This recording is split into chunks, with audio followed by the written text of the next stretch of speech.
Alright, you and I are diving into the year 2624 at Lijiang Second Academy, where an awakening ceremony is underway. This event is massive for every student, but for this specific guy, it is a literal matter of life and death.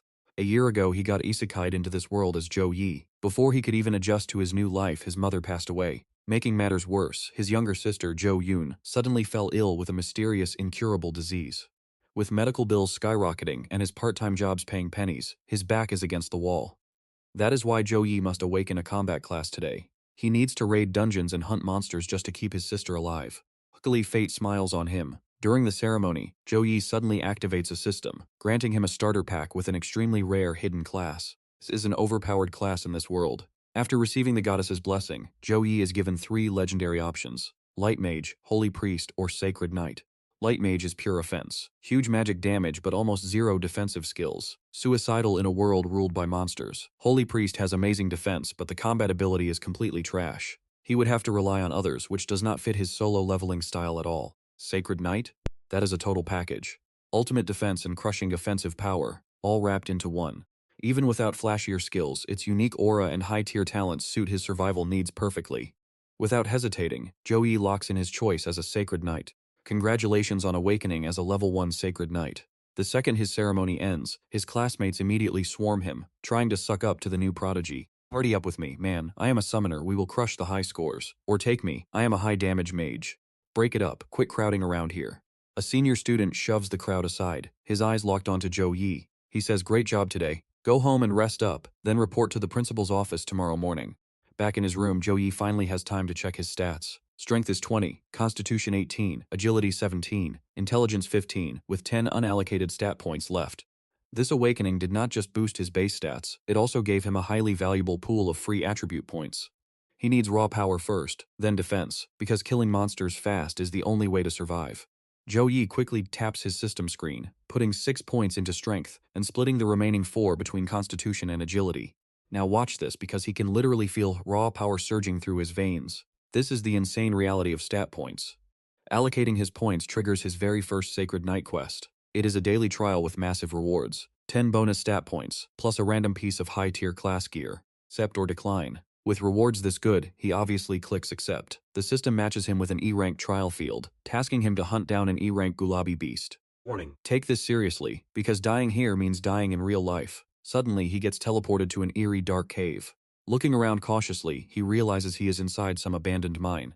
His old academy textbooks were absolutely right. These creatures might not be carnivores, but the moment they spot a human, they turn into incredibly violent, bloodthirsty monsters. Sensing danger from behind, Zhou Yi leaps into the air, barely dodging a surprise attack from a Gulabi beast. Since this is his first real fight, he decides to hold back on his skills and try defeating it with pure basic attacks.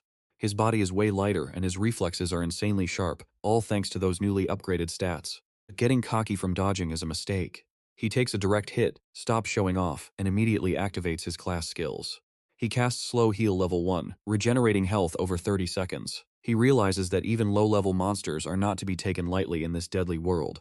As the monster charges again, Zhou Yi counters with Blade of Retribution level 1 and Tiger Strike. Blade of Retribution goes first.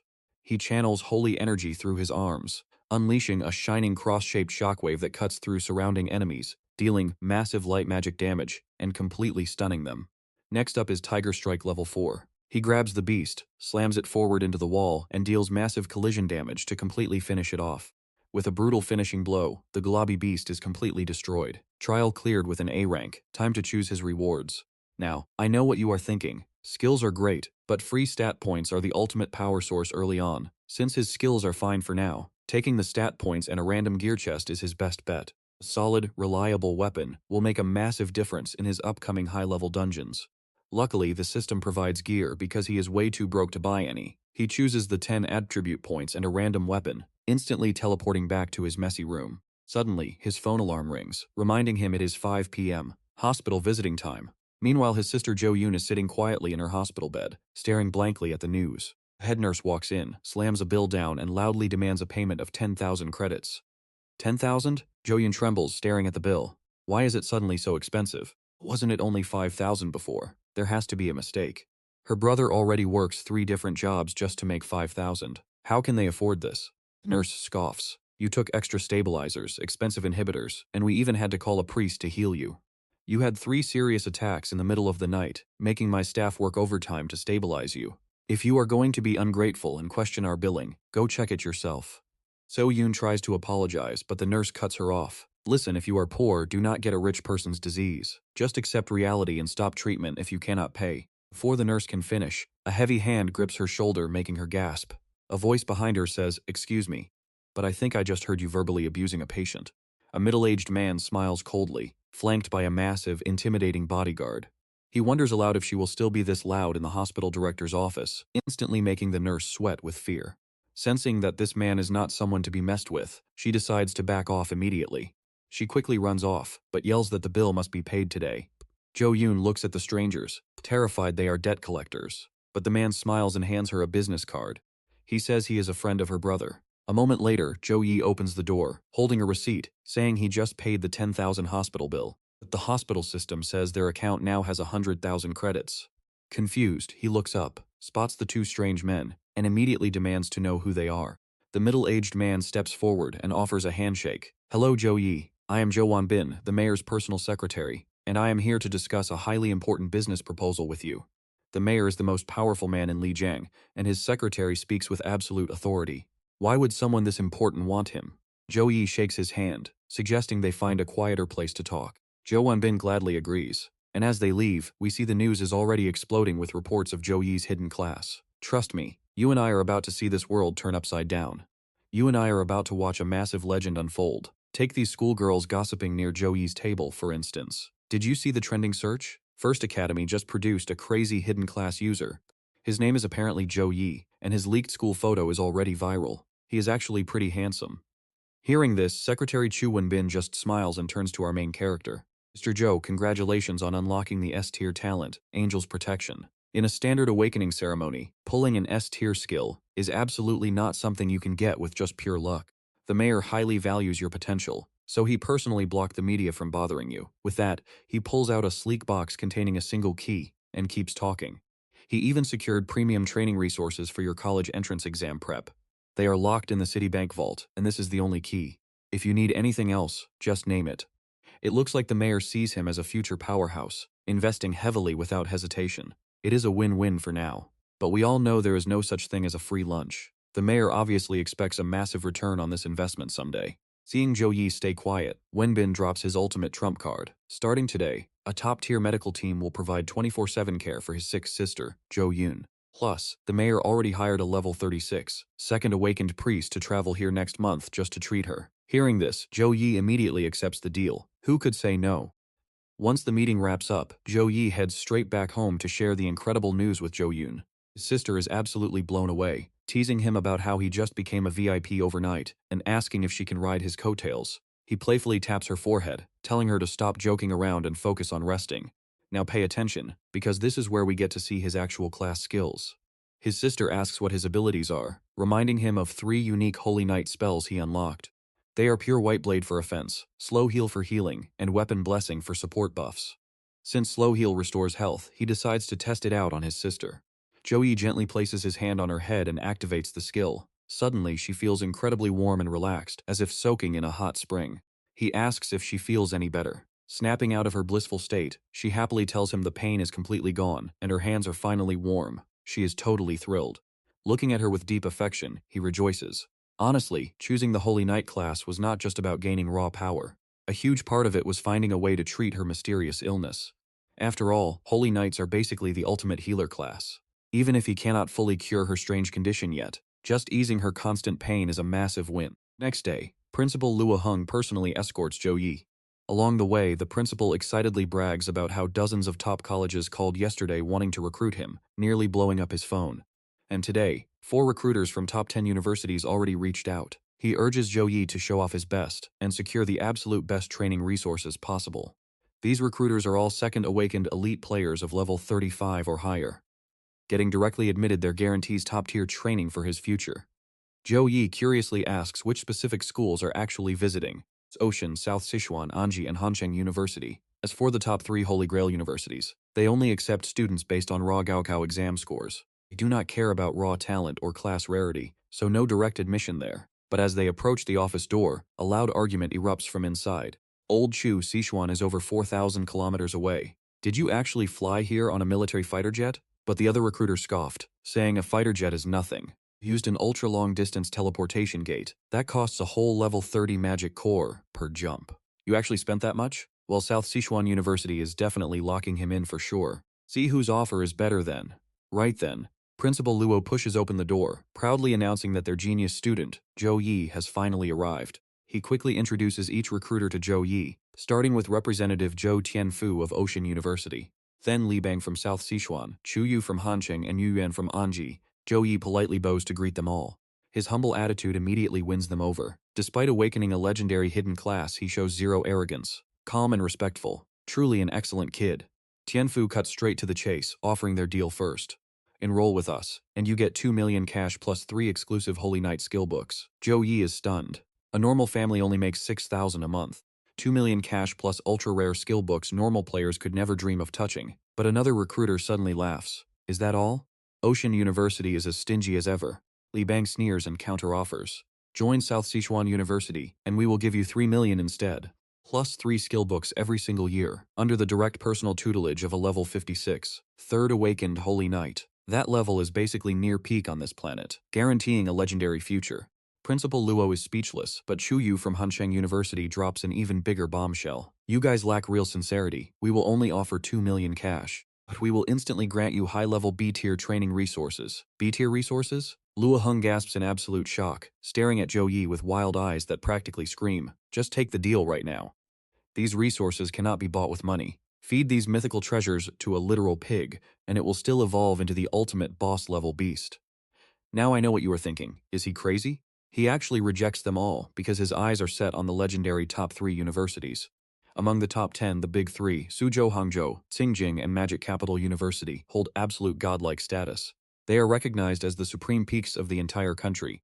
They only admit 10,000 freshmen yearly, and it is not just for humans. Elite non-human races like elves and giants compete fiercely for those exact same spots. These other races are already naturally stronger than humans. Combined with the endless sea of geniuses from across this vast country, getting into those schools is practically harder than climbing to heaven. Hearing Zhou Yi's refusal, Tianfu unleashes his aura in pure rage. I thought you were a prime talent, but you are just an arrogant brat who does not know his limits. You have spent 18 years with zero proper training resources, leaving you with weak stats and extremely low attributes. With your current power level, passing that legendary entrance exam is practically impossible. Even if you somehow get in, you will be at the very bottom. Without targeted elite training, you will stay mediocre for the rest of your life. Zhou Yi struggles to stand firm under the crushing pressure, realizing his old self would have collapsed instantly. Suddenly, Li Bang steps in front of him, unleashing his own massive power to shield our main character. Teacher Zhou, what is the meaning of this? Are you trying to bully a student on my home turf? Watching from the sidelines, Chu Yu quietly analyzes the situation.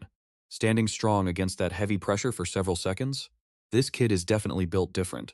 Realizing he overstepped, Tianfu pulls back his aura to leave. True success requires the right attitude, not just potential. With an arrogant mindset like that, direct admission will not save him. And that is where we leave it today. Trust me, you and I are going to want to see if he can actually pass that exam. Alright, you and I are diving into a wild revenge story. The two teachers follow Chu Tianfu out, while La Hong rushes to defend Zhou Yi. The kid had guts back there, but the principal actually made a fair point. In the Central Summer Nation, geniuses are everywhere, and monstrous races are born naturally stronger than humans. Trying to get into the top 3 universities is basically harder than climbing to heaven.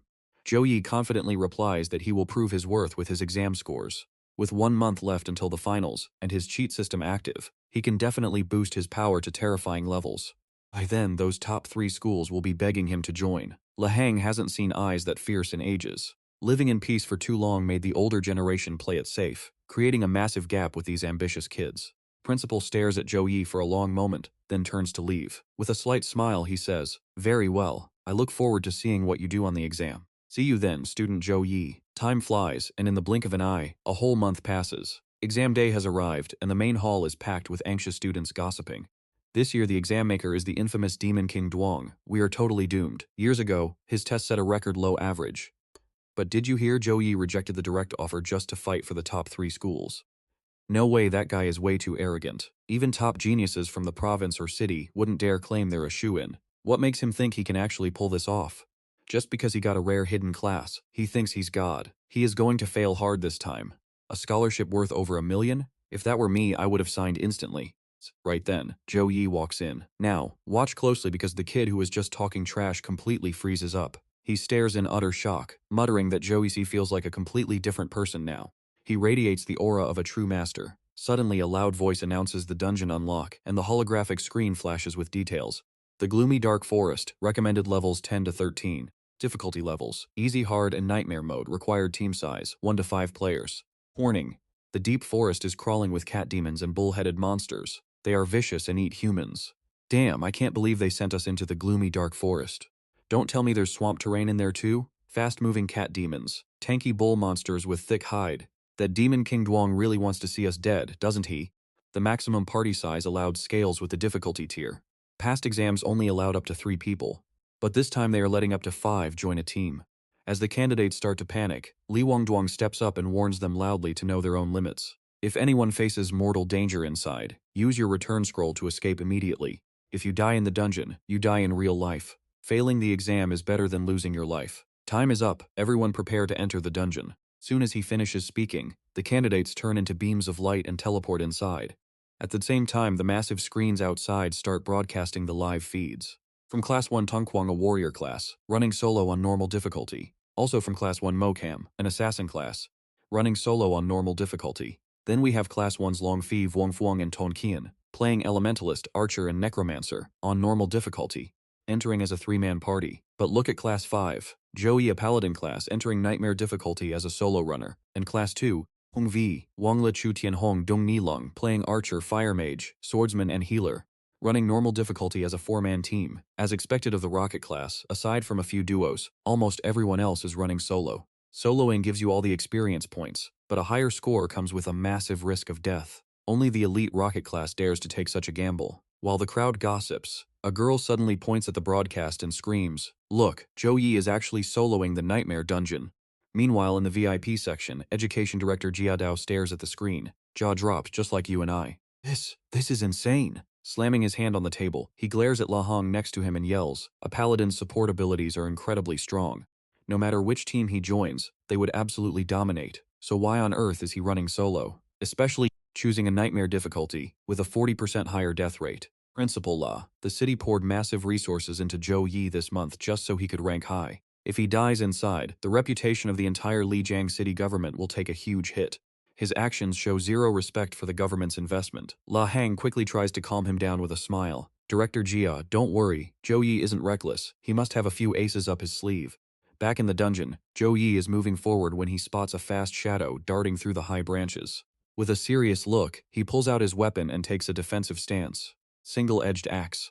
Instantly, a monster leaps down from the treetops, thrusting its sharp claws directly at Zhou Yi. Perfect timing, now die. With a fierce roar, Zhou Yi swings his heavy axe down, slicing the beast clean in half. His stats are now Strength 45, Constitution 51, Agility 43, and Intelligence 52.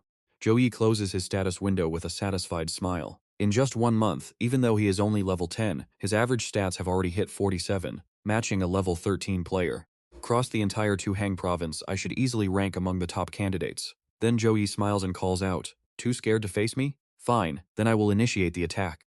He proactively charges straight toward the beasts hiding behind the bushes, as a brilliant golden aura begins to completely wrap around his weapon. Level 4 Weapon Blessing. Channeling the power of Holy Light increases strength, physical attack power, and critical rate for allies in a set area. Now unstoppable like a tiger with wings, Zhou Yi easily slays every single monster with just 1 blow. Under his S-grade talent, Holy Angel Protection, the effect of his exclusive paladin skill, Weapon Blessing, is massively boosted, increasing his single-edged axe's attack power by an extra 21 points.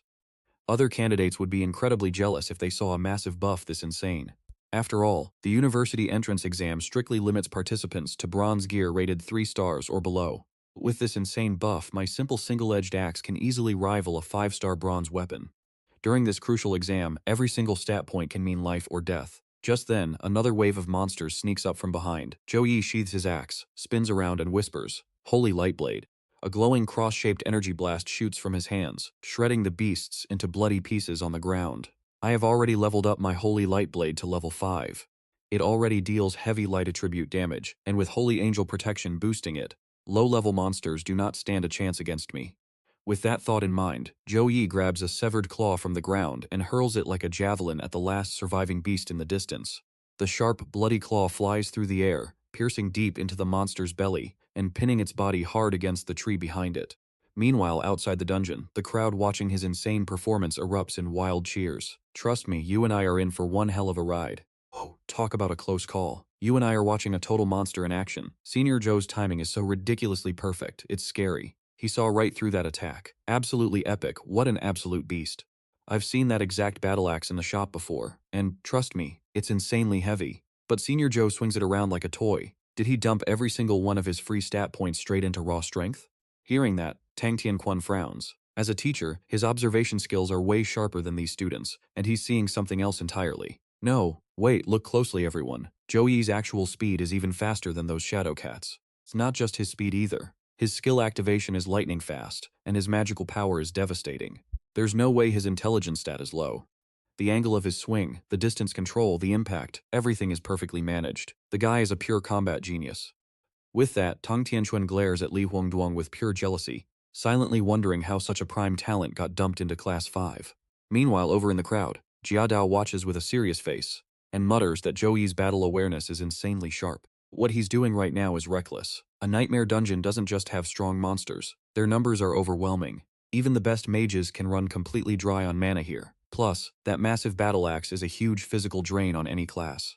Swinging it once or twice is fine, but after hundreds of consecutive strikes, he won't even have the energy left to lift his weapon. He's draining himself way too fast. Eventually, those shadow cats will tear him to pieces. Right then, a fresh wave of monsters rushes toward Zhou Yi on the screen.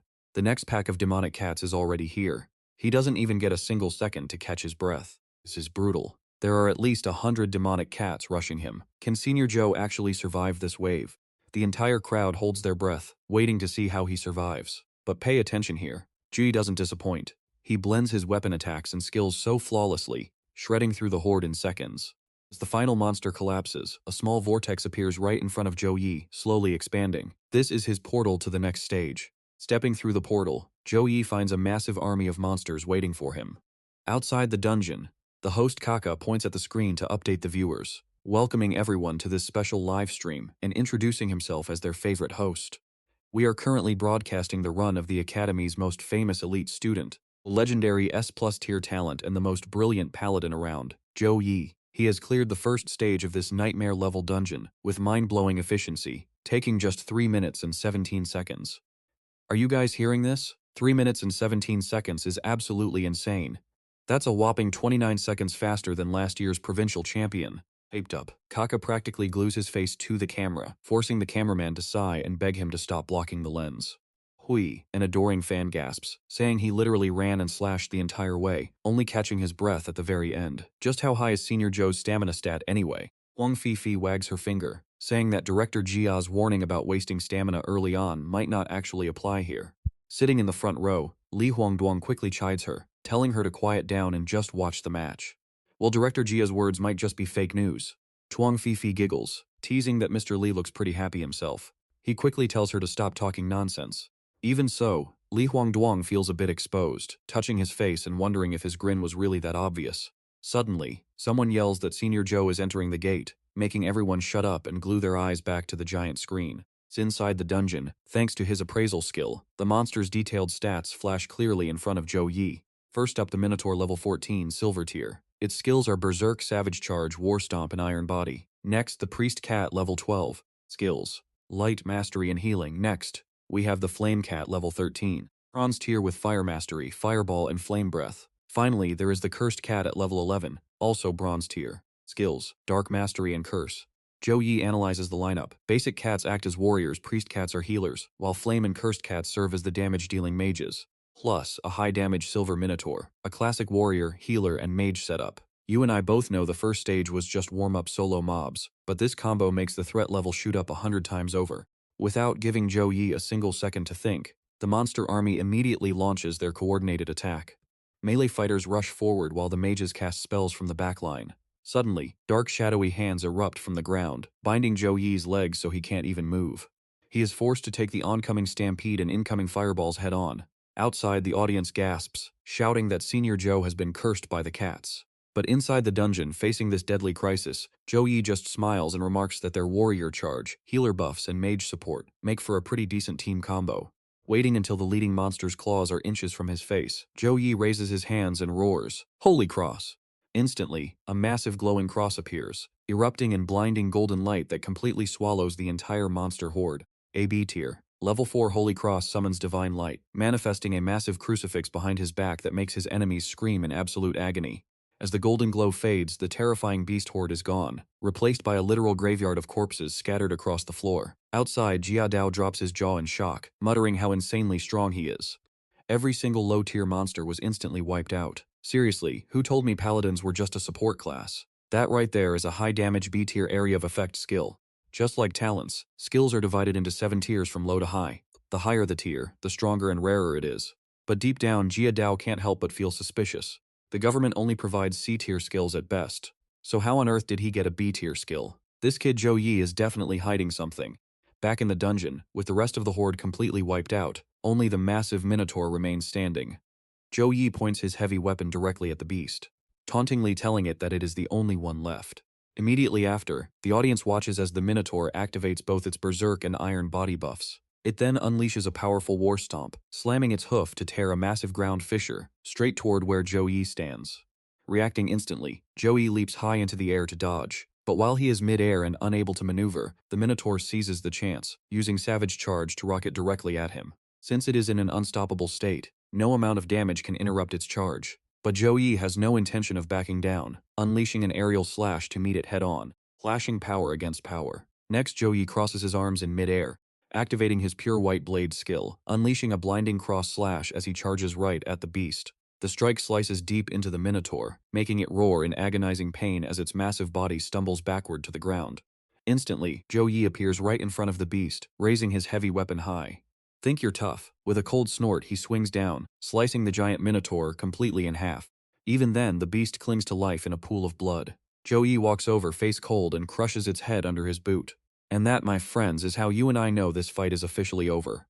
Alright, you and I are about to watch Zhou Yi face his greatest challenge yet, as that familiar portal spins into view, signaling the final boss fight. Inside the dungeon, the crowd is going absolutely wild. People are literally jumping out of their seats, screaming in disbelief. A single strike to decapitate a 4-meter-tall beast? Insane. Keep in mind that monster was in a frenzied state, making his raw power even more unbelievable. Those clean, continuous strikes? Talk about husband material. Senior Zhou Yi, marry me. The announcer looks at the timer and gasps. The second stage took only 59 seconds. Even Tadao stands up to applaud, praising his sheer brilliance. Flawless skill targeting and absolute power control. It is hard to believe this kid only awakened his class a single month ago. Dao turns to Lahang with a huge grin, congratulating the principal, because the second academy is about to birth a legendary genius. Lahang happily beams back, saying that every dog has its day, and now it is finally their turn to produce a monster. Deep down, the principal is full of hope. Since their founding, their best graduate only ranked 72nd in the entire province. Zhou Yi might just be the one to push them to historic new heights. Suddenly, the crowd points at the screens in shock. Why is Senior Zhou Yi entering the boss room right away without even resting? Staring at the screen, Ta Dao growls in frustration as Zhou Yi steps straight into the portal. Foolish, if he fights the boss without recovering his energy first, he is going to pay a heavy price. Laheng quickly reassures him, saying Zhou Yi must have his reasons, and they just need to wait. Secretly, the principal knows that Tuhang province is highly competitive. Now pay attention, with so many geniuses, anyone aiming for the top 100 must run these nightmare dungeons completely solo. Back in the dungeon, Zhou Yi enters the third stage and spots the boss. He immediately uses his appraisal skill. The Minotaur King is level 16, gold tier with unknown skills. The level gap is simply too wide to inspect. System note reads, ruler of the Minotaur race. Human, how dare you enter my domain? Prepare to die. With a massive roar, the Minotaur King charges forward, swinging his giant weapon straight down at Zhou Yi. On Blessing, Courage Grace, Divine Favor, and Sanctuary Ward, Zhou Yi activates a flurry of buff skills all at once. Instantly, clad in full armor, Zhou Yi teleports right behind the beast and waves. Hey buddy, over here. He is fully buffed up, taking on his Holy Knight form. The furious boss spins around, but Zhou Yi is already charging in. Yet, the Minotaur King simply raises one hand to block the incoming strike. Even with 4 buffs active, he cannot pierce the monster's flesh. Shocked, Zhou Yi slides in front of the beast, delivering a heavy slash, but it feels like hitting solid steel, throwing off blinding sparks. Roaring in rage, the Minotaur King slams his weapon down, shattering the ground and kicking up a massive cloud of dust. Zhou Yi barely dodges the devastating blow. As he leaps out from the thick dust, a sinister purple light suddenly flashes before him. Second later, the Minotaur King warps right in front of him, swinging his weapon with terrifying speed. Unable to dodge, Zhou Yi is sent flying, smashing through 5 massive stone pillars before finally stopping. Lucky for him, his holy knight armor absorbed the impact, or his bones would be dust. Nice one. That first clash taught me exactly what to do. Mumbling to himself, he raises his right hand, calling out, "Spear of Victory." Instantly, dozens of golden portals ripple around Zhou Yi. Shimmering golden spears emerge from the vortexes, launching like rockets straight toward the distant Minotaur King. Level 3 Spear of Victory, a crowd control skill that summons holy energy weapons to impale targets, dealing massive damage. The boss just shrugs it off. No matter how many spears rain down, they barely leave a scratch. Seconds later, a warning screen pops up in front of Zhou Yi. Warning, mana levels critically low, please replenish. Zhou Yi ignores the warning, keeping the skill active while quickly formulating a plan. Let's pause and look at this logically. The beast's raw stats are far superior, making brute force useless. Most players would try to kite him, but doing that offers zero chance of winning. Analyzing the exam's design, the creators would never put students in a hopeless situation, meaning a solution exists. During their exchange, Zhou Yi realized the boss has incredibly low agility. If he attacks rapidly from multiple angles, the massive beast won't be able to defend itself in time. Acting on this, Zhou Yi commands his golden spears to strike from all directions. The strategy works instantly, with several spears successfully piercing the boss's knees. Another mana warning flashes, but Zhou Yi simply clenches his fist, detonating the embedded spears. Aside from its terrible agility, the Minotaur King has one other major weakness. While its health and defense are truly monstrous, it is highly susceptible to debuffs and burst damage. To take it down, he must chain high damage skills in rapid succession. Doing this requires flawless timing and precise resource management. One wrong move, and he will run out of mana, failing the exam completely. With his calculations complete, Zhou Yi strikes. Capitalizing on the boss being pinned to the ground, he directs every single spear to impale the beast before triggering a massive explosion.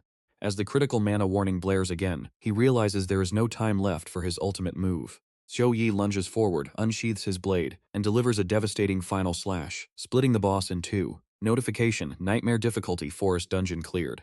Clear time: 9 minutes and 24 seconds. Grade: SSS. Congratulations, you have set the record as the top ranker of this dungeon. Hearing this, Zhou Yi is stunned. Top ranker? Does this mean he has officially secured the highest score in Tuhang province?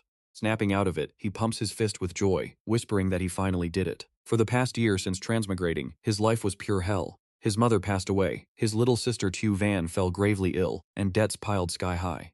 Crushing weight of it all nearly choked him. Yet even in those dark times, he refused to give up.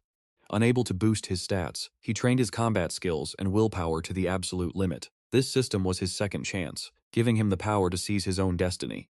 He had to grab this opportunity and work harder than anyone else. His resolve was unshakable now. Time to head back. Calming his emotions, Zhou Yi dispels his armor and steps toward the exit. System alert. Congratulations on obtaining 5,121 experience, 20 free attribute points, and 20 skill points. Level up to level 11, level 12, and level 13.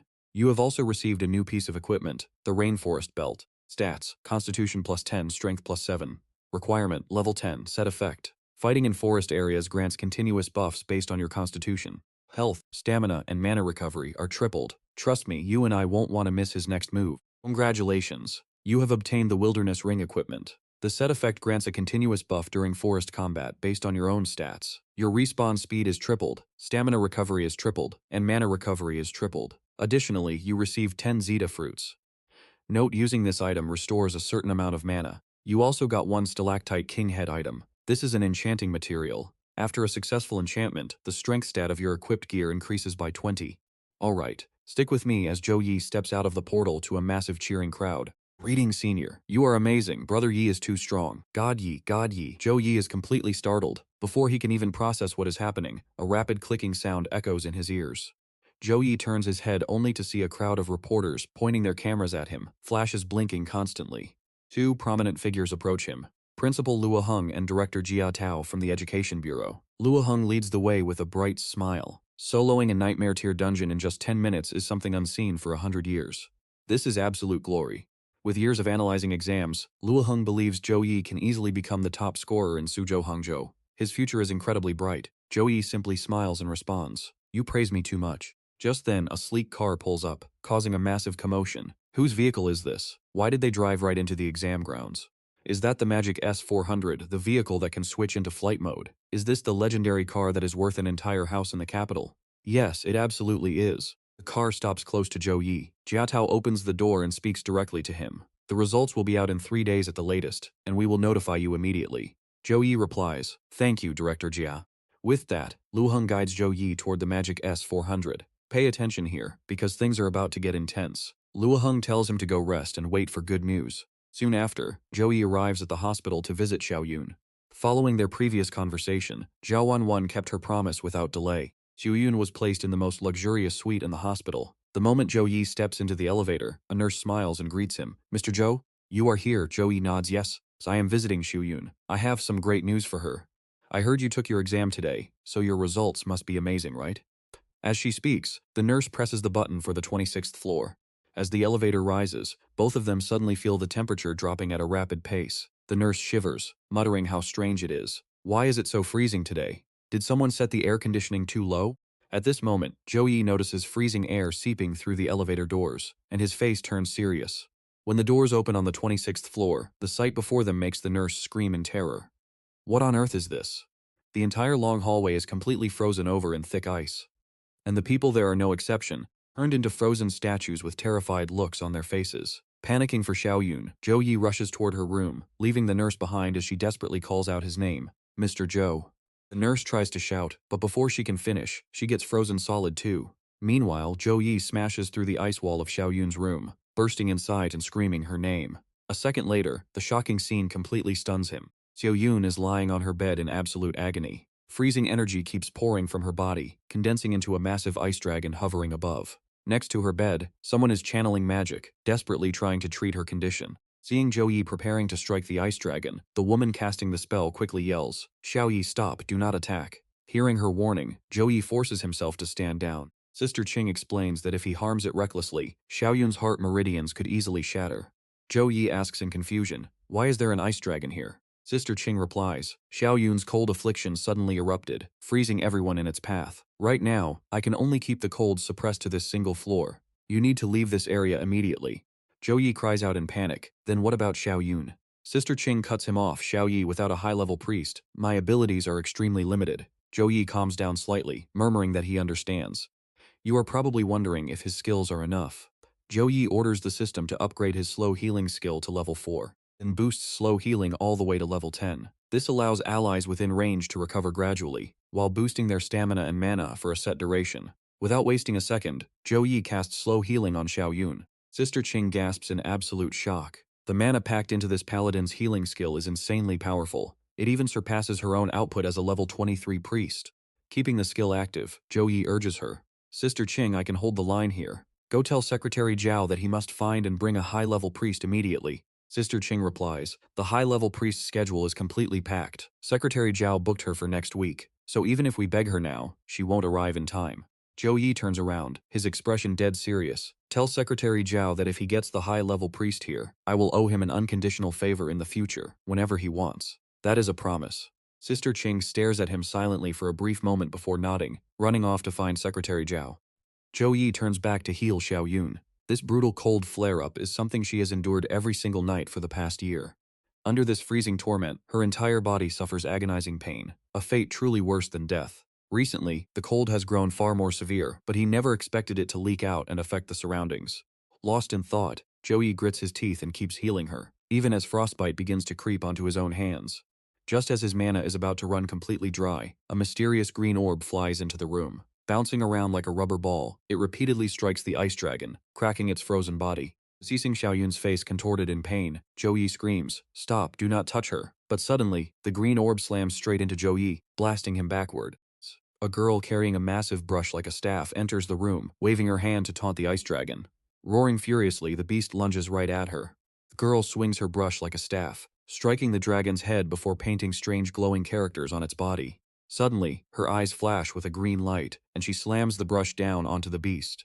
A magic circle manifests, sending the ice dragon crashing back toward Xiao Yun. It shrinks rapidly, turning into a small icy orb that fuses back into her body. Seeing Xiao Yun's expression finally relax, Zhou Yi thinks to himself in surprise that she is safe. The mysterious girl then turns to him and speaks, "Are you Zhou Yi? I am Cui Liana, a level 35, second-turn priest from Qingyun City." Zhou Yi greets her. "Hello, Miss Cui." Cui Liana explains that Director Jia personally begged her to come and prioritize treating his little sister first.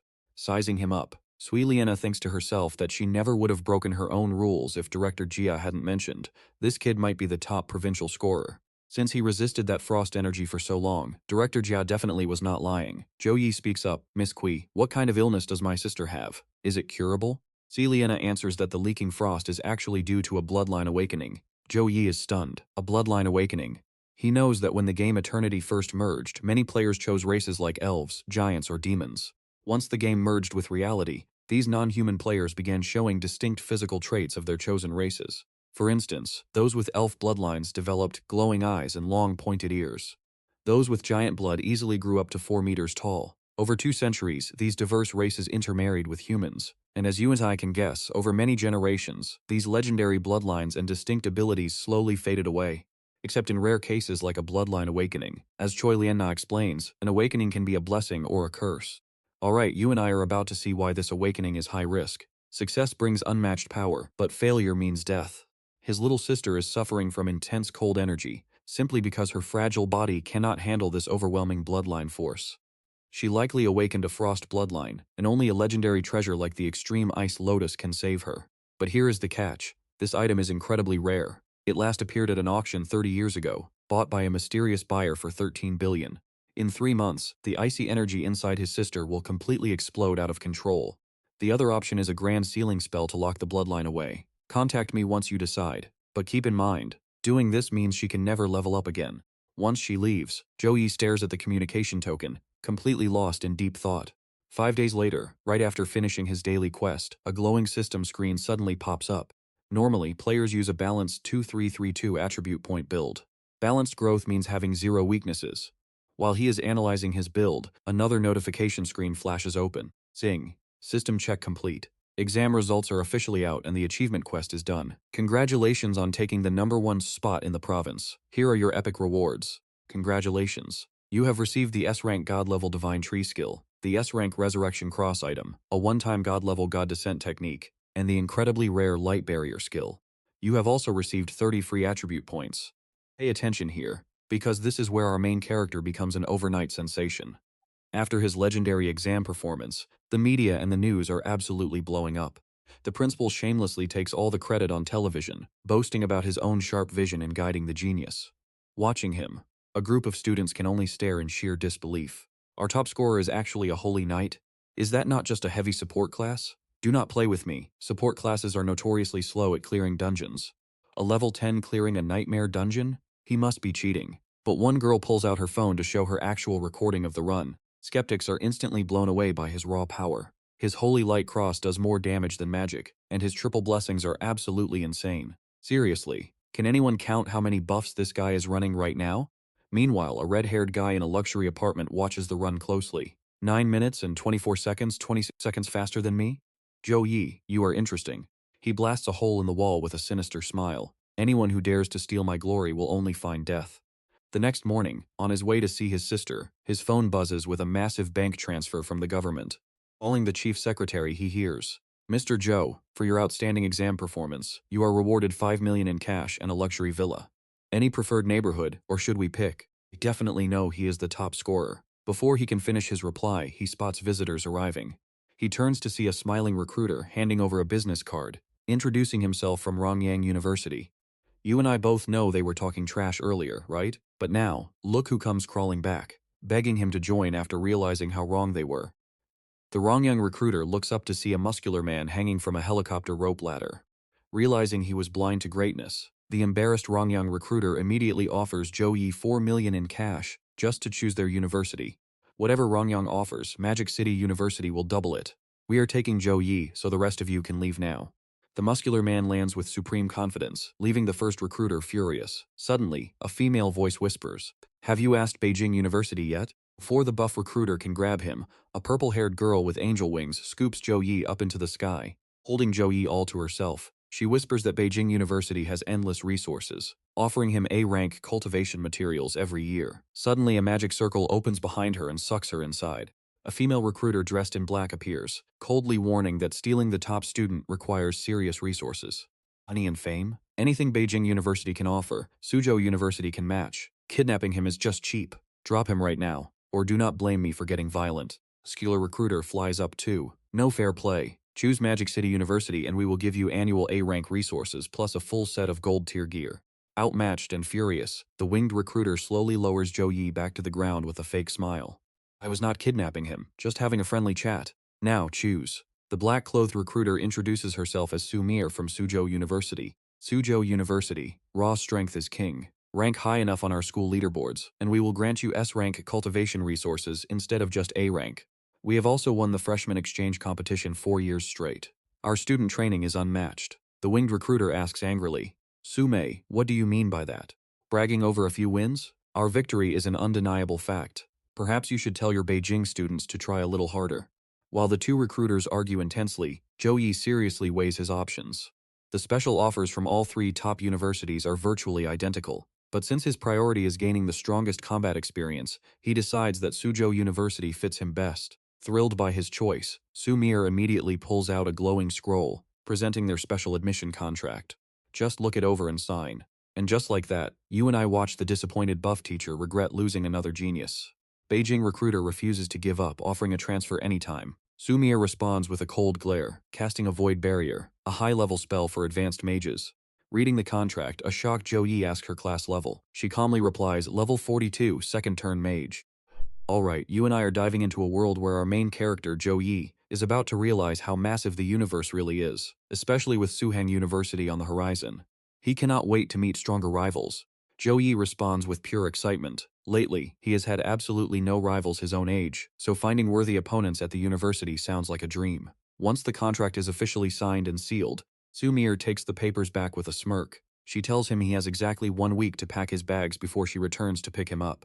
Zhou Yi is stunned. Is the semester starting already? Su Mir just winks and explains that special recruits must arrive early for elite training. This keeps them leveling up much faster, ensuring they can crush the competition during the upcoming National Freshman Tournament.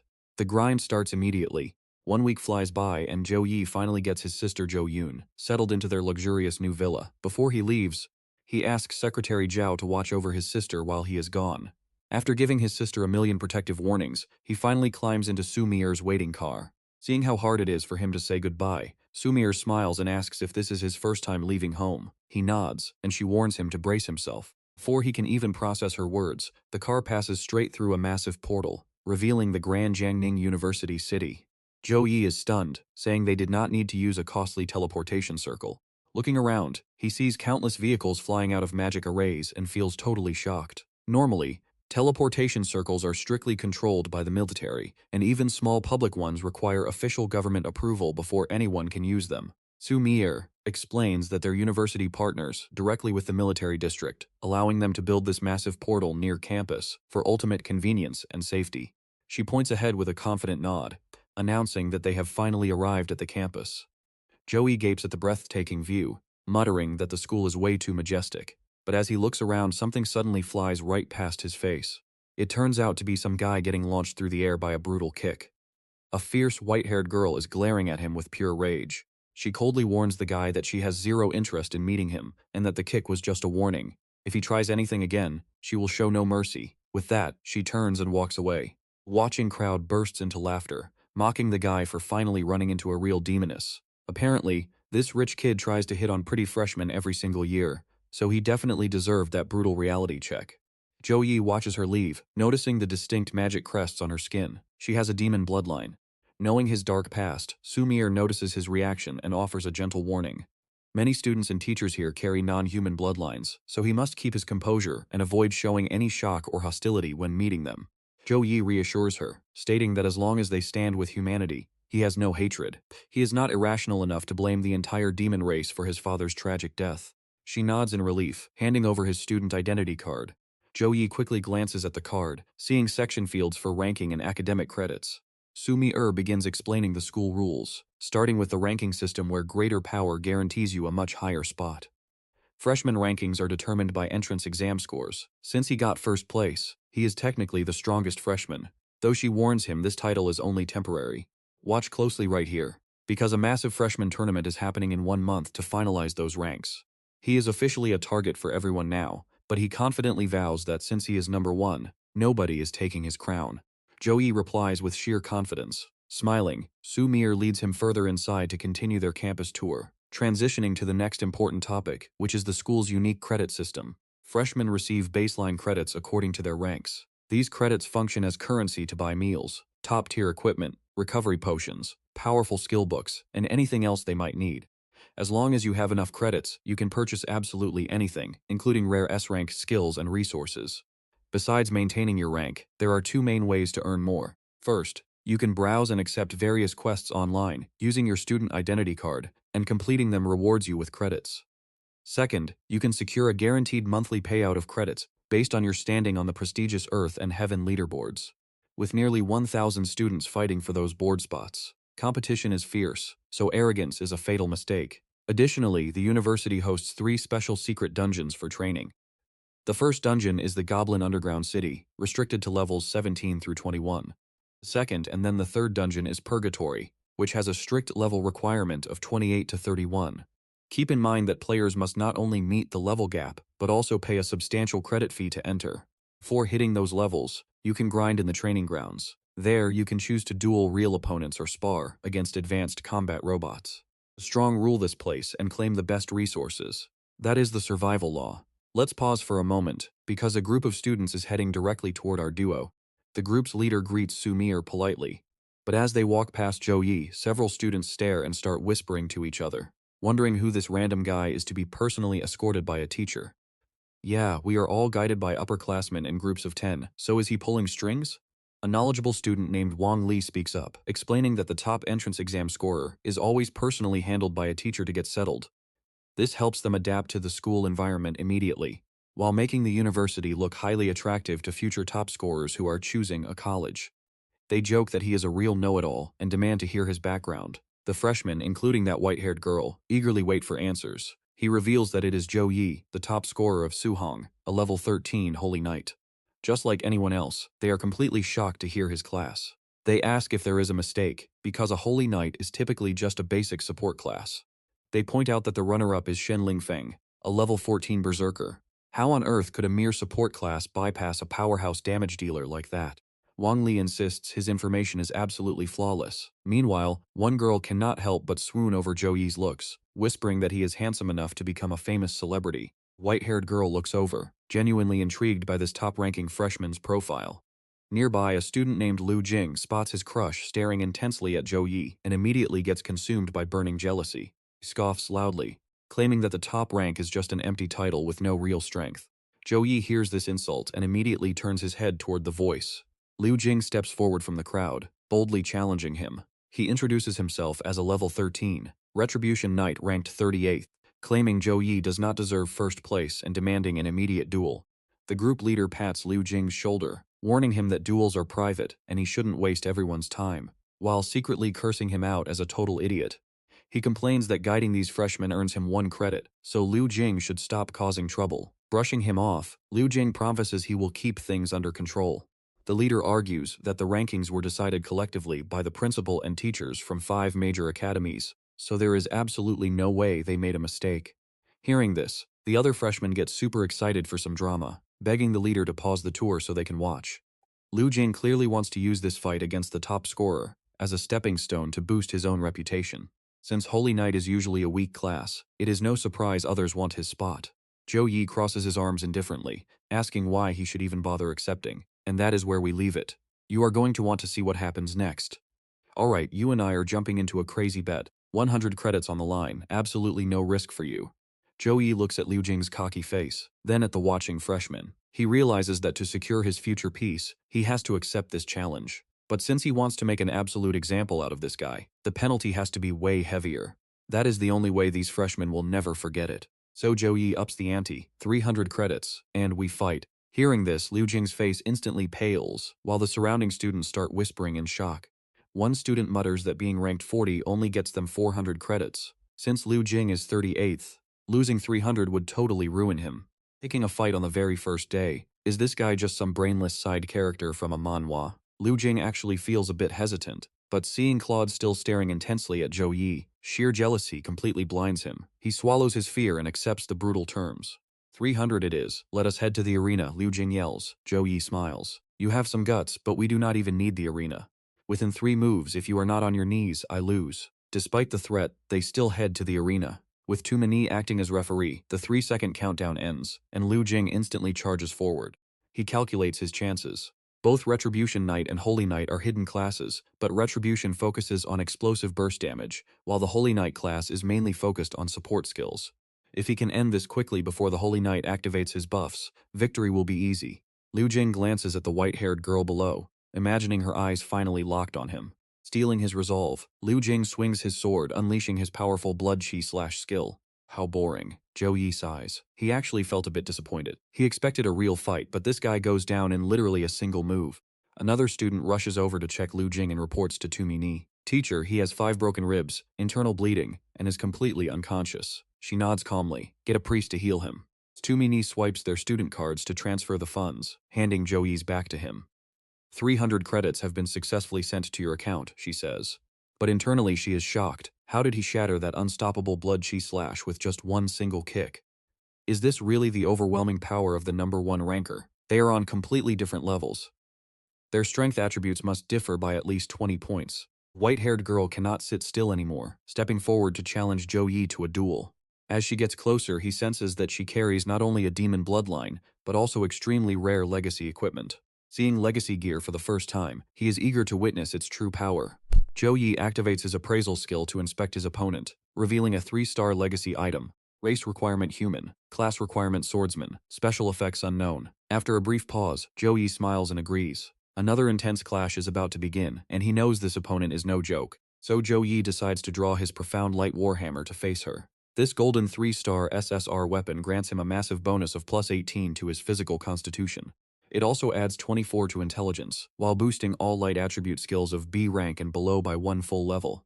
Source: the system itself. By now, even upperclassmen are gathering around the arena. Some mock them, calling it a senseless fight between mere rookies, but they still watch anyway. Si Dongtang, a level 29 archer and Aurora guild minister, spots Tumini while passing by. After greeting her, he decides to stick around for the show. 3, 2, 1, go! Signal rings, and both fighters charge instantly. The white-haired girl unleashes her rapid shadow slash at absolute lightning speed, but Zhou Yi counters with storm pursuit, lifting his massive hammer and slamming it down to unleash a devastating shockwave. When their powerful skills collide, a massive explosion erupts. The sheer force of the impact sending both fighters sliding backward across the arena. She is incredibly strong, a total monster, she thinks. Gritting her teeth, she activates demonic chi slash, infusing her blade with pure darkness. She unleashes a dark blade wave. Facing the strike, Zhou Yi shows no fear, laughing excitedly as he shouts that he has finally found someone who can match him head-to-head. Bring it on! Now watch closely as he chains his uppercut skill to launch her, immediately following up with a rapid, double-hitting enhanced consecutive thrust. He then unleashes Wave Slash, sending a destructive multi-stage energy wave forward that strikes her repeatedly and blasts his opponent right off her feet. Next comes his Mountain Collapse skill, a leaping overhead slam that deals multiple hits, with the final strike threatening to knock her flat. Both fighters chain their abilities flawlessly, trading fierce blows back and forth without either giving a single inch. Spectators stare in absolute shock as the two figures clash at blinding speeds. They cannot believe they are watching a battle between two mere first-year students. Li Dongthong watches quietly before speaking up about the spirit swordsman's clear disadvantage. I know what you are thinking. This looks like a total tie. But Li Dongtang explains that while her enhanced block absorbs damage, she is being forced to defend against every hit.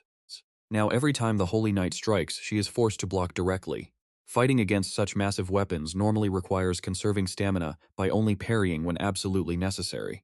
The moment she slips up, Zhou Yi will instantly overwhelm her. What is worse, Zhou Yi is not even trying to conserve his stamina. His relentless hammer strikes are continuously restricting her movements, forcing her into a desperate, endless cycle of blocking. Seeing him unleash blow after heavy blow, someone in the crowd mutters that he has zero mercy for such a beauty. This Holy Knight is seriously brutal. Warm-up is officially over, Zhou Yi mutters. He immediately activates Grace of Courage, Weapon Blessing, Blessing of Dawn, and Divine Protection, wrapping himself in a massive pillar of light. Talk about a terrifying sense of pressure. While she hesitates, Zhou Yi raises his hand to cast Spear of Victory. Seizing the casting delay, she closes the distance with Ghost Shadow Slash, aiming to take him down right now. Instead of panic, Zhou Yi just grins smugly. I knew you would try that, he says, bringing his heavy hammer down right in her path. She can only close her eyes and wait for the devastating impact. But she waits and nothing happens. Zhou Yi just smiles, asking if she wants to continue. I forfeit, she sighs. Your offense is too overwhelming to beat, but Zhou Yi just calls her out, noting that she did not even use her full power. He knows she hid her strongest swordsman abilities and the dark energy within her. She smiles beautifully. So you noticed? I was only testing my limits. I would never show my real trump card here. Besides, you were holding back too. I saw your entrance exam video. Let's add each other so we can duel again in the future. After they exchange contacts, Tumaini continues her campus tour with Zhou Yi. She is highly anticipating what is to come. On day 1, he scored 600 credits and terrified the elite trainees. This freshman year is going to be incredibly wild. Freshman dorms are located at Tu Son Fong. Regular students have their living quarters scattered along the foot and middle of the mountain. Meanwhile, elite students get private villas with varying luxury based on rank. And trust me, you and I are going to love seeing him dominate from the very top. Alright, you and I are jumping into the story as Tumaini gestures to a massive mansion, telling Zhou Yi he lives here now. Swiping them inside, she suddenly remembers something. Oh right, she heard he is hunting for the Extreme Ice Lotus. A certain squad actually spotted the Extreme Ice Lotus in the Gale Mountain range. But they backed out because a high-level magic beast was guarding it. Armed with this new lead, Zhou Yi spends the next few days doing non-stop research on the dangerous Gale Mountain range. This massive range appeared after the Eternal game merged with Blue Star. It is a vast, deadly territory packed with hidden treasures, legendary herbs, and hordes of dangerous magic beasts. Even elite third-tier Awaken class holders dare not venture too deep. Given Zhou Yi's current power level, if he crosses paths with a high-level magic beast, his only option is to run for his life. Fortunately, as a reward for his top college entrance exam rank, the system granted him a broken survival skill, allowing him to literally cheat death. Zero hesitation, he decides to gear up and learn some new skills before heading out. Zhou Yi browses his computer for compatible abilities when a sudden system notification pops up. Since he is the top-ranked student from the Special Admissions Program, all Paladin skills below A rank are completely free to learn. Immune to all physical damage? That is an incredibly broken effect. Buy it now. From high-damage spells to ultimate buffs, Zhou Yi grabs every free OP skill he can find. Sadly, he still has to spend his exam reward points to acquire one final thing, a high-grade wilderness survival suit. With preparations complete, Zhou Yi heads straight into the Gale Mountain range to find the Extreme Ice Lotus and cure his little sister. But as he searches the foggy terrain, a massive earth-shaking explosion erupts just a short distance away. Now, watch closely as his curiosity takes over and he rushes to check it out. Meanwhile, Zhou Yi has gone completely off the grid since messaging about his dangerous mountain trip. Feeling bored, Jiang Shanran calls up her best friend to gossip, telling her, I met this incredibly unique guy. I challenged him to a duel yesterday, and even when I unleashed my succubus charm powers, he was completely unfazed. He did not even spare me a single admiring glance. Her friend is absolutely stunned, gasping. His mental strength must be terrifyingly strong then. Yeah, so Nian sighs in agreement. While she sighs, deep inside a dangerous sector of the Gale Mountain range, a brutal battle is currently raging. A horde of demons is clashing with an elite 4-person squad, consisting of Mechanic Chu Niu, Summoner On Tian Yuan, Gunner Master Chu Dan, and Swordswoman Tatan Lian. Leading the charge, Chu Niu drives her tank while launching a volley of explosive bomb discs toward the charging demons. The moment the demons step on them, the high-tech discs automatically detonate in a massive chain reaction. A few survivors continue to charge frantically at their tank, prompting On Tianyuan to summon a massive wall of frost to block their path. Completely missing another demon leaping through the air. It moves with insane speed through the treetops, aiming to ambush their tank from behind. At 9 o'clock, hearing the call, Chu Dan immediately fires, vaporizing the beast instantly. Without pausing, she continues to spray down the remaining enemies with her machine gun while shouting, "Now is our chance." Liu, Tatan Lian unleashes her master-level sword skills to wipe out the surviving demons. We did it. Antian turns to celebrate with Chu Niu, but her face suddenly turns deathly pale. Shoving Chu Niu aside, she swiftly casts a spell to form a defensive ice shield right outside the driver's side window. However, a devastating fireball launched from the deep forest shatters her ice shield instantly, flipping their armored tank completely upside down.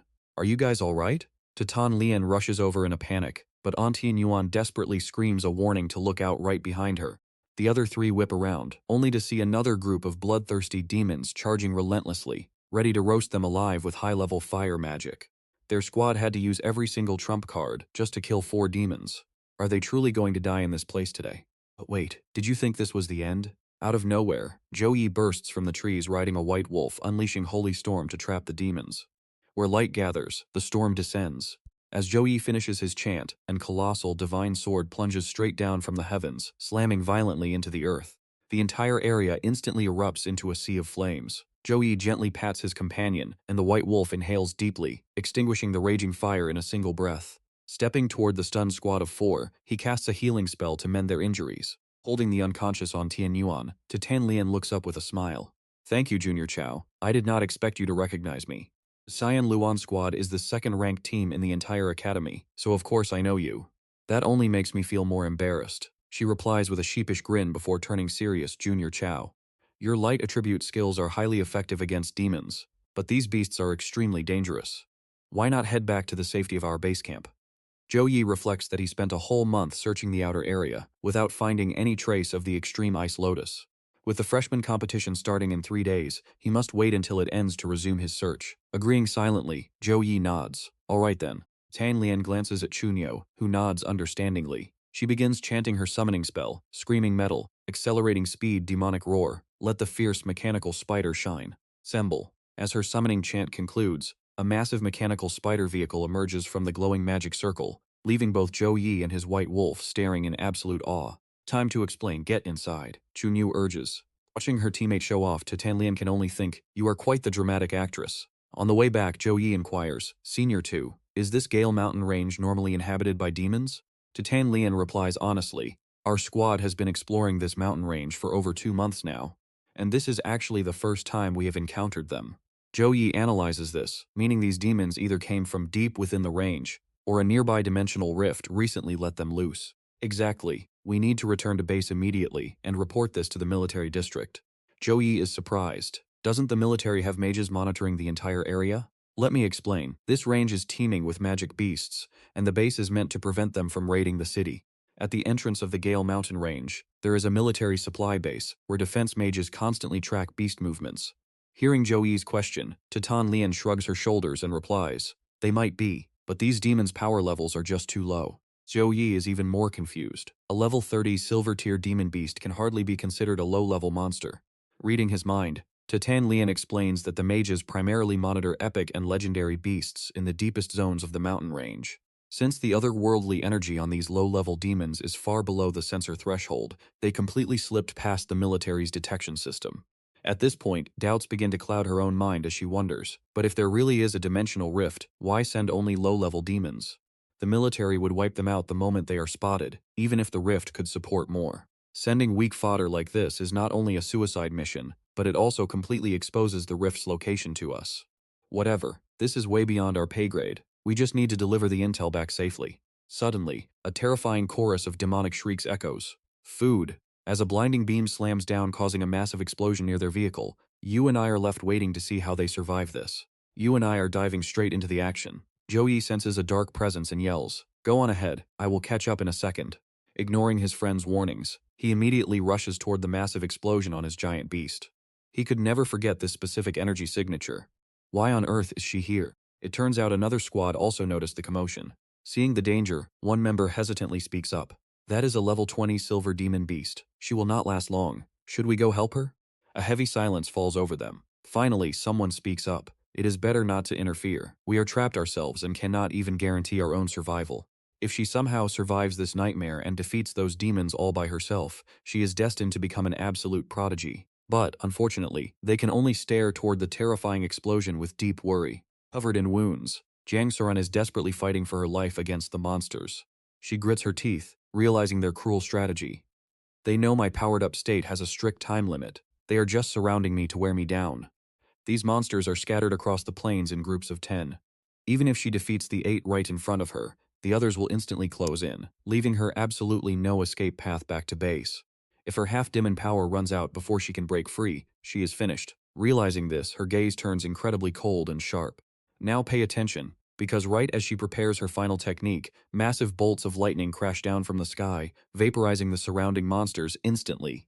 She quickly spins around toward the sudden sound of heavy footsteps.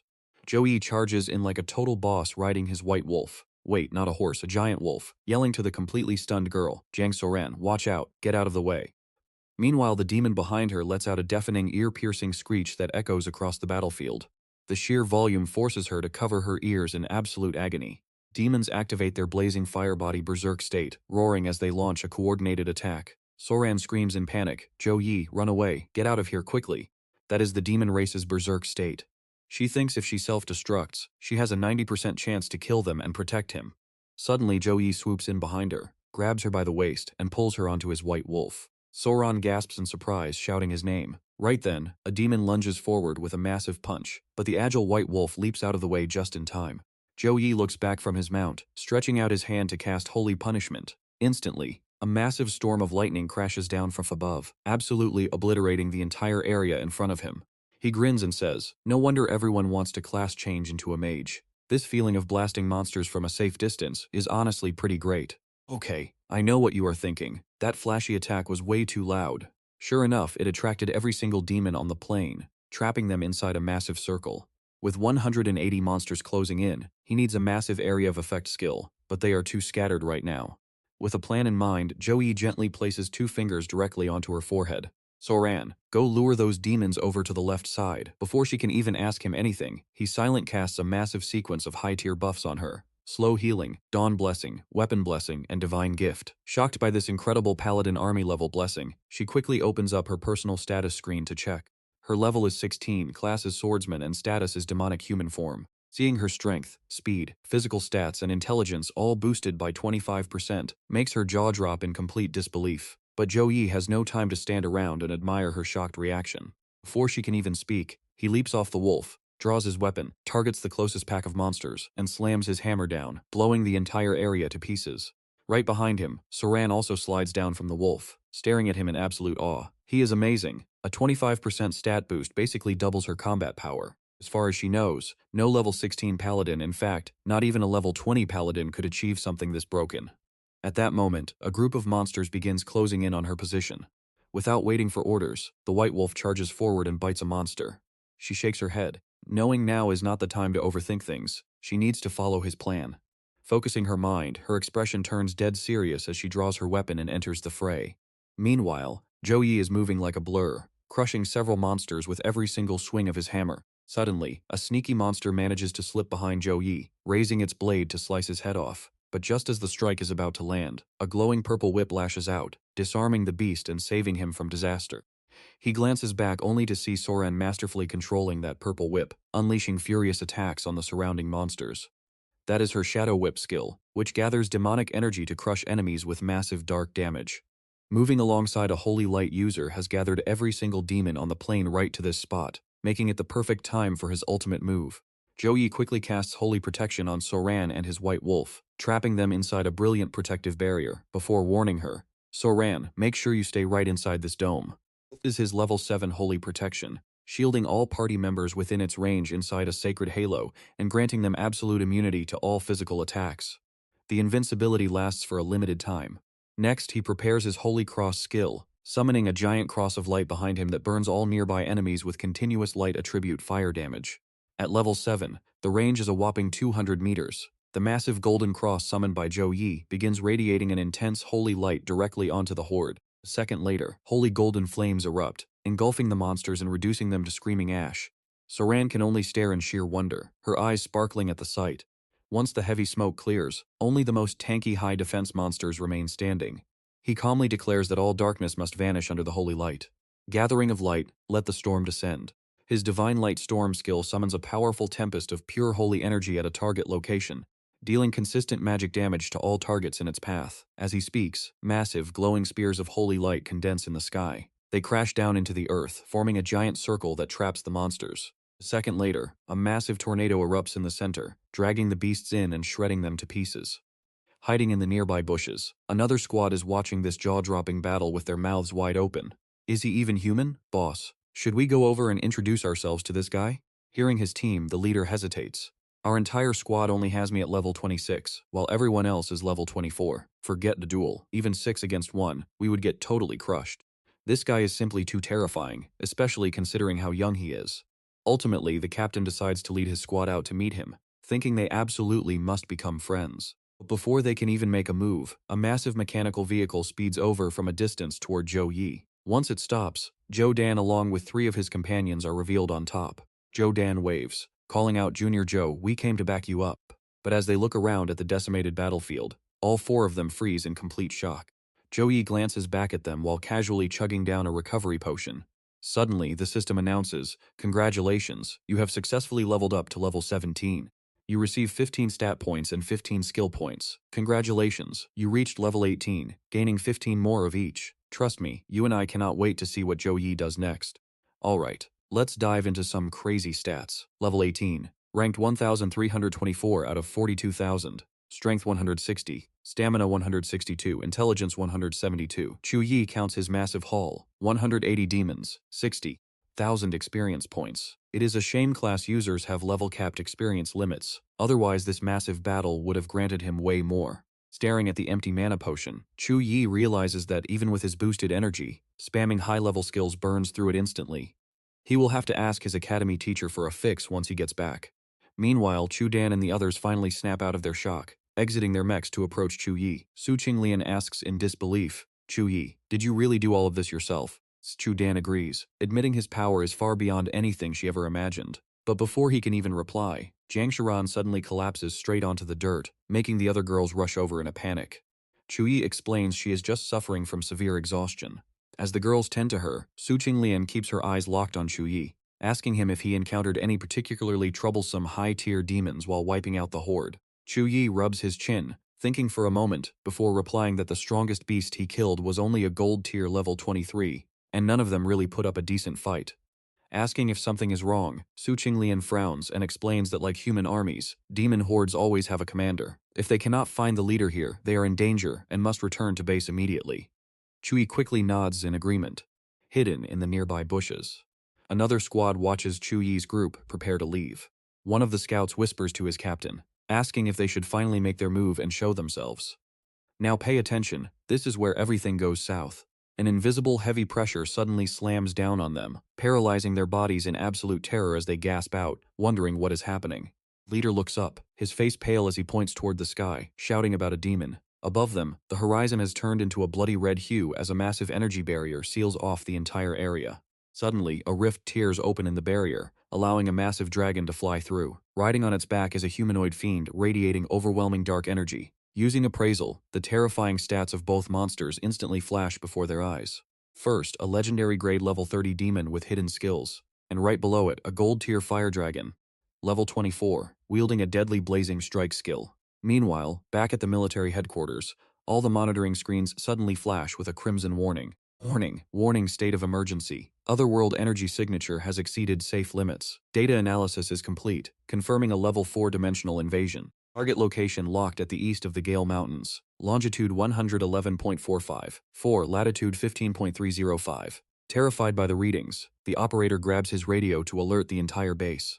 "We have a level 4 dimensional rift. All active Legion members must assemble for battle immediately. I repeat, a level 4 rift is active. All combat forces prepare for immediate deployment. All warriors and knights of the Snow Dragon Legion, wrap up training and move out now. The priest squad must prepare for healing support, keeping their mana pools fully charged." Meanwhile, the logistics division is to distribute mana cores and crystals to the front lines. Mages of the Snow Dragon Legion lock onto coordinates longitude 111.454, latitude 15.305, and initiate a massive teleportation array. Within moments, rows of fully armed soldiers stand in perfect formation inside glowing gold magic circles. The scout delivers his report to the Legion leader. Shu Yuzhou draws his blade, pointing it forward as he roars. "We are the sword that cleaves all trials, the shield that guards this land." The army echoes his war cry in unison, their voices shaking the ground. Satisfied, Shu Yuzhou orders them to march. Now, let's pause and look back a few minutes earlier inside the demon lair. Sitting on his throne, the commander demon gazes down at his massive army. He claims every single soldier was hand-picked by him over the last 6 months. Yet, right before their departure back to the demon realm, 100 of his precious kin were brutally slaughtered. With only half a day left before they leave, he declares they must go wild one last time. Below him, the bloodthirsty monsters roar in pure excitement, praising their prince for his absolute generosity. Back in the present, the demon leader glares down from his fiery beast at Zhou Yi's group, roaring that he will absolutely never forgive what they did. He vows to rip out their souls and burn them in the depths of hellfire. With a dark chant, the demon commander, Olimus, son of the devil, activates his high-level summoning magic. Dozens of silver and gold-tier demons materialize in flashes of dark light. Quickly casting appraisal, Su Qinglian scans the horde only to freeze in fear. A legendary-grade demon is leading them. There are gold-tier demon knights and silver-tier demon sorcerers. With a grim expression, she draws her blade, steps ahead of Zhou Yi, and tells him that the Qingluan squad will cover him. She orders him to break out the second he sees an opening. Chu Dan and the other girls step forward too, blocking him with their bodies, urging him that he absolutely must survive this. They all know he is the most monstrous genius they have ever seen. With potential like his, they are willing to lay down their very lives to keep him safe. Right then, a massive gold magic circle erupts in the sky, catching everyone's attention. They gasp in relief, realizing it is the powerful Snow Dragon Legion. Their entire ranks are filled with elite class users of level 30 or higher, and their legendary commander is a level 51 warrior. But while the girls celebrate their rescue, Zhou Yi frowns, highly suspicious of why the Legion did not warp directly to their location. His doubts are answered in the worst way possible. Across from them, the demon commander suddenly bursts into a mocking laugh. He sneers, telling them they can relax because the barrier protects them, and their reinforcements cannot break inside. Su Qinglian looks up in horror, realizing that the massive army of soldiers on the gold arrays is indeed blocked by the blood-red shield. Outside the red shield, Xu Yuzhou turns to Wang Liang in anger, demanding to know what went wrong and why their teleportation coordinates were shifted so far off target. Wang Liang presses his palm against the crimson barrier, analyzing it before grimly explaining that this is the Dark Flame Wall, a high-level forbidden spell used by the demon race. Once activated, the space within is completely locked down, and all attacks from the outside are entirely blocked. They would need the combined strength of at least 2 more legions to shatter it, otherwise they must wait for it to fade on its own. Frowning, Xu Yuzhou asks how long they would have to wait for the barrier to dissipate. Wang Liang replies, 5 minutes. Hearing that, Xu Yuzhou closes his eyes and exhales a heavy sigh, giving a grim order to record the identities of those trapped inside. Once the dust settles, their families will have to be notified to collect their bodies. Wang Liang quietly nods. Meanwhile, deep inside the barrier, a sudden system chime rings in Chu Yi's head, warning him that a legendary demon has appeared, triggering a brand new quest. The objective is to eliminate the demon, with no penalty for failure. The reward? An S+ grade talent and a liquid luck potion. Staring at the screen, Chu Yi grins, excited that a new quest has finally arrived. With a sudden burst, a brilliant golden light wraps around Chu Yi as he bypasses the girls and walks to the front. Su Qinglian grabs his arm in a panic, calling out his name. Demon leader laughs, mocking the kid's intense killing intent. He declares that since Chu Yi was the one who slaughtered his kin, he will personally rip him to shreds. And trust me, you and I are about to see an absolute beatdown next. Get ready, because you and I are about to watch a legendary showdown. The demon commander charges on his fire dragon, promising eternal pain, while Zhou Yi brushes off Su Qinglian to draw his weapon. Right then, the fire dragon unleashes a devastating blast of magic from its massive jaws. Su Qinglian screams out in panic, but a calm Zhou Yi simply readies his massive hammer. He swings, launching a brilliant golden arc of divine energy that completely rips right through the beast's magic attack, flying further up to slice clean through the fire dragon's massive wing. With its wings severed, the colossal beast loses control and plunges straight down to the earth. Demon Commander freefalls right along with it. A split second later, the dragon's massive body slams into the dirt with a deafening crash, lying completely motionless. The commander lands safely but is left momentarily dazed. Seizing the opening, Zhou Yi instantly teleports behind him and swings his hammer for a lethal strike. Sensing danger, the demon swings wildly backward, only shaving off Zhou Yi's shoulder armor. But his relief is short-lived as a blinding flash of golden light flies straight toward his face. He barely blocks it, using the impact to leap backward. Staring at the shattered earth where he stood just a second ago, the commander cannot believe his own eyes. How is this possible? A mere level 18 human holding his own against me. Zhou Yi rests his hammer, cracking his knuckles as he calmly tells the demon he put up a decent fight. And by the way, you are the very first legendary monster I have ever faced. You filthy human. Now keep your eyes on the screen here as the furious demon commander lunges forward. Zhou Yi leaps high to dodge the strike, retaliating with a massive glowing crossblade that slams down hard. The stun effect of the pure white blade lands successfully, but knowing it will not last long, Zhou Yi watches as the commander recovers just in time to summon his flame demon shield. Staring at the barrier blocking his thunderstrike, Zhou Yi wonders if even his radiant retribution is useless against this beast. Standard attacks are clearly not enough for this tanky legendary demon. It looks like he has no choice but to unleash the special skill rewarded by the system after his final exam. Meanwhile, the furious commander orders his vast army to destroy Zhou Yi. The demon horde charges forward, screaming and howling, but our hero ignores them completely as divine holy light begins to envelop him. His body floats slowly into the air, radiating powerful waves of golden mana. Below, everyone watches him, unable to look away. Zhou Yi raises both hands, manifesting a massive swirling vortex in the sky. As a colossal divine hand emerges, it feels like an ancient terrifying god is about to descend.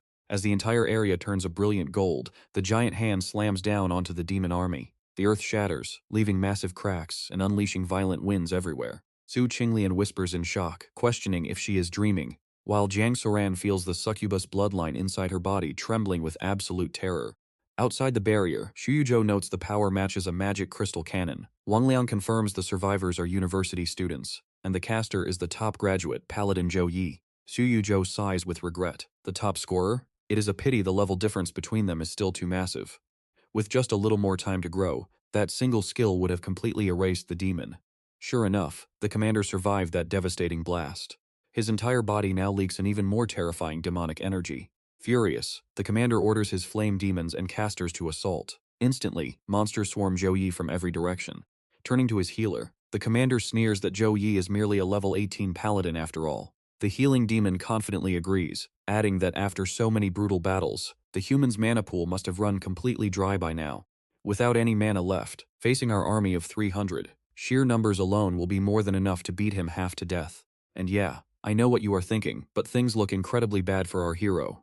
While the commander grins, Zhou Yi realizes the hand of God has completely drained his mana, and his gear recovery is just far too slow to help him right now. He must rely on his own raw strength. Suddenly, a glowing skill menu appears right before his eyes. It is Holy Descent, an S-Rank, one-time secret technique of the Temple Knights. Activating this legendary skill requires absolutely zero mana and completely ignores all silence effects. Additionally, it grants a portion of the Light God's ultimate power, boosting all 4 of his primary stats according to his body's endurance limit. All holy and light element skills temporarily gain 5 extra levels, while his health, stamina, and mana regeneration rates are multiplied by a whopping 20 times. The effect lasts for a brief period, but once it ends, he will fall into a severely weakened state. Second later, a massive beam of light pierces the red barrier from above, shining directly on Zhou Yi. What is going on? The confused commander looks up to see Zhou Yi floating in a golden pillar of light, embraced by a goddess with 3 pairs of wings. Glowing feathers drift down from above, burning any demon they touch into absolute ash. Xu Yuzhou reaches out to touch a stray feather, gasping in utter shock that this kid is actually using the divine descent. Huang Liang, the deputy leader of the Snow Dragon Legion standing nearby, asks in curiosity what the divine descent skill actually is. It is the ultimate peak skill that Godpath classes can master. I once saw a priest use it to fully restore an entire army's condition in an instant. That divine power alone kept our troops alive, waiting for reinforcements while surrounded by 3 massive demon legions. A god's power is vast as the ocean. Even without us, he could wipe out these demons alone. Lo, the commander's eyes widen as he screams in pure disbelief. This is impossible. That is clearly a peak secret skill, but he is only a level 18 paladin. The evil mage standing behind him quickly warns him, "Your Highness, once divine descent is cast, only equal divine energy can interrupt it. If he successfully finishes this ritual, our entire army will be completely wiped out." Just like that, the roles of attacker and defender have completely swapped. How long to activate the valley's dark barrier magic circle? 1 minute, the mage replies. I see, now is the time for you to prove your loyalty. Understood, the mage replies, then shouts to the crowd, all demons charge, right after he is the very first to sacrifice his own soul. Great Demon Lord Alima, I Roskin offer everything I am to honor you. Great Demon Lord Alima, I Beta, offer my entire being out of pure, deep respect for your glory. One by one, hundreds of demons chant and willingly sacrifice their souls, which are then immediately absorbed by their dark leader. Watching the dark power grow stronger, the goddess looks down in utter disgust, calling them pathetic creatures. She raises Zhou Yi's hand to point at the demon, and his eyes instantly glow. A massive beam of pure light shoots from his palm, heading straight for the demon lord who is still busy absorbing souls. CC. And that is where we leave it, with a massive explosion that will definitely keep us waiting for more. Alright, you and I are jumping right into the action where the dust clears, revealing the demon lord is still standing. Even worse, he is gathering a massive fireball. This fiery doom is his strongest innate skill, compressing raw fire elements to their absolute limits. Surface temperature can reach 15 million degrees Celsius. Without my clan's sacrifice, I could never have unleashed this power, the demon lord mutters before screaming, "Die, holy knight." He hurls the massive flame sphere straight at Zhou Yi, but his hopes are instantly crushed. As the smoke dissipates, Zhou Yi is still standing tall, without a single scratch on him. Realizing they are on completely different levels, the demon lord panics. He scrambles toward the magic circle to make a quick escape, but Zhou Yi has no intention of letting him off the hook. "Heretic, in the name of God, I sentence you to death." With a wave of Zhou Yi's hand, a divine beam of light crashes down from the sky, instantly vaporizing the demon lord. "I am going back. My mission is complete. My glory remains." Returning to the Holy Realm, the demon lord mutters before drawing his very last breath. Watching their leader fall, the demon horde panics. "What do we do? Our lord is dead. The teleportation circle is destroyed. How will we ever get back to the Holy Realm?" "It is finally over," Zhou Yi mutters before his strength completely drains, and he loses consciousness. His exhausted body begins falling straight down through the air. Zhou Yi, Jiang Shiran and the Qingluan squad rush forward in panic. The deputy commander of the Xuelong Legion quickly orders, "Priest, check his condition immediately. Team 1, Team 2, quickly search for any surviving class members nearby." Meanwhile, Zhou Yi feels a heavy weight on his chest, making it hard to breathe. Is this sleep paralysis? Am I dying? Panicking, he suddenly bolts awake. Opening his eyes, he realizes he is in a hospital room. And yes, there is literally a 50-kilogram weight crushing him. Jiang Shiran rubs her sleepy eyes and gasps, "Zhou Yi, you are awake. You have been asleep for 2 whole days and nights. Let me go tell the others. Oh, and thank you for saving me." She suddenly plants a kiss on his cheek before running off blushing. What a girl, Zhou Yi thinks. But pay attention here, because his system interface suddenly pops up, showing his incomplete daily quests. 200 squats, incomplete. 200 sit-ups, incomplete. Sleeping for 2 days cost me 2 daily rewards. Let's see if the achievement rewards from defeating the boss can make up for it. The achievement quest for defeating the demons is complete, and the rewards are being sent. Congratulations, you have unlocked the legendary S+ tier innate talent, Death Resistance. With Death Resistance, your body can literally defy death and rapidly heal from any damage you take. On top of that, congratulations, you have received the S-tier magic potion, Liquid of Luck, which boosts your fortune for 12 hours after drinking. A healing talent? Almost every class has something similar, but the actual effects vary wildly. Since this is an S+ tier talent named Death Resistance, it is bound to be something absolutely legendary. Sighted, Zhou Yi summons a dagger and stabs himself in the chest without a single second of hesitation, and pulls the blade out. Watching the flesh heal at lightning speed, Zhou Yi is completely blown away. Fully healed in just 2 seconds? This is insane. With this, normal battle damage won't affect him, massively boosting his overall survival rate. What if it is a major life-threatening injury? Curious, Zhou Yi instantly summons a giant battle axe. But after thinking it over, he decides not to do anything too stupid and puts the axe away. He turns his attention to the Liquid of Luck. How much of a boost is it, exactly? Will he stumble upon high-grade weapons on the street? Or maybe pull god-tier gear from a random shop? A potion like this holds endless possibilities, so he decides to save it. Just as he is about to close the menu, a new notification catches his eye. Seer Holy Flame Ring, summoning a glowing halo that grants the user full control over the fire element, increasing the fire and light element damage of the caster, and all nearby allies by 20% for a limited time. Holy Flame Ring, where did this suddenly come from? Mysterious skill, S+ tier protection of the Holy Archangel. Alright, here is the part you and I need to watch closely. The Holy Flame Ring is boosted by Divine Angelic Protection, meaning its use can raise all light and fire elemental skill damage by a massive 40%. If I activate both the Holy Flame Ring and Light Punishment, won't I basically become a dual-element lightning and fire mage? As Zhou Yi's mind wanders, a sudden creak at the door pulls him back to reality. A young man he has never seen before walks in to visit him. After taking a seat, the visitor says, "Class member Zhou Yi, thanks to your quick action in wiping out those monsters and destroying the portal, we captured so many demon prisoners." Zhou Yi humbly replies, "You are too kind, I just did what I could." "Did you need something from me?" The man answers, "Our commander wanted to thank you personally, but he is too busy so I came in his place. Even though your final strike destroyed half of the Dark Valley, the traces of the demon descent were preserved perfectly. Our legion has uncovered the demon's secrets, and the commander is already reporting it to the higher-ups." Saying this, he activates a glowing sphere, instantly turning the room into a virtual vault of legendary items right before Zhou Yi's eyes. These are resources the Xuelong Legion has gathered over hundreds of years. "Don't be shy, just tell me what catches your eye," Wang Liang says generously. Scanning the screen, Zhou Yi is amazed to find high-grade S-tier natural treasures in the inventory. After searching for a bit, Zhou Yi makes his request. Let me look that up for you, Wang Liang replies, tapping the screen. Exactly. Zhou Yi exclaims excitedly. All right then. Wang Liang acts cool on the outside, but inside he is crying. A river. That cost 100 million contribution points, which is basically 3 years of his salary. He will definitely have to make the commander pay for this.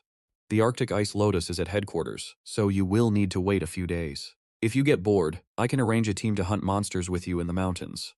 Wang Liang plays it cool as he walks away, but out of Zhou Yi's sight, he cannot help but smirk.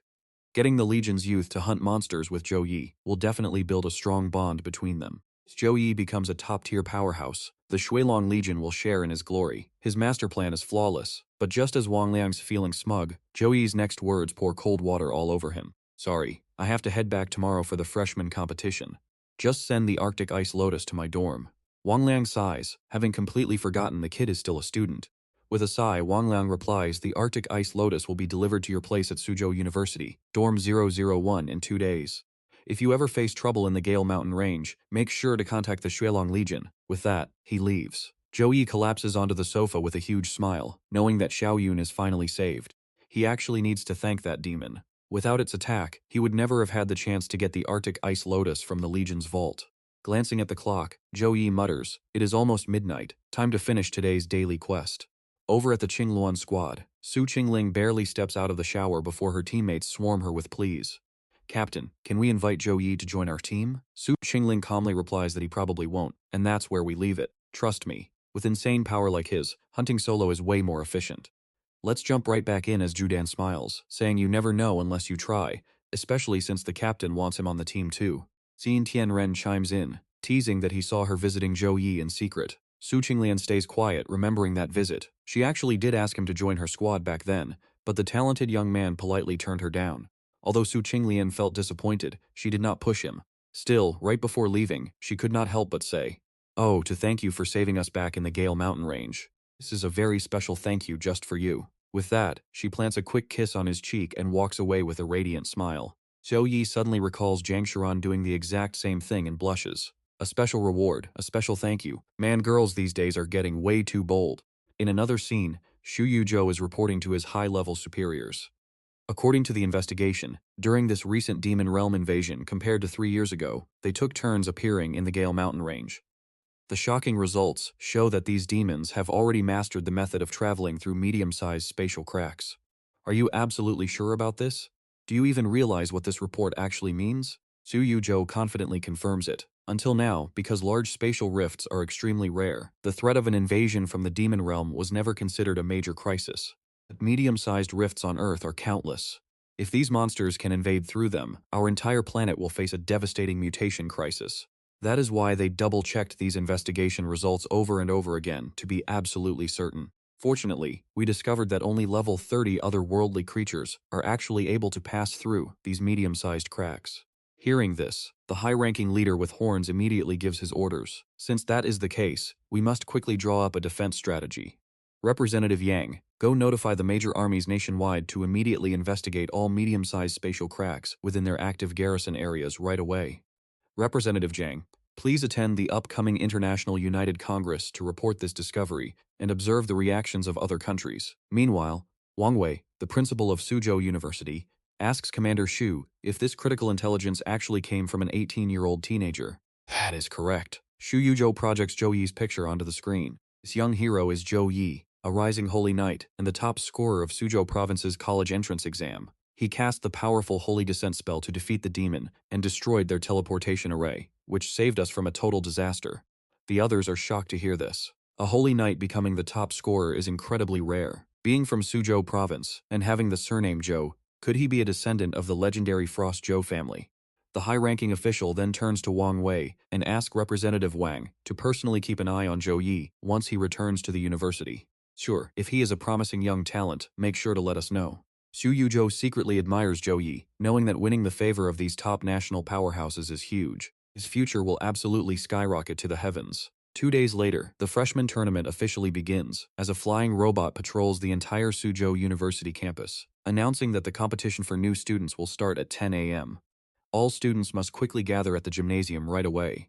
As the start time approaches, the Dean of the War Academy, alongside the Deans of the Weapon and Elemental Academies, proudly welcomes all new students to Suzhou University. Now pay attention to this. The freshman competition is split into 2 stages. First, they challenge a secret realm, ranking everyone by difficulty and clear time, followed by a second stage of free combat. Everyone has 3 opportunities to challenge higher-ranked opponents. And winning means you steal their spot on the leaderboard. While Wu Mang is speaking, Sumir stands there feeling extremely anxious. Why are Zhou Yi and Jiang Shiran still missing? If they do not arrive soon, they will be disqualified from the tournament entirely. She regrets telling him about the extreme cold ice lotus before having solid info. Now everything is ruined, but Sumir is not the only one noticing his absence. The other students are starting to gossip, wondering where the top scorer is. Have you guys seen Zhou Yi anywhere? Nope. Did he seriously forget about the freshman tournament? Probably. He has not returned to campus in a whole month. Honestly, this is great news, since it eliminates our strongest rival right away. Shane Lingfeng overhears this and sneers to himself. He thinks Zhou Yi wasted an entire month of his own time, and now lacks the courage to even show up. Throwing away a golden opportunity like this is just pathetic. Next up is the first stage, challenging the Silver Tier Secret Realm. As soon as Wu Mang finished speaking, the giant portal leading to the dungeon bursts open. Dark flames surge out, covering the entire arena. Because this year's class of freshmen is the strongest in history, to let everyone unleash their full power. This special dungeon includes the standard easy, hard, and nightmare modes.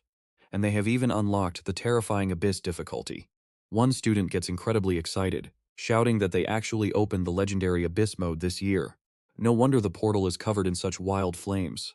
Honestly, that is insane, because the abyss mode is supposedly 10 times more terrifying than the nightmare level.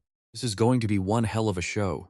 Let's watch closely as the students eagerly prepare to enter the dungeon, packing their absolute best gear, magic potions, and top-tier weapons for the battle. Begin. As soon as Wu Mang gives the command, the dungeon statistics pop up on screen. This is the Fobong Lair, level 12 to 19. Selected difficulties range from easy to abyss, requiring teams of 1 to 6 players. Warning, inside this dark and gloomy forest lives a pack of ferocious Fobongs. Rumor has it that a human body cannot even fill the belly of a small young Fobong. In an instant, all the freshmen are teleported into the dungeon. Watching the screens show almost everyone choosing Nightmare or Abyss difficulty, Wu Mang smiles, thinking not bad at all. They are all full of energy and eager to fight. But just then, Wu Mang notices something highly unusual. Why are candidates numbers 001 and 003 completely missing? Sumir nervously reports that candidate 001 and 003 went to train in the Gale Mountain Range and have not returned yet. Hearing this, the dean yells in anger. Wu Mang angrily snaps. This tournament decides their entire future and resources. How dare they be late for something so critical? These young kids get a high rank and immediately become arrogant, completely ignoring their important duties. Dean Zhou Yi is not that kind of person. He only did this because, before Sumir can even finish defending him, Wu Mang waves his hand to cut her off. A student like that needs to learn discipline. If they do not show up, disqualify them immediately and rank them dead last. But right at that moment, Zhou Yi arrives carrying Jiang Shiran on his back. We are so sorry for being late. Without wasting a second, he and Jiang Shiran choose the Abyss difficulty and are instantly teleported right into the heart of the dungeon. System alert. You have entered Fobong Lair on Abyss difficulty. Warning, Abyss tier monsters are completely frenzied, so remember to use the return portal. Zhou Yi just smiles, hoping this place is as tough as they say. As he speaks, he activates a massive stack of buffs, including Blessing of Dawn, Gift of Courage, God's Gift, and Guardian's Gift, pulling out his weapon to prepare for battle. Ahead of him are level 17 silver-grade Fobong warriors with swift protection and frenzied attack, alongside level 18 Dark Chariot Fobongs. They have silver quality, holding Fortitude Aura and War Trample. Zhou Yi quickly scans the details of the roaring beasts preparing to charge right at him. Hoping they can push his limits, Zhou Yi leaps and swings his massive hammer. And trust me, you are going to want to see this fight. Alright, you and I are diving into the action where Jiang Shanyan unleashes his B-tier skill, Swift Shadow Army Breaker Slash, firing relentless sword chi to pierce the enemy's defense. Meanwhile, Shen Lingfeng charges his power. This elite student uses his C-tier skill, Cyclone Heart Piercing Thrust, spinning into a leap to knock his enemy out cold. However, facing 16 dungeon specters attacking him all at once still leaves him feeling dizzy and overwhelmed. Watching the students on screen, the judges start sharing their first impressions. Overall, they are pretty impressed with how this year's freshmen are holding up. Simulation is the toughest secret dungeon our academy owns. In previous years, freshmen got wiped out instantly, getting disqualified right away. But this year, they are actually holding their ground. Seeing this, Wu Mang orders the tech team to pull up screen 001. I need to see what level 001 has reached after wasting a whole month in the Gale Mountain Range. The screen immediately flashes to show Zhou Yi. We see him surrounded by thick smoke as the system notification suddenly pops up, congratulating him on clearing the first wave by eliminating 16 dungeon specters. Clear time, 5 seconds. This insane result has the Dean of the Elemental Academy, Zhou Huayang, screaming in absolute disbelief. 5 seconds to clear? How did Zhou Yi get such a powerful flame effect to instantly wipe out those monsters using just a support skill like Sacred Halo? Tong Qi, Dean of the Weapon Academy, can only guess, unless his intelligence stat is insanely high. Seeing this for the first time, even Wu Mang does not dare to jump to conclusions, keeping his analysis cautious. High damage can come from many factors, like a massive intelligence stat, powerful buffs, or a top-tier talent. One battle does not prove everything, but Zhou Yi clearly did not waste his month. Now, pay attention here, because while the judges are losing their minds over his performance, our main character is just focusing on his next move. Punishment of Light. As Zhou Yi speaks, thousands of bright lightning bolts crash down, sending the monsters straight to their graves. Right after, another system notification pops up on the screen. Congratulations on clearing the second stage, defeating 200 dungeon specters in just 1 minute and 23 seconds. Riding his momentum, Zhou Yi uses his Spear of Victory, successfully passing the third stage in 3 minutes and 29 seconds. By clearing the Abyss tier dungeon, with a clear time of 4 minutes and 57 seconds, and a SSS rank evaluation, he has officially claimed the top spot on the dungeon leaderboard. Clear rewards include a B+ tier skill book, Hammer of Repentance, 13,212 experience points, 25 free attribute points, and 25 skill points. The Hammer of Repentance, swinging a hammer filled with divine power at enemies to deal massive damage. As the first person to clear the stage, he has unlocked a new talent achievement. He must choose one of 3 options. Option 1, Focus Aura, A rank, increasing nervous response speed by 30%, with a 30% chance to prevent skill interruption during casting. Option 2, Haste, A rank, steadily increasing movement speed after entering combat up to a maximum of 50%. Option 3, Steadfast Protection, A rank, increasing damage resistance by 30% when using a shield as a weapon. Receiving this notification, Zhou Yi is completely shocked. Clearing a dungeon can actually award a brand new talent. A class user's strength is heavily tied to their talent.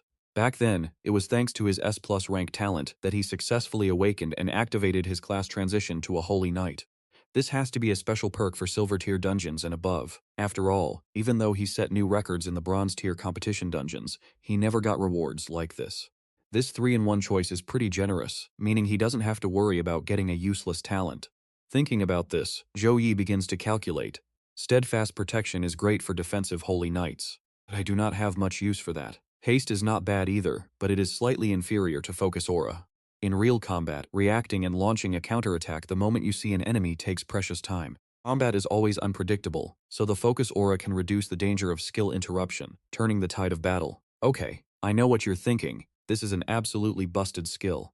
Just then, another portal overflowing with dark energy opens up, and a notification appears on the gate, confirming that the Abyss tier dungeon has been successfully cleared. Do you want to activate the side gate? A repulsive aura flows from the portal. Hopefully, this side gate can actually give him a decent challenge.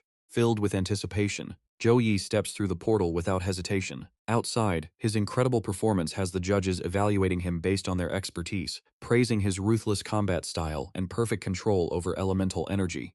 His quick thinking and adaptability are outstanding. Opening this Abyss tier difficulty dungeon was definitely worth it. Zhou Yi is incredibly versatile, mastering not only devastating offensive spells, but also powerful self-buffs, while his close-quarters combat skills are equally jaw-dropping to witness. But his Holy Knight skills are too diverse. Upgrading them all like this will cost a massive amount of resources, which might lead to poor results. Hearing this from Tactical Dean Chenglan, Wu Mang nods in agreement. Yes, that is indeed a problem. Once the freshman competition ends, I will talk to him personally. Hearing this, Tongqi and Zhou Huayang can only exchange wry smiles. Dean Wu, Zhou Yi has not decided on an academy yet, so whatever he chooses, it would be more appropriate for their principal to speak with him. That is true. Everything must wait until he makes his choice. Zhou Yi is extremely proficient in elemental magic, making him a perfect fit for the Elemental Academy. And just like that, the battle to recruit him begins. Suddenly, a voice draws everyone's attention. Principal. Seems everyone is highly satisfied with Zhou Yi. Too bad I arrived late and missed seeing him showcase his full power, Wang Shi says with a chuckle. Switching back to our protagonist, moment he steps through the side gate, a gloomy, death-filled scene unfolds. Staring at a massive mountain of dry bones not far away, Zhou Yi mutters, with a setup like this, was an evil god ritual held here. He gazes intently at the skeleton sitting on the throne. In a world with a god of light, there are bound to be evil gods as well. An evil god is not just another name for the dark god, but a general term for chaotic, mad deities, and there is a huge difference between them. Worshipping light or darkness only requires loyalty, but worshipping evil gods demands pure lives and souls. The infamous Bloody Mist incident a few years ago was caused by a third transition class user who worshipped an evil god, secretly plotting to sacrifice an entire mid-sized city. Tens of millions of lives vanished in a single night. Even though he was eliminated by the army and patrol messengers, the millions of souls devoured by the evil god could never be brought back. Since then, the nation has strictly banned the worship of evil gods, making it punishable by death. Yet these cults keep growing as desperate people willingly throw themselves into the danger. Of course, humans are not the only ones worshipping evil gods. Beasts, elves, and angels are all capable of it. Lost in thought, Zhou Yi steps forward onto the red magic circle painted on the ground. Immediately, the monster's details appear. Dungeon Spectre, level 19. Warning, leader of the Spectre clan. A ghostly form evolved after an evil god ritual. A fresh, pure body after all this time. Human, you smell delicious.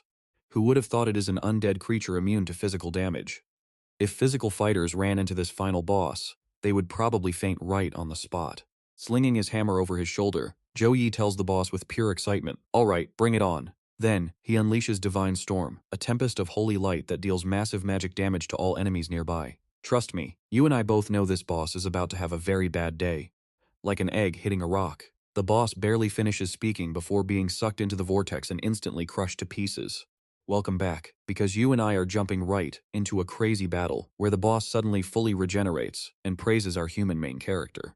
"I admit your holy light is powerful," the boss sneers. "But against the immortal strength given to me by my Lord Demon, you are just throwing an egg against a stone." Seeing the thick energy swirling around Zhou Yi, the boss quickly guesses that with such concentrated holy light, our hero is definitely preparing to unleash his final ultimate move. It is useless. Everything you do is just a futile struggle. Once you waste your ultimate attack, how much energy will you even have left in that body of yours? "Oh, is that so?" Zhou Yi sneers, aiming his hand directly at the boss. Instantly, a massive energy sphere blasts right into the monster, making it scream in agony. But even as its body begins to disintegrate, it still boasts that Zhou Yi can never truly destroy it. What nonsense! Saying this, Zhou Yi stands his ground and fires consecutive light orbs at the boss, completely obliterating it once and for all. Congratulations on clearing the dungeon in just 1 minute and 12 seconds. As a clear reward, you have received 7,113 experience points. Congratulations on reaching level 19 and receiving the common grade bear monster horn. As expected, infinite resurrection is just an illusion. It seems that once you completely drain its pool of energy, it can finally be killed. Before leaving the secret dungeon, Zhou Yi looks back thoughtfully. The moment he first entered this space, he detected a faint, chaotic, and violent surge of energy lingering in the air. Specific source of power was definitely not elemental energy. However, when activating his god descending art, the sensation of power felt quite familiar. Since that bizarre force depleted slightly when the specter revived for the first time, he figured its resurrections had a hard limit. The real key to winning is killing the ghost repeatedly, forcing it to drain the pocket dimension's energy until nothing is left. Now, pay attention here, because while Zhou Yi finishes easily, other students are still struggling painfully just to get by. Aside from those crushed by the boss, some elites manage to defeat it, with Shen Lingfeng being a prime example. This side stage is incredibly tough. Fortunately, I leveled up twice recently, allowing me to clear it in just under 8 minutes. With that smug thought, Shen Lingfeng leaves the dungeon. Meanwhile, Gokak Ken, the head of logistics, smiles in utter amazement, wondering how Zhou Yi could possibly use an S-rank skill like Hand of God. As Zhou Yi steps out, the instructors start gossiping, wondering if he stumbled into a shortcut. But others laugh it off, saying no other freshman could pull off a shortcut like that anyway. True, our Holy Knight definitely has secrets. An S-rank skill is not something a student from a poor base city can easily obtain. Could it be that he is connected to someone big? Before the teacher can finish, the principal cuts him off with a loud, meaningful cough. Sensing the hint, he shuts up immediately, though he remains completely baffled as to why the principal is protecting this kid. Meanwhile, Tamini stares closely at Zhou Yi and gasps in surprise, realizing that his power level seems completely off. Why is he already at level 19? The others overhear this and instantly start murmuring, is he really level 19? When the exam rankings dropped, Zhou Yi was only level 13. Even an Abyss-tier dungeon cannot jump someone up 6 full levels. This guy is a monster. But Wang Wei speaks up, revealing he knows the real truth behind this insane feat. He explains that after registering, Zhou Yi went out into the wild to hunt monsters. During his journey through the Gale mountain range, He farmed massive rewards and had already hit level 18 before even entering this exam dungeon. Since he soloed the entire Flame Demon Legion, conquering this freshman competition is literally child's play for him right now. Soon as Shen Lingfeng steps out of his dungeon, he spots Zhou Yi already waiting outside and freezes in complete disbelief. Why is this guy here? Is it actually possible that he cleared the trial before me? Now, you and I both know this is total cope, but he starts lying to himself, claiming Zhou Yi must have failed the bonus stage. He believes his elite family bloodline can never lose to some poor northern commoner. Telling himself this, Shen Lingfeng deactivates his skills and calms down.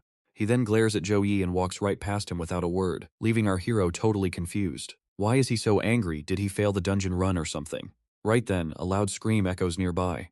Zhou Yi looks over to find Jiang Shanran falling face first out of the dungeon portal. "Watch out," he yells, dashing forward with lightning speed to catch her. "Brother Zhou Yi, you really cleared the dungeon faster than me," she chirps, as he stares back at her in complete confusion.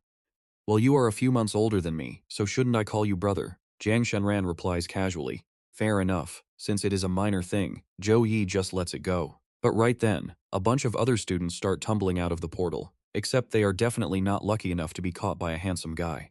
To make matters worse, they clearly had a brutal time inside, immediately groaning in absolute pain and begging for medical assistance the second they hit the floor. "Medical team, hurry up and treat them," To My Knee orders urgently while rushing over to heal a severely injured boy. An hour later, every single student has finally made it out alive. Gomang closes the secret domain portal and announces that Phase 1 is officially over and the official rankings will now be revealed. At last, the moment everyone has been waiting for. Shen Lingfeng smiles with arrogance, but his face instantly deforms when he looks at the scoreboard. Rank 1, Zhou Yi. Dungeon clear time, 1 minute and 12 seconds. 2, Shen Lingfeng. Dungeon clear time, 13 minutes and 35 seconds. Side stage clear time, 7 minutes and 42 seconds. Rank 3, Jiang Shanran. Rank 4, Tong Halan. Rank 5, Tan Feng. Did he really clear the Abyss dungeon before me, and over 15 minutes faster? He simply cannot accept this brutal reality. Going completely mad with rage, Shen Lingfeng clenches his fists, cursing silently. "Zhou Yi, you stole my top exam scorer title, and now you steal my spot in this freshman tournament." No matter what tricks you used, Shen Lingfeng glares daggers at Zhou Yi, swearing to crush him under his feet. Oblivious to this inner meltdown, Zhou Yi only notices his dramatic glaring and wonders why the guy is staring so hard. Next up, the second phase free challenge round officially begins. With a clap of No Mang's hands, a series of floating battle arenas suddenly materialize in the sky. Each fighter gets 3 challenge attempts, with a 5-minute rest period after each fight. The second phase is finally here, and I want to challenge the student ranked 754. A class is not suited for fighting monsters, but it is perfect for player versus player duels. I want to challenge rank 86, and I want to challenge Zhou Yi. Shen Lingfeng roars, jumping straight onto the arena and glaring at Zhou Yi. "Step up, Zhou Yi. Let's see who is truly stronger." Jiang Shanran quickly whispers some intel, warning that he is the second-ranked genius from the prominent Jianglin family, possessing the extremely rare Flame Dragon bloodline. Because of you, his dream of taking first place was completely shattered. Yet despite the clear gap in our power, he still lacks self-awareness, driven completely blind by his own petty hatred. Thinking this, Zhou Yi leaps onto the stage. "Give it your all," Shen Lingfeng declares arrogantly. "And trust me, you and I are about to see a legendary clash between a holy knight and a berserker." The moment the referee signals the start, he instantly detonates his power, unleashing his Crimson Flame Fist and Blood Frenzy to charge straight at Zhou Yi. From the spectator stands, Wang Hui instantly recognizes his desperate plan. He wants to end this fight as quickly as possible. Nomang nods in agreement, seeing him immediately activate Blood Rage and Crimson Flame Fist for his ultimate opening strike. Dive into an epic clash. To cut off Zhou Yi's buffs, Zhou Weiyang realizes Shen Lingfeng is a true elite. His battle instincts are sharp, but he is still one step slower than Zhou Yi. The moment Shen Lingfeng realizes his attack did absolutely nothing, he gasps in pure shock. Holy Light Guardian, that is the exact skill he dreaded the most, and yet his attempt to stop it was a fraction of a second too late. Shen Lingfeng is filled with regret. Smart move. Your attack was fast, but my Holy Light Guardian takes only 0.1 seconds to activate. Zhou Yi sneers, holding up a penitence amulet. I actually hoped you would give me a decent fight, which is why I held back from attacking first. Sorry, you just couldn't get me excited. With that, Zhou Yi swings his massive hammer, smashing it straight into Shen Lingfeng's face and sending him crashing down. How did he shatter my flame shield so instantly? And where did this insane power come from? While Shen Lingfeng is distracted, he suddenly realizes Zhou Yi is already right in front of him, hammer raised and ready to deliver another devastating blow. No time to dodge, I cannot lose here. But as Zhou Yi's hammer crashes down, Shenling Feng is violently blasted off the combat stage once again. But this time is completely different. Activating his flame dragon form, he blocks the heavy hammer with one hand and charges forward, throwing punches at light speed. Flame dragon form? Zhou Yi mutters, dodging those rapid-fire attacks effortlessly, moving around like a gentle, untouchable breeze. Deep down, he is slightly envious. Jiang Shiran is like this, and so is Shen Lingfeng. Elite class users always seem to have these broken bloodline trump cards, which is actually pretty impressive. Even with your bloodline active, you are no match for me. Zhou Yi catches his frantic arm, swinging his hammer again, but with a different level of force. My flame dragon bloodline excels in close combat. Witness the true power of the dragon. Dragon breath. With a roar, Shen Lingfeng unleashes a massive stream of fire straight at Zhou Yi. Check this out. That is Dragon Breath, the signature bloodline skill. Shen Lingfeng was actually forced to use his ultimate trump card. Since Zhou Yi has no special bloodline, he is at a serious disadvantage. The crowd screams that he is done for, making an already anxious Jiang Shiran panic even more. On stage, Zhou Yi activates Blue Flame Light Halo, absorbing every ounce of the dragon fire. Shen Lingfeng freezes with dread. Zhou Yi's cold gaze makes him feel like a peasant facing an absolute king. No way. Refusing to accept reality, Shen Lingfeng desperately unleashes another wave of fire, but Zhou Yi just scoffs, telling him his flames are entirely under his absolute control. With a wave of his hand, Zhou Yi gathers the remaining fire, then swings his hammer to redirect the flames. It is finally time to end this match. Using my own flames against me? Keep dreaming. Watch me take back control. Shen Lingfeng tries to dispel the attack, but the fire slams directly into his face, knocking him out cold onto the floor. With Shen Lingfeng knocked out, Zhou Yi takes the win. The referee calls the match, and the medical team rushes in immediately to treat the fallen elite. Screams. Shen Lingfeng. That arrogant berserker. If he actually used his full power, how insane would he be? With his high level and terrifying combat intellect, completely crushing Shen Lingfeng was honestly bound to happen.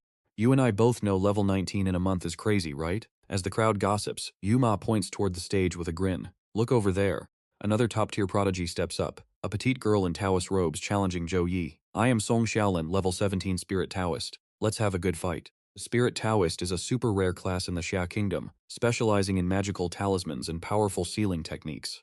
Knowing Xiaoyun's condition needs a seal to control her awakened bloodline, Zhou Yi is thrilled to find a specialist here. He sizes her up, then replies, level 19 Holy Knight, Zhou Yi. Hey Zhou Yi, you definitely held back earlier, right? Please let me experience your true power in this fight. Don't worry, I will stand by and let you activate all your buffs first.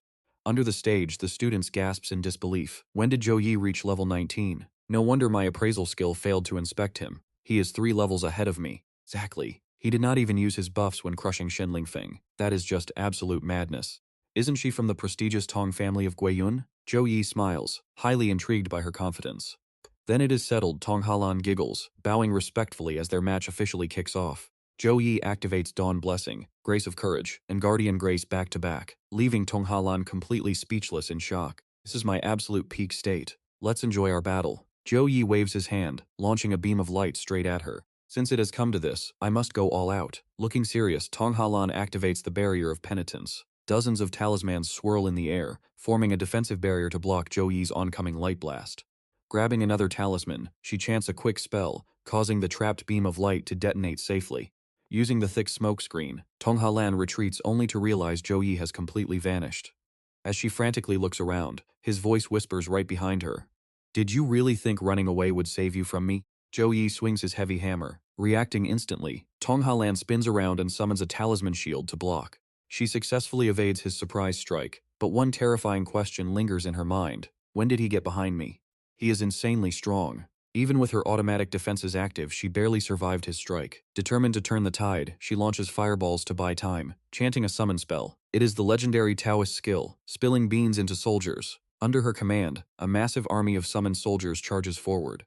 Zhou Yi easily tears through the army with a few sweeps, but they instantly resurrect and continue their relentless assault. The soldiers themselves are weak, but they possess an annoying self-regeneration ability, just like spectral ghost monsters. This is getting annoying. It looks like the only way to destroy them is to cut off their source of mana. Zhou Yi keeps fighting effortlessly, leaving Tong Halan totally baffled. Her formation can easily trap a level 30 class user, yet he handles it so casually. While she is distracted, Zhou Yi slips behind her like the wind, raising his hammer once again. Tong Halan raises her hands instantly, shouting that she surrenders. Zhou Yi wins, but asks in confusion, "Did not you want a real fight?" And honestly, you and I can see they are on completely different levels. She smiles, conceding defeat, while secretly thinking there is no way she is fighting him. This is just a friendly spar. Pushing any further would only end in disaster like Shen Lingfeng. With a cheerful promise to fight again, she jumps off the stage. Zhou Yi casually spins his hammer, looking down at the crowd. Who else wants some? I am standing here waiting for the next challenger.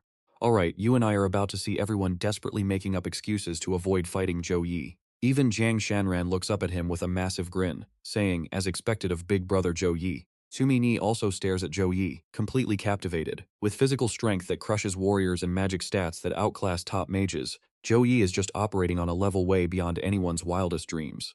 Right then, a skeptical teacher whispers to his colleague, is he seriously from some ordinary, resource-starved family in the north? No way he does not come from a powerful, elite noble lineage. Hopping the freshman rankings. Calling him a genius is a massive understatement. He is a straight-up monster. Meanwhile, Noma notices the tense expressions on the dean's faces, realizing the second round is ending, and the recruitment war is finally about to begin.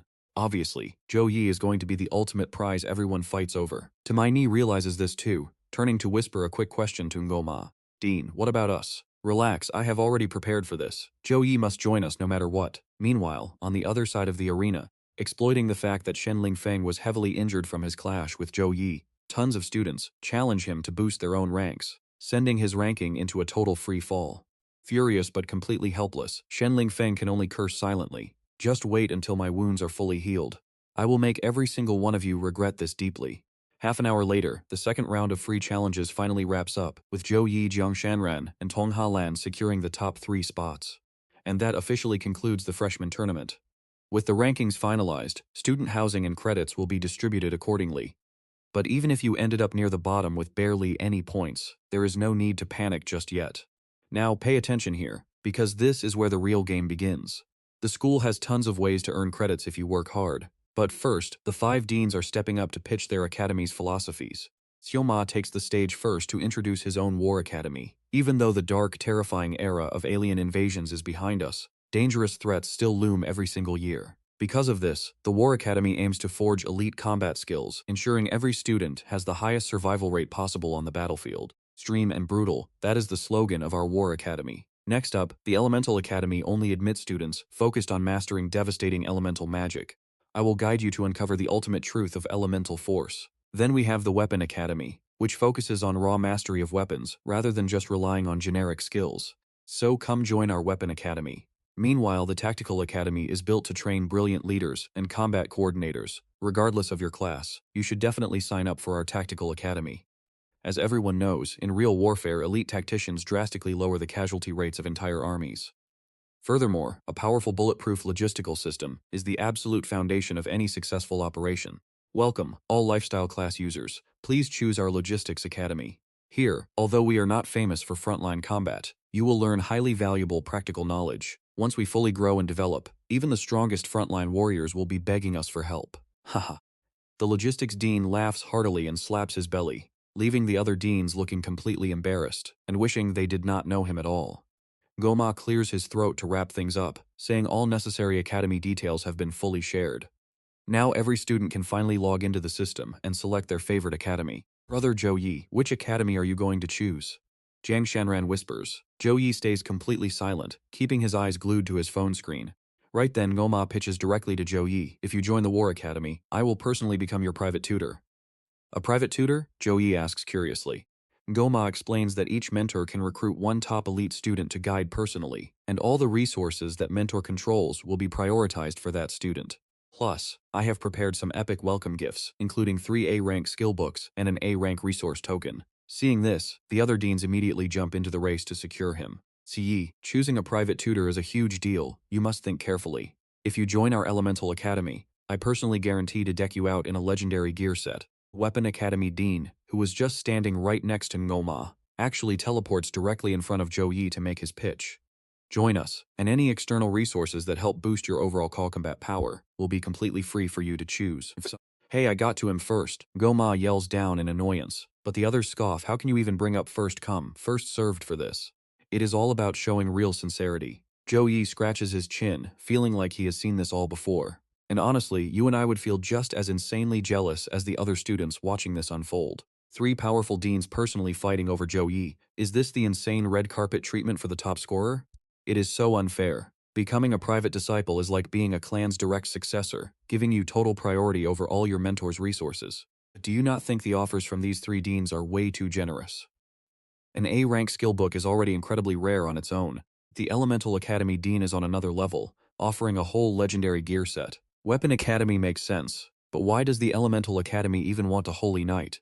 While Noma is silently cursing his 2 old colleagues, he hears the principal drop an absolute bombshell. Zhou Yi, become my personal direct disciple instead. Principal. Everyone immediately turns to stare at Principal Wang Hui in disbelief. He offers to cast the Bloodline Refinement spell once. What is that? It is a taboo forbidden spell that fuses blood from other powerful races. This spell will grant you an extremely rare, special bloodline. Every single time you level up, you will gain significantly more free attribute points and skill points. Hearing that Principal Wang Hui wants to take Zhou Yi under his wing immediately makes the other students gasp in shock. Offering a forbidden spell right off the bat is just insane. You see, Principal Wang Hui's top disciple is actually the guild master of the Tianvu Guild, a peak guild in the Trungha Nation. If Zhou Yi accepts, he can instantly leverage the principal's massive network of elite connections, basically launching his career straight to the heavens. Hearing this, Shen Lingfeng is burning with absolute jealousy. If it was not for Zhou Yi, he would be the top freshman, securing a legendary backer like Principal Wang Hui for himself. Xu Huayang knows he cannot compete with Wang Hui, so he just smiles bitterly. Who knew Zhou Yi would be this popular? Even our principal could not resist stepping in. Well, he is full of surprises. Wang Hui nods and hands something to Zhou Yi. This is a special reward the commander of the Thietlong Legion asked me to deliver to you. Watching closely, Shen Lingfeng immediately gasps. A gold medal? How is that possible? Even his own Tham family, one of the 8 elite clans in Ning'an, does not possess a gold medal. How does Zhou Yi deserve such a rare legendary honor? Oh my god, is this real? That is an official medal of honor, Tong Halan gasps in shock. Jiang Shanran adds excitedly, and it is a gold contribution medal. My dad fought on the front lines for years and only got silver. Only heroes who make legendary contributions and push through impossible obstacles for the safety of the Trungha Nation can ever receive this. Zhou Yi inspects the medal, feeling confused. Reading his mind, Wang Hui explains, I know all about your heroic actions in the Chuangfeng Mountains. You absolutely earned this gold contribution medal. The Chuangfeng Mountains? Zhou Yi wonders. Even the commander of the Tam Ma Legion could not get this. Is there some insane secret behind this? Keeping his doubts to himself, Zhou Yi accepts the medal, saying, Thank you, Principal. Xu Huayang laughs. Why so formal? You and I know he should be calling him Master already. Alright, let's dive into this crazy moment. Zhou Yi nods, urging teacher Wang Hui to move immediately before they're stopped. Wang Hui uses his spiritual energy to warp them away. Meanwhile, Xiang Wumang laughs, heading for Jiang Shanran, but Tongqi suddenly cuts him off mid-sentence. Student Jiang Shanran, if you agree to become my personal disciple, I promise to treat you exactly like I used to treat Zhou Yi. Old Tong, are you intentionally trying to block me? Humph, since Zhou Yi was already taken by the principal, I definitely won't let you have Jiang Shanran. Now, let's cut back to our main character. Zhou Yi is taken to Wang Hui's private villa, a place reserved for storing his most precious treasures. He tells Zhou Yi that he can always come here if he ever needs help. First, I'll take you to choose the essential materials for the bloodline fusion technique. Zhou Yi realizes this villa must be the principal's private vault, only accessible through instant teleportation. It might even be located far outside Suhong province, or maybe even outside the entire country. Suddenly, a magical array glows right in front of Zhou Yi. Jiang Hui gathers his elemental energy and gives him a serious warning. Most people are blinded by high-level forbidden spells, completely ignoring the absolute core element, which is the essence blood. For normal humans, our bloodline potential is extremely limited. As we level up, the stat boosts we get start to weaken. Many high-level class transfer students who hit a wall end up fusing foreign beast bloodlines just to force their strength higher. Zhou Yi is stunned. What? Even with your incredibly high-level teacher, did you also? Wang Hui nods. Of course. After a class transfer user reaches their 3rd advancement, every single level up requires massive experience. Right now, I am at level 64. Foreign creatures of the same level are usually Lord-class monsters, making them nearly impossible to defeat easily. I have prepared 3 types of essence blood for you. They come from the Angel, Titan, and Ancient Dragon races, all legendary god-descended clans. Now pay attention here, because this choice changes everything. The bloodline fusion technique grants you an elite bloodline, so you must carefully choose one of these 3. Angel essence blood comes from the divine descendants of the god of light. Fusing with it grants you an incredibly high affinity with light magic. Titans believe the Thunder God was born mastering lightning, so fusing this bloodline will massively boost the power of any lightning skill you cast. The ancient dragon race are direct descendants of the dragon god, carrying the absolute purest dragon bloodline. Fusing it grants the power to physically suppress all beast races, angels, titans, ancient dragons. These are all incredibly powerful legendary races. Even though I have the system helping me, I still don't know enough about this world to make a reckless guess. Hesitating, Zhou Yi looks at Wang Hui and asks, "Teacher, in your honest opinion, which one should I choose? Which one actually fits my current state best?" Confronted with 3 ultra-rare options of divine essence blood, any normal youth would be overwhelmed and blindly pick one based on pure gut feeling. Staying rational and seeking wise advice at such a crucial moment proves just how incredibly calm and level-headed this kid really is. Sang Hui silently admires him, then offers his guidance. The Titan and Ancient Dragon bloodlines are extremely powerful, but they mostly enhance your raw energy and spellcasting. Given your close connection to the God of Light, the Angel Essence blood is easily your best choice. It might even trigger a level up way beyond your wildest expectations. Let's pause for a second. You and I knew he'd make the smart play, right? Zhou Yi trusts his teacher, selecting the Angel Essence blood. It fits him perfectly. Teacher, I still have one question. Why did you award me that outstanding contribution medal? Just clearing the demon army shouldn't be enough to earn such a prestigious medal. San Wei adopts a serious expression. I won't hide it from you. Your victory over the demon army in the Gale Mountains exposed their grand plan. The military discovered that these otherworldly beasts are now invading through medium-sized spatial rifts. Zhou Yi instantly realizes the absolute gravity of the situation. If that's true, doesn't that mean countless otherworldly beasts are already hiding inside our country? Yes. Initial investigations across the country have already revealed over 100 outer realm beasts from various spatial rifts. Fortunately, these monsters are still low level, meaning our army can easily handle them for now. Many military units have already been deployed nationwide to eliminate these threats, and our academy system will soon issue related quests. As my prize student, I hope you'll grow as strong as your seniors and dedicate your powers to protecting our nation. Zhou Yi clenches his fists, eyes filled with determination. Yes, teacher. Wang Hui hands a glowing metallic cube to Zhou Yi and instructs him. The bloodline fusion process still requires some setup, so go rest up. Take this teleportation device and use it to meet me at 9 tomorrow morning. The next morning, Zhou Yi opens up his system panel, wondering which reward to pick. His teacher did say that the final success of bloodline fusion relies heavily on a person's physical state and pure, raw luck. Thinking of this, Zhou Yi chooses the liquid luck potion. It is an S-tier item, and drinking it grants the user extreme good fortune for the next 12 hours. He hopes this S-tier potion he earned from slaying monsters will actually work. After gulping down the liquid luck, Zhou Yi immediately moves on to open his random treasure chest. Congratulations! You have obtained the S-tier heavenly treasure, the dragon condensing fruit. This rare and exotic fruit actually grows directly from the corpse of a giant dragon. It can permanently enhance your physical stats and boost magic damage. His previous random chest openings were always absolute trash, but this potion turned his luck around, hitting the ultimate jackpot. With the meeting time approaching, Zhou Yi quickly activates the transportation device to head straight to Wang Hui's villa as promised. The moment he arrives, he overhears Zhang Huayang talking to Wang Hui. Principal, are you really okay with this? Angel corpses are extremely rare, making their essence blood nearly impossible to produce. That portion is, well, trust me, you and I need to see what happens next. Alright, you and I are about to witness a crazy legend where entire legions fight over power, and Zhou Yi is the chosen one to receive this ultimate blood source. I am incredibly satisfied with him, and there is absolutely no pressure. Meanwhile, Zhou Yi ignores the praise and calls out to his teacher and Principal Chu. Xiang Wei looks at Zhou Yi with a warm smile, praising him for conditioning his body to peak state. He hands over the bloodline fusion technique, telling him to remove his shirt and sit right in the center of the magic circle, and Zhou Yi quickly complies. At that moment, Wang Hui asks Principal Zhou Huayang to activate the magic circle, while he stands guard nearby to protect the process. Principal Zhou Huayang agrees and activates the formation, starting the bloodline fusion process. Suddenly, Zhou Yi is enveloped in a brilliant golden light of the light element. But just as quickly, a chilling blue frost energy surges out and completely cancels it. Principal Zhou Huayang watches in absolute shock, blown away by the terrifying power of the frost. It turns out Zhou Yi holds an incredibly rare bloodline. Looking down at his own frozen arm, the principal is amazed, thinking that if the kid had chosen the mage class, this insane frost energy would make him a god-tier ice mage in the future. He recalls that Zhou Yi's younger sister is currently awakening an ice bloodline, suggesting they share the same powerful family lineage. The legendary angel bloodline is a top-tier force that usually crushes and suppresses any lower-quality bloodlines during a fusion process. Because of that, they did not expect this level of power, but seeing such high-grade frost energy, Wang Hui frowns, realizing Zhou Yi's family background is far from ordinary, harboring a rare hybrid non-human bloodline. These lineages usually descend from the very first players of the game Eternity. Once the game merged with reality, the higher a player's class rank was, the stronger the bloodline inheritance passed down to their descendants. Right now, the sheer frost energy within Zhou Yi is actively clashing with the angel bloodline.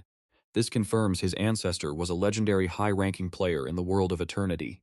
Without this cold force holding it back, the angel bloodline would have easily taken complete control of his body. With both forces locked in a brutal struggle, even if the frost fades, the angel bloodline will be severely drained. Losing that much pure angel essence means this whole ritual could end up weaker than consuming a single A-rank treasure. At this point, they can only pray and leave his fate to the heavens. Stopping the ritual by force would trigger a fatal backfire, destroying his mind. Zhou Yi grit his teeth, enduring the agonizing torment of two divine powers tearing him apart, when suddenly, an unexpected prompt flashes in his mind. The gate of consciousness has been activated. Do you wish to enter the mindscape? Instantly, his mind drifts into a mysterious void. In the distance, a glowing angel smiles, calling him her son and welcoming him. Zhou Yi wonders if this is actually his own spiritual domain. While he looks on with deep suspicion, the angel speaks again, congratulating her dear son on receiving a divine blessing from God. She claims that God sent her to bestow an ultimate power that will free him from all moral chains and rules, allowing him to act purely on his own desires. She then asks if he is ready to accept this sacred gift. Behind that sacred veil lies a face that is anything but holy. It is the twisted, malicious grin of a demon, and it is honestly sickening. Zhou Yi wonders why looking at this holy entity makes him want to summon a divine coffin and bury her immediately. Now pay close attention to her next words as she urges her dear son to accept this unprecedented power. Deceitful angel reaches her hand out toward him, but in a split second she takes a massive club directly to the face. Resting the club on his shoulder, Zhou Yi sighs in pure relief, proving that following his gut was the right call. Meanwhile, watching this scene unfold from afar, a real angel cannot help but burst out laughing at his antics. Her servant gives her a highly judgmental look, but she just smiles, brushing it off as simply finding a very interesting human. With a wave of her hand, she silently hopes this kid will not disappoint her. Back in the spiritual realm, after getting absolutely wrecked by Zhou Yi, the fake angel screams in utter rage, demanding to know what he is doing. She yells that offending a deity will bring down divine wrath, leaving him with no place to be buried. She orders him to drop to his knees and beg for mercy, promising she might consider pardoning his sins on behalf of her god. No thanks.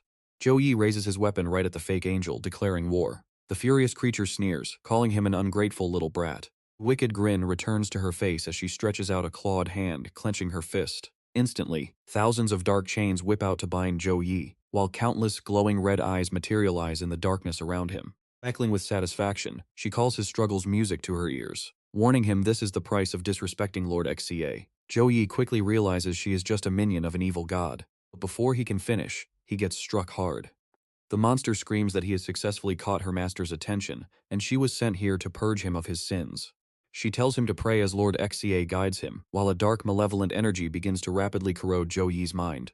Meanwhile, on the outside, a dark, ominous mist begins to wrap around Zhou Yi's body. Recognizing this as the foul energy of an evil god, Wang Hui unleashes his power to stabilize the crumbling circle, wondering how a dark curse could infect a holy angel's bloodline, unless those ancient angel remains were actually slain by the evil god itself.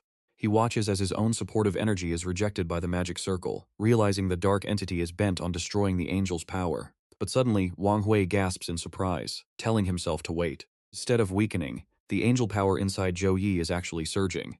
The frost and angel bloodlines are now combining to completely overwhelm that dark corruption, while deep inside his subconscious, Zhou Yi uses both bloodlines to shatter the dark chains, leaving the fake angel completely dumbfounded. She is shocked that a human kid she was about to devour suddenly unleashed such a terrifyingly pure, divine energy. Zhou Yi transforms into a glorious warrior of light with wings of pure ice, drawing his weapon to impale the fake angel. She dissolves into mist, exposing the grotesque true form of the evil god's minion. The demon laughs, mocking the strike as nothing but a light tickle. He sneers that Zhou Yi's pathetic resistance is just a minor speed bump in his master's grand plan. With a roar, he hurls heavy chains to crush our hero, but only shatters a decoy ice wall. Now, I know what you're thinking. Is he trapped? Nope. Before the demon can even react, an ice circle erupts directly below him, impaling him with massive razor-sharp spikes. The demon laughs it off, mockingly thanking him for the gift. He declares that human energy is merely a microscopic speck of light compared to the dark blessings of his god. As the most devoted follower of Lord Xia, he boasts that the true power he wields is a cosmic force that mere mortals could never hope to comprehend. The massive monster swells to a colossal size, firing devastating laser beams from thousands of glowing eyes directly at our hero. Yet, Zhou Yi effortlessly weaves through every single deadly shot, prompting the demon to mock him as a pathetic running bug. He binds Zhou Yi with heavy chains, freezing him in place before launching his ultimate finishing move. But, to his absolute shock, the kid shatters the chains instantly, raising a powerful barrier that completely blocks the lethal blow. Demon gasped in pure disbelief. Regaining his focus, he unleashes another relentless barrage of deadly energy beams from his thousands of eyes to wipe Zhou Yi out once and for all. Again, Zhou Yi calmly dodges, closing the distance right to the boss's face. With a single finger strike, he disintegrates the demon. And that is where we leave it. Trust me, justice always prevails. Alright, you and I are about to watch one of the craziest power-ups as a glowing orb descends from the heavens. Zhou Yi reaches out, absorbing it instantly while a blinding pillar of light wraps around him, leaving Elder Hua Yang and Wang Hui completely stunned. This is it. The angelic power has completely erased every trace of the evil god's corrupt energy. Six-winged angel manifests behind him, gently embracing Zhou Yi before slowly fading away, signaling that the fusion process is finally complete. Stroking his long beard, Elder Hua Yang laughs heartily, praising the boy's incredible luck. Who would have thought that at the ultimate climax, he would receive the Holy Light's blessing and turn disaster into a miracle? Wang Hui smiles with pride, immediately checking on his favorite disciple, asking how he is feeling. Zhou Yi replies that his strength feels like it has taken a massive leap forward. Just then, system notifications flash before his eyes. He has unlocked the rare six-winged angel bloodline, granting him the Holy Light Divine Crest. This crest gives him an exceptionally high affinity with light and ice elements. As his bloodline evolves further, his mastery over other elements will also grow. Even better, his innate magic immunity ability reaches B+ grade, giving him a strong chance to completely ignore any non-damaging spells cast by enemies. This includes cleansing and various debuffs. Hearing that it is indeed the legendary six-winged angel bloodline, Elder Hua Yang's eyes widen in sheer disbelief. Seems his bloodline fusion was an absolute, massive success, yielding the supreme pinnacle lineage within the entire angelic race. Furthermore, the talent he inherited from this sacred lineage can continue to evolve, reaching an incredible S+ rank once his base level increases. Zhou Yi stammers in shock as he reads the screen, pointing out an S+ rank secret technique called the Angelic Domain. This S+ secret technique unleashes a portion of his stored bloodline power, transforming it into a divine angelic shroud. The higher his level, the more raw power he can unleash. Watch closely here. Since he is under level 50, this angelic energy is not fully refined, meaning he will suffer a severe backlash afterward. His master urges him to test it anyway, wanting to see just how high his power can soar. Suiting to Wang Hui, Zhou Yi begins channeling his energy to activate the secret technique. A colossal wave of holy power erupts, leaving Elder Hua Yang breathless at the sheer elemental density. Wang Hui quickly scans him with spiritual energy, praising the results. With the technique active, Zhou Yi's overall power has multiplied 5 times over. Asked how he feels, the boy admits it is unbelievable, as if boundless energy is rushing through his veins. This overwhelming power is so intense that it even triggers the security system inside Wang Hui's villa. Alarms blare, warning of high-level elemental energy and initiating level 3 defenses. Wang Hui laughs, calling him a true favorite of the elements, before urging him to deactivate it before the room's defenses attack. Zhang Yi quickly draws back his power, and the villa's alarms immediately return to normal. Suddenly, he feels a wave of discomfort. Although the technique grants a massive boost, his body is not used to such intensity, leaving him with an aching soreness all over. Wang Hui explains that while the bloodline secret technique drastically boosts his combat power, the angelic energy is simply too overwhelming for his current state. It drains far too much energy, meaning he must save it as his ultimate trump card. Watching them talk, Elder Hua Yang is internally amazed by the boy's double evolution talents and the six-winged angel bloodline. Let that sink in for a second. With this S+ grade secret technique, any normal freshman trying to catch up to Zhou Yi? Yeah, that is nothing but a distant dream now. Based on his awakening, Elder Hua Yang guesses that his sister's ice bloodline is just as potent. To help her awaken in the best way possible, they should refine the extreme ice lotus into an extreme ice pill for her. Since the university has an alchemy department, he can order the pill directly through the school's online system. After telling the boy to rest, Elder Hua Yang's smile fades, seriously asking the principal why the evil god's energy targeted him. If anything happens to him, it would be a colossal loss for Suhong University. And honestly, for the entire nation as well. Wang Hui agrees, noting that the boy survived only by the grace of the holy light, promising to launch a thorough investigation into every possibility. Back at his dorm, Zhou Yi is still thinking about his sister and the extreme ice pill. Snow Dragon Legion will send him the extreme ice lotus soon, but he still needs the ice wolf herb. He calculates his academic credits, 500 for bronze and 1,000 for silver, and 2,000 credits for the highest gold medal. Since he has more than enough credits saved up, he should easily be able to buy it directly from the school store. Just then, Sumir arrives to deliver the resources promised by the War Academy. She is secretly shocked, realizing that in just one single day of not seeing him, Zheng Yi has grown significantly stronger. Zheng Yi is quite surprised to see her, asking why she is delivering the items when he already has Wang Hui as his official personal mentor. Sumir explains that while the principal is his personal tutor, his regular classes are still at the academy. Besides, these resources are allocated by the War Academy to all top freshmen. Zheng Yi finally understands how it works, but jokingly asks why a mage like her is teaching at their War Academy. Teasing him back, she asks if mages are banned from teaching there, before handing over his top A-grade resources, starting with the Heavenly Mountain Dragon Whip. Along with that, he receives the A-grade Ice Wolf Herb, A-grade Twin Chaos Swords, and B-grade White Bear Heavy Chest Armor. Next are B-grade materials like Dragon Blood, and 3 C-grade skill books including Icebind, Ice Beast Oath, and the Blade of Light. Though there are many items, the Ice Wolf Herb excites him most, as it can be combined with the Ice Lotus to make the Bloodline Awakening pill. This is exactly what he needed, like a dream come true. Once the Extreme Ice Lotus arrives, he can gather a few minor ingredients and finally refine the pill. After he signs for the items, Sumir tells him that with the official business done, she wants to offer some advice. While his strength is impressive and training in the Gale Mountain Range is fine, he must prioritize his own safety and make sure he is fully protected before taking any action. With a hint of sadness, she adds that while the school produces many talented geniuses, very few actually survive to become true legends, as far too many lose their lives early on in the harsh and unpredictable wilderness. She warns him not to find her nagging, as being careful is always best. Of course, he cannot tell her about his secret system that keeps his danger level fully under control. Zhou Yi politely thanks her, promising to keep her advice in mind, before asking if there are safe training grounds where he can test his power. He asks for a safe spot to test his new limits, prompting Sumir to call him a total monster before leading him to a room packed with training robots. Trust me, you and I are going to want to see what happens next. Alright, you and I are about to watch our main character use training robots for combat practice, setting different difficulties to push his limits. These training bots have combat modes from level 1 to level 10, and with more bots, their power scales up. At level 10, they can even crush level 20 experts. Plus, his entire challenge is recorded with detailed photos taken by floating camera bots. They track all his battle stats in real time, generating a full performance report afterward. Even though he can pause anytime, his instructor advises starting low. She has to head to class now, reminding him to take it step by step and not overdo it.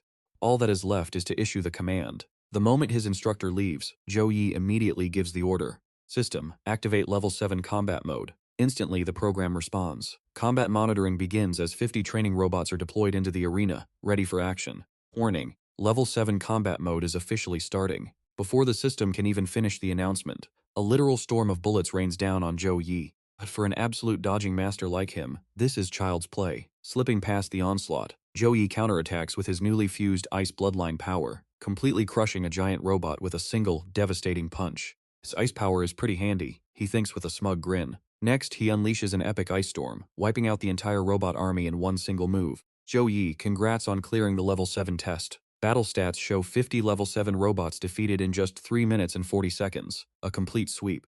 Their overall evaluation.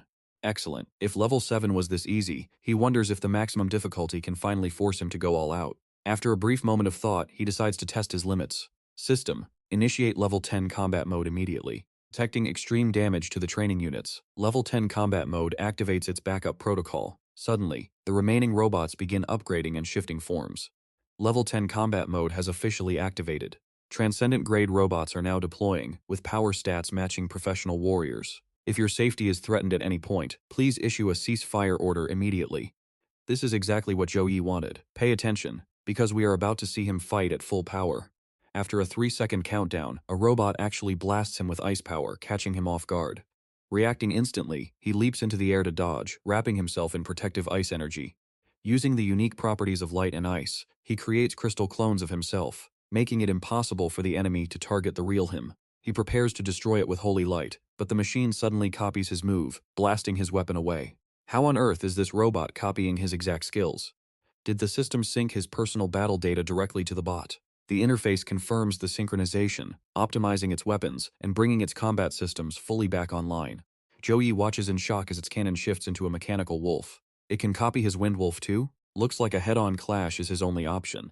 With that thought, Zhou Yi shifts gears and activates his angelic body, defying the bot to copy that. Meanwhile, Jiang Shiran remarks that becoming the dean's disciple has given her massive resources and rapid growth.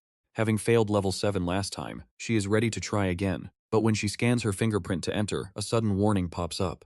We are sorry, but the training robots are currently severely damaged. Please return for your challenge tomorrow.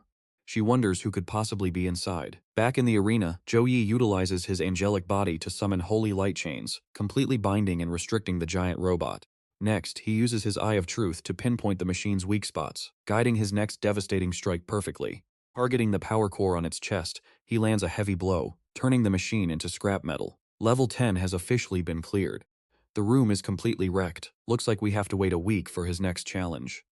Level 10 cleared? She wonders what kind of monster is inside. Cautiously stepping forward, she spots him and calls out his name. Congrats on clearing level 10 in 5 minutes and 32 seconds. Overall rating: Legendary. Your highest physical damage reached 27,304.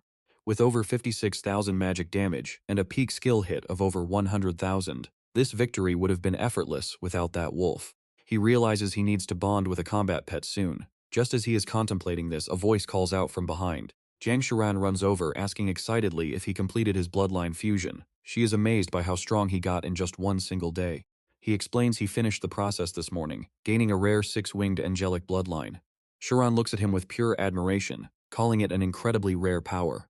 She mentions her own phantom bloodline is barely high tier compared to his. Zhou Yi laughs it off and asks her to show him around the pet market to find a beast. She happily agrees to help, and an hour later, they arrive at the bustling pet market. Sellers shout out rare beasts like young horned dragons with dragon bloodlines. Shiran leads him through the crowded stalls, asking if any of these creatures catch his eye. Zhou Yi explains that he had previously tamed a swift wind wolf, but unfortunately passed out right after defeating a massive corpse demon. Because of that, he missed the contract window. Now he hopes to find a wind element pup. Right on cue, a nearby merchant starts shouting about a wolf pup. A polite student wearing glasses approaches them with a warm smile, introducing himself as a third-year student at the Logistics Academy, and a level 22 professional pet breeder.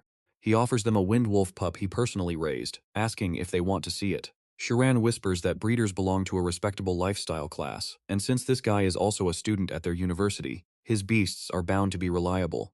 Compared to the sketchy merchants running the other stalls in the market, the overall quality of his beasts is bound to be much higher. Zhou Yi nods in agreement. Right then, the breeder brings out a cute pup with striking dual-colored eyes, explaining that it is only 10 days old and its mother was a solid silver-tier wind wolf. Zhou Yi is slightly disappointed. Silver tier? He asks if there are any gold-tier pups available. Gold tier? Forget about me, this entire market barely has a handful of those. Breeder promises to alert him if a gold-tier pup appears. Deciding to check this one out first, Zhou Yi gently picks up the pup. It immediately whimpers happily, clearly loving his energy. And honestly, you and I can already tell this is going to be the perfect match. Brother Zhou Yi, I think this pup has some issues. Its body is too small, clearly underdeveloped. Let me tell you, Senior Lu is totally trying to scam him here. Gale wolves are naturally smaller than other beasts, but this one is tiny. Still, Zhou Yi lifts the pup and happily says he will buy it anyway. You know, there are no useless pets, only useless masters, and I can see this little guy's potential. After the deal is done, a grinning Lu Zhishui hands over a free contract scroll, charging only 60 academy points. Now, you can form a contract with this Gale wolf pup. After that, you will be able to keep it right by your side in your personal contract space. That is really convenient.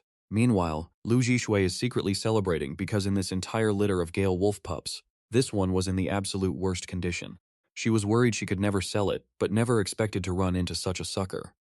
Luckily, he already paid the points up front, because if this weak pup dropped in rank during the contract, things would get very messy. Come on, little guy, I know you can grow stronger. With that, Zhou Yi begins forming the contract with the Gale wolf. Remember the luck potion he drank earlier? That 12-hour luck buff is still very much active right now.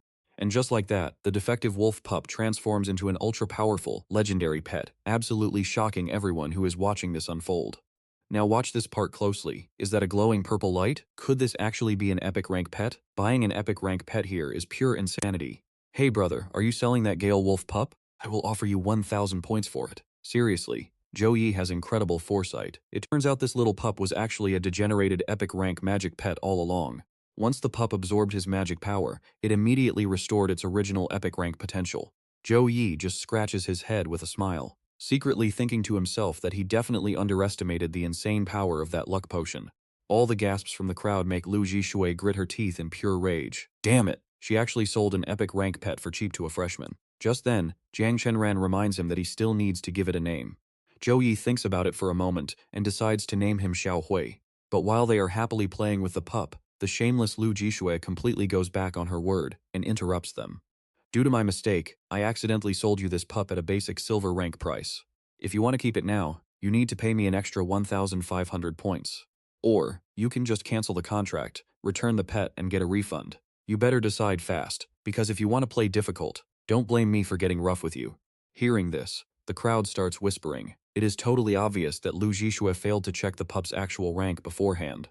Otherwise, she would have never let it go so easily. You and I both know she has the powerful Lu family backing her up, who are long-term partners with the academy. This means major trouble, and our main character might actually lose his brand new epic pet. I have never heard of someone trying to take back an item after selling it. Zhou Yi releases a wave of terrifying pressure, his eyes filled with killing intent as he growls to get lost. With just a single glare, Zhou Yi strikes absolute terror into Lu Jishui's soul. He is supposed to be a mere freshman, so why is his presence this overwhelming? Lu Jishui shivers in fear as Zhou Yi takes a slow step forward. Shaking completely, she stammers out that this was all just a big misunderstanding, and begs him to forgive her. She desperately gasps that he can keep the Gale Wolf pup. Coldly warning her to stay out of his sight, Zhou Yi and Jiang Chenran turn around and walk away, leaving her trembling. Jiang Chenran is absolutely loving how soft and fluffy the pup is, asking if she can visit to pet him anytime. Zhou Yi smiles, agreeing instantly, as surrounding students finally recognize him. Wait, isn't that Zhou Yi, the top-ranked freshman? He is the exclusive disciple of Principal Wang Hui, and word is he even received the legendary gold contribution medal. She always acts so arrogant because of her family, but this time she finally hit a brick wall. Suddenly, the crowd parts as the powerful Lu Wuchang himself makes a grand entrance. Is he here to back up his sibling? Lu Wuchang walks through the crowd to Lu Jishui, who immediately starts crying, begging his big brother to get revenge and demand justice. But before Lu Jishui can even finish, a brutal kick slams right into his face. His brother roars that he is a useless idiot who does not understand the power of a gold medal winner. You are lucky they let you off so easily, so get out of my sight and stay as far away as possible. Holding his swollen cheek, Lu Jishui can only wonder in sheer regret what kind of terrifying monster he just offended. To actually anger someone that powerful. Meanwhile, back with our main character, the newborn epic Gale Wolf is already demonstrating its incredible power, instinctively controlling wind magic at such a young age. Just as Zhou Yi is testing his pet's skills, messengers from the Snow Dragon Legion arrive to hand-deliver the rare glacial ice lotus, putting a massive grin on his face. He is absolutely amazed by the Snow Dragon Legion's incredible speed, since it has been less than 3 days since he left the Gale Mountains. Now that the glacial ice lotus is finally in his possession, he can easily refine the glacial elixir and solve Ziyun's dangerous bloodline awakening crisis. Remembering Principal Wang Hui's advice, Zhou Yi immediately schedules an appointment with an alchemist. The staff confirms they booked Master He Tian, a highly renowned chief alchemist, just for him. Since the rare ingredients and security needed to refine S-rank treasures are extremely high, he is kindly requested to visit the alchemy department in person to discuss the details. Upon receiving the message, Zhou Yi immediately heads to the alchemy department. An assistant asks him what kind of elixir he wishes to refine, offering to answer any basic questions. Zhou Yi calmly replies that he is here to make the S-rank glacial elixir. As he presents the ingredients, the receptionist Lin Yi gasps in absolute shock at the S-rank glacial ice lotus and the A-rank ice wolf grass. She looks at him in disbelief, wondering how a mere freshman could possibly possess such legendary and ultra-rare treasures. Zhou Yi smiles modestly, attributing everything to pure luck. The assistant notes that since he has already prepared all the raw ingredients, he only needs to pay an extra 800 academy points for the refining fee and leave his contact info so she can notify him immediately once it is ready. After exchanging contact information, Zhou Yi makes his way over to the classroom. While there, he overhears 2 students talking about some shocking news. They whisper that otherworldly creatures have recently been spotted in various regions, forcing several powerful legions and guilds to immediately withdraw from the dangerous front lines. A friend in the Legion apparently leaked that these monsters are appearing all across the country. Just as Zhou Yi is processing this worrying news, someone suddenly walks up and taps him on the shoulder. It turns out to be Song Xiaolian. She reveals her mentor is actually Dean Yu Meng, which means the two of them will officially be classmates in this division from now on. She playfully extends her hand, asking him to look after her in the future. Zhou Yi politely returns the gesture, making her laugh as she admits that since he is already a genius, she cannot teach him anything, but he can always ask her if he ever needs help. Right at that moment, the Magic Beasts instructor steps into the classroom, and she is none other than the gorgeous instructor, Su Mian. Before starting the lecture, she announces that the rumors are completely true. Otherworldly entities have indeed invaded the country.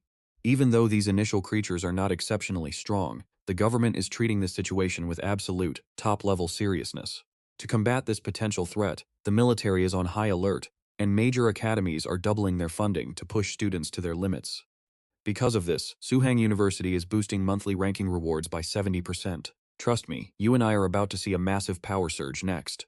Alright, you and I are diving right back into this insane leveling adventure. The Academy just announced that clearing quests unlocks the brutal abyssal mode, but students must spend credits on magic stones to enter. Hearing this, the crowd goes wild. The nation is pouring in massive resources, clearly determined to breed elite powerhouses at all costs. With abyssal mode finally unlocked, students realize they can farm a ridiculous amount of high-tier loot. Even the quest credit rewards are boosted, proving the Academy is planning something massive. Standing at the podium, the instructor tells everyone to settle down and contain their excitement. Sumir commands the room, stating that no matter how resources are distributed, students must focus solely on sharpening their power. Our main character, Zhou Yi, realizes even she is way stronger than when they first met. As those thoughts cross his mind, the teacher starts the lesson, telling everyone to turn their pages. A few hours fly by, and the class finally comes to an end. Now at level 19 with his Frost Lotus secured, he no longer needs to risk entering the dangerous Gale Mountain range. Instead, the Abyssal Tier Goblin Dungeon is the absolute perfect zone for him to farm massive amounts of experience. While deep in thought, he spots his friend Sharon standing nearby. Surprised, he asks why she is here. She explains that since the clear rewards for the 3 main dungeons just went up, she wanted to visit. She invites him to team up, which is a perfect coincidence since he wanted to go anyway. After teleporting to the dungeon lobby, she eagerly asks him which difficulty level he plans to challenge. When he answers Abyssal level, she waves her hands in panic, stating it is way too hard. Acknowledging the massive gap in their strength, she admits she can only handle the hard difficulty tier. Holding her hand to comfort her, he assures her it is totally fine. He promises that once he clears the Abyssal level, they can party up and run it together. Blushing, she wishes him luck before heading off to try the hard difficulty. Just as she leaves, a sudden arrival causes a massive stir throughout the entire dungeon lobby. The crowd gasps, wondering why a top powerhouse like Ji Mingxian is suddenly here. Another student explains that breaking the clear record for this abyssal dungeon unlocks a legendary, highly coveted talent achievement reward. No wonder he rushed over so quickly. Such a massive opportunity is impossible to ignore. Looking at the guy, his stats pop up. Ji Mingxian, a level 23 mage ranked 86 on the leaderboard. Unimpressed, Zhou Yi decides to hurry and enter the abyssal dungeon. Now pay attention to this, because here is where things get wild. When Zhou Yi boldly selects the abyssal goblin dungeon and enters, the entire lobby erupts in absolute shock over his seemingly suicidal move. People laugh, mocking a level 19 paladin for thinking he can survive abyssal difficulty. They scoff, whispering that he is completely delusional and does not know his own limits. They mock him for throwing 400 academy credits straight down the drain. Standing nearby, Ji Mingxian scoffs internally, thinking that the resource boost has made some rookies completely overconfident. System prompt flashes, confirming he has chosen abyssal difficulty. The system automatically deducts 400 credits from his account to exchange for the required abyssal magic stone.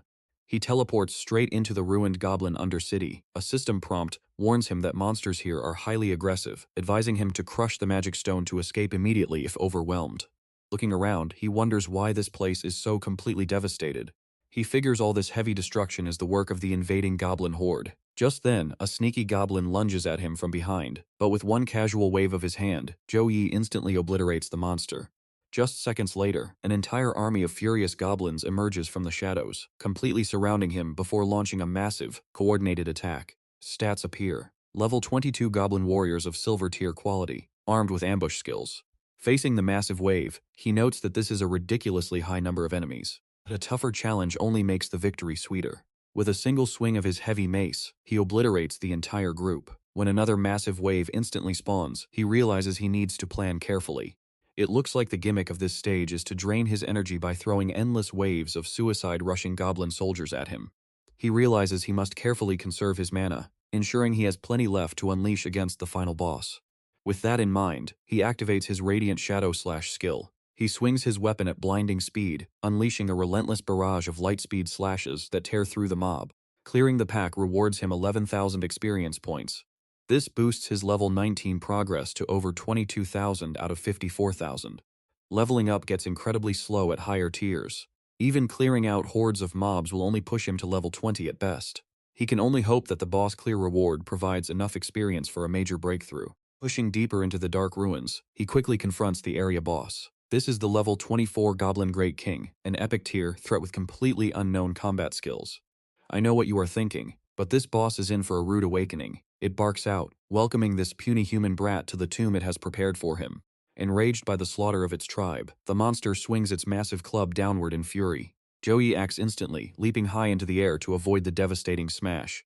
This Goblin King is surprisingly nimble. Despite its colossal bulky frame, its speed is not hindered in the slightest. He swiftly counters with a heavy blow, but the boss triggers its super armor state, making it completely immune to physical attacks. It also deploys a shield that reflects damage, rendering his powerful strike as useless as a tiny mosquito bite. Realizing physical attacks are completely useless here, Zhou Yi immediately switches tactics and channels magic, summoning glowing arcane chains to bind the boss. The magic chains lock the boss in place. With his enemy completely helpless, he unleashes a massive magic blast, finishing off the beast in a single, devastating move. The system congratulates him for successfully clearing the Abyssal Dungeon and setting a brand new speedrun record. For defeating the boss, he is awarded 30 free attribute points, 30 skill points, and 24,119 experience points. Even though this Goblin King was an Abyssal tier dungeon boss, Zhou Yi ended up obliterating the beast with just a single magic strike. He smiles, realizing he conserved all that mana and prepared his strongest spells for nothing. Just as he relaxes, another rare system notification suddenly flashes before his eyes.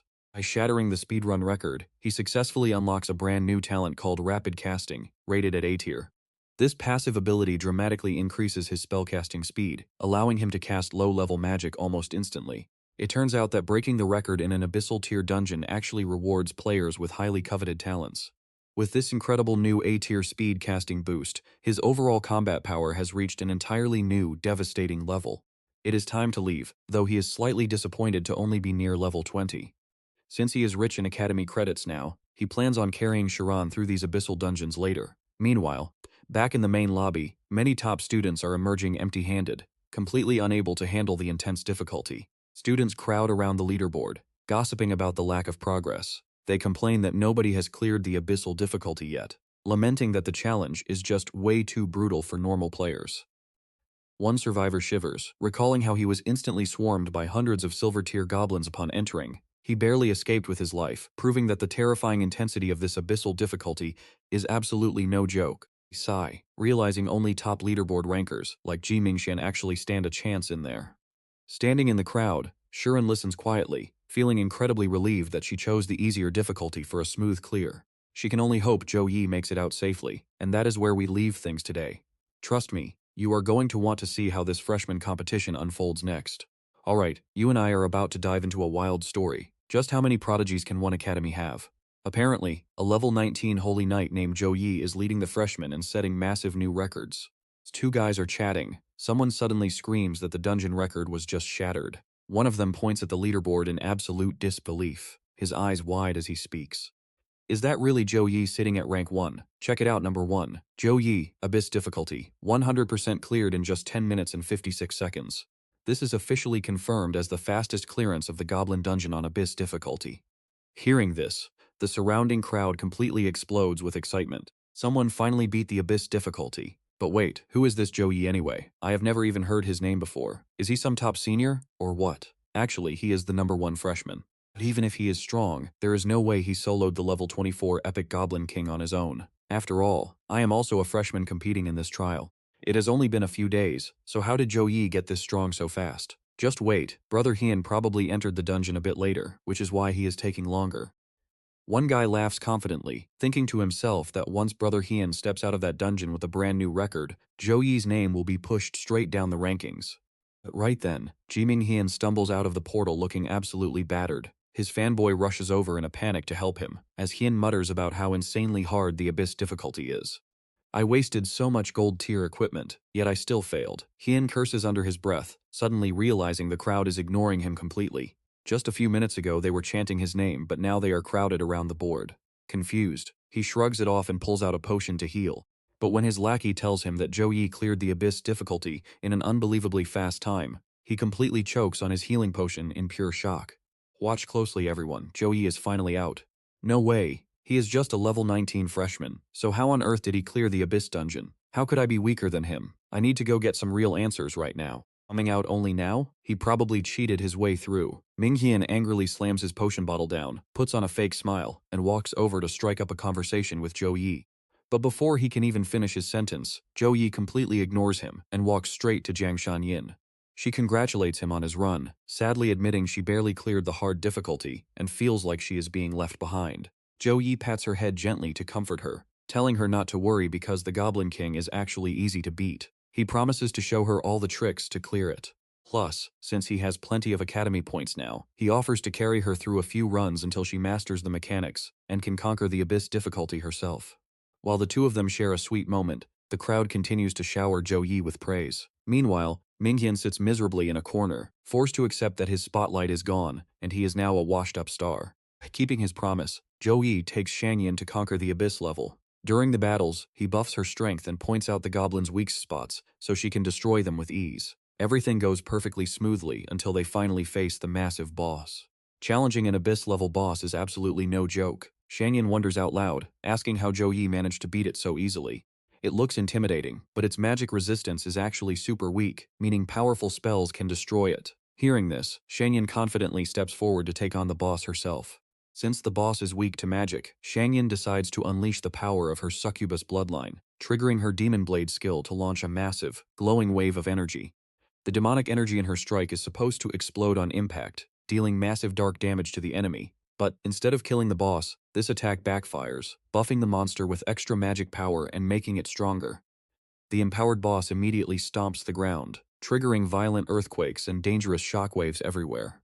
I know what you are thinking, but Zhou Yi quickly unleashes his power to block the waves, calling out in worry. Shangyan replies she is fine, blaming herself for the mistake. She admits she could not control her new magic, allowing the boss to absorb it. Zhou Yi tells her not to blame herself, deciding to test his own skills to find a way through. He immediately launches a powerful holy strike, but the boss completely blocks it with a massive shield. It is clear his skills are not working like before, because its magic resistance has skyrocketed. Zhou Yi tells her things are getting tricky and asks her to crush her teleport crystal if they cannot win. He reminds her that this is just a trial copy, so she must not push herself to get hurt. He quickly casts heavy magic chains to bind the giant beast. However, the boss easily shatters his high-tier spells in an instant, showing absolutely no effort at all. Watching this struggle, Shangyan feels overwhelmed with intense guilt. She believes she made everything complicated for him, frantically wondering what she can possibly do to help. Her negative emotions trigger the dark inner demoness sleeping inside her soul. A sinister voice whispers that she is simply too weak. If she fully controlled her succubus bloodline, she would not have to watch her beloved brother struggle like this. Only by gaining absolute power can she truly stand by his side. It is time to release her true hidden strength and become unstoppable. Hypnotized by the voice, Shangyan mutters quietly as her eyes slowly turn into a deadly crimson red, while Zhou Yi continues his futile attacks ahead. Zhou Yi prepares to activate his angelic form to shield her, but suddenly, a massive wave of dark energy blasts from behind him, cleanly slicing off the boss's weapon-wielding arm. Stunned, he looks back at Shangyan, who smiles coldly and tells him to step aside so she can destroy this monster. Shangyan, now fully in her seductive demoness form, smiles coldly as the boss begins to panic, realizing its own magic is being rapidly drained away instead of powering it up. Shangyan tells the panicked monster not to rush, as this is merely the appetizer. She waves her hand to unleash more dark energy, as the crazed boss desperately begs for even more magic power. You look absolutely disgusting right now. Shangyan glares at the boss with pure disgust, unleashing a single lethal strike that completely obliterates the giant beast in an instant. Congratulations to student Jiang Shanyin for defeating the Goblin King, earning 15 attribute points, 15 skill points, and 23,200 experience. She sighs with relief, Happy that the annoying beast is finally dead. Retracting her dark power, Shanyan walks over and playfully teases Zhou Yi, giving him quite a culture shock. Recovering, he notices her strange vibe and asks coldly if she is really his Shanyan. Hearing his voice, the demoness pauses and slowly reverts to her normal shy self. Blushing deeply, Shanyan stammers nervously, trying to explain her wild behavior to brother Zhou Yi. That is right. Her sudden transformation was entirely caused by the rogue demon power from her succubus bloodline. Zhou Yi lifts her chin, inspecting her closely before letting out a relieved sigh. I really thought you were completely possessed by that dark demon power. She reassures him, and he suggests they team up to run the dungeon a few more times. He believes that once she masters this demonic power, she will easily solo the Abyss difficulty. Besides, since they have fought the Goblin King so much, they are practically old friends now. Honestly, that is just how Academy life goes. Sure, beating the boss is simple, but to maximize rewards from these runs, there are still plenty of things you need to plan out. Zhou Yi smirks slyly, a look that would terrify the Goblin King even in the afterlife. Outside, before the crowd can even process his first record, the leaderboard updates with a new time that is a full minute faster. And that is where we leave it. Trust me, you and I will definitely want to see what happens next. You and I are about to watch how Zhou Yi shocks everyone by absolutely crushing this record. No way, is it really Zhou Yi again? Can't this guy just let other players clear the dungeon in peace? He actually cleared it even faster this time, which is just terrifying. But wait, the leaderboard suddenly flashed a brand new record, completely smashing Zhou Yi's run. In first place, Jiang Shiran, Abyss difficulty, 100% completion progress, with a time of 9 minutes 23 seconds. This record is confirmed as the absolute fastest clear time for the Abyss level rookie dungeon. Aren't freshmen only supposed to challenge the hard difficulty tier? But now, she can easily solo run an entire Abyss tier dungeon all on her own. Jiang Shiran is the number 2 freshman after all. Motivated by Zhou Yi, she definitely pushed past her own limits. At this moment, Jiming Xuan's underling holds his head and sighs. Brother Xuan, now I finally understand what it feels like to realize the massive gap between myself and a true genius. That feeling of absolute helplessness is just too painful. And so, Zhou Yi and Jiang Shiran each soloed the Abyss tier dungeon one more time, teamed up for a quick run, and then finally made their way back to the main lobby. Brother Zhou Yi, I heard the Elemental Academy has a fireworks show prepared for the freshmen tonight. Should we go watch it together? Zhou Yi smiled and replied, that sounds great. It's the perfect chance to relax a bit. With that, the two headed off to the Elemental Academy. Looking at the beautiful scenery around them, Zhou Yi was deeply impressed.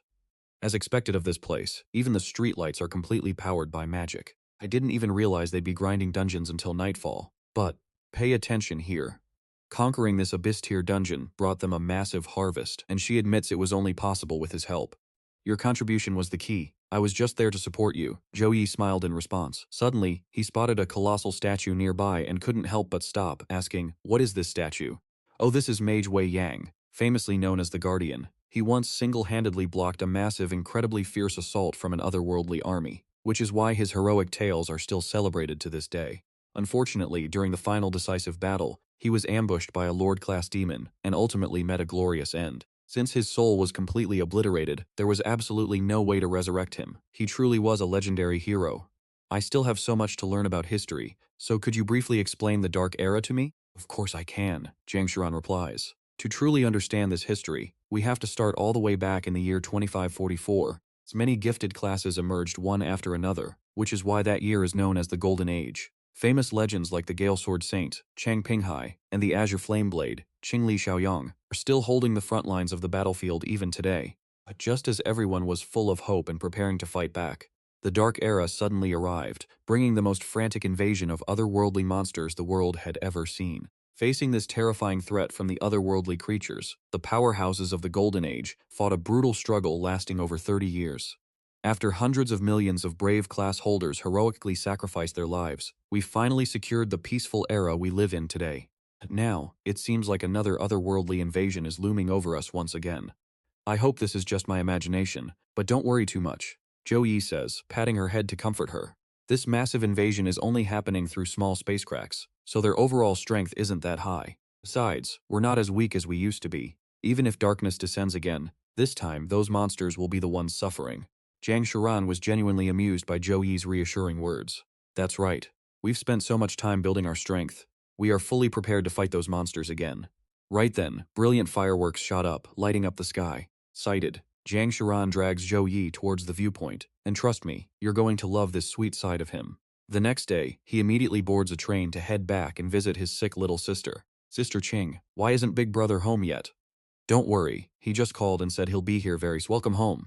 Xiao Yun runs over and throws her arms around Zhou Yi. Picking up his little sister, Zhou Yi smiles warmly and says, I was so worried about your illness on the way here. Seeing you with so much energy makes me feel relieved. Ah, Zhou Yi is back. He looks at Sister Ching smiling as he says, it's been a long time. She then asks, how long do you plan to stay this time? Probably about 3 to 4 days. After all, I only took a leave of absence to complete Xiao Yun's final healing treatment. Sister Ching sighs, is it really that short? Xiao Yun pouts at first, but quickly gets excited, asking, brother, did you bring a special gift for your cute little sister? Of course I brought back this top-tier reward from the Abyss-level dungeon run just for you. Saying this, Zhou Yi pulls out a glowing horn from his inventory. Just blow this, and a powerful gold-grade soul beast will immediately materialize to keep you perfectly safe. Xiao Yun claps excitedly, praising her brother for being so amazing. Zhou Yi gently pats her head, reassuring her that once she's cured, she'll become incredibly strong too. A few minutes later, Secretary Zhao brings Elena to Zhou Yi's mansion. Secretary Zhao, Miss Elena, you're both here. Mr. Zhou, I contacted Miss Elena yesterday, and she traveled here from the neighboring city overnight. Elena smiles and says, Secretary Zhao, you have to realize that an invitation from Zhou Yi is not something I can simply ignore these days. Zhou Yi humbly replies, you flatter me, Miss Elena. I should be the one thanking you for traveling all this way. She smiles, saying, I almost forgot to congratulate you. Not only did you obtain the Extreme Frost Lotus, but you even refined it into a superior Extreme Frost Pill. Extreme Frost Pill? Secretary Zhao can't hide his shock. An S-rank pill is a priceless legendary treasure on the market today. Zhou Yi scratches his head with a sheepish laugh. Honestly, this was only possible thanks to the Master Alchemist recommended by my teacher. But enough about that, let's hurry up and start the final treatment ritual for my little sister. Right, the main business is far more important. A moment later, Xiao Yun nervously tugs at Zhou Yi's shirt, asking, Big brother, are you sure I'll be okay? Xiao Yun, there's no need to be so nervous, just trust me. Once you take this pill you will completely awaken your frost bloodline, and that icy power will never torment you again. With those words, Zhou Yi gently hands the extreme frost pill to her. Xiao Yun accepts the pill and steps into the magic formation with a look of pure determination saying, Big brother, I'm ready. Hearing this, Zhou Yi immediately casts support spells like Dawn Blessing and Protection Blessing to shield her. He also adds Courage Blessing to fully buff Xiao Yun, ensuring the absolute safest possible conditions for Elena's treatment. Seeing Elena temporarily lost in thought, Zhou Yi quickly urges her, Miss Elena, I'll have to trouble you to activate the magic formation now. No problem, leave it to me. Elena unleashes her power to activate the magic circle, instructing Xiao Yun to take the extreme frost pill immediately. In an instant, a massive surge of pure frost energy erupts, forcing everyone to instinctively take a step back. Zhou Yi, her frost aura is erupting. Is she going to be okay? Sister Ching asks worriedly. Don't worry, I've got this, he replies. Zhou Yi uses his sacred flame halo to quickly neutralize the erupting ice, confidently stating that thanks to the extreme frost pill, this will definitely be the very last time her frost aura goes out of control. Watching her closely, Elena happily announces that the hardest hurdle has finally been cleared. Now we just need to patiently wait for Xiao Yun to finish awakening her bloodline. After some time, her grueling treatment process is finally and fully complete. Zhou Yi rushes over, asking how she feels. Her illness is fully cured. He eagerly tells her to check her personal stats, and that's where we leave it. Trust me, you and I won't want to miss her new power. Alright, you and I are diving right into the moment Xiao Yun tests her newly awakened powers. She realizes her frostborn bloodline has granted her total mastery over ice element manipulation. She can now manipulate ice at will, feeling completely connected to it. But wait, can a standard bloodline awakening actually grant an entirely new talent like this? Normally, a standard awakening would never grant a unique talent. But of course, she is the sister of our main character, Zhou Yi. He proudly tells her that, while privately thinking how both siblings have gained absolutely massive benefits from this legendary frost bloodline. He wonders if their ancestors were legendary frostborn class users. But even if that were true, looking at how poor they used to be, their family clan must have fallen from grace a very long time ago. Safe, Zhou Yi asks Helena to run another full checkup on Xiao Yun now that her awakening is complete. Helena happily smiles and says it is no problem at all. Just then, Secretary Zhao chimes in, explaining that the high-ranking chairman is taking this seriously. He has already dispatched a massive batch of premium cultivation resources specifically for the siblings.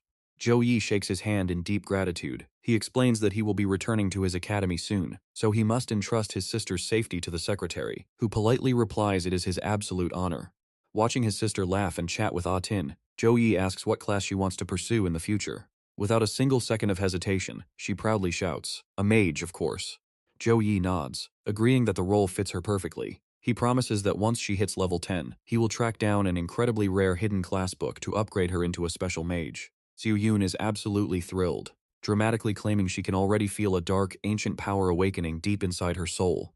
Her sudden edgy declaration and hilarious attempt at a villainous expression instantly leave the entire room completely speechless.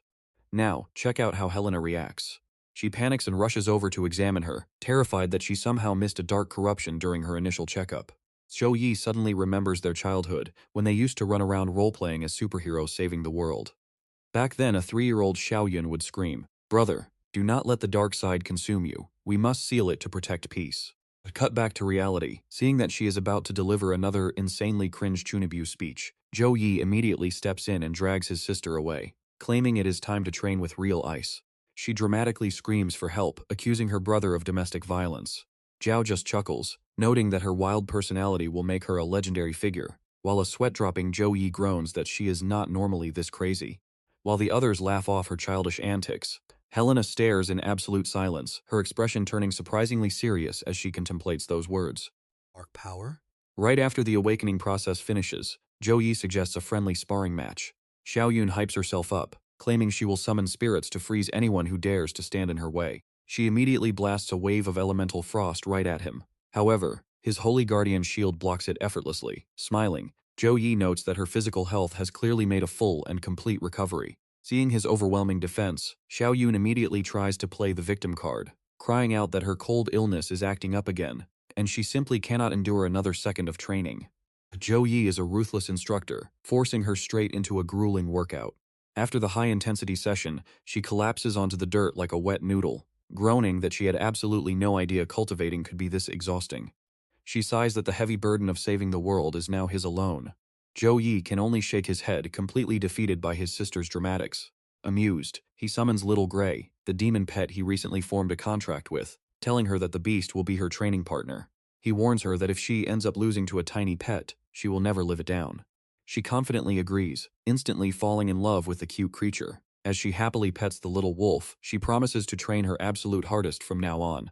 She immediately whispers to the pet to form a secret dark covenant together. Watching his summon look absolutely miserable and desperate to escape, Zhou Yi bursts out laughing, silently thanking the poor beast for taking one for the team. Shortly after, as Zhou Yi is packing up to return to the academy, his instructor, Su Mei suddenly shows up at his doorstep, catching him completely off guard as he asks what brought her here.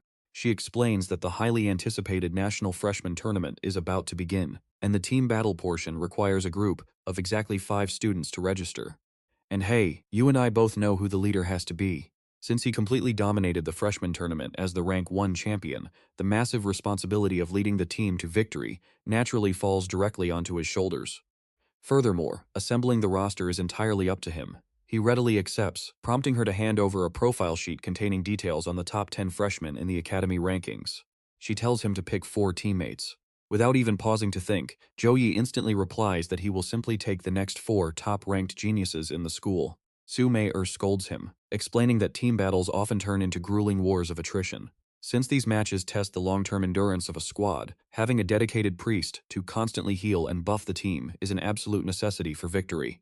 She argues that even though he is a holy knight who can cast support buffs, his healing capacity cannot match a true priest. For a 5-man team, a dedicated healer is non-negotiable. Zhou Yi confidently replies that it is not necessary. He confidently explains that once he triggers his angelic bloodline during team battles, he can easily solo the entire opposing team. Because of his absurd power level, he is fully assured that he will bring home the championship trophy in both the individual and team categories. Remembering his overwhelming performance in the freshman exams, she realizes he is not bragging. His raw power is so far beyond his peers that he can indeed crush any opposing school without a healer. With that in mind, she relents, agreeing to submit his preferred roster to Director Ngo since he is so absolutely certain of victory. Zhou Yi then thanks her for telling him about the extreme frost source, which saved his sister. Su Mei gives him a warm smile, glad that everything worked out for the best. Suddenly, he remembers his promise and asks where he can find a hidden class change scroll. She raises an eyebrow, immediately guessing that he wants to get it for his newly awakened younger sister.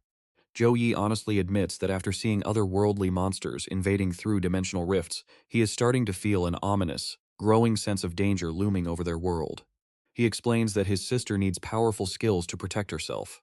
Impressed by his care, she mentions that while these hidden scrolls are available on the Academy database, buying them is incredibly difficult, leaving him with a cryptic smile as she departs.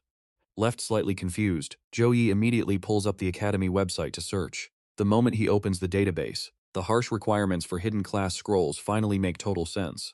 The user must be at least level 25, complete a rank A mission with an A grade score, and rank in the top 10 of the Earth board or top 100 of the Heaven board. Unlocking it is indeed absurdly difficult, and even the cheapest hidden scroll costs a staggering 20,000 academic points. At his current rank, it is practically impossible to obtain. Realizing he cannot get it for his sister right away, he resolves to hit this goal within 6 months. But right at that moment, a sudden system notification rings in his head with a brand new mission. With the Grand National Freshman Tournament starting very soon, the system issues a new achievement mission, promising legendary rewards based on his overall tournament performance. Reading this, our main character cannot help but smirk in pure excitement. His previous system rewards had given him absolutely insane power boosts, pushing his abilities to ridiculous heights. He must go all out to secure the ultimate rewards, while elsewhere, Academy Deans gather to discuss the tournament. And trust me, you and I are about to see the most epic clash yet, so stay tuned. Alright, you and I are about to dive into the wildest team battle setup. Here is how Zhou Yi's crazy squad got selected. Our captain is the Holy Knight Zhou Yi. Hearing this, Gokak immediately raises a concern, asking why there is no healer in the team. Tongqi agrees, wondering if running such an extreme lineup is way too dangerous. Without a healer, the margin for error drops to 0. But while other directors worry, Chu Huayang disagrees. He calmly states that he actually sees no issue with this bold strategy, believing the team is built for raw power. He believes that with Zhou Yi's insane strength, a healer is completely unnecessary. In his mind, once Zhou Yi unleashes his fused bloodline, absolutely nobody here will comprehend his true power. Even without teammates, Zhou Yi could easily sweep the entire team tournament all by himself. He is just that broken. Zhou Yi is not just a buffer. His defense is top tier, and his offensive skills are even more devastating. It is like he is playing 3 roles at once: swordsman, tank, and support. Truly a one-man army. Tactical director Chu Lang, who is usually silent, finally speaks up. He has no objections, stating that Zhou Yi's overwhelming abilities give them a massive advantage and allow for highly effective tactics. Hongqi thinks for a moment and approves the roster. He hopes that during the exchange match, Zhou Yi can unleash his full, shocking potential and catch everyone completely off guard. Perfect, let's lock it in, Director Ngo announces. With the roster set, they turn to training. Director Ngo tells Wang Hui that he will be in charge of prepping the students for the upcoming battle. After all, even though these freshmen are incredibly powerful, their teamwork and synergy still need some serious polishing. No problem, I will have Tumini tell everyone to assemble in 3 days. Now keep your eyes on Zhou Yi, because while working hard on his daily quests, he gets a message from Master Wang Hui for a private lesson. This is his very first class as a disciple, and trust me, he is about to learn something completely broken. First, he decides to claim his daily skill point reward. System prompts him to choose. Reward 1 is 15 attribute points, Reward 2 is 15 skill points, Reward 3 is a random skill book, and Reward 4 is a mystery chest. Zhou Yi immediately taps the skill points. As long as he finishes his daily quests, he can easily farm free attributes and skills. With a system like this, widening the gap with everyone else is too easy.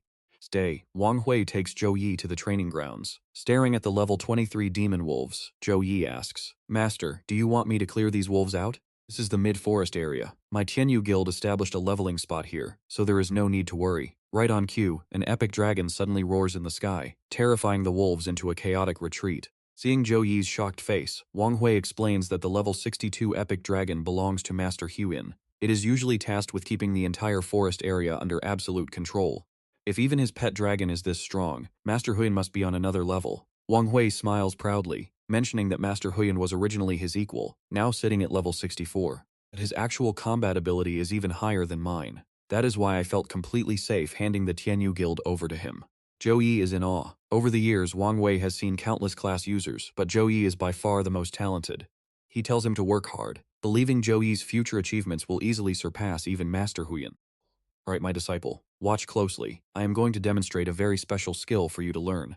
Wang Hui then combines the skills Sacred Light and Shield Charge, conjuring 2 massive shields. Slowly, the 2 shields close the distance, and the moment they slam together, boom!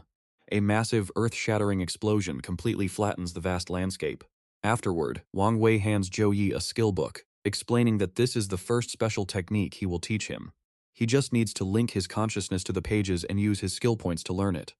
Zhou Yi nods and closes his eyes, following his master's instructions. In an instant, he successfully unlocks the new skill, Sacred Light Shield Wall, A+ rank level 1. It summons 2 massive shield walls in front of him. They slowly close in on each other, and upon collision, they trigger a violent explosion that demolishes everything in sight.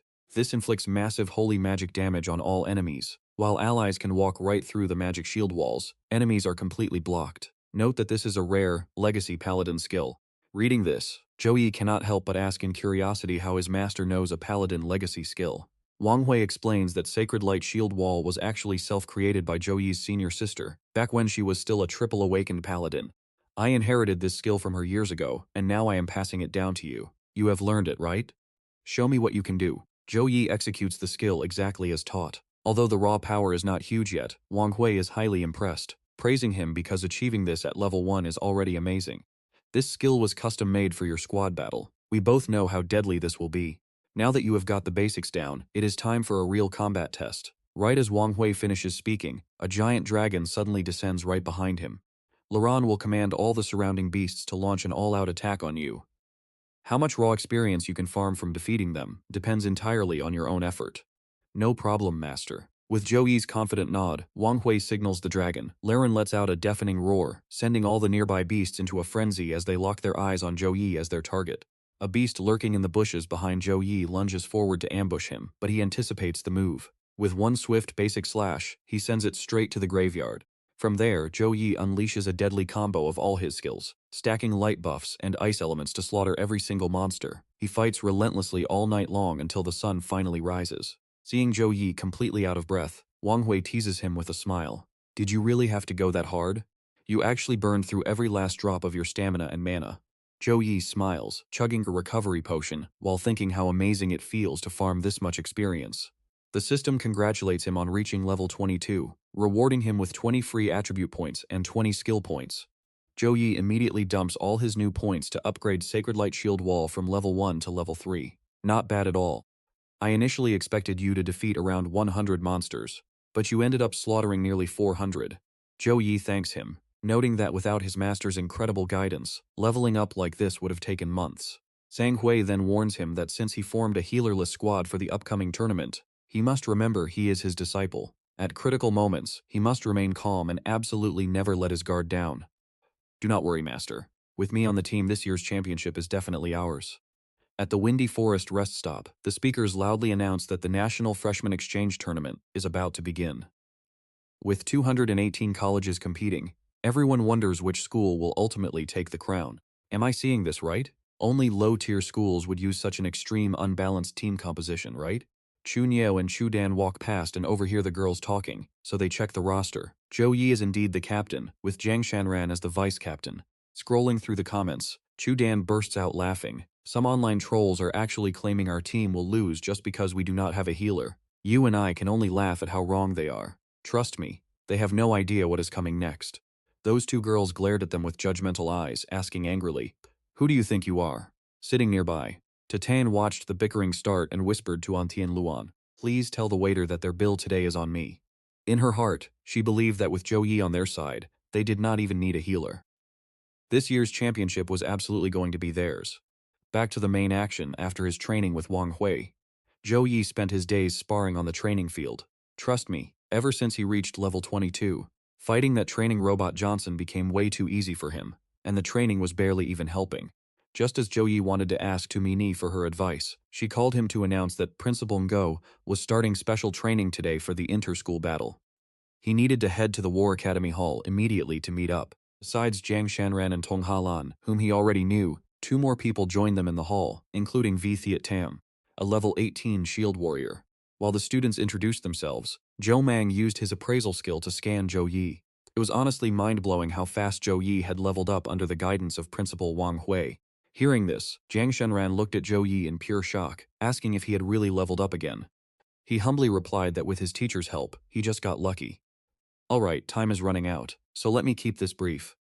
To help you prepare for the upcoming National Freshman Tournament, I will be the head instructor in charge of your training. Next, we are going to go through intense professional training for solo, team, and survival matches. Now, pay close attention here. because today, I am mainly going to test how well you guys can actually work together. First, you must form a team to challenge the Abyss-level Goblin Dungeon. Do not worry about the entry fees, because the school will cover all the Academy credit costs for this run. No wonder Ms. Tu kept pushing me and Thiat Tam to hit level 18. It was all for this. Everyone here is pretty strong, and as a team, clearing an Abyss-level dungeon should be easy, especially since, at that thought, Yang Lingxi glanced at Zhou Yi. If he could solo an Abyss-level dungeon on his own, then adding the four of us made failure absolutely impossible. Sensing her gaze, Zhou Yi turned and flashed a bright smile, which made Yang Lingxi blush and instantly hide behind Thiat Tam. Zhou Yi was left utterly confused, wondering if his smile was actually that terrifying. Armed with the briefing, the five-member team stepped into the dungeon. Zhou Yi said with a serious look, "This is our first time cooperating, so let me handle the battle tactics for everyone." "No problem," the team replied in unison. Thiat Tam would handle defense and draw the enemy's aggro, while Jiang Shanran and Yang Lingxi divided the physical and magical attacks. Hong Halan will stay back to provide extra damage, and I will be supporting everyone. Just as Zhou Yi finished assigning their roles, massive horde of goblins suddenly swarmed in. Thiat Tam charged right in, slamming her heavy fist into the ground. Even she was shocked by the impact. Her skill's power had increased by 40%. Was this the insane support ability of their captain? Jiang Lingxi watched Zhou Yi cast his spells in complete awe. No way, his casting speed was unbelievably fast. The captain easily cast 3 massive buffing spells in less than a single second. Even as a professional mage, she could barely match that speed. Shaking off her shock, Yang Lingxi immediately cast a slowing spell to halt the goblins. Suddenly, Zhou Yi shouted a warning to Jiang Shanran and Thiat Tam to watch out for an ambush. Just as the words left his mouth, a deadly rain of arrows came flying straight at them. Thanks to the early warning, Thiat Tam raised her divine shield in time, successfully blocking the goblin ambush. Jiang Shanran suddenly noticed something very wrong. This was completely different from their previous runs. Why on earth were there goblin archers here? Level 23 goblin archers with silver grade stats and specialized shooting skills. Reading the monster info, Zhou Yi just smiled. It seemed the dungeon had upgraded the goblins' attack tactics to match their power. That, Zhou Yi used Light's punishment to wipe out the archers. "I will handle these annoying pests first. The rest of the horde is all yours." You and I both know the real goal here was to build teamwork. If he soloed the entire dungeon, it would defeat the whole purpose of the training. "No problem," Jishanran and Thiat Tam replied. Seeing everyone putting in so much effort, Tong Halan felt motivated and began using her talismans to blast the goblins. Meanwhile, Nomang nodded in approval as he watched his students fight on the monitor. Compared to the freshman tournament, Zhou Yi's casting speed had more than doubled, with some skills firing off in the blink of an eye. Ni guessed that after clearing the Abyss-level dungeon, the special talent he chose must have been related to drastically increasing his casting speed. Honestly, Zhou Yi's insane rate of progress is absolutely terrifying to watch. Right after starting school, he led Jiang Shanran straight to the top of the dungeon rankings. Ngomang smirked, adding, "That is why I want to test him further. I actually bumped up the dungeon's difficulty." Inside the dungeon, their smooth teamwork allowed them to absolutely crush the overwhelming goblin horde without taking a single hit. When a few stray monsters tried to close in on her, Jiang Shanran scoffed and unleashed her Shadow Slash, slicing them to pieces at lightning speed and easily clearing the area. The others were not slacking off either, immediately showing off their true skills. Hong Ha-lan quickly tore open another powerful talisman, while Yang Lingxi unleashed a massive wind and ice tornado that swept through the remaining monsters before loudly calling out to Thiat Tam, "Give them the final blow!" Nodding, Thiat Tam leaped high into the air, unleashing a crushing dropkick straight into the crowd. By the time she landed, every single monster was wiped out on the floor. Benefiting from the massive stat buffs, easily crushing these goblins felt absolutely incredible. Feeling completely thrilled, Thiat Tam smiled and asked Yang Lingxi if that was all. Yang Lingxi nodded, saying her pet confirmed that there were no more goblins left nearby. Zhou Yi laughed, reminding them, an easy fight like this was just the warm-up. The upcoming boss fight is the real deal, so do not let your guard down. Thiat Tam cracked her knuckles with a confident smirk. "Why worry? Your crazy buffs literally doubled my combat strength. With you supporting us, clearing this place is going to be a breeze." Tong Halan happily agreed. Exactly, honestly, classmate Zhou Yi could probably solo this entire dungeon anyway. Jiang Lingxi nodded in agreement. "Yeah, our captain's true strength is absolutely admirable." Hearing this, Zhou Yi felt a headache coming on, thinking, are they trying to set me up for failure? Jiang Shanran just giggled quietly. A moment later, the team arrived at a massive gate. Thiat Tam turned and asked, "The final boss is right behind this door, right, Zhou Yi?" "That is correct," Zhou Yi replied. However, as he drew closer to the gate, an uneasy feeling washed over him. Deciding to ignore it, he resolved to go in first and pushed the massive doors open. Stepping inside, a giant boss suddenly appeared before them. It sneered, "So you foolish humans have finally arrived. You brainless fools." The screen displayed the Goblin King II. It was a level 25 epic boss with powerful wind skills that replaced the previous king after he passed away. Xiang Lingxi gasped in shock. A level 25 epic boss. The monster laughed, "Haha, knowing distinguished guests were visiting, I prepared a little welcome gift just for you." The boss laughed weirdly and raised its weapon, launching a massive fireball at Yang Lingxi. "Why is it so strong?" And that is where we leave it. Trust me, you are going to want to see what happens next. Alright, you and I are diving straight into the chaos, where Lin Shi stands completely frozen as a massive fireball hurtles right toward her. Screaming in panic, Wei Thiet Tam rushes forward to shove Lin Hai out of the way, instantly conjuring a magical shield to block the blazing impact. But it does absolutely nothing. The fragile barrier shatters in less than a single second, leaving her completely exposed to face the lethal attack head-on. Gritting her teeth, she curses her own helplessness. Even with the captain's buff doubling her raw combat power, she still cannot withstand this terrifying beast. She can barely block a single standard attack from this creature. Suddenly, the boss lets out a twisted, creepy laugh, mockingly telling them not to rush. "This is the final grave I have prepared for you all along. Now burn and turn into ashes." With a wave of its hands, the monster relentlessly summons dozens of massive fireballs and hurls them forward. One single blast was already enough to overwhelm them, but facing an absolute sea of fire, despair instantly washes over the entire party.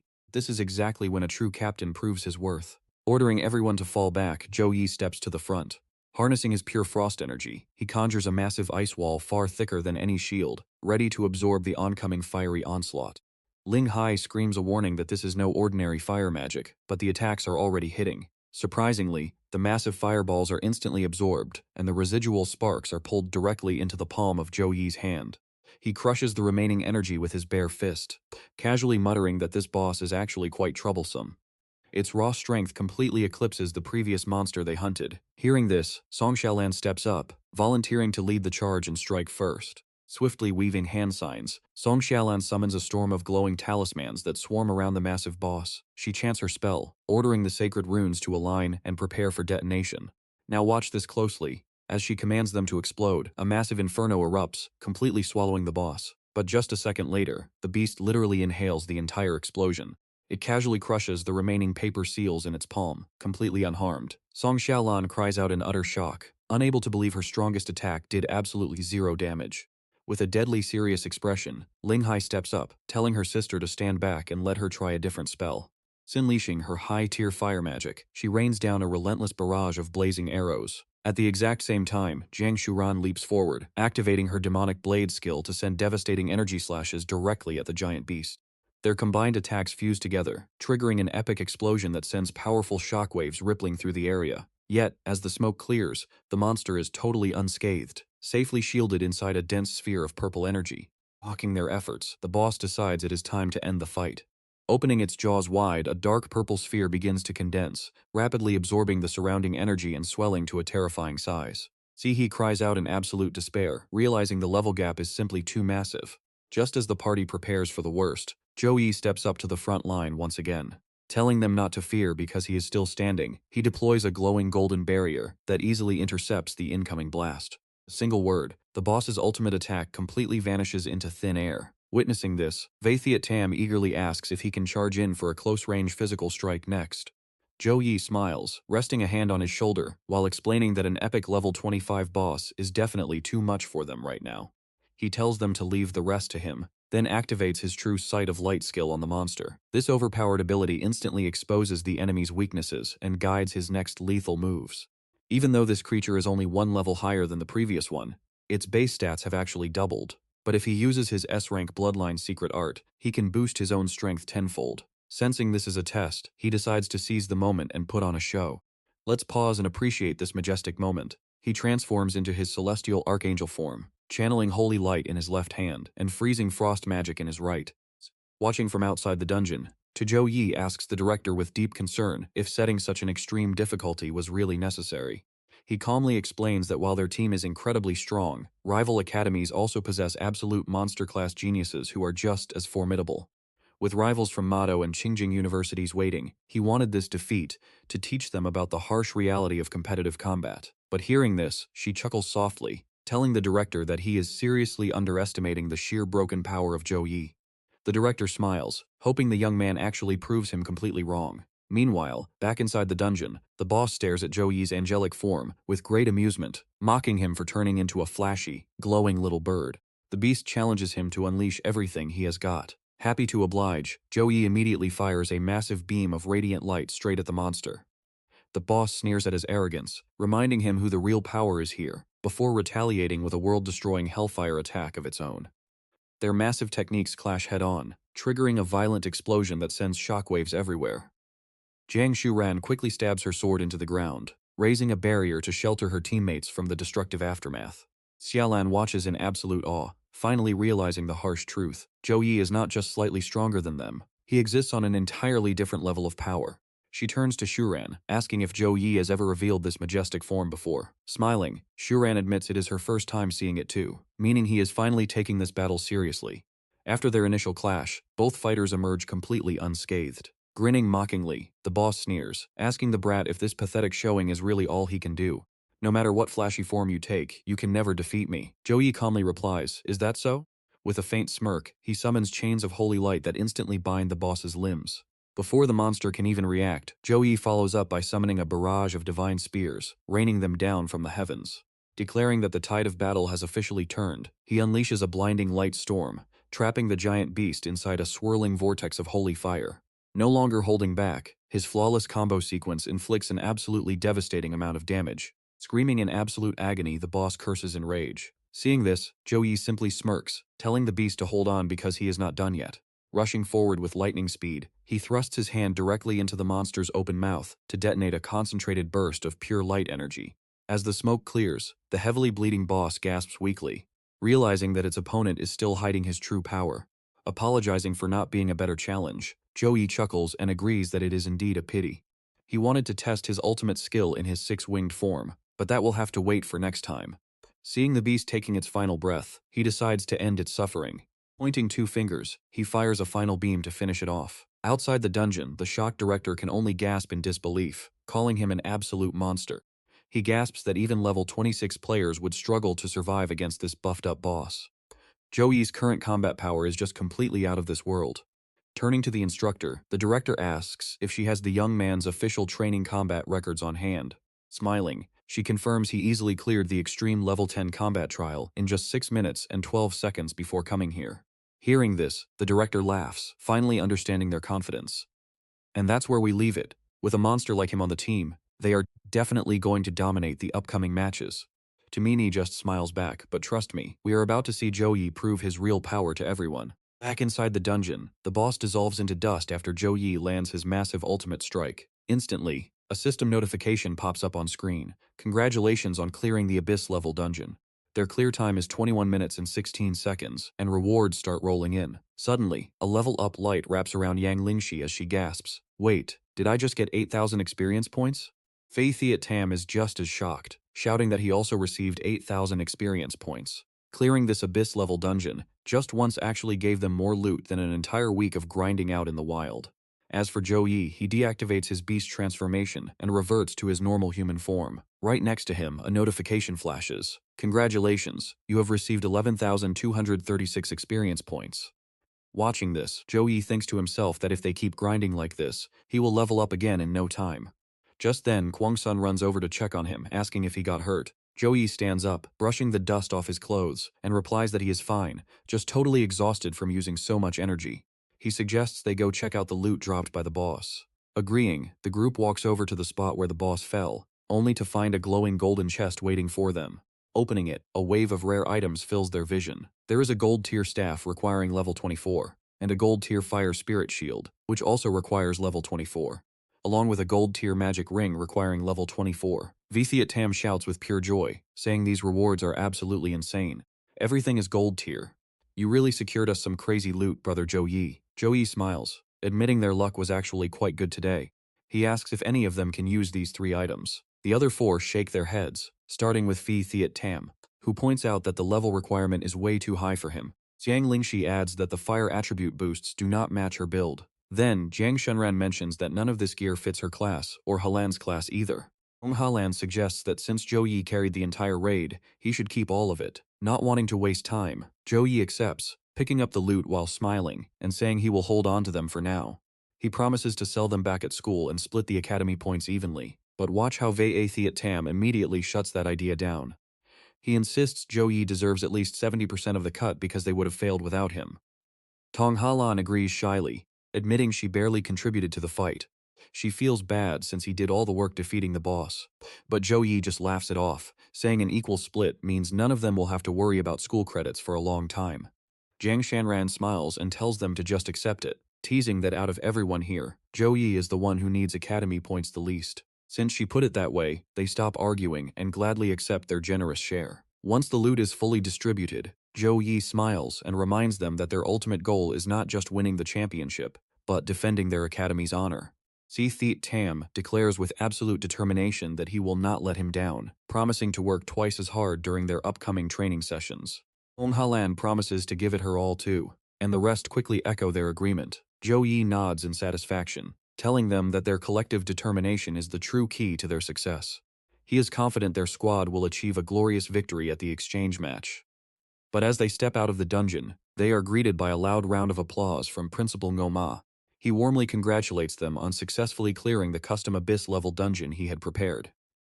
Ngoma cannot stop praising the team, admitting their performance went way beyond his wildest expectations.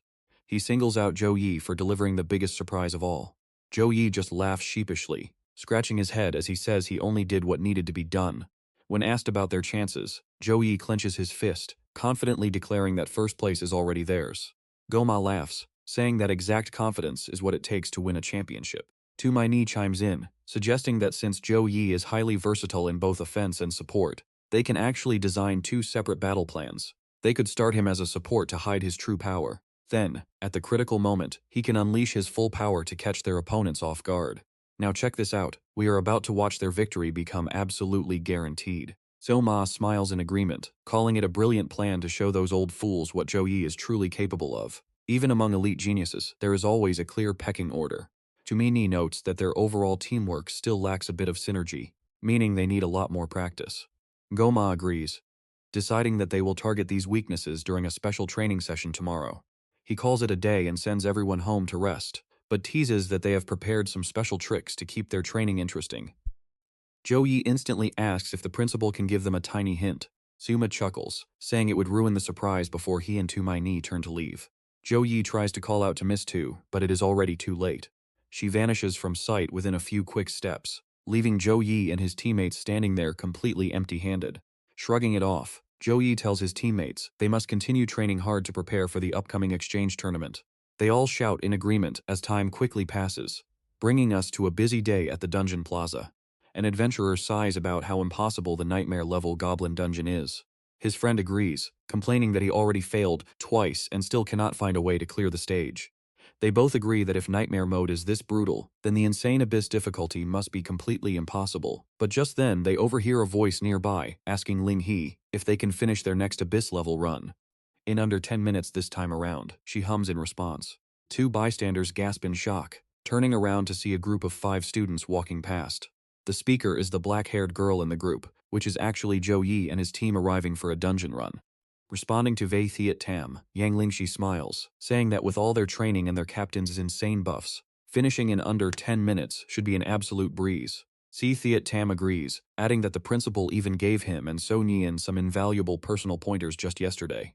As the group steps inside, the stunned bystander asks his friend who these people are, noting they are treating a terrifying abyss-level dungeon like some casual speedrunning racing game. His friend explains that they are the legendary squad, representing their academy, in the highly anticipated National Freshman Exchange Tournament that everyone is talking about. The guy shrieks in absolute shock. Freshman? He recalls that the top freshman team in their year only reached level 19 at best.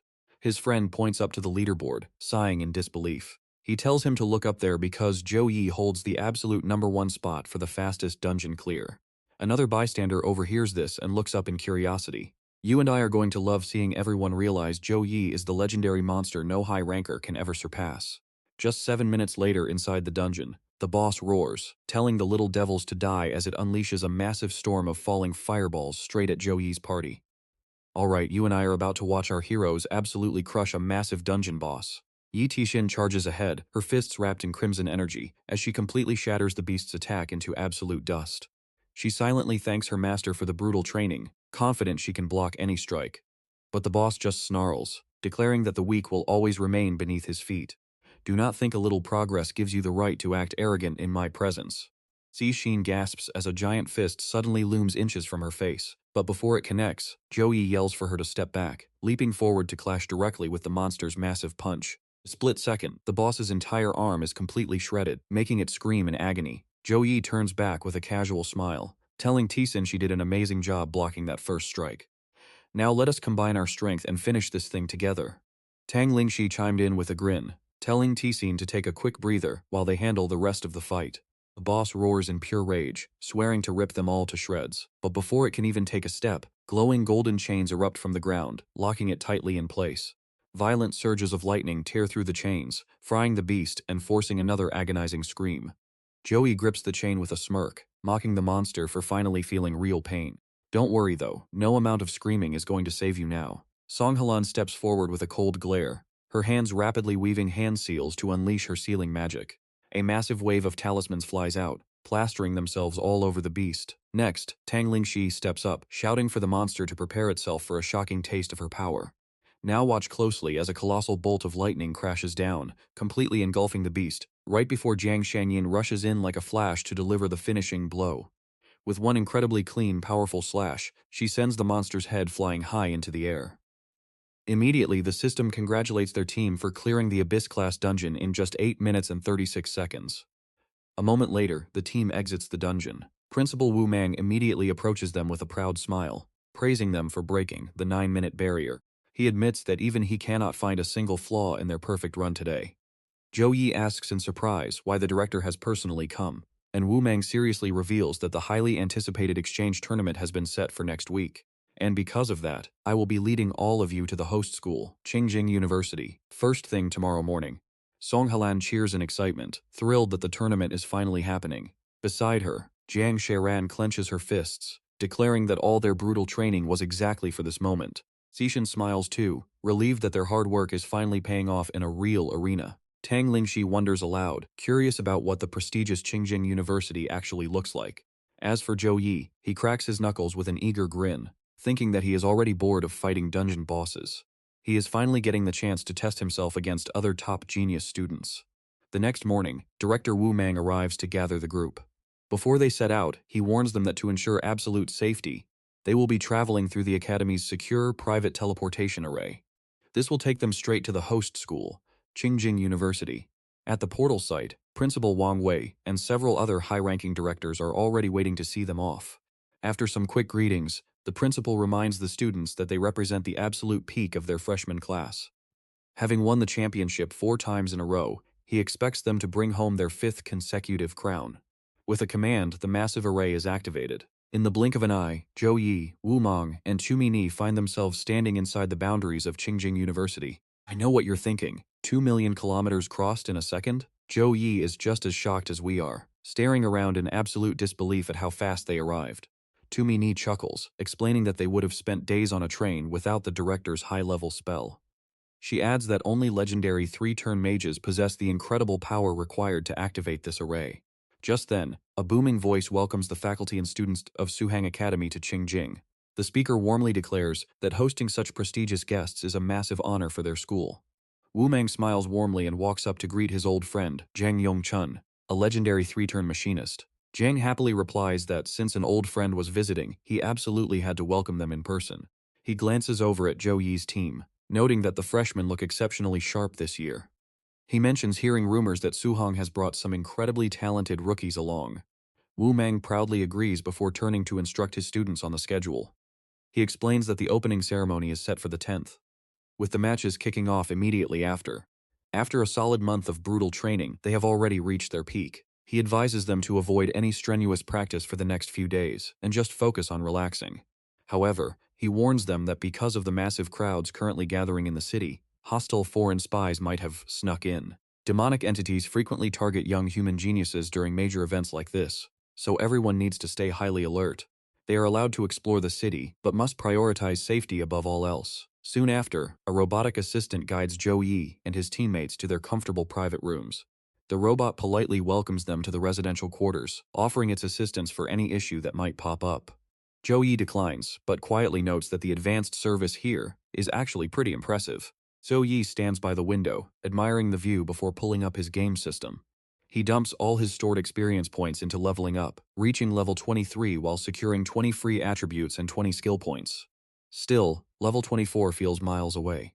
With many of his current skills stuck at C or B rank, he looks forward to his second-class advancement. Once he advances, his Holy Paladin skills will jump past B+ tier, giving him access to powerful high-tier spells. Spells that can buff his allies or curse his enemies. But thinking about reaching a third-class advancement right now is just way too far out of reach. He decides to shake off those thoughts and focus on completing his active system achievements first. 1 week later, the 157th National Freshman Exchange Tournament of the Empire officially kicks off. And the very first match pits Suhang Academy directly against the challengers from Yuanyang University. The absolute scale and roaring energy of the packed arena leaves Zhou Yi completely speechless. He finally understands why every young student dreams of competing on this massive stage. Jiang Shiran, standing right beside him, mentions that today is only the opening ceremony, and the crowd size will easily double by the grand finals. While Zhou Yi and his friends enjoy the lively atmosphere, their opponents from Yuanyang Academy are looking incredibly miserable on the other side of the arena. They lament their awful luck for drawing the powerhouse Suhang Academy in the first round. Dejectedly, they admit they are basically being used as stepping stones, since the defending champions are far out of their league. Hearing their defeatist talk, a brown-haired student snorts, demanding to know what they are so afraid of. He points out that they placed in the top 30 last year and can definitely put up a fight. Up in the stands, the spectators are already buzzing with excitement as they notice Zhou Yi, pointing out that their support paladin is already level 23. A level that high is easily enough to suppress most opponents. They note that it is lucky he plays a support role, because an offensive player with that level would be an absolute nightmare. It looks like a guaranteed loss for Yuanyang. But you and I are about to see if they can force the defending champions to reveal any of their hidden trump cards. Alright, let's jump in. On stage, the brown-haired boy realizes Zhou Yi's terrifying power level. Though shaking inside, he talks big, claiming that the representative squad from Tuhang University is merely decent. But levels do not mean everything on the battlefield.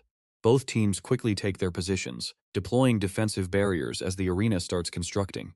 The referee robot makes the announcement, and the countdown begins. As the 3-second countdown hits 0, the Vingduang squad prepares to rush in, but Brownhair holds them back. He advises playing defensively first, wanting to observe what tricks their opponents might have up their sleeves. Right then, Brownhair watches the enemy Holy Knight casually wave his hand. A brilliant halo of light instantly envelops the Tuhang University students, and their overall combat stats skyrocket through the roof in just a split second. The watching crowd is completely stunned by this sight. Casting multiple support buff spells in just a few seconds leaves Qinvin Sun highly impressed. He admits to Old Wu that this Holy Knight captain, Zhou Yi, is truly impressive, boosting his entire team's stats by 50% already. Jinomang smiles proudly, explaining that the Holy Knight is a special hidden class. Its greatest strength is providing massive area of effect buffs, which naturally makes them incredibly dominant in these small team battles as well. Qin Sun stays silent, secretly glad his own academy has a few hidden trump cards left. Otherwise, facing Zhou Yi alone would be an absolute nightmare. Qinvin Sun watches to see if Vingduang University will show them a worthy fight. Unfortunately, to the terrified Vingduang team, Zhou Yi's squad looks like absolute demons, leaving one of their players shaking so violently he drops his weapon on the floor. "Captain, what do we do?" The brown-haired boy is pale as a ghost, yet tries to act tough, claiming he can block them. Seizing up the situation, Zhou Yi smirks in disdain. Seeing how weak their opponents actually are, he decides to go with the simplest strategy. Now pay attention because they strike to wipe them out in one single blow. Jiang Shanran and Tong Halan quickly agree, while Tang Lingxi eagerly prepares a massive raging fireball. Let me lead the charge this time. Instantly, Tang Lingxi unleashes a barrage of fire arrows, raining down fire magic upon the panicked Fenyang University squad. Caught off guard by the abrupt attack, the Fenyang team grits their teeth and raises a defensive shield. Their captain struggles to hold it up, scoffing that their opponent's attack is only this strong after all. Suddenly, a teammate behind him turns pale, yelling that another attack is coming. Right in front of them is Wang Tizhen, charging with sharp eyes and ready fists. Her punch is devastating. Right behind her, Jiang Shanran leaps from above, bringing down a flurry of sword strikes. Next comes a wave of powerful lightning energy, triggering a massive explosion from their relentless assault. Fenyang University's entire squad is completely wiped out by the overwhelming combo in an instant. With no strength left to fight, the system officially announces Tahang University as the winner. The announcer floats up high, thanking both teams for the spectacular battle before preparing for the next match. As soon as it ends, Jiang Shanran sighs and complains about her luck. My opponent is a warrior, but my match is only number 27. Having to wait forever, Teng Halan sighs beside her, saying she has it even worse. Her match is 45, which will take ages to start. Hearing this, Zhou Yi steps in with a smile, revealing he is up 6th against a skilled swordsman. Seems my luck is pretty good, getting to fight in the second round already. Hearing this, Jiang Shanran and Teng Halan can only look on with pure envy. Meanwhile, the spectators in the stands start whispering. Since Zhou Yi has not revealed his personal combat skills yet, they are curious to see what he can actually do. Can a support Holy Knight really survive a solo match? Some guess Zhou Yi is hiding his true strength since he is the captain after all. Soon Zhou Yi's match is called, and the crowd cheers his name excitedly. As both fighters step onto the stage, the system introduces the 9th match of the individual tournament, Zhou Yi from Tahang University versus Liu Chuang from Xuyinnam University. Both fighters prepare as the match is about to begin. Zhou Yi's opponent this time is Liu Chuang, a level 18 swordsman from Xuyinnam University. Liu Chuang smirks, thinking his opponent is just a weak support class. He believes his luck is fantastic, getting such an easy win right away. Behind him, his teammates are discussing how facing Tahang's captain will be a tough fight. We both know how this is going to end, right? The crowd thinks a support class is helpless, but the countdown is already beginning. 3, 2, 1, start. With a grim face, Liu Chuang quickly raises his sword to strike first. He arrogantly tells Zhou Yi that if he surrenders now, he can at least lose with some dignity. In response, Zhou Yi just smiles calmly, asking if Liu Chuang can even survive 10 seconds against him before talking so much trash. Liu Chuang slashes down aggressively, yelling at him to stop acting so arrogant before unleashing his ultimate sword strike right at him. Yet Zhou Yi easily evades every single strike. His incredible speed shocks Liu Chuang, who gasps in surprise. He desperately claims the fight ends here, but suddenly finds his legs frozen solid by ice magic, leaving him completely paralyzed. Looking up, he sees Zhou Yi charging forward with a raised fist. Angry and frustrated, Liu Chuang curses, realizing he fell for a trap. Swinging his sword in rage, Liu Chuang curses his opponent's weak skills. To his absolute horror, Zhou Yi blocks the sharp blade with his bare hands. This impossible defense leaves Liu Chuang completely dumbfounded as he realizes his attack was stopped. Zhou Yi delivers a devastating punch straight to Liu Chuang's stomach. He screams in absolute disbelief as the impact sends him flying back dozens of meters. Down below, the shocked spectators look at each other, wondering what just happened. Their team captain was sent flying in an instant, and they could not even track Zhou Yi's movement. Teacher sighs, explaining that since Zhou Yi is the captain of Tahang University, Liu Chuang clearly underestimated him. Even if he has a support class, his actual combat capability is not to be taken lightly. As the thick smoke gradually clears, Liu Chuang is revealed with a bloody face, unable to move a single muscle. The system quickly checks his condition and announces that he is unfit to continue. The system declares Zhou Yi the winner. Pulling back his fist, he mutters in disappointment that his opponent was too weak to even survive one punch. Up in the stands, the crowd erupts. What a terrifying punch, completely dominating his opponent in just a few moves. It is hard to believe, and some think this might not even be Zhou Yi's full strength. In the VIP area, Chu Nok, a mentor from Tanking University, gasps. She recalls recruiting him just a few months ago and is shocked by how rapidly his strength has grown. Principal Trin smiles beside her, noting that Zhou Yi was almost a student at their school. Chu Nok agrees with deep regret, wishing she had fought much harder to recruit a top-tier talent like him back then. If they had him now, they would be absolutely unstoppable. Halan, a level 19 archer, watches Zhou Yi with great interest before speaking up. He seems to be that special boy Xiao Nian mentioned. His strength is truly impressive, showing mastery in support, close combat, and magic all at once. On the other hand, Chu Hubak, a level 18 priest, looks highly worried. She finds his casting speed for ice magic extremely unusual, since even the mages in her clan cannot cast that fast. Suddenly, her bracelet glows. Shocked, she wonders if this is the family treasure's resonance, meaning he awakened the Frost bloodline. Seeing her silence, Halan asks what's wrong, and that's where we leave it. Trust me, you are going to want to see what happens in the next match. Alright, you and I are diving into a massive family secret. Chu Hubak clenches her bracelet, quickly making an excuse to leave by saying she has an urgent matter to handle. Her strange attitude leaves Halan completely bewildered. Meanwhile, Chu Hubak rushes to a secluded corner and dials Chu Hong. The moment the phone rings, Chu Hong immediately picks it up. He answers and asks, Hugh Bak, is not today your tournament day? Why are you calling your father right now? You even used the company phone to reach me. Hearing his voice, Chu Hugh Bak urgently says, Father, I just found a Frost Bloodline Awakener. On top of that, his last name is also Chu, and Zhou Yi's Frost Bloodline purity is actually over 70%. Hearing this, Chu Hong is completely stunned. He asks in utter shock, are you absolutely sure about this? A Frost Bloodline with such high purity? Chu Hugh Bak replies, it is 80% likely, but to be absolutely sure we need close contact. Chu Hong calms down, adjusts his glasses, and tells her, alright, find an opportunity for me to meet with Zhou Yi. My side will simultaneously start checking to see if this Zhou Yi guy actually belongs to our Chu family or not. Hanging up, Chu Hang stands and looks out the window, his heart filled with hope. Zhou Yi, a Frost bloodline. If this is true, then our Tianlin Chu family might finally be saved. Right now on the battlefield, the right side is chanting Zhou Yi's name, while the left side is screaming just as loud. Classmate next to Li Ham smirks, Brother Ham, do not hold back later. Li Ham smiles wickedly. Do not worry, I am only afraid that Zhou Yi is too weak for me to use my full power.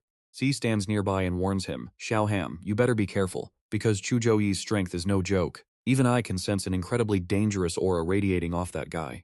Li Ham instantly gets serious, replying, Brother Nui, I understand. Right after, Li Ham starts unleashing his combat aura. A classmate standing nearby says in pure admiration, as expected of Brother Ham, this aura is absolutely insane. With level 18 heavy armor, Zhou Yi probably cannot even scratch you, and Tuang Fuang immediately agrees. Don't blink now, because this is where the hype explodes. The crowd goes wild, chanting non-stop for the upcoming fight as the first match is about to begin. Cheers for Zhou Yi and Li Ham echo through the stadium. Just then, Chu Hang arrives, sighing with relief that he made it in time. Beside him, Chudong looks around excitedly, noting that this crowd is just as massive as back home. When Chu Hyo Bak approaches from behind, the sharp Chudong Ni notices instantly, turning around with a happy shout, Big sister. She rushes over to hug Chu Hyo Bak, who hugs her back while asking in confusion, Father Dong Ni, why are you two here? Chu Hong calmly replies, it is all to investigate Zhou Yi. He is highly likely from the main lineage lost during the Dark Era. Since a clan member awakened the Frost bloodline, the Patriarch ordered me here to verify it. It is also a perfect chance for your little sister to open her eyes and see the top freshman of Tu Hang. But Chu Dongni instantly pouts. He is just a Holy Knight support class. What is there to see? Su Hyu Bak immediately corrects her. If Zhou Yi's bloodline purity is truly over 70%, he is fully qualified to inherit our clan's hidden class. Hearing this, Chu Ni asks eagerly, sister, the highest bloodline purity in our main lineage's young generation is only 40%, right? Is Zhou Yi's purity really that high? Suddenly, Chu Hong scolds her to watch her mouth. Xing Ni, I told you before we came here to show some respect. By family generation, he is technically your older brother. Chu Dong Ni grumbles. Even if he is family, if he wants to be my brother, he needs to prove he has the strength for it. Chu Hyu Ba comforts her, saying that since father is already here, we will know once we test his bloodline purity. Let us just focus on watching his match first. Chu Dongji finally agrees. Fine then. Just then, the system announces that the first match of the third round is about to begin. Inviting 12 contestants to the field, Lai Ham from Mado University and Zhou Yi from Tu Hang University. Li Ham appears clad in heavy armor, confidently saying, I originally planned to wear light gear and finish you off quickly. Since my captain says you are strong, I will go all out. Zhou Yi calmly replies, oh well then, good luck. Zhou Yi observes Li Ham for a few seconds, thinking that if the Mado captain could sense his power, that captain is not to be underestimated. Staring closely, he realizes Li Ham is only level 18. Being 5 levels lower than me, a single blast of my light of punishment would probably knock him out instantly. Now look closely at this match. Li Ham from Mado University is ready at level 18, but meeting Zhou Yi's eyes makes him shiver. Honestly, Zhou Yi is just having a massive headache right here. Since tomorrow is the team battle, he has to hold back his true strength. I cannot show too much power, so close combat is my only choice. Man, having to limit myself like this is really annoying. Seeing both fighters ready, the system announces, 10 players prepare yourself. The match officially begins. 3, 2, 1, start. Right at the start, Zhou Yi casts Blessing of Protection, releasing a blinding wave of light that forces Li Ham to cover his eyes. But this move only makes Li Ham look down on him even more, thinking, nice presentation, but it is nothing more than flashy looks. Li Ham charges straight at Zhou Yi, arrogantly launching a low kick to start things off. Yet Zhou Yi effortlessly blocks it, thinking to himself, is that really all you got? Zhou Yi fires back with a swift upward elbow strike, forcing Li Ham to quickly raise his armor to block the heavy blow. He winces in pain, thinking, why does my armor feel completely useless? Before he can recover, Zhou Yi blasts him away, sending Li Ham crashing straight into the barrier wall. Spectators are completely shocked. A heavy fighter getting utterly dominated by a support class? You do not see this every day. What is going on? Zhou Yi actually injured Li Ham, whose A-tier Steel Bones talent should give him insane defense. Dragging his bruised body back up, Li Ham looks up and asks in disbelief, "Are you really not from a martial arts family? How are your combat skills so much better than mine?" Zhou Yi waves it off. No, my physical body is just slightly stronger." With that, he unleashes a flurry of punches. Li Ham can only grit his teeth and defend, cursing inwardly, "Damn it, this pressure is too intense, I cannot escape." Zhou Yi's relentless assault forces Li Ham further and further back. Staring at the terrifying fist heading straight for his face, Li Ham panics, realizing he absolutely cannot block this strike. In sheer terror, Li Ham screams, "Stop, Zhou Yi, I surrender." Hearing this, Zhou Yi immediately redirects his strike to the side. The immense shockwave of that redirected blast still blows Li Ham away, sending him crashing hard onto the arena floor. With his armor completely shattered, the system announces that Zhou Yi wins the match, congratulating him on advancing directly to the 4th round. And that's how we leave him, realizing that hiding your true power is just way too hard. Alright, you and I are about to see a supposedly weak support class pull off the ultimate disrespect.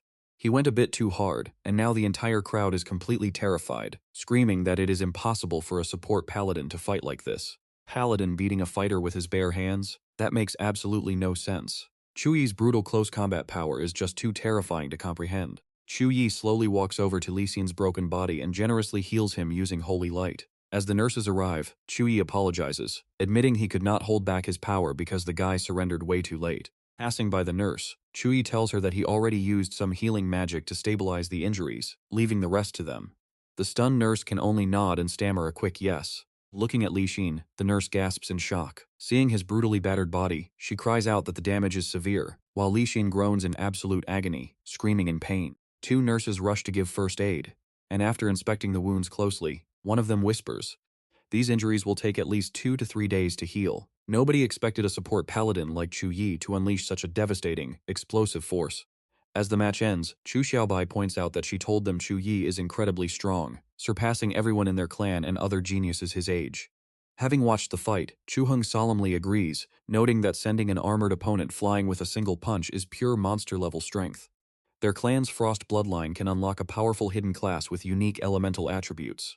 However, seeing Zhou Yi's overwhelming dominance, Chu Dong'er is still completely stubborn and refuses to accept it. She scoffs reluctantly and mutters that she admits his strength is indeed impressive, asking if they are satisfied now.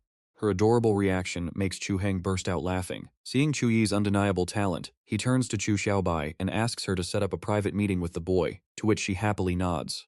Just then, the system announcer blares that the battle between Jiang Shanyan from Suhong University and Jiang Feng from Mado University has reached its climax, with the victor about to be decided.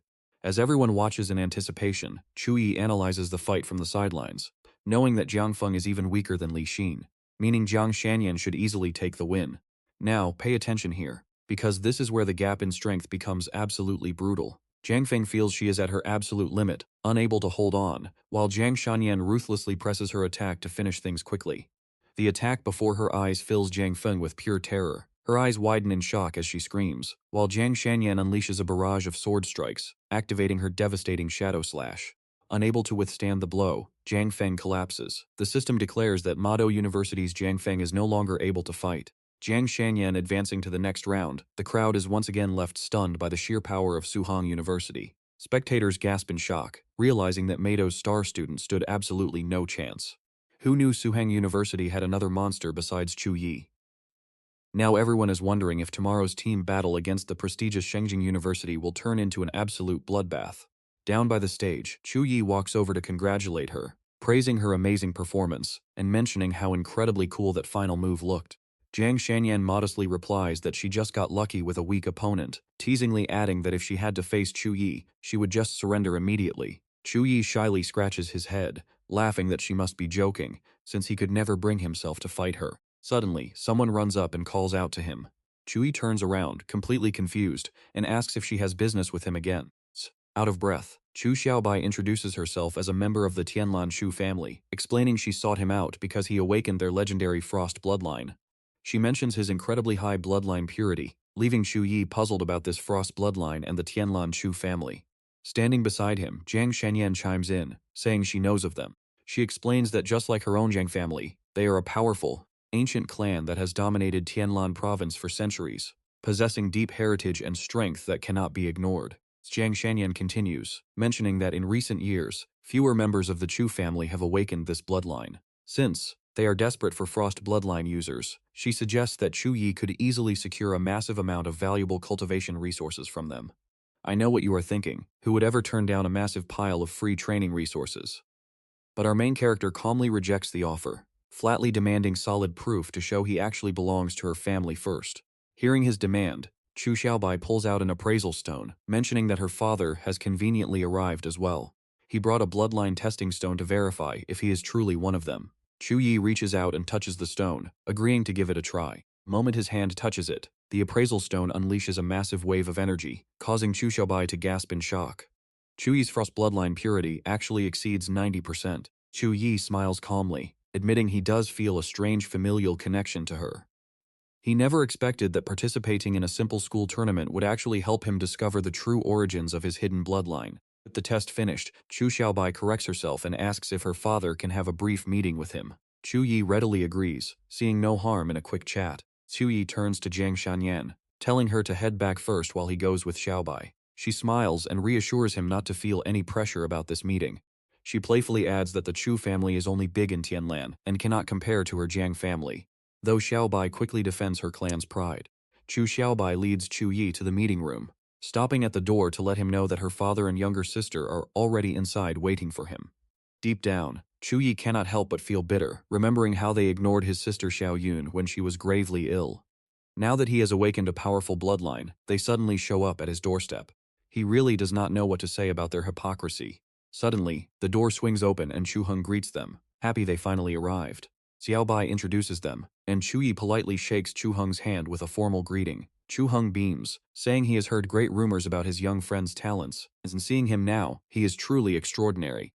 As his magical bracelet glows brightly, Chu Heng gasps in pure excitement, realizing Zhu Yi possesses an incredibly pure frost bloodline. Quickly correcting his overly eager attitude, Chu Heng explains that Zhu Yi's father and he shared the same great-grandfather, making Xiaobai his distant cousin. He laments that Zhu Yi's father passed away so early, but Zhu Yi calmly responds that the past is the past. Chu Heng enthusiastically gets to the main point, promising that if Zhu Yi returns to the main family branch and switches to their hidden frost class, they will unconditionally shower him with resources to reach his third-class advancement instantly. Zhu Yi asks about this hidden class, wondering how it is even possible to change classes again, since he is already an established paladin. Chu Heng eagerly reassures him not to worry about that, explaining they have rare items, and his pure bloodline makes him the perfect fit. He adds that it will unlock the true power of their hidden frost class. Zhu Yi deeply considers this, knowing his ultimate support systems is already tightly bound to his paladin class, guiding him through the holy light. This unique power is what allowed him to grow so much faster than normal people. To the current him, their so-called prestigious hidden family class is completely worthless and not even worth mentioning. So what do you and I take from this? He decides to play them, calmly asking if they will only support him if he actually abandons his current class. Alright, stick with me here as Chu Heng makes a massive offer. He admits that might be true, but once Zhu Yi resets his class, the Chu family's vast library of skill books and endless resources will guarantee he never worries about leveling up again. Zhu Yi listens and immediately shakes his head. Getting access to unlimited resources sounds amazing, but he still chooses to reject it. Hearing this flat rejection, Chu Heng starts to panic. He desperately throws in more perks, explaining that after resetting his class, all his skills will reset and every single skill point will be fully returned. His core stats will not drop at all. Plus, if he joins the main Chu family branch, they guarantee they can push him to level 50 and get him his third-class advancement within 6 years. Zhu Yi firmly replies that these conditions hold absolutely zero appeal for him. He can easily obtain all the massive resources he needs directly from his academy. There is simply no need to worry about leveling up his power. Chu Heng sighs in frustration, arguing that a Holy Knight is just a basic support class, while their family class is top tier. Why on earth would he hesitate to switch? Zhu Yi snaps back angrily. Just a support? Those words completely sting his pride. He says furiously, so in your eyes, a Holy Knight is nothing more than a simple support class? It just shows how narrow-minded you all are. Coincidentally, tomorrow is our match against Xingjing Academy. I will show you what a real Holy Knight can actually do. Zhu Yi decisively turns around to leave, declaring that they will meet on the battlefield tomorrow. Chu Xiaobai quickly tries to stop him, calling out for him to wait. Now, Watch closely here as Chu Xiaobai immediately demands to know why they are letting him leave so easily.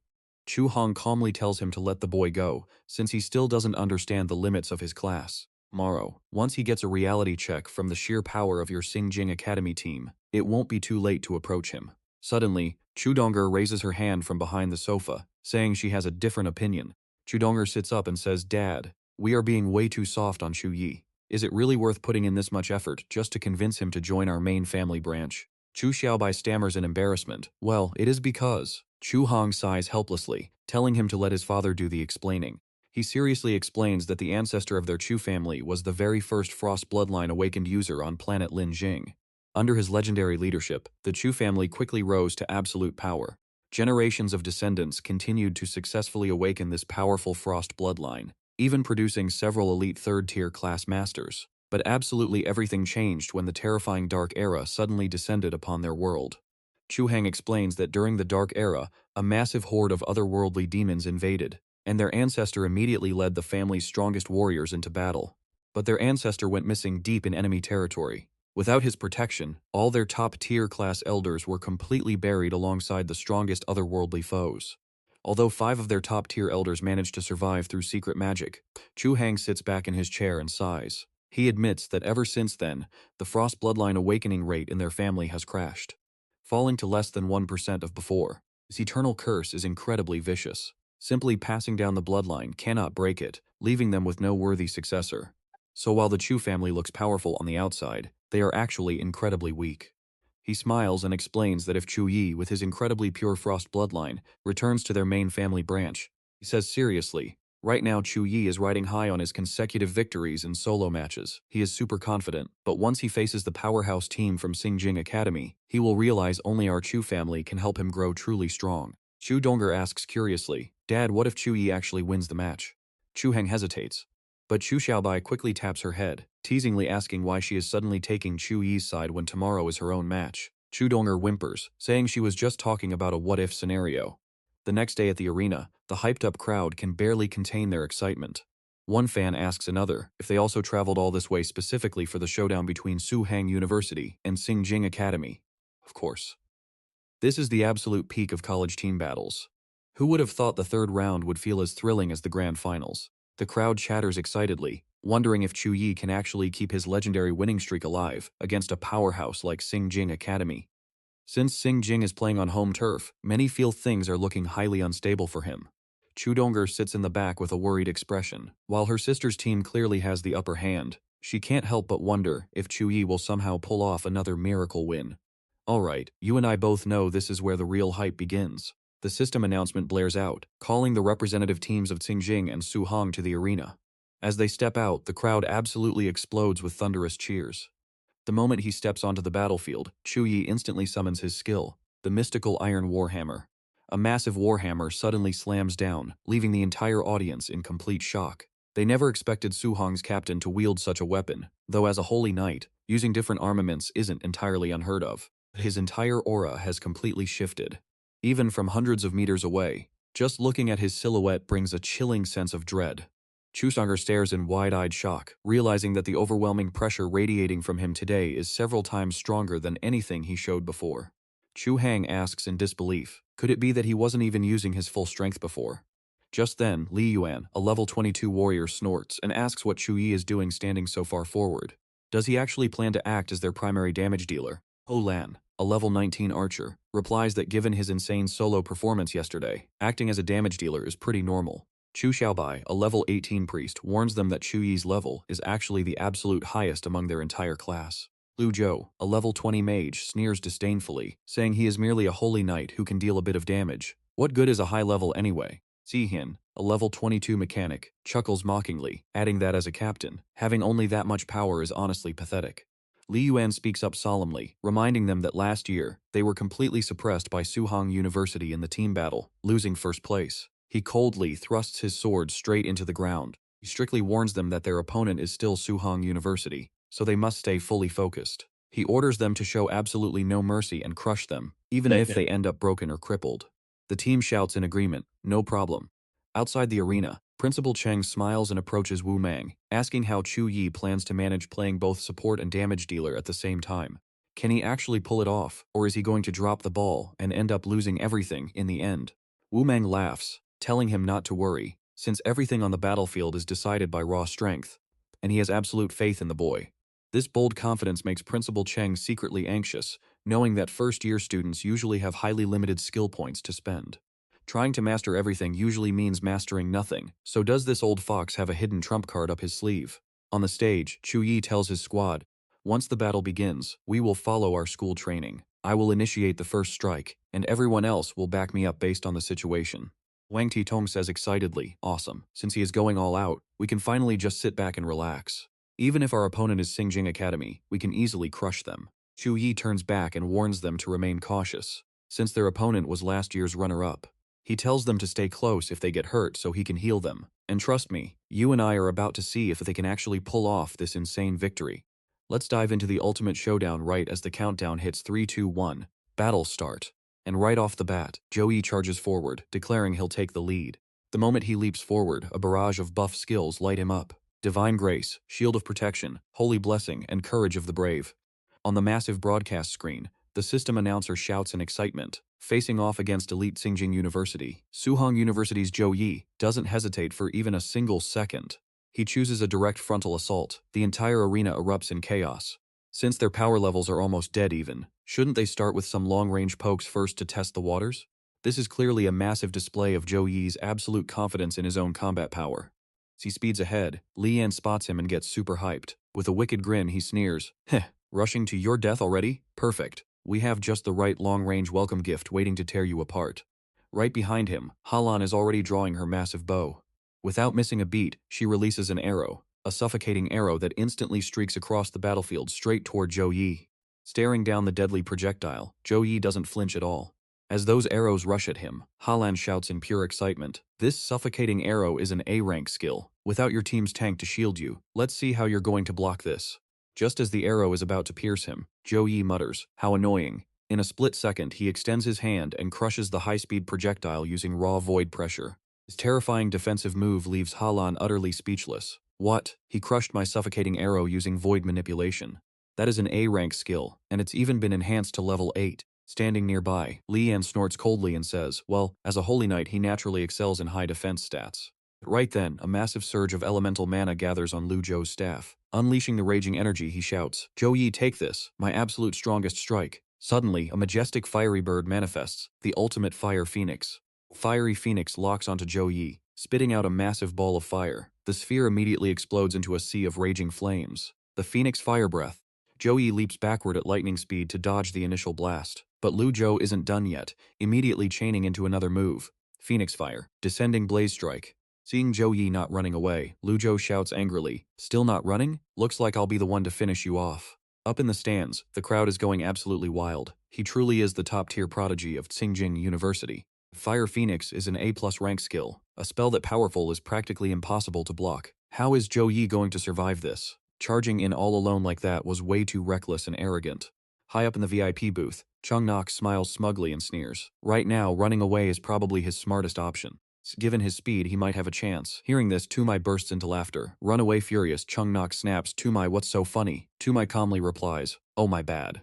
I just couldn't help but laugh when you thought a mere A+ rank skill would make Zhou Yi run." Enraged, Chung Nok barks back, "Just wait until he loses. Go ahead and cry then," to which Tumi casually shrugs. "Is that so?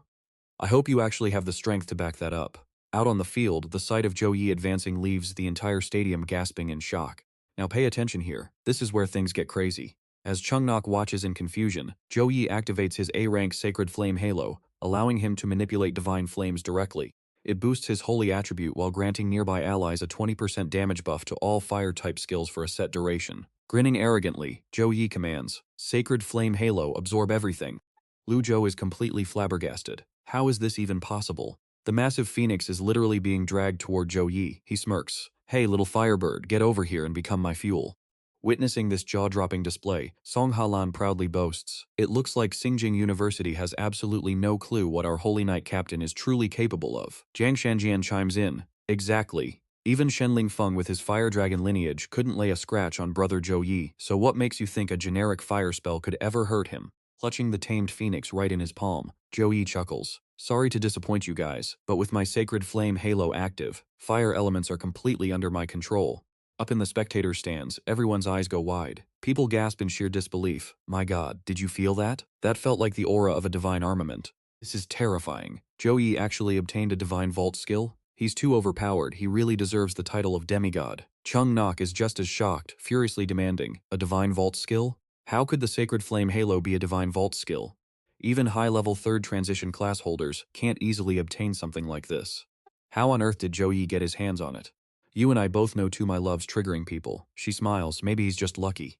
Furious, Chung Nok snaps, don't get cocky. We still have plenty of trump cards left, as Tumai shrugs. Say it again, I hope you actually have the ability. Tumi's nonchalant attitude drives Chung Nok absolutely crazy. You. Meanwhile, Chung Dongni gazes down at Zhou Yi with eyes full of pure admiration. She asks, Dad, what exactly is a divine vault skill? Everyone seems so incredibly hyped up. Chung Hong sighs, explaining, that's because a divine vault skill is the rarest, most unique skill type. He explains further, it can't be learned through any skill books, nor can it be passed down through any heritage.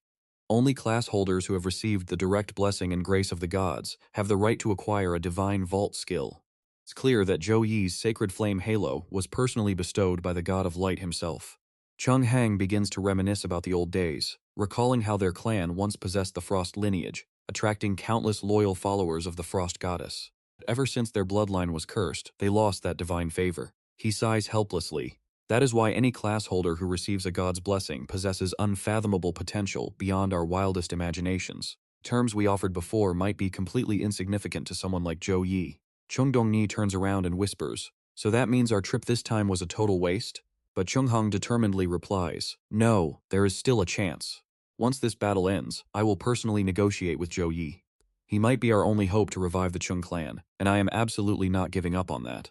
Meanwhile on the stage, Lu Zhou stares at Zhou Yi in absolute disbelief. How on earth is this possible? Where did my ultimate fire phoenix go? How could it just vanish like that? Seeing Lu Zhou's dazed state, Li Yan pats his shoulder from behind to comfort him. Even though I have no idea how Zhou Yi managed to do that, one thing is certain, fire spells are completely useless against him. Lu Zhou, don't lose heart, try attacking with other elements instead. Hearing this, Lu Zhou quickly regains his composure. Li Yan raises his sword, commanding, Halan, keep utilizing your long-range spells to suppress Zhou Yi and stop him from advancing. We absolutely cannot let him easily close the distance between us. Halan replies as she lets loose a rapid volley of arrows. No problem at all. Lu Zhou eagerly joins the assault. Flashing a wicked grin, he sneers, Zhou Yi, don't get too ahead of yourself. We still have ways to deal with you. Instantly, a massive stone wall erupts, completely blocking Zhou Yi's path and line of sight. Lu Zhou roars aloud. Earth Fortress. Zhou Yi narrows his eyes as he studies the barrier. Do you really think a cheap trick like this is going to stop my advance? Nice try, but you are far too naive.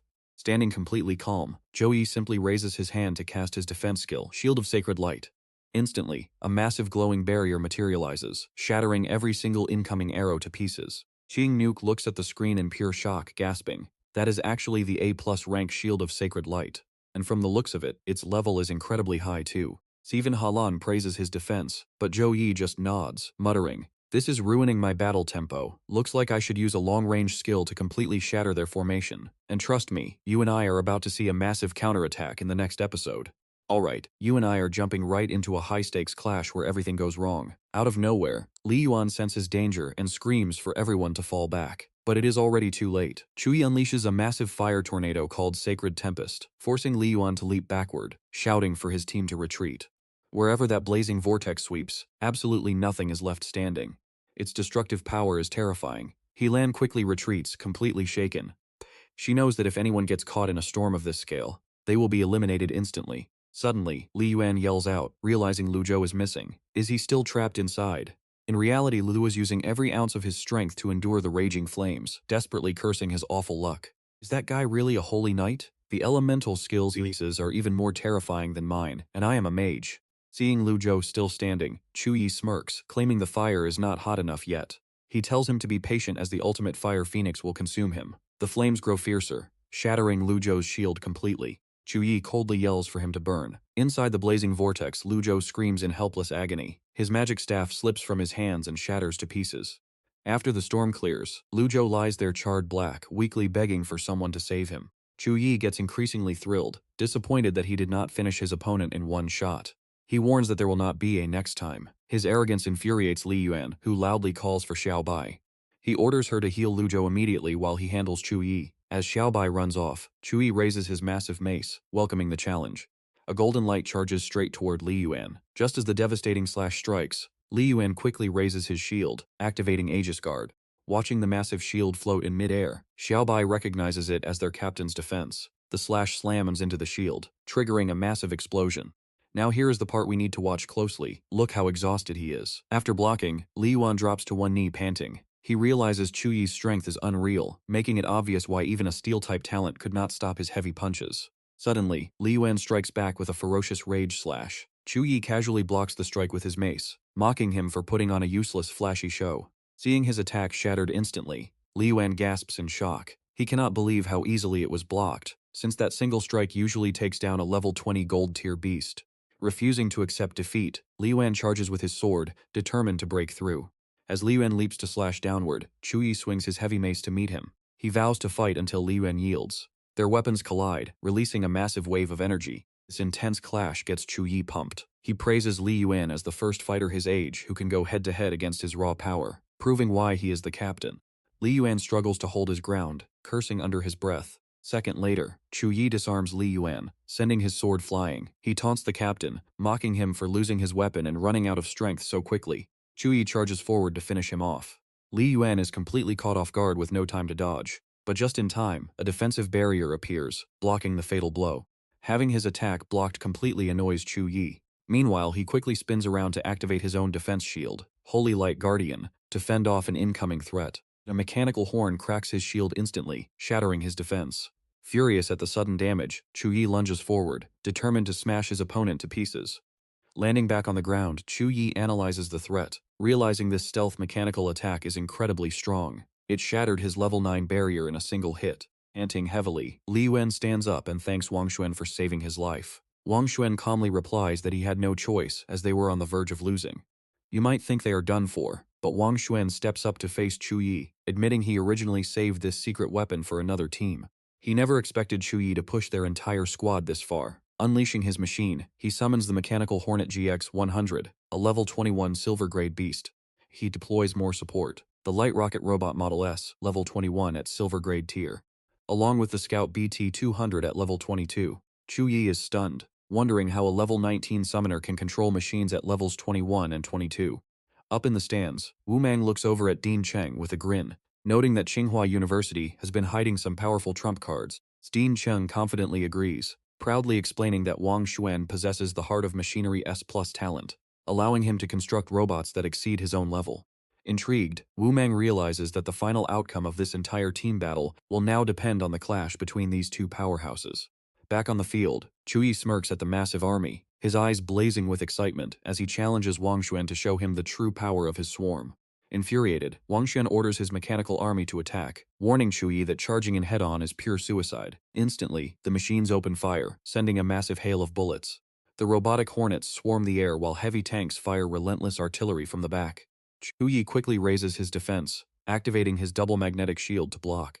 He pushes the barrier forward to repel the incoming swarm. Immediately after, Zhou Yi unleashes his signature Holy Light Cross technique.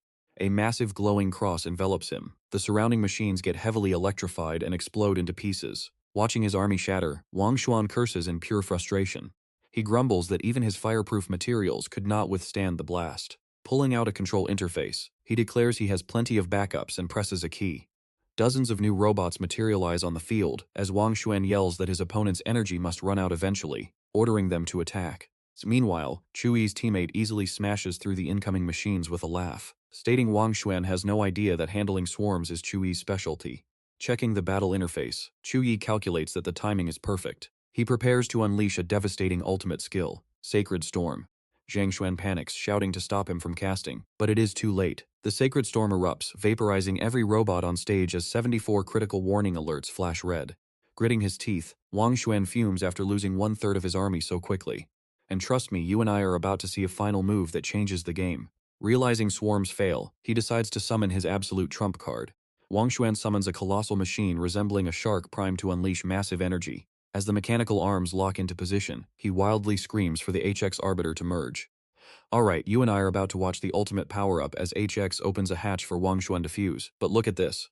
The machine is growing so massive it is actually touching the arena shield. The second it touches the barrier, the warning system blares, detecting a massive load and immediately triggering an emergency upgrade to the defensive force field. The crowd is completely losing it. This colossal machine is just pure, unadulterated insanity. We are talking about the first epic-tier mechanical creation to ever debut in the history of the National College Tournament. Hold the level 23 epic class beast, the HX Arbiter. Watching from the sidelines, a girl can only gasp, muttering that this year's freshmen are all absolute monsters. On the stage, seeing Wang Xuan bring out his secret weapon, Li Yuan laughs hysterically, boasting that Brother Xuan's legendary arbiter has finally arrived. Li Yuan smirks at Jiang Shanyan, telling her they are guaranteed to lose, but she completely ignores his trash talk and charges straight in. She slashes angrily at Li Yuan, yelling that Zhou Yi will never lose. Dodging backward, Li Yuan scoffed, asking why she is even trying so hard when it is useless. Meanwhile, Wang Xuan calls out from inside the cockpit, telling Zhou Yi to prepare himself for the Arbiter's devastating firepower. As the heavy fire rains down, Zhou Yi remains calm, analyzing the battlefield. Realizing he cannot block this blanket of bullets head-on, he leaps off a nearby rock to dodge. He weaves through the blast zone effortlessly. But pay attention right here. Just as he thinks it is getting boring, a stray explosive rounds the corner right in front of him. Fortunately, Zhou Yi twists his body just in time. The instant the projectile passes him, it erupts into a massive explosion. Inside his mech, Wang Xuan laughs like a maniac, telling him to run. He fires continuously, shouting that this time there is nowhere left to hide. Under heavy pressure, Zhou Yi has to pull out his mace to smash the incoming shots. Right then, HX suddenly reaches back and draws a giant sword. It delivers a cold, devastating slash right into the arena floor. With just a single strike, the solid ground is ripped clean in half. Knocking Zhou Yi from inside his robot, Wang Xuan unleashes a flurry of slashes, yelling to ask if Suhong University is nothing but cowards. That insult hits Zhou Yi's pride, making him stop and snap back, inviting him to a head-on clash. Seeing him take the bait, Wang Xuan sneers, calling him a fool. Pulling the lever, Wang Xuan mocks him for lacking the focus of a captain. The Arbiter slashes down once more, but this time, things are different. Instead of dodging, Zhou Yi uses his mace to violently parry the giant sword away. Then, he immediately unleashes his ultimate skill, Hand of God. An intense, blinding light erupts, absorbing all surrounding energy. The Arbiter starts cracking with electricity, while the arena monitors panic because the barrier power is suddenly draining away. Suddenly, backup systems rush to the barrier. In these matches, the drone monitors are powered by high-grade light magic stones, deployable to quickly stabilize and restore the failing shield. You and I can see the sheer scale of this clash, and it completely distracts Jiang Shanyan. Seeing Li Yuan rush in, she quickly leaps back to dodge. She screams to her teammate to retreat. Meanwhile, arrows fly wildly through the air, forcing Halan and Wang Titam to back away in a hurry. Sensing the bizarre atmosphere, Li Yuan loudly orders his team to halt, but Lu Zhou snaps back, demanding to know why they are letting a terrified enemy escape. As the Qingjing team regroups, Li Yuan looks at the swirling energy, sensing something is horribly wrong. Suddenly, a massive, spectral hand begins to manifest from the light. The audience panics, screaming in disbelief. Inside the cockpit, Wang Xuan is absolutely petrified by the divine aura, realizing this must be an incredibly rare S-rank skill. His face goes completely pale, although an S-rank skill is only one tier above his A+ arbiter. The power gap is like heaven and earth. Yet, excitement suddenly takes over, and he screams that he won't back down from a god-tier skill without a fight. Pushing his fusion with the mech to the absolute limit, the chainsaw on his giant blade begins roaring furiously. Losing all composure, Wang Xuan goes absolutely wild, unleashing a frantic barrage of strikes with his continuous slash skill. The onslaught strikes the giant hand. Believing he won, his joy is instantly crushed as a blinding flash of light erupts, and the hand slams heavily onto the arbiter. The sheer shockwave from the impact is utterly devastating, causing the terrified spectators in the stands to scream as they shield themselves from the blast. Debris from the shattered robot rains down around Zhou Yi as he coldly walks away. The giant arbiter is completely destroyed, and Wang Xuan lies utterly defeated. Alan stands there in a daze, quietly whispering that they lost. Meanwhile, an injured, bleeding Wang Xuan painfully reaches out his hand, calling for Zhou Yi. He desperately calls his rival's name, but the only response he gets is Zhou Yi's cold, silent back. The entire stadium erupts in wild cheers. Everyone is shouting about how insane and nuclear that strike was, chanting Zhou Yi's name over and over as he calmly walks off. Steen Cheng stands frozen, muttering that losing to a god-tier skill is nothing to be ashamed of. Deep down it hurts, as he truly believed Wang Xuan would easily secure their victory. Wiping cold sweat from his forehead, the dean is left completely speechless by the sudden appearance of such a monster like Zhou Yi. From close combat to spells and support, he has it all. Turning to leave, Dean Cheng sighs and tells Wumong that Suhong University has found a truly exceptional seed. Trust me, you wanna just witness the rise of a legend, as the stadium goes wild chanting for Suhong University. Alright, you and I are diving into this wild arena, where the crowd keeps chanting Zhou Yi and Suhong University, leaving Jiang Shanran completely stunned by the absolute madness of the scene. Jiang Tizan walks ahead laughing about how easy it was, saying Tangking University is nothing special, but Tong Halan remains doubtful, arguing that without Zhou Yi they could never defeat Wang Hui alone, a point that Yang Lingxi immediately agrees with. Exactly. Facing a level 23 epic class robot without classmate Zhou Yi, we would have 100% lost. Wang Tiazan just chuckles, reminding everyone that while they might have struggled without brother Zhou Yi, the great thing is he is actually on their side right now. Jiang Shanran smiles, noting how the massive stadium expansion combined with the live broadcast and his rising popularity means that after this incredible showdown, brother Zhou Yi's name will echo proudly across the entire central Xia country. Zhou Yi playfully scolds her for being cheeky, while inside a private room, a mysterious woman watching the live broadcast closely evaluates the match, admitting that Zhou Yi's combat strength is actually quite impressive. She proudly declares that a genius like him is exactly the kind of talent their Tianwu guild needs, though his level is currently too low, meaning he must complete his second-class change before joining. A man approaches and reminds her that Tianwu is the top guild in the country, where even logistics staff must be level 30 with a second-class change. Though this battle might change everything, Zhou Yi battle data will definitely be sent to the higher-ups of all major guilds, meaning they might have to fight 10 times harder to recruit him. But she immediately dismisses the worry. The woman gazes at Zhou Yi with intense interest, confidently explaining that with their veteran guild leader around, even if they cannot recruit him immediately, his path to their side is practically guaranteed. Meanwhile at the hospital, Wang Hui room is filled with tension as doctors discuss his critical condition, maintaining constant recovery and focus spells while requiring reports before anyone depletes their magical reserves. Everyone is working desperately to save Wang Hui, keeping the entire medical bay extremely busy as the second squad of priests stands ready to take over. First squad priest is getting swapped out, and let me tell you, this holy light is getting way too violent as they desperately struggle to dispel what Zhou Yi did to him. Liyuan speaks up, admitting that if they had not triggered Leida magical shield in time, it is highly doubtful their leader would even be alive, let alone the rest of them escaping unharmed. The team members lower their heads in shame as Li Yuan steps forward to apologize to the dean, admitting their failure and wasting the massive resources the school invested in them. The dean gently waves his hand to comfort them, stating that they are not to blame because Zhou Yi is simply too powerful, meaning their Tsingjing University team can only take third place, shocking the members who are confident they can still easily defeat Meido University. They protest that losing to Mado University on top of this would bring ultimate shame and humiliation to their prestigious academy. The dean looks down at the bedridden Wang Hui, noting his severe injuries and the complete destruction of all 200 of his machines, which means Qingjing University no longer has anyone capable of clashing with Mado University, leaving the injured student staring silently, boiling with deep resentment toward Zhou Yi. He silently refuses to accept defeat, acknowledging Zhou Yi's strength but knowing that after his second-class change, his mech heart will truly unleash its hidden S+ rank talent. And trust me, we can all see the burning rage in his eyes as he swears to settle the score once and for all in their next encounter. Meanwhile, Chu Hongbo's deeply to apologize directly to Zhou Yi, admitting his vision was clouded and that a true holy knight can act as a brilliant support while also possessing incredibly destructive damage capabilities.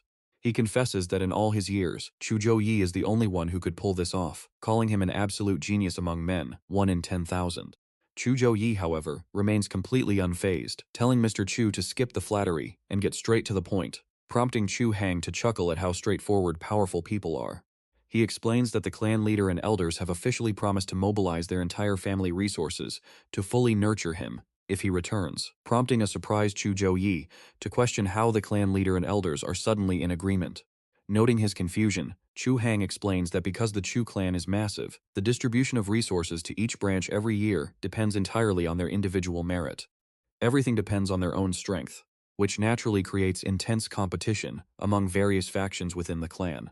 Chu Hang adjusts his glasses with absolute solemnity, explaining that while these rival factions would normally never cooperate under any circumstances, they have instantly united on the matter of Zhou Yi, which leaves the young man slightly confused, but realizing that having the explicit backing of the powerful Chu clan leadership is actually a very good deal. He would not have to worry about any chaotic internal politics, but he also remembers that his mentor is the great principal Wang Hui. Even without the clan help, he can still level up and gain resources rapidly, especially since his most powerful secret weapon is the cheat system he possesses, which makes him reflect carefully on his next move.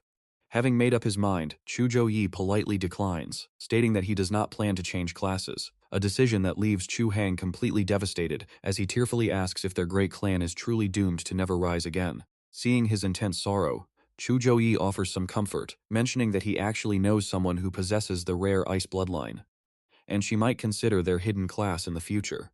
But a desperate Chu Hang shakes his head, explaining that their 3 hidden classes require more than just the bloodline. They demand an exceptionally high concentration of frost energy, making standard ice bloodlines completely useless for the class change. But when Zhou Yi points out that his younger sister bloodline density is at least 3 times higher than Chu Hong's own level, the old man's eyes instantly light up with wild excitement as he eagerly grabs the young man's hands and asks if she really awakened that legendary bloodline. Chu Hang starts laughing hysterically, shaking with excitement. His spirit completely revitalized, he laughs out loud, overjoyed that he will live to see the clan rise again and can finally face his ancestors with pride. He passionately thanks the heavens for blessing his family, repeatedly asking if her frost energy concentration is truly 3 times denser than his own bloodline. That would mean a purity score of nearly 10, allowing her to freely choose from the 3 hidden classes. Though his frantic behavior makes Zhou Yi worry he might lose his mind, Zhou Yi tries to calm him down, saying they must consult his sister first, to which Chu Hong eagerly agrees, nodding repeatedly and asking when they can finally set off to meet her. Zhou Yi falls into deep thought, knowing that joining the clan does not benefit him much since he cannot change classes and already gets ample resources from both his cheat system and principal Wang Hui. But for Chu Van, it is different. While he can provide resources, it cannot compare to the immense backing and full-scale cultivation support of an entire powerful clan. Since the clan failed to protect their parents, it is only fair that Chu Van receives full compensation now, and after weighing his options, he makes his decision. He dials Chu Van with a slightly anxious heart, wondering if the puppet companion he left with her was mistreated before the match, but she answers the call instantly, holding the puppet tightly while screaming with absolute excitement. A heartwarming sight that makes Zhou Yi smile and realize everything is perfectly fine. She joyfully spins the puppet around, laughing as she praises his battle for being incredibly epic. She happily explains that she won't give his contact to anyone, and honestly, you and I have to laugh, because she insists her future sister-in-law has to be an absolute muscle-bound powerhouse. She must have broad shoulders, toned arms, and highly muscular legs, capable of wielding a massive sword weighing several hundred kilograms while still being able to delicately use a tiny needle to embroider beautiful clothes for him. Alright, you and I are diving right back in. Cut the talk, what is going on? Zhou Yi seriously explains that some mysterious people from the legendary Chu family had approached him earlier. He explains that the main Chu bloodline holds 3 major hidden classes. These are the Frost Archer, the Frost Swordsman, and the Frost Mage. While Archer and Swordsman are physical paths, the Frost Mage is a magic class. Thanks to her high frost blood concentration, she can choose any of the 3, making Chu Van listen closely. She looks at the 3 choices and decides to go with the Mage class, saying she wants to use ice attribute magic attacks because they suit her best. Zhou Yi warns her that accepting this path means going to the Chu clan territory in Tianlan province for 3 to 4 years of intense training. She needs to think it over, but Chu Van firmly replies that her mind is already made up.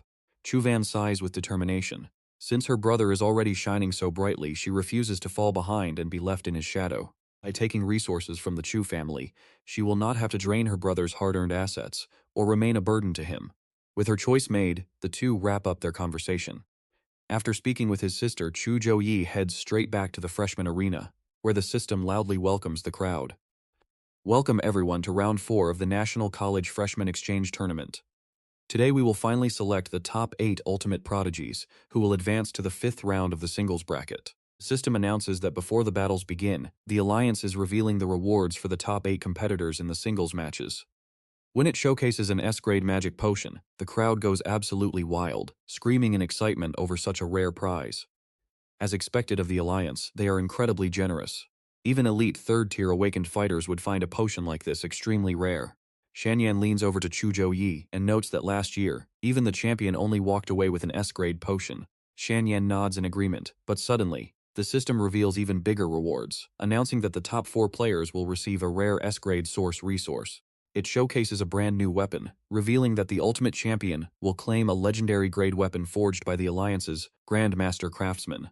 Even Zhou Yi is completely shocked by this news, since legendary weapons are the absolute highest tier humans can forge. Now pay attention, because this mind-blowing prize makes every single fighter determined to win that top spot.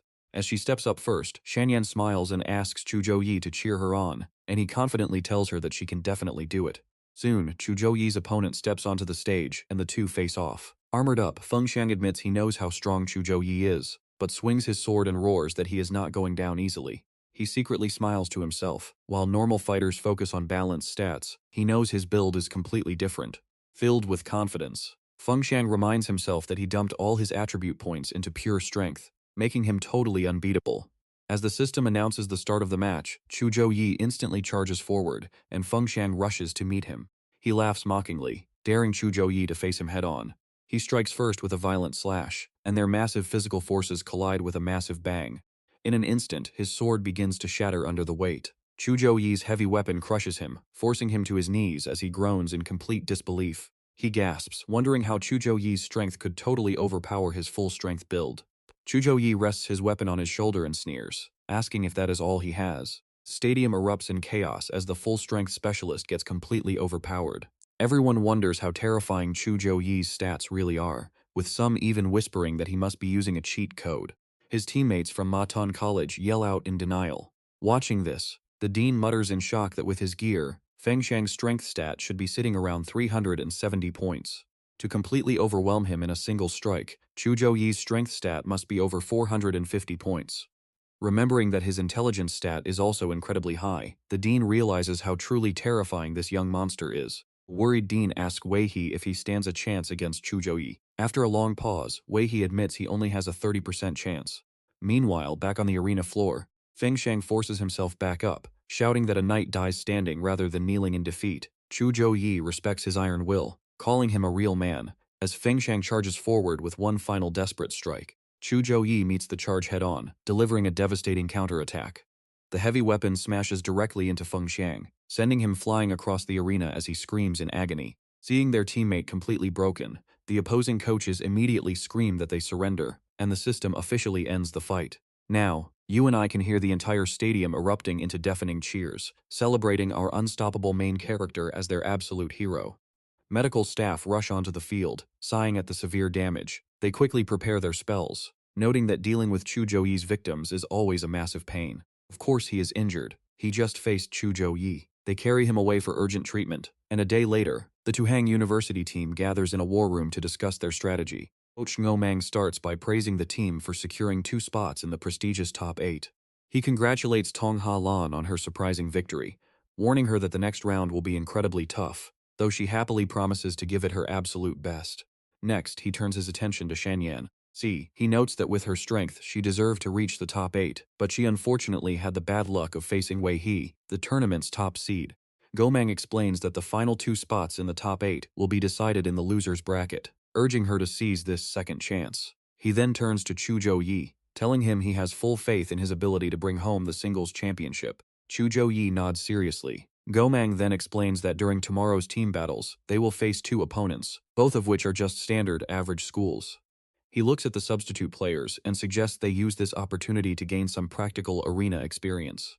With the roster set, he immediately begins outlining their tactical plans. Sitting nearby, Shanyan is deep in thought. She knows the upcoming losers bracket matches are going to be a brutal, merciless bloodbath.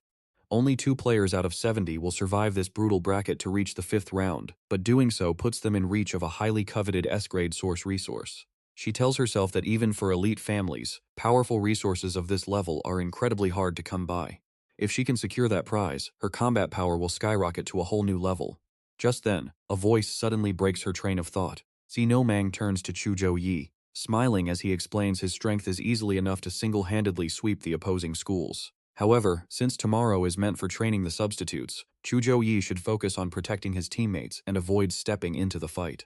Suddenly, 2 female students walk into the room. Spotting Zhou Yi, they immediately gasp in excitement, pointing at him. Their loud screams immediately attract a massive crowd of excited girls who swarm the room, chanting his name in absolute joy. Looking at the real-life legend, they beg for his attention. Completely confused, Zhou Yi asks who they are, and they instantly reveal they are huge fans begging for his autograph. He blankly repeats the word, but they immediately pull out countless photos, begging him to sign. And that's where we leave it for today. Trust me, you and I are going to want to see how he handles this fame next time. Let's dive in as fangirls scream for our main character, Zhou Yi, promising to cheer him on in his next big match. Seeing him blush makes them go absolutely wild, begging him to stay safe and avoid getting hurt during the battles. Meanwhile, Tong Halan sits nearby and teases him, pointing out just how incredibly popular he has become with everyone. Right then, a mysterious spirit whispers inside Jiang Shanran's mind, fueling her anxiety. If she does not keep up with Zhou Yi's rapid growth, she will be left behind and lose him to these other girls. Determined to secure one of the only 2 passing slots, she hardens her resolve. She quietly mutters to herself that she will definitely win, and stand by Zhou Yi's side no matter what. The devious spirit rejoices at successfully provoking her, but at that exact moment, Zhou Yi feels a sudden chill run down his spine. He turns around in confusion, wondering why he feels like he is being watched so intensely. That night, the individual matches for the 4th round officially kick off. The competitors find themselves teleported into a dense wild forest, leaving many of them confused as to why they are in the woods, wondering if the arena changes every single year. Some recall that last year's stage was a massive castle. Another student explains that this round's map is custom-made by uploading actual war data from university instructors and high-ranking military officials to simulate a real battlefield. An advanced artificial intelligence then integrates the data to craft this special dungeon. A girl clutching a staff warily scans her surroundings, explaining that they made it this way to mimic the true dangers of war. They introduced random generation elements during development, which is why the map is completely different every year. She adds that the monsters they face also change annually. Keeping her guard up, Jiang Shanran carefully navigates the damp, dark environment while other students anxiously ask what their next move should be. Before they can even figure out a solid plan, pay attention, because the system suddenly cuts them off with an ominous announcement. Every 30 minutes, terrifying, mysterious monsters will swarm this desolate forest, seeking to devour every single student in sight. There will be 3 waves of attacks in total. These creatures know nothing but hunger, meaning you must slay them all before they end up devouring you. Ultimately, the top 2 students with the highest monster kill counts will advance to the 5th round. Fortunately, the system reassures them that this dungeon is entirely non-lethal, so there is no need for emergency escape scrolls here. Hearing this, everyone breathes a collective sigh of relief. Some confidently claim that their extensive dungeon training makes this a breeze. However, Jiang Shanran remains silent, observing the growing anxiety around her, as they wait for the unknown threat to strike. The system warns that the first wave is starting, and a thick purple fog instantly blankets the area. Jiang Shanran glares toward the mist, realizing that the enemy has finally arrived. Yet as the fog clears, absolutely no monsters are in sight, only the rustling leaves above. Jiang Shanran wonders why they have not appeared, when suddenly, a boy behind her screams in intense agony, cursing and scratching his body. Strange purple growths begin sprouting all over his skin, making him shriek in pure torment about how terribly itchy it is. The more he scratches, the faster the purple infection spreads across his body. Driven completely mad by the itching, he lunges toward Jiang Shanran, crying out and begging her to help him. Moments later, the poor student is completely overcome. The system announces that Lam Thu from Dan Tan University has been devoured by the monsters and eliminated from the dungeon. Jiang Shanran highly suspects these invisible beasts have the ability to hide their physical forms entirely. Soon, more students fall victim to the unseen threat, and panic erupts as everyone screams in absolute terror. With no visible enemies and classmates dropping like flies, the group descends into utter chaos. They desperately cry out, trying to figure out where these monsters are coming from. You feel their panic, right? They can't see the enemy, let alone fight back in this madness. Only Jiang Shanran remains calm, knowing she must keep her cool to analyze the situation. She wonders if the monsters are transparent, incorporeal, or if they are facing a highly contagious pathogen capable of taking down so many students at once. If it is indeed contagious, how is it spreading? As she ponders this, a tiny purple spore suddenly flies over and clings to her arm. Watching it rapidly sprout, her sharp eyes instantly recognize the real threat. It is a fungal spore. Without hesitation, she summons a bright flame to burn the purple growth to ashes. With mystery solved, she immediately transforms into her powerful spirit form to command attention. She loudly warns everyone that deadly fungal spores are floating through the air, growing rapidly upon contact, and urges them to immediately use fire magic to coat their bodies. The others quickly follow her crucial instructions, unleashing a storm of protective flames. However, those without fire skills are left completely helpless. a warrior curses in frustration, desperately calling out for assistance since he lacks any elemental magic. He begs for aid, but in this cutthroat competition, nobody is willing to show mercy or lend a helping hand. Shortly after, those unable to defend themselves are quickly eliminated by the spores. The system announces that Elian from Huangtan University has been consumed by the monsters and expelled. Several other students from prestigious academies like Lumion and Tandang are also devoured and kicked out of the dungeon, drastically reducing the number of active participants in the arena. Meanwhile, Jiang Shanran realizes that just burning the spores won't count as kills. She needs to locate the source. Spotting strange mushrooms growing on the tree trunks, she immediately tracks down the hidden monsters, leaping forward while shouting to the others that the enemies are in the trees. As she strikes down the first creature, the system registers her score. But there is no time to celebrate, as more of these hideous monsters begin emerging from the bark. Showing no fear, she glides forward to unleash her powerful fire techniques. As her kill count steadily climbs, the scene shifts over to the freshman arena, where the intense team matches are finally getting underway. Both teams have taken their positions, and the system announces the creation of the battlefield, ready to host the ultimate showdown. With the protective barrier activated, the team match between Hang University and Cao University officially begins, and both sides immediately charge forward to launch their first brutal attacks. Refusing to back down, both teams collide head-on in an epic clash. A red-haired mage immediately unleashes his signature firestorm, sending massive vortexes of blazing flame directly toward the opposing team to incinerate them. His robed opponent quickly counters with a powerful water barrier, clashing directly with the incoming flames. Suddenly, Damvi leaps into the fray, using his sharp claws to completely shatter the opponent's defense, while mocking how easily their water shield crumbled under his raw power. But as Damvi celebrates, a deadly arrow flies at him from behind. Fortunately, Zhou Yi reacts instantly, raising a sturdy shield just in time to block the attack. Zhou Yi firmly warns Damvi not to let the rush of battle adrenaline cloud his strategic judgment. He then turns to their blonde teammate behind them, reminding her that her sole responsibility is to provide defensive support. She must keep her eyes and ears open in all directions, as such careless mistakes cannot happen again. Terrified by the harsh lecture, she squeezes her eyes shut in pure panic. Seeing this, their opponents are absolutely furious that Zhou Yi's team is treating this serious match like a mere training session, refusing to tolerate such disrespect on the battlefield. The entire opposing team roars in agreement, refusing to back down. Their armored leader orders a full assault, and they charge forward furiously. But right as they clash, Zhou Yi's phone suddenly spoils the moment by buzzing with a notification, causing everyone to pause in confusion. As she happily shares her victory with him, he can only sigh, and that's where we leave it. Our main character completely ignoring his furious enemies, making us excited for what comes next. Let's jump right into this crazy battle. Our main character literally plays on his phone mid-fight, showing zero respect for his opponent. But just a second later, his enemy is completely knocked out. The system announces that Suhang University wins this epic team match. The next morning, news of the freshman tournament spread like wildfire across the city, right after the fourth round of the individual qualifiers officially wrapped up. Bright and early the next morning, the fifth round of qualifiers kicks off. 4 intense matches will narrow down 8 top players to just 4 survivors. Then, by the afternoon, the 6th round will slash those 4 down to the final 2. The 2 fighters advancing are Zhou Yi and Wei He.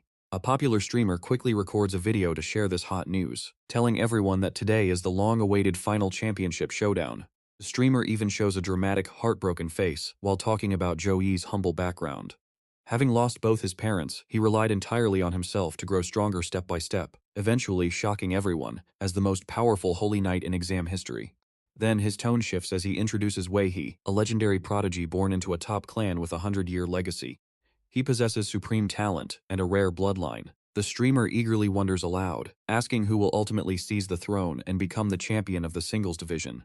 Promising to livestream the entire battle so no one misses out, the streamer tells his fans to hit that like button. After watching, the crowd erupts into gossip, debating whether the legendary Zhou Yi fighting Wei He will make this final clash the most epic event yet. Some think Zhou Yi will crush him, but others ask if they missed Wei He's previous matches.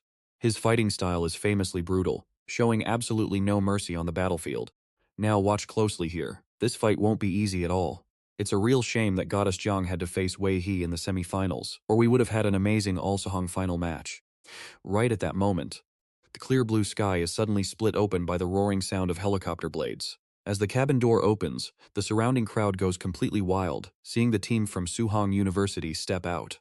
Cheering fans immediately praise them, shouting that the gorgeous goddess Jiang looks like an absolute angel. People scream they will support Zhou Yi forever, while telling Song Xiaolan not to lose heart because she will definitely win next time. Fans beg for photos and autographs, plead for signatures. Wherever Zhou Yi walks, loud cheers of his name echo endlessly through the venue. Suddenly, someone spots another helicopter landing, and the roaring cheers immediately switch over to Mado University's ace. Fans scream Wei. He's name over and over as Dean Su approaches Dean Wu Ma to greet him politely for the morning. He remarks that today's champion and runner-up will come from their respective schools, wishing for a friendly and honorable match. Dean Wu Ma smiles and replies politely, though deep inside, his heart is filled with nothing but pure contempt. He thinks that believing Wei He actually stands a chance against Zhou Yi is nothing but a delusional fantasy. Meanwhile, Wei He glares forward, silently locking his eyes on Zhou Yi as he prepares for the ultimate clash. He is determined to defeat his rival and take the championship. As they step onto the platform, Zhou Yi lets out a mysterious, eerie smile before the battle begins. System speaker loudly welcomes both of our top contestants onto the stage. As Zhou Yi and Wei He step into the grand arena, the referee asks the excited audience to take their seats. The countdown begins. 5. Up in the stands, fans are cheering wildly, screaming for the godly Zhou Yi to dominate the stage and show his true power. Others scream for Wei He to stand strong and shatter Suhong University's pride, resulting in an insanely chaotic crowd. Meanwhile, at the Zhou estate, Zhou Hong is watching the live broadcast alongside Elder Zhou. The timer ticks down to 3 seconds. Elder Zhou asks if this young kid from the Wei family was really hailed as an absolute prodigy. Having received endless resources from a top clan, can he really win? Zhou Hang seriously replies that after analyzing all of Zhou Yi's exam battles, his growth speed is absolutely terrifying. His raw strength is on a completely different level compared to his peers. Hey, I know what you're thinking. Wei He is a top genius, but what about Zhou Yi? Well, looking at him, Zhou Hong admits he can actually see the legendary power of their great ancestors flowing through him. Back on the stage, the countdown hits 0, and the system yells start. Instantly, Zhou Yi activates his divine blessing skill. Casting courage, radiant cross, and weapon blessings, he prepares as Wei He charges ahead with a giant sword. Leaping high into the air, a furious Wei He unleashes a massive strike, but Zhou Yi is suddenly enveloped in a blinding aura of golden light. The two forces collide with an earth-shattering boom. Gritting his teeth, Wei He glares intensely at his opponent. With bloodshot eyes, a raging Wei He roars and triggers his rampage skill, his body glowing red. Gripping his weapon tightly, he screams and unleashes his blazing saber technique. He swings his blade in sharp, brutal arcs, but Zhou Yi calmly dodges every single strike. While effortlessly evading these heavy attacks, Zhou Yi notes that Rampage is a warrior's signature skill, boosting all of their core attributes to an incredibly high degree. But there is a major catch. Once those 3 minutes of Rampage end, his entire body will enter a severely weakened state. On top of that, he has also activated his blazing saber, which works like a powerful elemental buff. It adds extra fire magic damage to every single slash. Zhou Yi continues to smoothly slide past each incoming blow.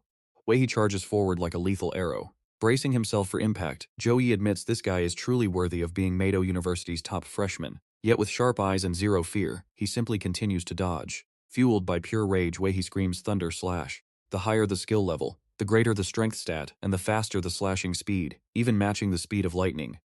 With bloodshot eyes and a furious face, Wei He thinks about how he has trained this technique thousands of times in Chaos Dungeons to max it out at level 9. As the blade crashes down, Zhou Yi blocks the devastating strike with his holy hammer, sparking a spectacular clash. Wei He is stunned, angrily realizing that his opponent's strength is absolutely massive. Putting more weight into his sword, Wei He knows his heavy blade weighs thousands of pounds. Enhanced by the Thunder Slash, the kinetic energy generated is so terrifying that he is confident he can cut through even the strongest alloy metal. Yet, Zhou Yi's face remains completely blank and fearless. Realizing he cannot easily overpower him in a direct clash of brute force, Zhou Yi delivers a massive counter-shove, sending Wei He flying backward across the arena. The hammer in Zhou Yi's hands erupts with a brilliant golden light. Unleashing his level 9 B-rank Radiant Cross, Zhou Yi strikes, but Wei He smiles confidently, claiming he prepared for this exact move. Dropping to one knee with a wild expression, he roars as a fierce red aura surrounds his body. A blinding golden blast erupts, shocking the watching Dean Su. The clash of these two massive energies creates a devastating shockwave, but Wei He remains kneeling in the center, now covered in a protective layer of spectral armor. Standing up with an even creepier grin, he grips his massive blade. A system screen pops up before Zhou Yi, revealing Wei He's awakened talent, Battle Frenzy. It is an S-rank talent that massively boosts his core attributes. It reduces all incoming damage by 80%, but once the frenzy ends, those accumulated injuries will double in intensity and recoil right back onto Wei He.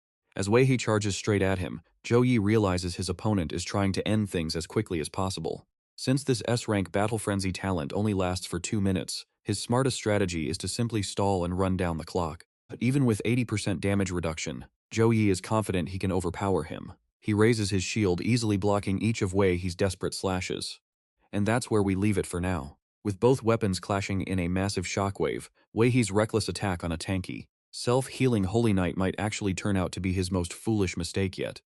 And so, right off the bat, you and I are dropped into a massive explosion as the crowd gasps in pure shock. Someone yells, how could he choose a head-on clash when Wei He is at his absolute peak? Buying time would be the smart move here. But God Yi's swift counter shows absolute confidence in his own power. Trusting his instincts, he effortlessly leans back to dodge Wei He's lightning-fast blade slashing straight at him. Raising his hand, a brilliant golden light shines as Zhou Yi declares swift victory. A massive seal erupts into a violent explosion. Wei He laughs arrogantly, calling the attack useless, but Zhou Yi remains dead calm, raising his fingers to his forehead to cast his spell, saying it is way too early to celebrate. Light's punishment. Furious bolts of lightning rain down in rapid succession, hammering Wei He's defensive barrier. Grimacing under the pressure, Wei He admits this is indeed his opponent's strongest offensive technique. Even with 80% of the damage blocked by his heavy blade, the sheer shockwave hurts. Without his defensive armor, he would have been completely toast.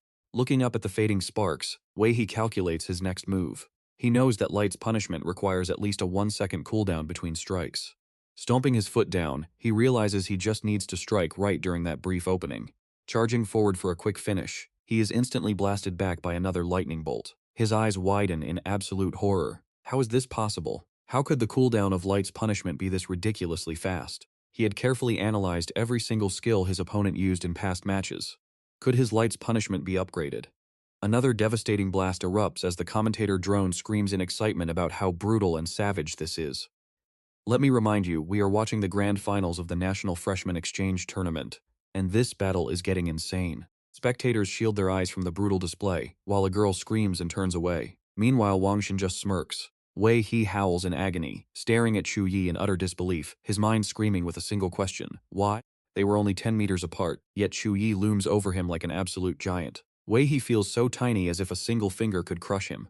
It is an insurmountable wall he simply cannot climb or break through. Screaming in denial, Wei He unleashes a glowing red energy from his palms. Gritting his teeth, his eyes bulge as he roars. Secret technique. His thousand shadow blade triggers a colossal blast, blanketing the arena in thick smoke. Through the haze, Zhou Yi stands tall and completely unfazed, barely glancing at the tiny red scratch left on his cheek. Looking at the blade energy, Zhou Yi recognizes the legendary body and weapon fusion. Legend says the Wei family ancestors enlightened this in the demon realm, blending their soul with magic to forge countless blades. Technique capable of wiping out a whole city of demons instantly. 10,000 crimson swords align before Zhou Yi, though Wei He's power is still far below his ancestors' peak. Still, the sheer scale of this fusion is quite impressive. Zhou Yi smiles, murmuring that he finally does not have to hold back anymore. Raising his hand to cast a spell, he moves his fingers gently, telling his opponent that repeating the same old moves would bore the crowd. This time, he is unveiling his custom fusion skill. Freezing blizzard sweeps across, unleashing the 10,000 miles of ice. Zhou Yi stands at the center of a massive blue vortex, directing his power. With one step forward, ice instantly spreads, locking the entire arena in a frozen dome. The broadcasting drone screams in excitement to the massive crowd of spectators and students. Zhou Yi's spell completely locks down the arena, and honestly, you and I can see why the crowd is losing their minds. People are screaming, asking what kind of cheat is this, and why does he have ice magic? Even the elder leaps up in shock.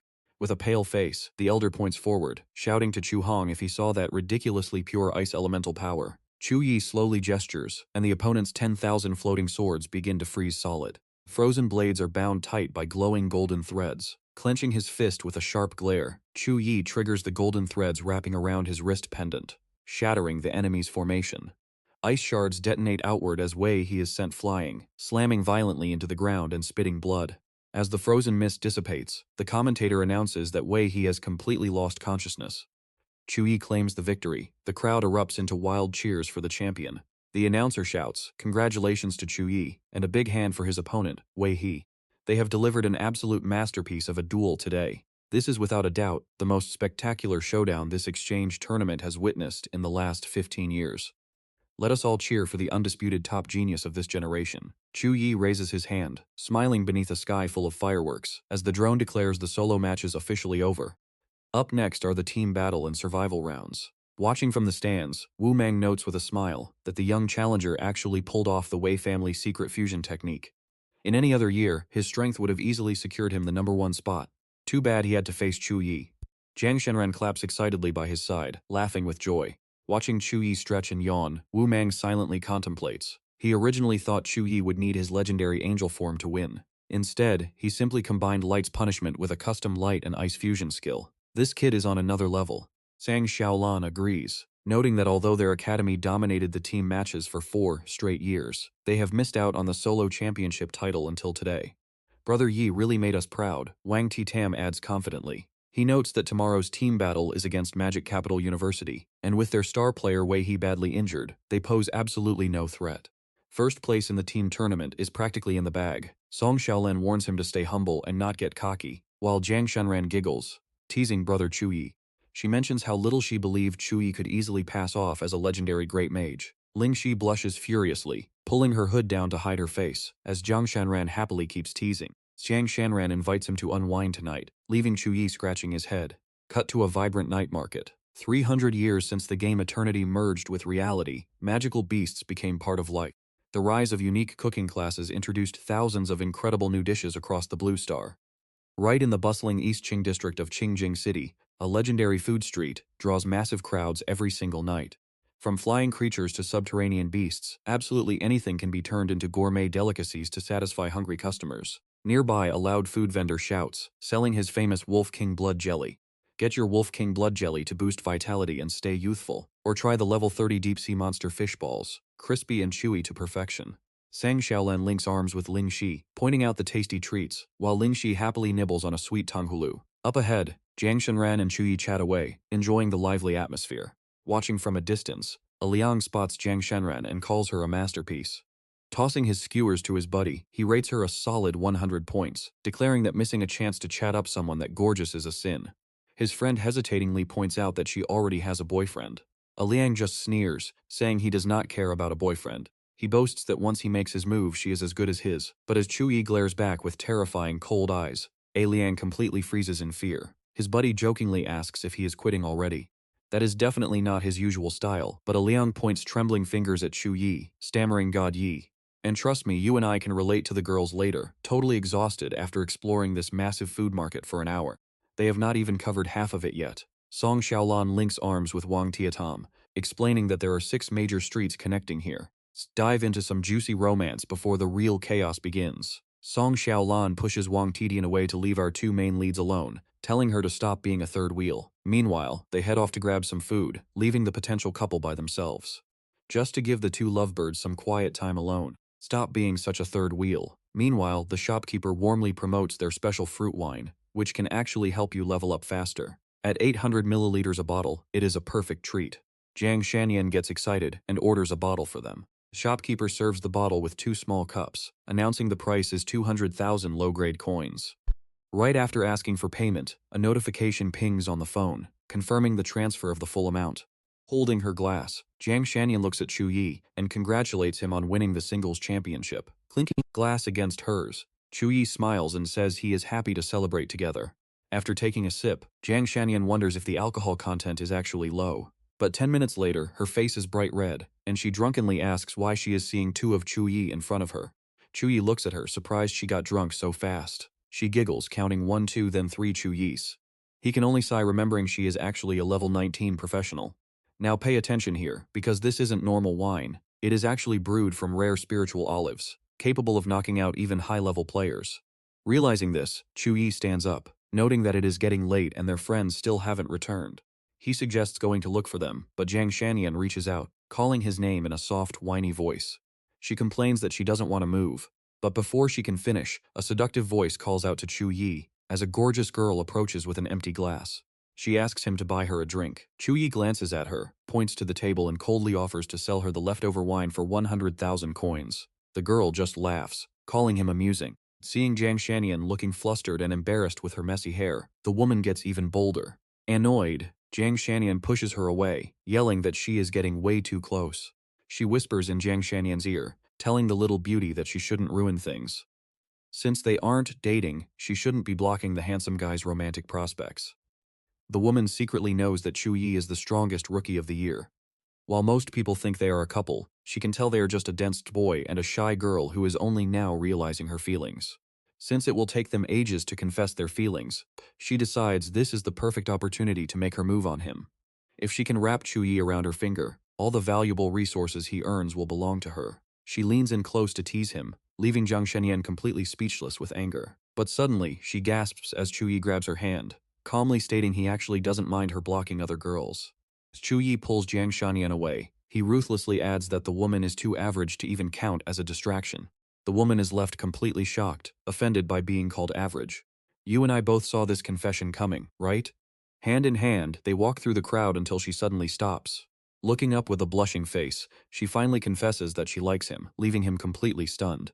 A shocked Zhou Yi calls her name. With bright red cheeks, she admits she hates seeing other girls swarming around him. In fact, a scary shadow of her appears behind her, wanting to tear them all apart. She suddenly dives into his chest, asking if she can finally be your girlfriend. She immediately falls fast asleep in his arms. Behind them, Wang Tietian freezes with a bun halfway to her mouth, completely stunned by the sudden confession. The three friends stare in absolute shock at the scene. The next morning, as the sun rises and the alarm rings, Jiang Shanian suddenly remembers her confession from last night and jumps straight out of bed. Zhu Meng sees her and notes she woke up late today, inviting her to breakfast. As Wang Tietian waves, Ling Shi, Song Xiaolan, and Zhu Yi all turn their heads to look at her. Zhu Yi quickly looks away and stuffs his face, while the girls give him a suspicious look. Pulling out her chair, Jiang Shanian starts to wonder if she just had a wild dream. Blushing in confusion, she eats silently, trying to process everything. Meanwhile, Zhu Yi acts completely normal, as if nothing happened. Seeing this, the other girls lean close together, watching her every move. Last night, Zhu Yi carried her bridal style and asked the group to pretend nothing happened. Song Xiaolan was confused, asking why he would say that when they clearly have feelings for each other. Looking down at the sleeping girl, Zhu Yi explains that her family is an ancient, elite clan from Sichuan. They existed long before the Eternal Game arrived, holding massive power and wealth across the country for centuries. Looking up at the sky, he admits his current success is nothing compared to her family's status. He simply doesn't want to put her in a difficult position. Once he achieves absolute power, even the strongest families will be nothing but dust to him. It is only a matter of time before he reaches that peak. Song Xiaolan covers her face with a bun and whispers that he is a true war god. She vows to always support him as the captain of their couple's fan club, leaving him sweating. Wu Mang sets his chopsticks down to officially announce that 10 elite universities from across the nation have made it to the final stage of the National Freshman Team competition. Every single school must fight the other 9, making a grand total of 45 intense matches. Based on overall wins, the top 3 rankings will be decided. Today is our final match, and we only need this single win to seal our victory. And the team championship title will officially belong to us. She urges everyone to stay humble but focused to secure the win. Turning to Sun Qiao, the substitute player, she tells her not to feel too pressured. Jiang Feng adds that as a summoner, she will bring massive support to the team. On the battlefield, protecting her must be their top priority. Dean Su, their guiding coach, chimed in to say he wanted to motivate them, but knew they faced a tough road since Wei Shi was still unconscious from severe injuries. Their team's power has dropped significantly, but with a monster like Zhu Yi leading the charge, there is absolutely no way they will miss out on the top spot. Dean Su secretly marvels at having such an all-powerful rookie on the team. If the collective strength of their entire roster equals 1, Zhu Yi alone counts as a 2 or 3. His power is simply unbelievable, making him look like an absolute monster. Actually, scratch that. He is a literal monster who can easily sweep through every top-tier academy on his own. Clenching his fist, the dean tells them that even if they lose today, they must protect the proud honor of Mado University. We cannot let other schools look down on us, so I need everyone to give it their absolute best. With their spirits high, Dean Su leads the 5 powerful representatives of Mado University onto the field. However, Sun Qiao secretly worries, thinking that even with Zhu Yi around, they might still face a crushing defeat. She wonders if they are destined to finish in 3rd place once again. But 7 years ago, when their captain was also badly injured and sidelined, the team managed to pull off an epic upset. Coincidentally, that match was also against Suhang University. Touching her cheek, she wonders if she can use that same secret strategy to save Mado University from this desperate crisis. fully recreating the legendary miracle from 7 years ago. As the recording drone flies high above, the announcer screams that the highly anticipated team showdown between Mado University and Suhang University is finally about to begin. Before the main battle kicks off, let us first announce the incredible prizes offered by the professional league for the top 3 teams. For the third place finish, every single player on the roster, including the substitutes, will receive a custom-tailored 3-star gold-grade equipment set matching their current level. And for second place, a rare 4-star gold set. Trust me, you and I do not want to miss what comes next.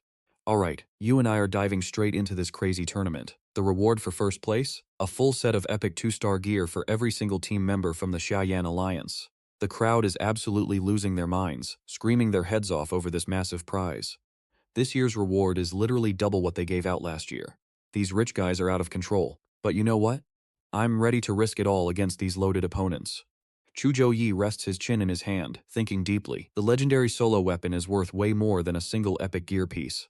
But compared to the team championship reward, it doesn't even come close. Full set has 7 pieces: top, bottom, belt, boots, weapon, necklace, and ring. And with 10 players on each university roster, including the substitutes, that is a whole lot of gear. We are talking 70 epic pieces in total. That value alone is enough to craft 2 top-tier legendary weapons. Zhang Tiazan is grinning ear to ear, practically drooling over those epic rewards. Suddenly, the announcer yells that the prizes are locked in. He calls the 10 representatives from Tuhang University and Mado University to step forward. The crowd erupts into wild cheers, chanting Zhou Yi's name while Mado fans scream their lungs out to support their team. Both sides take their positions. Zhou Yi and his team look insanely confident. 3, 2, 1, go! Tong Qiu's face is stone cold as the tension peaks. Zhou Yi's squad charges forward. He wields a massive hammer, and Wang Tiazan is loving every second. Tong Qiu thrusts her hands forward, chanting rapidly to summon her spirits. Oolong Regias, the horned bee swarm Jiadan, the giant roach beast Haditha, and the hellfire guardian Shi Bac. And finally, the Lion King Kamala. 5 legendary beasts now surround her, radiating pure power. They roar furiously and charge straight toward Zhou Yi. Sand King Kamala roars, unleashing a devastating wave of golden energy. Lin He raises her staff to block the strike, neutralizing the threat. Instantly, the bee swarm darts in with stingers ready, but Tong Ha Lan signs with her fingers, releasing a barrage of flying talismans. Those talismans stick to the bees' tails, and with a flick of her hand, they blow up like fireworks. Meanwhile, Wang Tizan is busy trading blows with Haditha. Jiang Shanran spins her weapon and lunges forward, slashing repeatedly at sub-S. Over here, Zhou Yi easily dodges a barrage of strikes, his eyes sharp as he thinks to himself, not bad.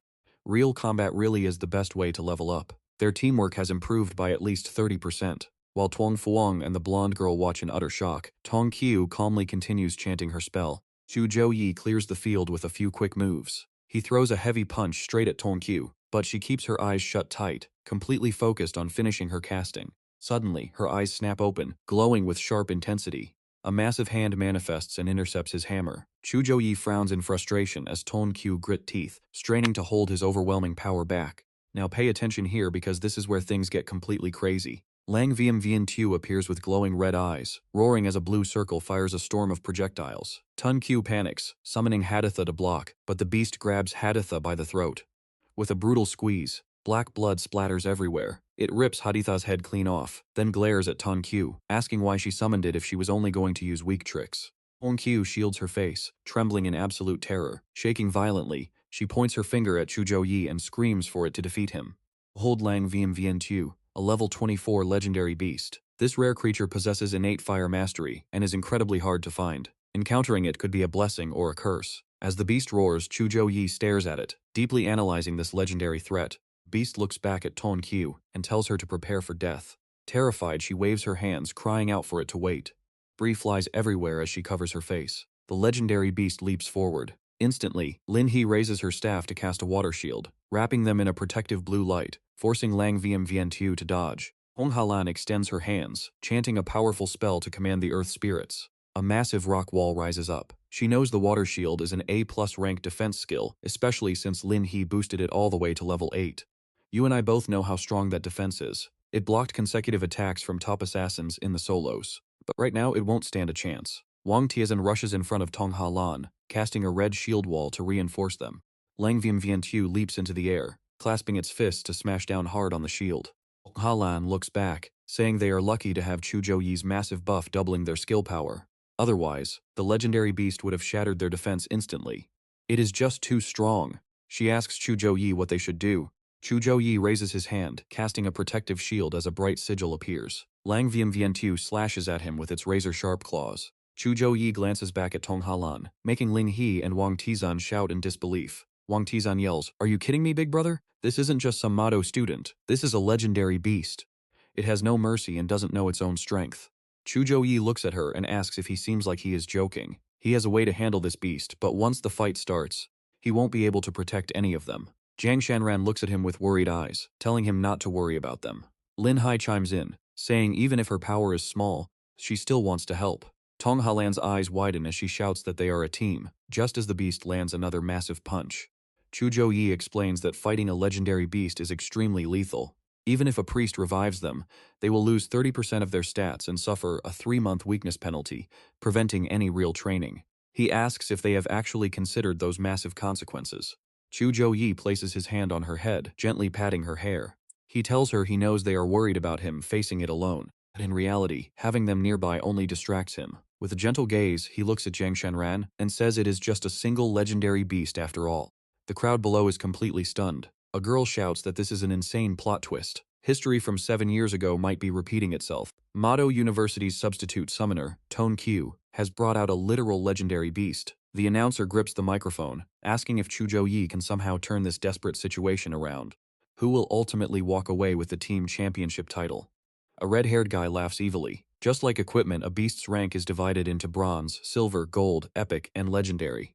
At the exact same level, having a different rank means their actual power output is on a completely different scale. For example, a simple charge skill used by a bronze rank beast might only have a human F rank or E rank output. But when that exact same charge is executed by a legendary beast, its sheer destructive power is easily A rank, or it might even reach an absolute S rank. Even more terrifyingly, legendary beasts possess an insanely high level of elemental resistances. They are incredibly hard to kill. Even the massive Goblin King back in Tuhang University's Abyss Dungeon was only an epic rank monster. Witnessing a legendary beast show up in a standard team match is utterly unbelievable. Is Zhou Yi's undefeated legend finally about to meet its brutal end? The announcer gasps in shock. What on earth is happening? Why are they forfeiting the match? Hong Halan, Li He, and Wang Tizan all see protective sigils glow beneath their feet. Once you forfeit, you become completely immune to any damage on the field. Zhou Yi turns his head to look. Jiang Shanran stops in her tracks, looks back at him, and tells him to give it his all. Meanwhile, Lang Viantu slams a heavy fist against the barrier. Zhou Yi leaps away to dodge as the beast roars, a crimson light wrapping around its fists. The ground shatters as debris flies through thick dust, and a couple of red blood drops hit the floor. And trust me, you and I are about to see an epic finish. Lang Viantu looks at its severed tail in shock, whimpering that it is hurt. Zhou Yi transforms, raising his glowing golden hammer as he prepares to show this beast who is truly boss. You and I are witnessing pure madness here. Dan Wei thought he was dreaming when Xun Qiao screamed that Zhu Yi actually injured a legendary-grade magical beast in one shot. Staring at Zhu Yi, Langyan Yuanxiao growled that he felt a high-level bloodline aura coming from him. Deep down, the beast knew that his own clan was born of ancient legend, absolute rulers destined to dominate their territory from the very moment they came into existence. In his memories, his mother had strictly warned him that there were supreme insect clan bloodlines that he must never offend under any circumstances. Right now, a flashback of his mother comforting him as a child plays on screen. This was the first time he had ever sensed such a supreme bloodline on a human. If this kid was not so weak, the beast would have fled immediately, even if it risked a backlash from the summoning spell. Luckily, he was just a human who got lucky and fused with a supreme bloodline. Langyan Yuanxiao raised his fist, energy swirling around it as he admitted his carelessness, declaring that he would unleash his full power next. It charged forward, green energy surging in its hand. With glowing red eyes, it pressed its fingers together, summoning a spiked chain-linked weapon right in the palm of its hand. Langyan Yuanxiao grabbed the chained weapon, while Zhu Yi calmly told him to bring it on. Reaching out, Zhu Yi summoned a bright golden chain that shot forward, clashing violently against the weapon thrown by the beast. Zhu Yi quickly cast a blinding light spell, causing a massive surge of radiant energy to erupt. Sangyan Yuanxiao was blown back, dragging its weapon along the ground to stop itself as its red eyes glared upward. Zhu Yi stared in surprise, realizing the beast was completely unharmed, prompting the elder to panic and shout, "Stop the match! We cannot let the hope of our family be destroyed here." Chu Hong quickly ran off to intervene, while the elder shouted that even if they offended Suhong University, they had to stop the match to save Zhu Yi. The academy dean said anxiously, "Teacher Wu, let it go. If Zhu Yi dies here, our country will lose a future powerhouse." Others agreed, saying that Zhou Yi would definitely become a legendary figure, and dying in a school match would be a foolish waste of his immense potential. Xu Hang rushed in, pleading with teacher Wu to stop the fight, offering to compensate Suhang University 100 times over. Others nearby also urged Wu Mang to declare the forfeit immediately to protect Zhou Yi, but Wu Mang just waved them off, asking them what kind of person they thought he was. Wu Mang recalled asking the principal about Zhou Yi's true strength. The principal of Suhang University had simply kept his hands behind his back and told him not to worry. As long as it's not a legendary grade beast above level 26, Zhou Yi can handle it easily. Staring at the screen, Wu Mang knew that past level 20, the power gap between levels was absolutely massive for both humans and beasts. Same potential, a 2-level gap is a mountain. Defeating a level 26 beast seemed completely impossible right now, making Zhu Hang panic and ask if Zhou Yi was really not afraid. With glowing red eyes, Lang Yuanxiao raised his weapon and smashed it down, but Zhou Yi instantly countered with his Wrath of Light spell. Blinding lightning struck, electrocuting the beast as it roared in pain, realizing that this divine power was completely paralyzing its entire body. Zhou Yi shouted to take another hit of his Wrath of Light. The beast roared in agony, barely managing to block the strike. Now look closely at how insane this is. Zhou Yi knew his Wrath of Light was already an A-rank skill at level 14, heavily buffed by his Divine Angel S+ rank talent. After transforming into his Divine Angel form, all of his core stats doubled. The sheer power of the Wrath of Light he summoned could easily wipe out epic-level bosses inside high-level Abyss dungeons in seconds. Yet, his divine attacks only caused temporary damage before the beast instantly healed itself, looking completely untouched. Zhou Yi stared at Lang Yuanxiao's terrifying recovery rate in sheer shock, while golden energy flashed across the beast's eyes and heavy chains began to bind it tightly. Furious, the beast roared that this annoying game had to end. Zhou Yi watched the scene unfold, recalling that he had fought and defeated legendary-grade demons before. But back then, those demons were heavily countered by his light attribute, making it impossible for them to unleash the true strength of a legendary-grade beast. He needed to analyze this to win his next battle against legendary opponents, but suddenly, Lang Yuanxiao accelerated, launching a rapid and vicious assault. Its magic resistance was insane. No wonder humans suffered massive casualties during the Dark Era, as beasts were clearly far stronger. Dodging the relentless attacks, Zhou Yi spread his hands and chanted his holy buffs, divine grace, protection, and courage. Zhou Yi realized he had to stack all his enhancement skills before fully activating his angel form. Activating his angel form after stacking these buffs would push his power to its absolute peak. Lang Yuanxiao leaped high, shattering the ground and sending rocks flying everywhere. Li Xin gasped that Zhou Yi was getting even stronger, while others felt relieved he did not target Xiao Qiao directly. If a summoner dies, their summoned beast vanishes, but Shangfeng confidently asked if Zhou Yi could ever forget such a basic rule. "You and I know how dangerous this gets." As the beast roared, Shangfeng shouted to stay focused and protect Xiao Qiao. Li Xin and the others took their stances, just as Zhou Yi appeared, covered in a blinding golden aura with lightning crackling around his hands. Meanwhile, Wu Kang also unleashed a massive burst of power. Flames erupted around him as his staff instantly grew into a colossal Ruyi Jingu Bong. At that very moment, a giant hand tens of times larger slammed down, shattering everything around them under their overwhelming force. The giant hand slammed into the ground with devastating force, triggering a violent explosion that pulverized the surroundings. Panic immediately set in as everyone scrambled to escape the destructive shockwaves. At that moment, a third-turn mage from the Fire Alliance stepped forward, chanting a powerful defensive spell. Water droplets swirled and condensed into a massive shield, completely blocking the raging flames. Seeing this, the black-haired boy let out a deep sigh of relief, while the pink-haired girl clapped excitedly, cheering that with a third-turn mage from the Fire Alliance here, they were finally safe.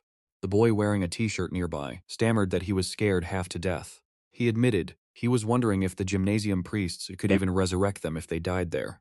Meanwhile, the third-turn mage maintained a solemn expression, flipping through pages of her spellbook while managing the magic shield.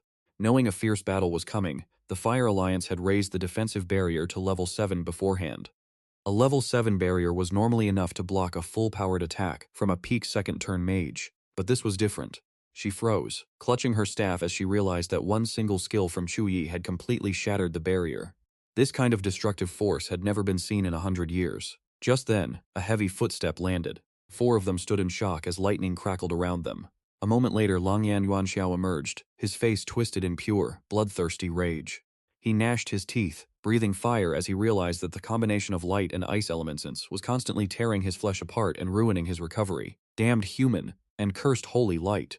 In a fit of rage, the beast smashed its fists into the ground, cracking the earth as it roared. How could a great legendary beast be beaten by a tiny human? But Zhou Yi's physical strength was immense, knocking it flat on its back. As it shrieked, he lunged forward, yelling for it to die. Zhou Yi delivered a powerful kick, throwing the beast off balance. Blinding golden light rained down as shattered rocks flew through the air, and the fierce phantoms of a giant bird and a lion suddenly appeared, roaring savagely. Leaving Shangfeng and Xunqiao sweating in fear. Offer to surrender or die. Xunqiao closed her eyes and yelled her surrender. You and I both know she made the right call. See, get ready, because you and I are about to witness the ultimate climax, as the principal finally lets out a sigh of relief. Moments later, the announcer's voice booms through the speakers, declaring Suhong University the official winner of this intense team battle. Let us congratulate Suhong University on claiming the championship. Huge cheers for their star player, Zhou Yi. Without his incredible comeback, we never would have witnessed such a spectacular showdown. The entire stadium is absolutely erupting with pure joy right now. Zhou Yi, God Zhou Yi. The announcer continues, declaring that with 45 matches across 10 universities officially over, it is time to announce the final rankings for this epic team tournament. Place 9 wins and 0 losses Suhong University. Second 8 wins and 1 loss Modu University. Third 7 wins and 2 losses Tsingjing University. The crowd goes wild, chanting for Suhang University and God Zhou Yi, when suddenly, a brown-haired commentator chimed in with a quick analysis. It is hard to believe that Zhou Yi is only 18 years old with such terrifying combat power. His professional future is bound to reach the absolute peak. Exhausted and drenched in sweat, he reverts to his normal form after that brutal battle. Suddenly, a white-haired girl runs up to him. It is Jiang Shanran. She rushes over to Zhou Yi and asks, "How are you feeling after using your angelic form? Are you okay?" Nearby, an orange-haired guy quickly drags his cameraman over, yelling to focus on the couple because his channel views depend on this ship. On screen, the livestream viewer count immediately skyrockets to 50,000 people. He gently pats her head and whispers, "Sorry for making you worry, I am just a bit drained." But because of his level upgrade, the viewers go crazy in the comments, screaming that they are definitely a couple and they knew it all along. One comment begs, "Please stop feeding us dog food. My heart cannot take any more of this romance. God Zhou Yi belongs to all of us." Another sighs, "But she is just so beautiful." Suddenly, a hand blocks the camera lens with a loud cough, prompting a flood of comments asking who is blocking the view. Just when it was getting good, "Streamer, grab that guy and I will gift you a big rocket." But the culprit is Wu Mang. With a bright smile on his face, he squeezes his hand and completely crushes the camera. He warns them, "Private streaming is forbidden once the match is over. Did you not know the rules? Let me teach you." Instantly, both of their faces turn completely pale with fear. Then, he turns to Zhou Yi and tells everyone to head back to the villa first, where he will explain the final round, the survival match. Later at the villa, Wu Mang explains that the survival match is the final team event. Now, pay attention here, because all players from the 10 universities are about to enter a wild open dungeon to hunt for survival. Standing with his hands behind his back, Wu Mang seriously explains that unlike the simulated dungeon used during the 4th round of individual matches, the survival match takes place in an actual wild dungeon. Because of that, you will face endless unpredictable threats. Even the strongest fighters could get incredibly unlucky, facing immediate elimination right at the very start of the match. The rules of this game are incredibly simple. Slaying different tiers of monsters will grant you points. For instance, defeating a high-level beast earns you 100 points. But if a player surrenders, they will lose 500 points, which are immediately handed over to their opponent. Eliminating a player from another school allows you to steal half of their accumulated points. Moving on to the map, this mysterious dungeon is massive, and players can only explore a specific designated zone each day as the game progresses. Safe zone will continuously shrink. Everyone must move into the new search area within the strict time limit, or they will face instant and automatic elimination. There is one more crucial point you must remember. Your entry coordinates are randomized. If you ever encounter the dark void areas, run immediately. A sudden trace of sadness flashes in Wu Mang's eyes before everyone shouts back in unison, "Understood." Later that night, a pair of footsteps slowly approaches. The person walking through the shadows is Principal 2. He arrives at a hidden base and the heavy automated doors slide open. The atmosphere inside is incredibly tense, thick with an oppressive silence. Then, a cold voice breaks the quiet. "Principal 2, you have finally arrived." Walking up to the table, he asks, with all the team mentors gathered here together, "What exactly are you planning to do?" Principal Wei calmly replies, "If nothing unexpected happens, the first place in this survival match will definitely go to Suhong University as well." He pauses for a moment, then looks at him and asks, "Are you truly willing to accept that?" Meanwhile, in another location, a green-haired girl casts her magic while a floating camera broadcasts live, accompanied by the host's loud voice. And yeah, I know what you are thinking. A 7-day tournament? That is right.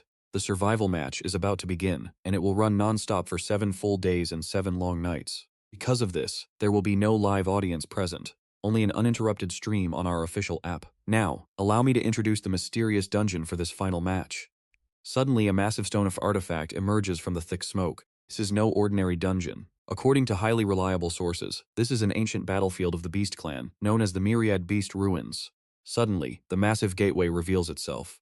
At the sight of the gate, the players overflow with intense excitement. A voice echoes, explaining that while the exact date of this ancient battle remains a mystery, we can be absolutely sure it is packed with unknown dangers. Fierce, high-level magical beasts lurk deep within this wilderness. Their sharp claws and deadly fangs are fully prepared to tear apart anyone brave enough to step into their territory. The announcer continues, explaining that every single inch of land and every rock could hide a forgotten divine artifact. It could also bury legendary geniuses forever. Only the smart and brave will unearth its deepest secrets. Hearing this, one excited player laughs, divine weapons and rare treasures. If I get my hands on those, I will strike it rich. Hearing this, a dark-haired guy frowns, thinking, which school is this naive? Since they are allowing us to search freely, the military must have already swept this entire dungeon clean. How could there be any treasures left? Now, the massive gates slowly grind open, and the announcer shouts, contestants, grab your weapons and prepare yourselves. Hold on to your beliefs, face the challenges ahead, and we will await your legends. Catching sight of Zhou Yi, the black-haired guy thinks anxiously, I just hope I do not run into him too early in there. Zhou Yi's broad shoulders alone radiate an overwhelming presence. At the same time, another figure appears, wearing a long cloak that drapes down to their ankles, exuding a sense of pure power and elegance. Zhou Yi silently realizes that even with physical contact, players cannot teleport into the dungeon together, meaning finding his teammates will take some time. While lost in thought, he suddenly senses a hostile presence and immediately whips his head around with a sharp gasp. Instantly, the intruder activates a movement skill to flee at lightning speed. In the blink of an eye, he vanishes. Zhou Yi calmly mutters, what an idiot, your score is 0 right now. Why would I even waste my time fighting you? Then he summons a massive hammer, a devious smile spreading across his face as he mutters, perfect. Deep inside the forest, a green light glows softly. It is Halan, closing her eyes in total concentration. Sensing a red shadow darting across the high branches, she maintains her calm stance and instantly pinpoints the target's location, heading north at about 1,000 meters, though she cannot identify their school. Opening one eye, she draws her bow tight, aiming directly at the target while wondering if it could be Zhou Yi. The arrow flies with incredible speed. Sensing it, the opponent quickly recognizes it as an elven arrow and dodges. With a sharp, focused gaze, he stops the projectile dead in its tracks. Jane says, thank goodness you spoke up. Why are you in such a rush? Scratching his face, he hesitantly asks if she ran into anyone from Suhong University yet. And that is where we leave it. Trust me, you are going to want to see what happens next. Alright, you and I are about to watch our main character try not to panic and accidentally trigger his shield skill. As they move out, she explains that her plant empathy skill only scans the immediate surroundings where vegetation is thick, meaning that he was literally the only person who entered her tracking zone during the entire search. He gets it and agrees that teaming up is their best bet for now, and she happily agrees with the plan. Meanwhile, a black-haired guy watching the feed on his tablet is completely baffled, wondering why top students from rival academies like Mado and Qingjing would ever choose to team up. His glasses-wearing friend lounging on the bed slowly looks up from his book and explains that because everyone is at similar power levels, they are too wary to fight right away. Plus, the dungeon itself is dangerous, making early cooperation a survival move. The real action starts later, since this is only the first day. By day 7, the tracking devices will broadcast everyone's coordinates, and that is when the real brutal hunt begins. Hearing this, the black-haired guy nods in realization. Back in the action, Zhou Yi casually gestures with 2 fingers, unleashing a quick skill that wipes out his enemies instantly, scoring him 100 bonus points in a flash. Elsewhere, a pack of fierce green monsters charges forward, screaming in rage about some punk trespassing on their territory and chanting to kill him on the spot. With a cold look, Zhou Yi's right arm glows with intense blue energy as he triggers his freezing skill, turning the entire horde into helpless blocks of ice. With a quick snap of his fingers, the ice shatters as he moves on to crush giant spiders, racking up 500 points plus multiple 50-point bonuses. He casually swings his massive hammer backward to obliterate another lurking beast as the system announces a massive point increase. 1,200 points in total. Having cleared the entire wave, he smiles with satisfaction and touches a glowing blue portal ring. He wants to see his total score after defeating that tough opponent. Checking his status screen, he notes how powerful his mechanic class is, allowing him to deploy scout drones to avoid high-level beasts.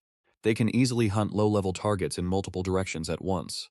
Now, pay attention here. This is exactly why the principal said this survival match was built for mechanics and summoners to dominate. The leaderboard shows Zhou Yi in first place with 15,792 points, while second place has 2,547 points. Zhou Yi scrolls down the list, noting that the rankings of his close friends are all sitting exactly where he expected them to be. Rank 9 is Jiang Xiaoran with 2,049 points, rank 10 is Wang Tixin, and rank 11 is Ha Lan. Suddenly his eyes widen and he stops cold. His eyes narrow in disbelief. Even if Dam V and Jiang Ji aren't quite as powerful in combat as Tixin, they shouldn't be struggling this much. They are solid average rankers among the elite students, so why are their scores so ridiculously low? The board shows Dam V at rank 72, and Jiang Ji all the way down at 81. His hand freezes. Zhou Yi is hit with a wave of pure shock and confusion as he reads the status update. Has Dam V really been eliminated? The screen confirms it. Dam V has been disqualified. He realizes there are only 3 things that could do this: the dungeon traps, the monsters, or other rival players. Since the barrier has not started shrinking yet, they could not have been eliminated by the environment. He recalls Dam V bravely fighting off a giant serpent, knowing that even though he was just a reserve squad member, he was tough. That did not mean his combat skills were lacking. Among all the competitors in this event, Dam V easily ranked in the upper middle tier. He is always cautious and avoids reckless danger. He could easily run if he met a strong monster. You might be thinking what I am thinking. Could rival players be teaming up to hunt others? He imagines his rivals forming shady alliances with malicious smiles. In this arena, you must look out for more than just monsters. Weak competitors will band together for their own survival. They form underhanded alliances to ambush and eliminate members of rival academies at random spawn locations. Under normal rules, every single competitor is dropped into the zone completely isolated, making team play almost impossible at the start. For these coordinate attacks to happen so early, some teams must have planned this beforehand. Suddenly, the announcer's voice booms, ordering all students to reach the designated safe zone within 3 hours or face instant disqualification. Zhou Yi gasps in shock at this sudden twist. Figure darts through the mountain passes at lightning speed, cursing his terrible luck under his breath. It is Zhou Yi, pushing his body to the absolute limit. He realizes that this is the first time the safe zone has shrunk to such an incredibly small radius. He must sprint at full speed to reach safety before the timer runs out, meaning he has no choice but to put Dam V's situation on hold. Suddenly, a bright flash of blue light erupts from the mountain peak, drawing his attention. Zhou Yi activates a movement skill to rush toward the summit. Up there, Duang Lingxi is busy casting her water arrow spell to attack an orange-haired opponent. Suddenly, Gokong lunges from the shadows with his weapon raised, launching a surprise attack that forces a panicked Lingxi to spin around. He swings a devastating blow, shouting for her to drop dead, but she reacts instantly to conjure a shield. In the blink of an eye, she retaliates with her stone spike spell, frowning in deep annoyance as the giant stone sphere flies. Lingxi mockingly asks if his academy professors ever taught him the golden rule of never underestimating his opponents on the battlefield. She scoffs, asking if they honestly thought she had a bad memory. Suddenly, Lapthang leaps high into the air to ambush her, but Lingxi swiftly shifts her stance, ready for the 2-on-1 fight. She slams her magical staff hard onto the ground. As they prepare to strike, a massive swarm of rocks flies toward her enemies, unleashing her stone bind spell. The rocks completely encase Lapthang in a stone sphere while pinning Ngokong flat, leaving them totally helpless. Catching her breath, Lingxi calmly asks if they want to surrender peacefully, or if she has to beat them to a pulp. Suddenly, the slow sound of clapping echoes through the area. Lingxi spots Li Qian lurking in the shadows, realizing with shock that there is a third opponent waiting in ambush. He locks eyes with her, mockingly praising Suzhou Academy for harboring such an incredible elemental mage, whose true talents were clearly hidden by her own teammates. But even as he delivers his speech, his pack of vicious hunting hounds charges straight for her. Irritated by his fake praise, Lingxi simply snaps back at him to shut his mouth. She fires a barrage of water arrows to wipe out the charging pack. But in that split second, another beast stealthily leaps out right behind her unguarded back. Beast sinks its teeth directly into her arm. Seeing this, Li Qian cheers in delight, shouting for his beast to tear her arm off as he anticipates an easy victory. He gloats that without her staff, her magic power and casting speed will plummet, making her totally helpless. But instead of crying in fear, Lingxi just flashes a highly confident smirk, telling him that a golden opportunity is only useful if he can actually catch it. Right as she finishes her sentence, a bright glowing magic circle materializes right beside her. Li Qian is absolutely horrified. screaming in disbelief at how she can cast magic without her staff. A massive deafening explosion erupts, blowing Li Qian backward with absolute force while vaporizing his summoned hounds. As the smoke clears, the system rings out with an urgent notification. It confirms Li Qian is unconscious and officially eliminated, awarding our girl another sweet point. And that is where we leave it. Trust me, you and I do not want to cross paths with her after seeing that raw power. Let's dive right into the action, where Tang Lingxi is barely holding on to life, coughing up blood with her mana completely drained. Seeing her defenseless, one of the cheap shot artists lunges to grab her, while Wu Kang ruthlessly throws a sharp dagger straight at her. Suddenly, out of nowhere, a foot intercepts the blade, leaving Wu Kang completely shocked. And the one blocking his blade is none other than our main character, Zhou Yi. Lifting his foot, he stands tall while Tang Lingxi uses her absolute last bit of strength to whisper the words second brother before completely blacking out. Immediately, the system broadcast rings out, confirming that Yechi University's Wu Kang is severely injured, unconscious, and officially disqualified from the match. For this elimination, Zhou Yi receives 1,240 points. While healing Tang Lingxi, Zhou Yi suddenly glances over at another rat trying to sneak up on them. That coward, Li Sheng from Zhuang University, immediately forfeits out of pure fear. Because of this, Tang Lingxi is awarded 1,860 points. After these announcements, Zhou Yi realizes these guys are from different schools. This was not a random team-up. It was a pre-planned coordinate strike to take down Lingxi. Shortly after, he carries Tang Lingxi to a safer spot to rest. Suddenly, his AI bracelet flashes a notification. Ranked 69th, Jin Jie with 680 points is eliminated. Lingxi receives the exact same alert, making her growl in anger that Jin Jie must have been ambushed by these shameless cowards. She looks at Zhou Yi with deep concern and asks, "Second brother, this entire situation is incredibly suspicious, is it not? Now pay attention to this mystery. Entry spots were completely random. How on earth did they regroup so fast on day one and pin our exact locations to launch these coordinated ambushes?" Zhou Yi calmly shares his theory, suggesting they used a special method to track everyone. This makes her explode in absolute rage, shouting that cheating in a national tournament is insane, yet they actually dared to do it. But he adds that if this tracking is just a unique skill of a specific participant, then by the official rules, it is hard to classify as cheating. However, if they used illegal, underhanded methods, his eyes flare with cold, murderous intent as he vows to completely ruin them. Sadly, Tang Lingxi worries about their scattered teammates, fearing they have already been hunted down. Zhou Yi gently comforts her, explaining that the other schools teamed up specifically to weaken his squad during the first 6 days of the match. By targeting you guys first, they wanted to isolate me for the final day. Our allies getting ambushed was unfortunately inevitable. He confidently declares that in the face of absolute, overwhelming power, any cheap tricks or schemes are completely useless. His cool confidence makes her blush deeply in admiration, staring at her amazing second brother with absolute respect. Once she is settled, he grips his sword and prepares to head out, reminding her to stay calm since her severe wounds have not fully healed yet. Drink some potion and rest here tonight while I go clear out all the dangerous magic beasts prowling around this area. Days later, the scouting drone broadcasts that it is November 20th, 2064, the absolute final day of the National College Freshman Survival Tournament. Today, the 74 remaining competitors will engage in a massive free-for-all showdown to determine the ultimate rankings. With every player's location tracked, you and I are about to watch the ultimate showdown of the strongest. Let's see who survives now. The massive audience is buzzing with extreme excitement for this final day of absolute relentless carnage. After 6 days of brutal combat, Suhong University surprisingly has only 3 players left: Zhou Yi, Tang Lingxi, and Jiang Shuran. The alliance of other universities has 71 players remaining, giving them a massive numerical advantage. Can Zhou Yi possibly survive their combined assault? At this moment, the scouting drone displays their exact coordinates within the vast desert. A group waiting in ambush gets word that Zhou Yi and Tang Lingxi are heading right toward them. Ruan He analyzes the map and quickly orders his team, noting that Jiang Shuran is to the northwest, and though she is strong, she is no monster like Zhou Yi. Over 10 players are already closing in on her. Xiaolan, take 5 people to reinforce them and eliminate Jiang Shuran immediately. The remaining 47 of us will stay here to crush Zhou Yi together. Xiaolan agrees without hesitation. With orders dispatched, Ruan He loudly rallies the remaining fighters, calculating Zhou Yi's rapid movement speed and estimating that he will arrive at their location in about 1 hour. This final battle determines our ultimate rankings in this tournament. Everyone, stay fully focused, bring 100% of your strength, and prepare for war. Elsewhere, a sharp slash rips through the air as Jiang Shuran easily blows away the enemy players. Anyone daring to rush her gets absolutely crushed in seconds. Xiaolan arrives on the scene, aiming her bow at Jiang Churan and claiming she is only resorting to a group attack for now, promising a fair duel once this match is over. Hearing this, Jiang Churan laughs disdainfully, asking why wait until later.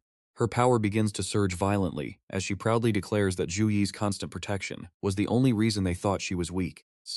Today she is going to open their eyes. Seeing this dramatic transformation, Xiaolan is completely shocked to realize that Jiang Churan has fully unlocked the legendary power of the succubus bloodline. She cannot believe Jiang Churan has mastered her succubus bloodline so perfectly, realizing that even with 24 fighters, they must go all out to survive. She rapidly fires arrows to support the other players while shouting commands into the fray. Meanwhile, in the deep desert, two massive beasts fighting fiercely are suddenly terrified by a gargantuan approaching pressure, forcing them to run for their lives.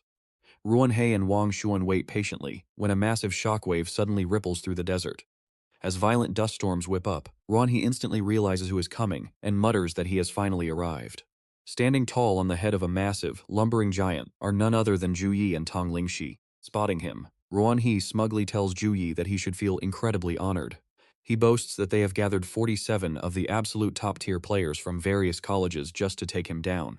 Zhou Yi responds with a cold, mocking laugh, repeating the number 47, before dismissively calling them nothing more than a pathetic, disorganized mob. This blatant insult deeply triggers the pride of the elite players, who yell in anger, calling him insanely arrogant. Yet Zhou Yi shows zero fear, mockingly questioning them with a smirk. What? Did I say something wrong? Is there a single one of you who has not already lost to me? Pointing a finger, he challenges them, stating they only eliminated half of Suhang University's team by using cheap numbers, and now they are teaming up against him. He barks that without their numbers, they would not even have the courage to stand before him. Bring it on, you weaklings. Even working together is completely useless. His sheer contempt drives them into a blind rage. He calmly declares that he will show them how a massive, pathetic swarm of ants can never bring down a mighty dragon. Without hesitation, the war explodes with Wang Xuan charging in first, followed by his allies calling upon their summon spells, unleashing a terrifying wave of magic. Immediately, the rest of the mob charges forward. Leaping down from the giant's shoulder, Zhou Yi tells Tong Lingxi to wait there. As his courage buffs go wild, he crashes into the dirt. Trust me, you won't want to miss this. Alright, you and I are about to watch this beast of a main character charge forward, weapons ready, as his broken system screen lights up with buffs. With a single swing, he casually tears through the competition, leaving crowds of elite fighters face down in the dirt. His absurd speed leaves the other players completely stunned. Sure, he is incredibly strong, but he is still just a freshman. How can a single rookie possibly survive against 47 opponents? But right now, a horde of summoned monsters blocks Zhou Yi. Undeterred, he charges straight ahead as one of the massive beasts reaches out its hand to crush him. Their fists collide, but his raw, overwhelming power completely shatters the beast in an instant. The other contestants do not stop their assault, quickly triggering every protective spell they have. Holy barriers, defensive fields, and energy shields activate all at once, stacking layer upon layer of defense. Zhou Yi's attack shatters the first barrier, but fails to breach the rest. Seeing this, a smug red-haired player sneers confidently. There are 6 layers left I can hold. Now watch closely, because her confidence instantly vanishes as Zhou Yi laughs. He points directly at them and says, "This is only the beginning." The second those words leave his mouth, a colossal hand descends from the heavens. Its sheer presence makes Wang Hui pale with horror, leaving the other fighters completely frozen in fear. They quickly snap out of it and scream at one another to move. Dodge it, run away, or we are all going to die. While everyone else scrambles for safety, Wang Hui stands his ground, ready to fight. His teammate screams in panic, asking what he is doing.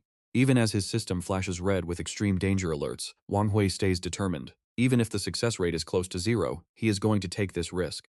He explains that this is the exact counter-strategy he came up with during his post-match analysis. He stacks iron plates together while breaking down his analysis. He had watched their previous clash 100 times, studying the sheer force and impact range of the Hand of God. As he binds the heavy metal plates, he reveals that while the divine hand looks solid, its energy is actually dispersed. By assembling all his machinery into a shock-absorbing shield, he might just survive a fatal blow. But the moment Wang Hui finishes putting together his makeshift barrier, Zhou Yi's colossal Hand of God is already bearing down right on top of him. Without a single shred of fear, Wang Hui roars, "Bring it on." The massive hand collides with his defense, but it easily crushes his metallic shield like paper.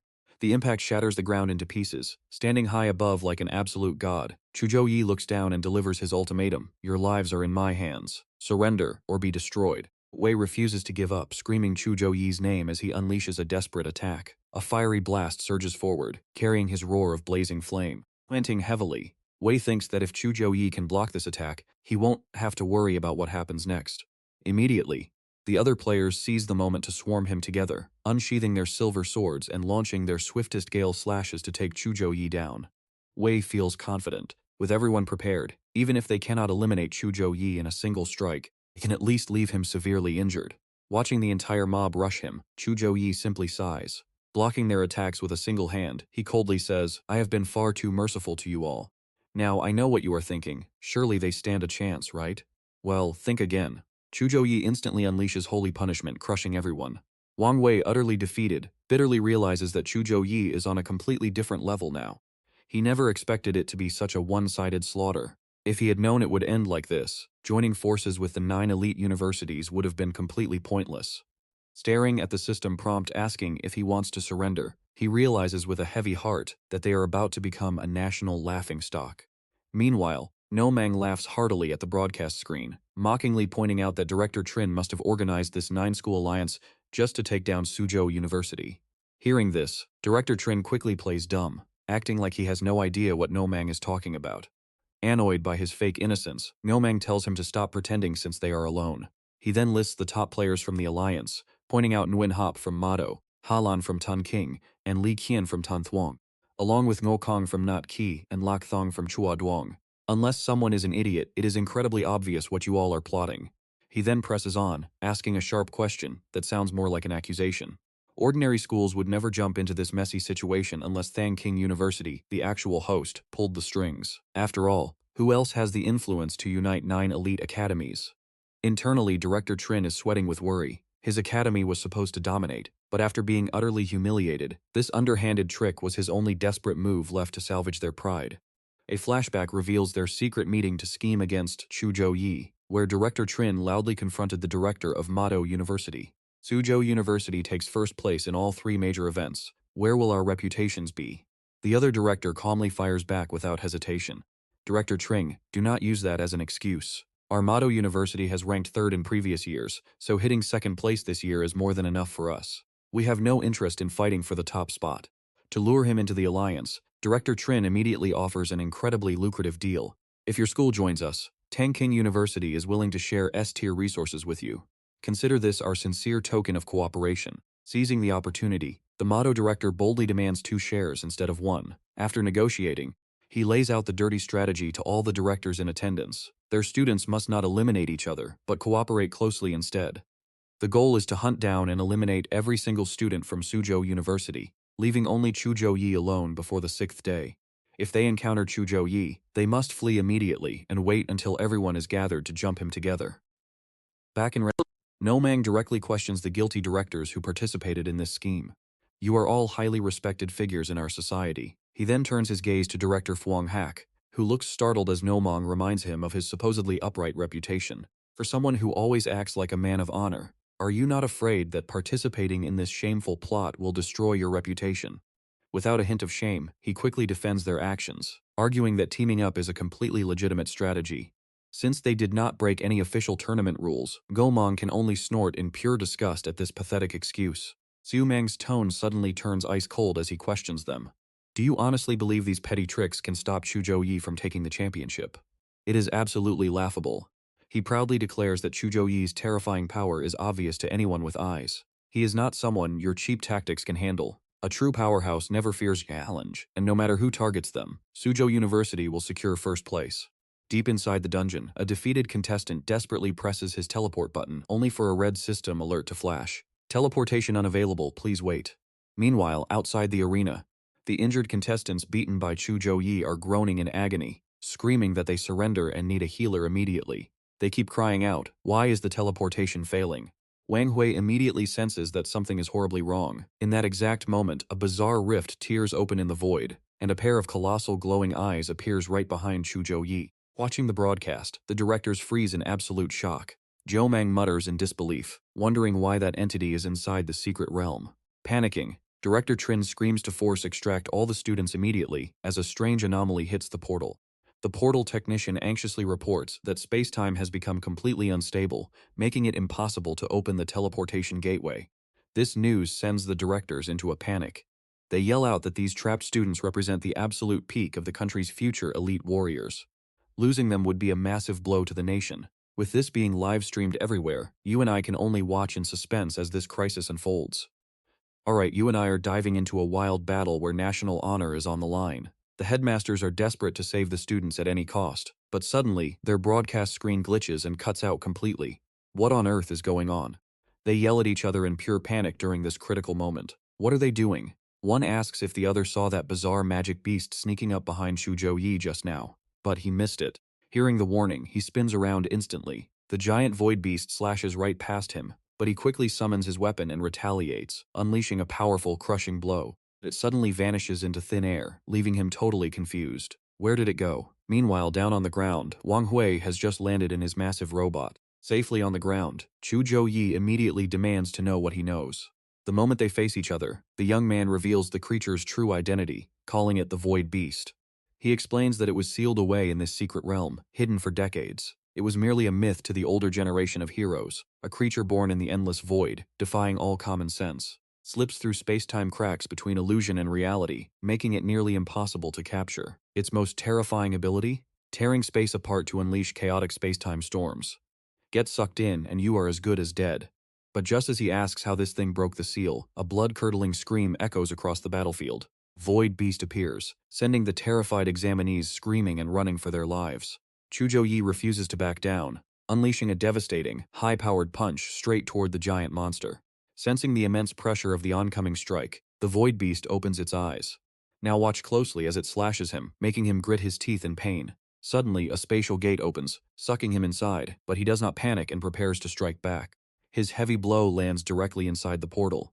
But as he struggles against the vortex, the Void Beast prepares to launch a surprise attack from within the spatial rift. Without a moment of hesitation, he unleashes his signature move, shouting Sonic Fist. The attack carries a terrifying force, ripping through the air like roaring thunder. However, in a split second, the Void Beast completely controls and neutralizes the brilliant dark pink energy stream, stopping it dead in its tracks. Sengyan quickly grabs Zhou Yi, trying to shield him from the intense shockwave of the blast. Under the immense pressure, they crash onto the cold ground and slide far back. Gripping her bow, Halan shouts out a desperate warning, calling for everyone to band together and launch a joint attack against the monster. Amidst the thick, blinding white smoke, Sengyan slowly pushes herself up on top of Zhou Yi. Struggling to speak, he asks how she is doing, wondering why she came here. Sun Han simply replies with a gentle smile, saying she is glad she made it in time. She gently explains the situation, revealing that she noticed the others could not escape the secret realm. Sensing an unexpected accident, she rushed over. But right then, Zhou Yi suddenly detects a strange anomaly and shouts a warning of danger. Void Beast shifts its gaze to a brand new target, but luckily, a golden burst of power shields them just in time. The impact triggers an earth-shattering explosion, ripping the ground apart. Unfortunately, Halan is caught directly in the devastating blast, prompting a panicked Sun Nan to scream her name out loud in absolute terror. Zhou Yi takes the chance to assign her a task, explaining that he has been poisoned and needs time to neutralize the toxin. He urges her to protect the students while the beast grows even more rampant. Only young Kiet is left facing the massive monster alone. As its sharp claws strike down, Sun Nun manages to block the blow in the nick of time, telling him to retreat while he can only stammer in shock. But the monster does not stop there. Another giant hand sweeps across in a swift motion, showing that it has absolutely no intention of letting its prey escape. In this critical life-and-death situation, a familiar voice yells out to get away, activating a powerful charming sound skill. Kit immediately throws his body backward, narrowly escaping a fatal bone-crushing blow in the nick of time. Furious Void Beast roars in anger, mockingly calling them weaklings. Truong Sam can only dodge repeatedly, completely overwhelmed by its sheer size and physical power, desperately wondering where this monster came from. I know what you are thinking. He cannot hold on much longer as the pressure from the spatial rift worsens, accompanied by a cruel mocking laugh. Ha ha ha. The monster mocks them, shouting that they are absolutely no match. Meanwhile, Zhou Yi is forced to activate his slow healing and death-resistant skills. The beast's power is incredibly bizarre, tearing open space-time cracks to prevent anyone from getting close. If they try to use ranged attacks, it will simply sense them and flee. The entire battlefield has turned into absolute chaos, leaving a massive crowd of capable fighters completely helpless against this raging monster. In the middle of the chaos, Olivia is suddenly grabbed by a pink rope. The savior who stepped in just in time is none other than the reliable Sun Non. After handing her over to Lin He, she quickly rushes off in the opposite direction. She yells for Lin He to protect the injured student, who immediately agrees, promising to help. Suddenly, Olivia panics and starts screaming hysterically, saying they are doomed. Ling Hai desperately tries to treat her frozen arm, telling her to calm down so she can seal the wound. Her face turns pale with sheer terror, crying out that they are all doomed. She claims nobody can be saved, and that everyone is going to die right here. Ling Hai gently reassures her, showing absolute faith in Zhou Yi. She tells her to stay strong because he is incredibly powerful and will save everyone, but Olivia is too terrified to listen, muttering that this is not how it was supposed to go. Frustrated, Lin Hai tightly grabs Olivia's arm, demanding to know what she is hiding. But Olivia has completely lost her mind to panic, desperately rambling that things are completely different now. This is all wrong. What Olivia reveals next leaves Lin Hai completely frozen in shock, as if her entire world has suddenly stopped. Meanwhile, the fierce battle between the players and the Void Beast continues to rage, with countless magical attacks illuminating the entire battlefield. As Ling He listens, her face grows incredibly tense, her eyes wide with horror. Suddenly, a sharp spatial slash flies from a distance, mercilessly slicing through the body of an innocent, helpless student. Without wasting another single second, she immediately spins around and rushes off to help. She desperately hopes to save this critical situation, but by the time Zhou Yi, Halan and Ling He realize the truth, it is already too late. Before they can even react, the beast stomps wildly, completely blocking their advance. Zhou Yi risks his life, charging toward a massive black hole that is sucking everything in. From behind him, Lin He screams out his name in sheer terror. She quickly explains the truth, revealing that the dean of the academy secretly placed tracking insects on all of them. Using this special method, they can easily locate anyone from thousands of miles away. This critical piece of information explains how the students from various colleges were able to gather in one place so quickly. His sudden, sharp movement instantly startles Wang Xuan, catching him off guard. He immediately defends himself, claiming he had no idea and thought it was a coincidence. Meanwhile, Lin He explains that besides tracking, the insect is actually a sub-beast of the Void Beast. That is why they ran into it here. It mistook them for thieves, and now, trust me, things look incredibly grim for Sunnan. Alright, you and I are about to watch our main character pull off the craziest scheme yet. Staring at his glowing hand, Zhou Yi tells Ling Shi to find every single beast egg, including the boss egg. Instantly, she realizes his wild plan and gasps, "You want to." His entire body surges with an overwhelming life force, as if every single cell has suddenly awakened. He swears that since he failed to protect Xiaonian, he will tear this entire secret realm apart and scour the endless void just to find her. Those glowing golden eyes clearly do not lie. Right at that moment, another voice suddenly cuts into their conversation, telling Zhou Yi that he actually knows a way to conquer and subdue the terrifying Void Beast. Onkyo struggles to stand up, explaining with great difficulty. Zhou Yi, my family possesses an incredibly unique sealing secret technique. Even if you face an entity that completely eclipses your own level, it still has the absolute power to seal them away. But great power always comes with massive risks. The moment this sealing technique is activated, it will completely drain every single drop of the user's magic power in the blink of an eye. If you cannot survive the massive shockwave of your mana being forcefully ripped away. Tongqiu pauses, his eyes filled with absolute helplessness as he admits he cannot do it. This makes Ling Shi snap in anger, demanding to know why he even brought it up. Backed into a corner, Zhou Yi has no choice but to grasp this final thread of hope. He demands to know the method. Armed with Tongqiu's instructions, our main character takes action without a single second of hesitation. Magical spirit butterflies glow as they probe the cluster of eggs. In a split second, the eggs violently detonate. As the smoke clears and the space opens up, his determination flares, and he tightens his fist with newfound strength. Transformed and ready for the ultimate challenge, Zhou Yi reminds himself that he is not actually a summoner. To use the spell, he must rely on a medium, and the summoner is the ultimate vessel. He calmly makes his final decision, declaring that he will channel every ounce of his magic into this eyeball to turn it into his summoning catalyst. Zhou Yi recklessly swings his massive weapon in a wide arc, murmuring that whoever holds this catalyst will have the power to activate the ancient seal. Now, pay attention here because this is where the boss gets way too cocky. It sighs, claiming his efforts are useless against a god. But then, boom, a blinding beam of light slams directly into its massive body. The resulting shockwave sends his blonde hair whipping through the air. Hit by this absolutely devastating strike, the Void Beast panics in pure shock, screaming, "How can you do this?" Zhou Yi swings his hammer again to corner it, but the beast just laughs mockingly. It calls him an idiot, bragging that he can never truly catch it as the dimensional rift begins to close. But our main character instantly catches up, shattering its smug smile as it gasps. This is bad. Just as the beast feared, Zhou Yi leaps forward with unmatched momentum. He delivers a devastating, earth-shattering blow that beats it to a pulp, completely destroying the surrounding dimension. Its long-brewing rage finally explodes, screaming that he shouldn't gloat over a single lucky strike. Sharp cosmic shards whip around Zhou Yi like deadly blades as the beast roars. Arrogant human, let me open your eyes to the true absolute power of a god of space and time. In this critical split second, he remembers Tong Q's crucial warning. A summoner's magic is meant to help you traverse space or summon incredibly powerful beasts. By holding this, you can not only activate the seal but also trap it in the dimensional rift. However, my mana is limited, so I cannot guarantee your safety. Seizing the moment, Zhou Yi channels his remaining holy light into a defensive shield.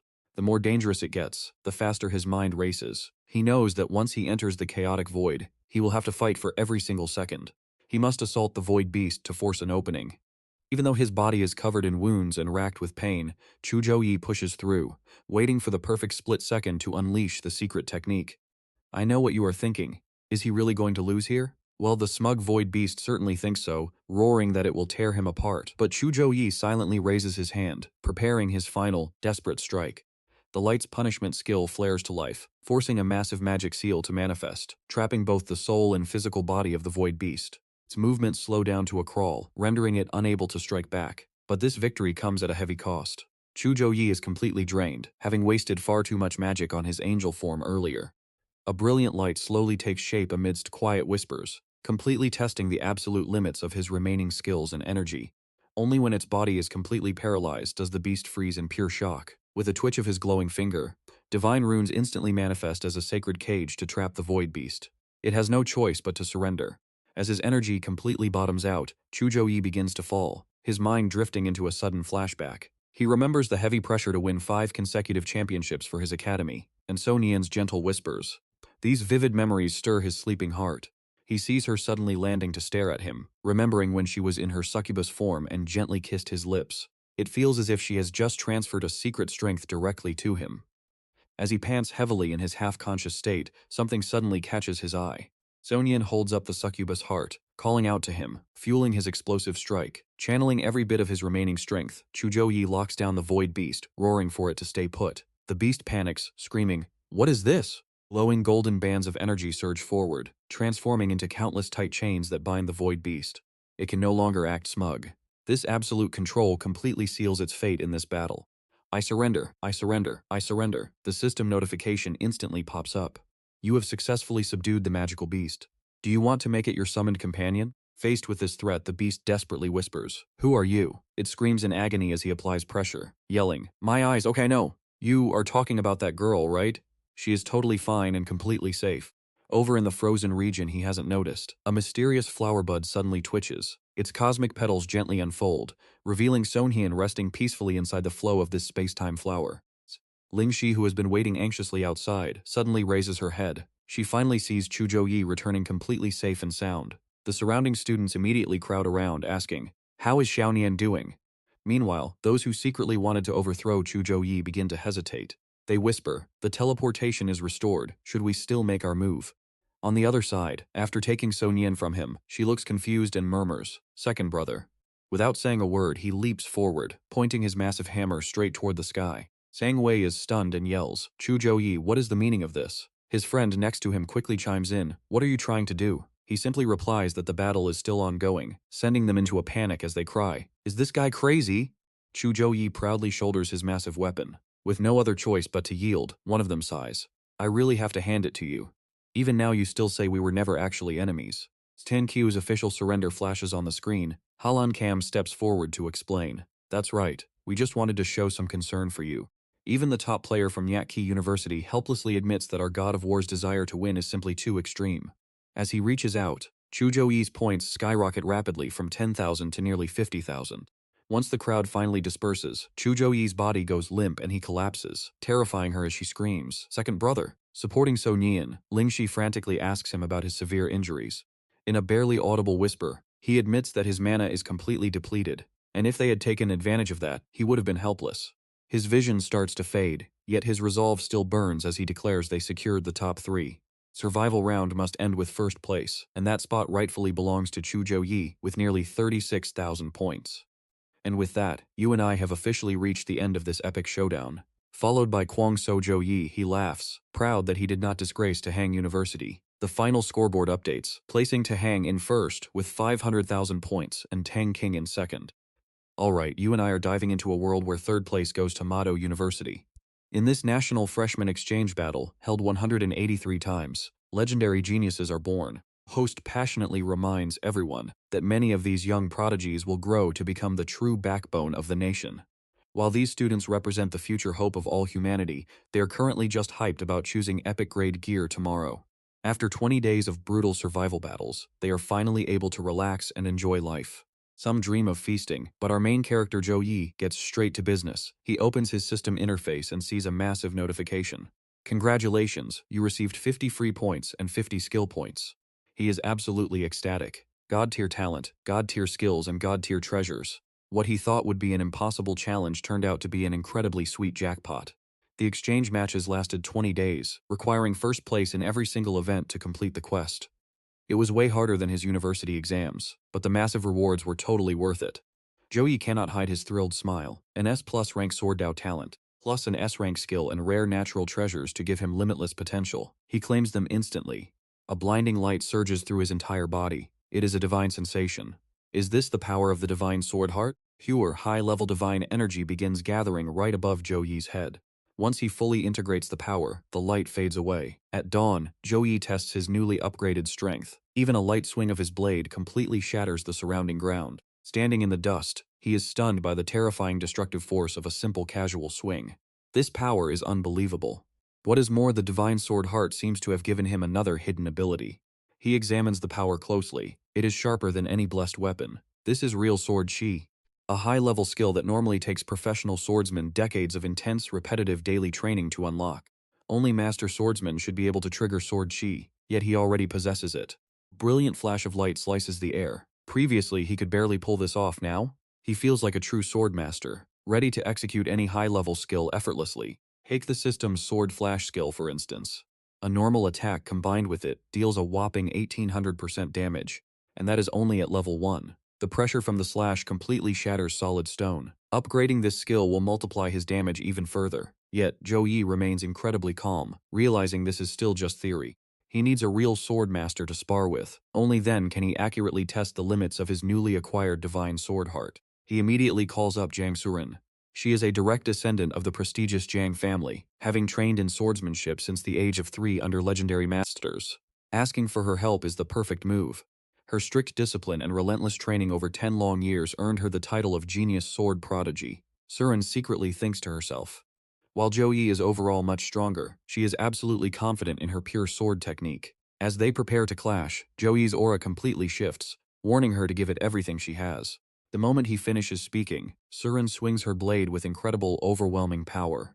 Her attack is so terrifying it snaps his weapon, but this is exactly what he wanted. While she is still mid-air, he strikes back. Suren's eyes widen in absolute shock. Is that real sword chi? After landing, she can only marvel at how insane his sword talent actually is. Before she can even catch her breath, his next strike closes in, unleashed with overwhelming sky-high energy.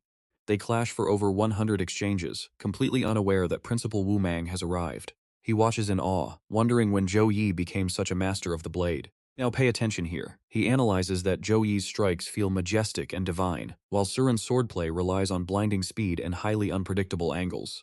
His decades of experience help him see the truth. Suren seems to be keeping up with Zhou Yi quite skillfully. Zhou Yi is definitely holding back his power to match her speed. The moment her weapon is sent flying, Wu Mang quickly steps in to stop the duel, knowing the shockwave alone could easily break her arms. Zhou Yi catches the precious weapon that Suren always keeps by her side. Panting heavily, she reassures him that she is just exhausted. As they catch their breath, the principal approaches with nothing but pure praise for their skills. It turns out you are a true swordmaster. Why didn't you show these skills during the competition? Zhou Yi just scratches his head with a cheeky grin, claiming he wanted a backup plan. But deep down, he is thrilled. The conditions to unlock this talent were insanely strict. Changing the subject, Zhou Yi asks if the principal had a specific reason for visiting them today. The principal explains he is there to take everyone to the Alliance celebration party, but also mentions having some private news to share with him. A dark memory flashes by. Feng He is dead. By the time investigators located him, he had already passed away right inside his academy dormitory. The principal recounts the exact details of the crime. According to student testimonies, that dean had planned everything from the start, manipulating someone to sneak into the locker room and plant illegal items inside the competitor's clothing. And yes, I know what you are thinking. Did the clues just lead to a dead end? The students knew absolutely nothing else. Wu Mang reassures him not to worry. The Alliance is actively investigating everyone Feng He met over the last decade. We will get answers in a week, so let's head to the party first. He is also honest about his goal of recruiting them into his guild. Wu Mang guides the team, sharing details about this incredibly flashy celebration. To win you over, they will offer ultimate luxury like wealth, power, and endless resources. Sure enough, recruiters approach them immediately, but accepting means being bound to their faction forever.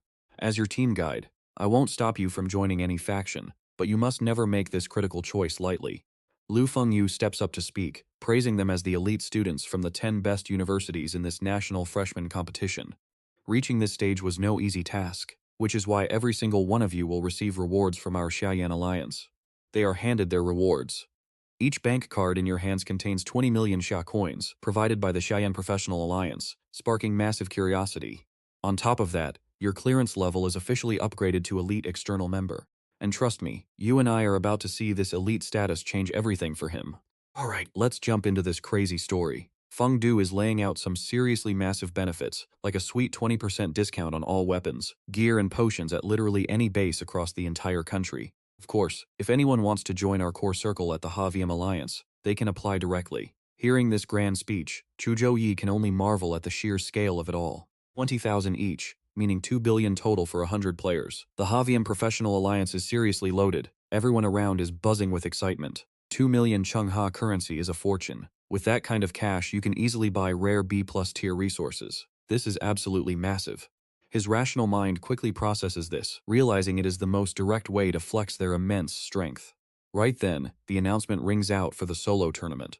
The announcements also cover the team match and the survival match. Finally, Feng Du raises his glass to welcome all the guests, officially kicking off the grand celebration party, encouraging everyone to eat and drink to their heart's content as the crowd roars back with passion. Meanwhile, Nguma gathers the team to celebrate Tuhang University's first-place victory in this friendly competition. The players immediately join in, cheering and clinking glasses in the festive, lively atmosphere. Cheers! Samvi excitedly joins the fun, saying, "Brother Zhou Yi, getting first place in this friendly match is all thanks to you. Let me toast you." Ngomong quickly nods in agreement, saying, "We absolutely must toast him. If it wasn't for Zhou Yi, our school's final rank among the 3 major universities would have likely been dead last." A crowd of beautiful girls suddenly rushes over like passionate fans. "Zhou Yi, let me toast you too. Brother Zhou Yi, count me in. And me too." Pretty much everyone around wants to use this chance to greet him, raising their glasses high. The overwhelming attention makes him feel quite awkward. "Are you guys seriously trying to get me completely wasted tonight?" Suddenly, Truong Sam's powerful, familiar voice cuts through the noise.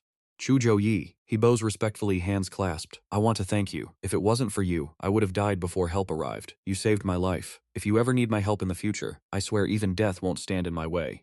He immediately downs his drink, sealing his oath of honor. He will never ever back down from his promise. Now, watch closely. This is where things get hilarious. So Nian stands nearby, watching everything with pure curiosity. "Brother Zhou Yi, looks like you just got yourself another loyal fan." Right then, Wang Hui rushes over, pushing Chuang Sam aside to squeeze in front. Me too, me too." Meanwhile, Hubok watches silently from behind, filled with deep curiosity. "Father, is it just my imagination? Why does the powerful, divine aura around Zhou Yi feel so much stronger than before?" Chu Hang confirms with absolute certainty. "No, it is definitely not an illusion. His overall aura has surpassed the vast majority of high-ranking supernatural class users." This incredible news leaves her completely stunned. What? It has only been a few short days. Even he finds it hard to believe, but the evidence is right there. Such Li Clearshift proves his strength has leveled up yet again. This training speed is absolutely terrifying. The celebration party slowly winds down. Very quickly, the next morning arrives, and a highly advanced aircraft appears right on campus. This modern machine gently lands before the eyes of all the students, and the cabin door slowly slides open. Once everyone is settled, Feng Du speaks up from the cockpit, saying, "Now that everyone is on board, you all need to travel to the Havium Alliance headquarters to receive your hard-earned rewards." The headquarters is located in the Dinsun region of Tankin City, accessible only by these specialized military fighter jets. Sitting inside the cabin, Damvi is absolutely thrilled to lay his eyes on such high-tech gear for the first time. Whoa, these are the latest model X-1000 Ghost fighter jets. So Nihian, sitting up front, is also extremely knowledgeable, explaining that this exact jet is produced by the famous military aerospace company. Hearing this, Damvi gets even more fired up. Exactly, that is the one. They cost nearly 1 billion each. Meanwhile, Fengdu finishes prep and tells everyone to buckle up. But right as they blast off, Damvi is thrown face first into the cabin wall because he forgot his seatbelt.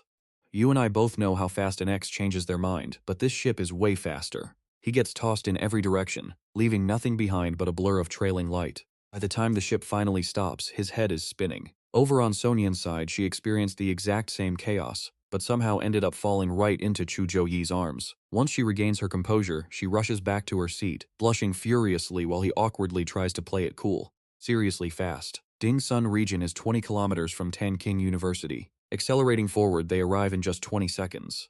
Just like that, they reach the security checkpoint. Everything around them is operating smoothly. Fengdu acts as a tour guide, explaining that the Dingsun region has a total of 40 ground entry tunnels, plus 15 aerial channels. External fighter jets entering the area must undergo a full scan, so they have to wait in line. Drones automatically approach them to conduct a thorough security scan. Beep! Registration number 00638. This Ha-VM Profession Alliance aircraft has special clearance. They are officially granted access to fly straight through the warp gate. Stepping inside reveals a truly massive and magnificent headquarters. So Nian gazes out of the cockpit window with awe, spotting another vessel nearby. Is that from Tanking University? Fengdu helpfully explains. That is Tanking University's floating island. Besides the school, many military legions and guilds are built here on Mount Din-Sun. Standing in the back, Zhou Yi silently observes everything. The mechanical floating island of the Ha-VM Alliance shows incredibly powerful magic energy fluctuations, and every single machine has heavily reinforced defense mechanisms. Students finally step off the ship. Suddenly, a loud voice catches Wang Hui's attention, saying, "Excuse me, coming through." He turns around only to see a massive creature, a giant dragon. Another student happily explains the situation. Using a mythical beast with an average level of 60, as a pet means they must be an extremely powerful Tier 3 user. Next, Fengdu explains the procedure, stating that everyone needs to go to the headquarters office, and staff will guide them. Student Wang Hui, please follow me. Student Jiang Sonyin. As for the most outstanding performer, she guides him personally. Zhou Yi, you won first place in the solo match, along with first place in the team and survival matches. I will personally guide you to collect your rewards. Please follow me. Since it is a pretty long walk, they begin to strike up a conversation. You performed the best in the entire exchange match, and the Ha-VM Alliance highly values you. Have you thought about becoming a core member? I am sorry, but I do not plan on joining any faction right now. Don't you want to hear our offer first? The Ha-VM Alliance has very few rules, so you will not be restricted. He is smart enough to spot the catch. Even a few rules bring obligations, plus he is only a freshman. There is no way he wants to be bound by any faction so soon. Fengdu respects this, knowing geniuses have their own plans. Haha, no rush. Once they arrive in front of a secret vault door, she dramatically announces, your grand reward is split into 3 separate categories. First, for winning the solo match, you get a custom-made legendary weapon. Second, as the team championship reward, a full set of custom epic gear. And for the survival match championship, you can choose absolutely any item from the Ha-VM Alliance resource treasury. Walking down the corridor, she continues to explain, now, I am taking you directly to see the highest-ranked blacksmith master in the entire Ha-VM Alliance. Grandmaster Qi will personally forge your legendary weapon. This workshop right here belongs to Master Qi himself. Thick, mysterious steam immediately billows out from the room. Fengdu steps forward to introduce them, saying, Master Qi, the champion of our solo tournament, has arrived. His murderous aura is intense enough to crush anyone, and his deep voice demands, are you Zhou Yi? Showing no fear, our hero politely replies, and that's where we leave it. You and I know he's ready for what comes next. Let's jump right into the story, where a legendary master quietly sizes up our main character from head to toe. Satisfied, his voice softens, saying, very well, your current level is 23. Based on the rule of 1 gear every 5 levels, I will design a level 25 legendary weapon for you. Speak, what do you want? Zhou Yi quickly makes his request, asking for a powerful longsword focused on boosting his strength and intelligence stats. Watching their conversation, Feng Yu is secretly amazed and filled with admiration for his dedication to crafting the ultimate gear. Master Qijun possesses a highly unique ocular technique, and ordinary class users would be completely speechless under the pressure of this intense light. But our all-rounder champion stands before the Grand Master, without even flinching, showing absolute composure as he looks him right in the eye. At the same time, Zhou Yi adds more details about his dream weapon, stating that he does not have any massive demands for complex special effects. It only needs to match his Magic Knight class perfectly and provide raw, devastating damage. Still, he is calculating everything carefully. He wonders what kind of stat boosts a gold-grade weapon would actually offer. A legendary weapon will boost all 4 major attributes. Since I am a Magic Knight who fights in close combat while casting spells, both strength and intelligence are absolutely crucial for me. Analyzing the kid's battle style, Chi-Jun seriously shares his thoughts. He has watched all of his combat videos, noting his sharp, overwhelming presence. Choosing a longsword is a perfect match. He then excitedly pulls out a blazing radiant sun holy stone, a bold idea instantly sparking in his mind. Feng Yu recognizes this legendary material right away, knowing it only drops from clearing the dangerous Sacred Ruins dungeon. This epic-grade material has an annual yield of less than 10 pieces. Sensing her thoughts, Zhou Yi gasps in shock alongside her. Master Chi-Jun explains in simple terms that this stone is a sacred treasure harvested from the very core of the sun. Any weapon forged from it will instantly purify and destroy ghosts, demons, and dark creatures with pure holy light. Now keep your eyes on the screen here, because he is summoning the legendary platinum meteorite silver ore. With a roar, volcanic magma pushes up a mountain of glowing stones. He tosses in legendary dark core stones, epic spirit shards, and a dragon soul. With a wave of his hand, blazing fire sweeps the materials into a swirling vortex of energy, channels void essence, hourglass sand, and the eye of the storm. Chi-Jun focuses entirely on casting complex seals, starting the intense smelting process inside the boiling magma. Under thousands of degrees of heat, the volcano erupts with an earth-shattering blast. The holy flame purifies the evil spirits, leaving them screaming in absolute agony that the heat is burning them alive.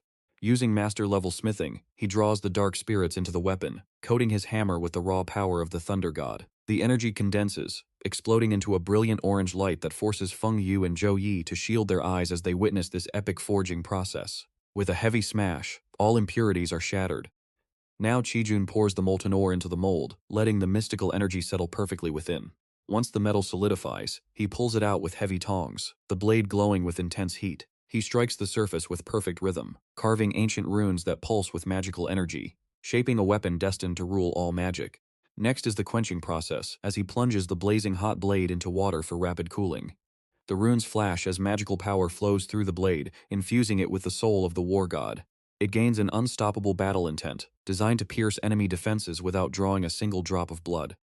Moving to the final shape, Chi-Jun strikes the hammer with all his might. Once finished, he gasps in awe. The newly forged longsword shines with a majestic golden aura, looking sharp enough to pierce through anything in existence. Taking a deep breath, he lets out a mighty roar. With a sudden throw, he launches the sword at a mind-blowing speed, leaving behind nothing but a brilliant trail of light.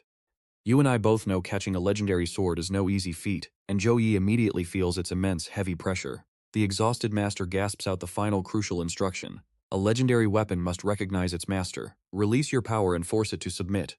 He quickly follows the advice, closing his eyes tightly to focus his inner energy into the blade. As their energies merge, powerful sparks of lightning explode. Suddenly, a system notification alerts him of a rare and special bloodline, the Six Desires Heavenly Deva. Zhou Yi closely examines the weapon, from its mirror-like polished blade to the elegant wooden hilt. Satisfied, he realizes it boosts 4 major attributes and grants 3 special effects. It truly is a masterpiece worthy of its legendary rank. Specifically, the attack speed boost means that in real combat, he can strike 3 or 4 times before his opponent can even land a single blow. Seeing the grin on his face, Chi-Jun easily reads his mind, chuckling at how pleased he is. Zhou Yi is suddenly shocked to see the master's physical appearance rapidly changing. Confused, he asks what is happening, and the exhausted old man slowly explains. Feng Yu leans in and whispers that forging a legendary weapon requires complex steps. Only someone with Master Chi-Jun's special talent could ever finish a masterpiece like this in such a short amount of time. An ordinary blacksmith would easily take 2 to 3 months. The master slowly turns his back to them, giving a gentle farewell reminder that he needs some well-deserved rest. Most of the materials in this sword carry the holy attribute. If you want to upgrade its star level in the future, you should stick to holy materials as well. Feng Yu quickly pulls him away to safety, shifting his attention to claiming their team battle rewards. Meanwhile, a completely refreshed Chi-Jun happily dives right back into the boiling lava. Our hero is suddenly thrown into a rather awkward situation. A group of gorgeous bunny girl tailors surrounds him to take his measurements, introducing themselves as the team responsible for creating his epic-grade armor. A flirtatious purple-haired girl playfully lifts his chin, asking if he has any specific requests. Blushing, Zhou Yi quickly pulls his shirt down and lists his requirements in detail. He requests a light armor set with stats focused on strength and intelligence. The professional team notes it down, promising his gear will be ready in 1 month and escorted directly to his academy. With their work done, the tailors start whispering excitedly, praising his slim waist, toned muscles, and adorable innocence.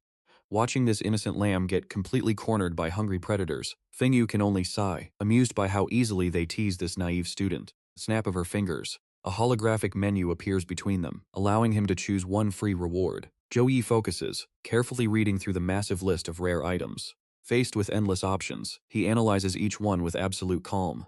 These are all S-rank life-saving treasures that any normal class user would literally fight to the death for. Without hesitation, he points directly to his top choice. I want this one. Feng Yu highly praises his clever choice, though she remains a bit curious, asking why he wants a space leap stone. He confidently confirms his choice without hesitation, knowing that while resurrection items are incredibly rare, he already has his own secret plans for this escape tool. Since he already has the resurrection crucifix provided by his system, this space leap stone will serve a completely different and better purpose. Feng Yu agrees immediately, handing him the mysterious box containing a glowing blue gem. Zhou Yi happily stares at his amazing reward. Suddenly, a painful, agonizing voice echoes deep inside his head, begging him to set it free.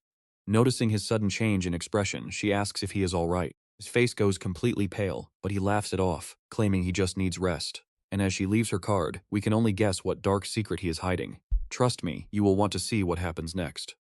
Alright, you and I are starting off strong with the reward secured and my job here is done. But hey, if you ever have issues with those epic gears or legendary weapons, contact me directly. The other classmates should be waiting for us in the lobby, so let's get moving. Before long, he gets teleported back to the gathering spot, where the silver-haired sisters immediately spot him and rush over. They call out for Zhou Yi. He turns around to ask what is wrong, suggesting they find a private place to chat, but that is not what they want. No need, we just came to say goodbye. This afternoon, everyone from the Zhou Yi trial will teleport back using the Holy Scripture University Magic Circle. I also have to head back to the clan with Dong Yi. In a dark corner unnoticed by anyone, a beetle secretly watches their conversation from above. If you have time, please take Xiao Yun to Tianlan province. Both of them are descendants of my uncle. They will definitely be nurtured by the clan, which is great for both. He nods in agreement, promising to take Xiao Yun after she graduates in 6 months, wishing them a safe and smooth journey.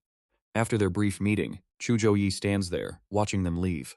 Once they are completely out of sight, he suddenly glances up with a sharp, piercing look. He quickly teleports up to investigate, but finds nothing suspicious. Frowning, Zhou Yi wonders if that creepy feeling of being watched was just his imagination playing tricks. Suddenly, someone calls out from below, asking if he wants to join them in the market to buy some local souvenirs. He flatly refuses, saying he is not going, and heads home, slamming his door shut.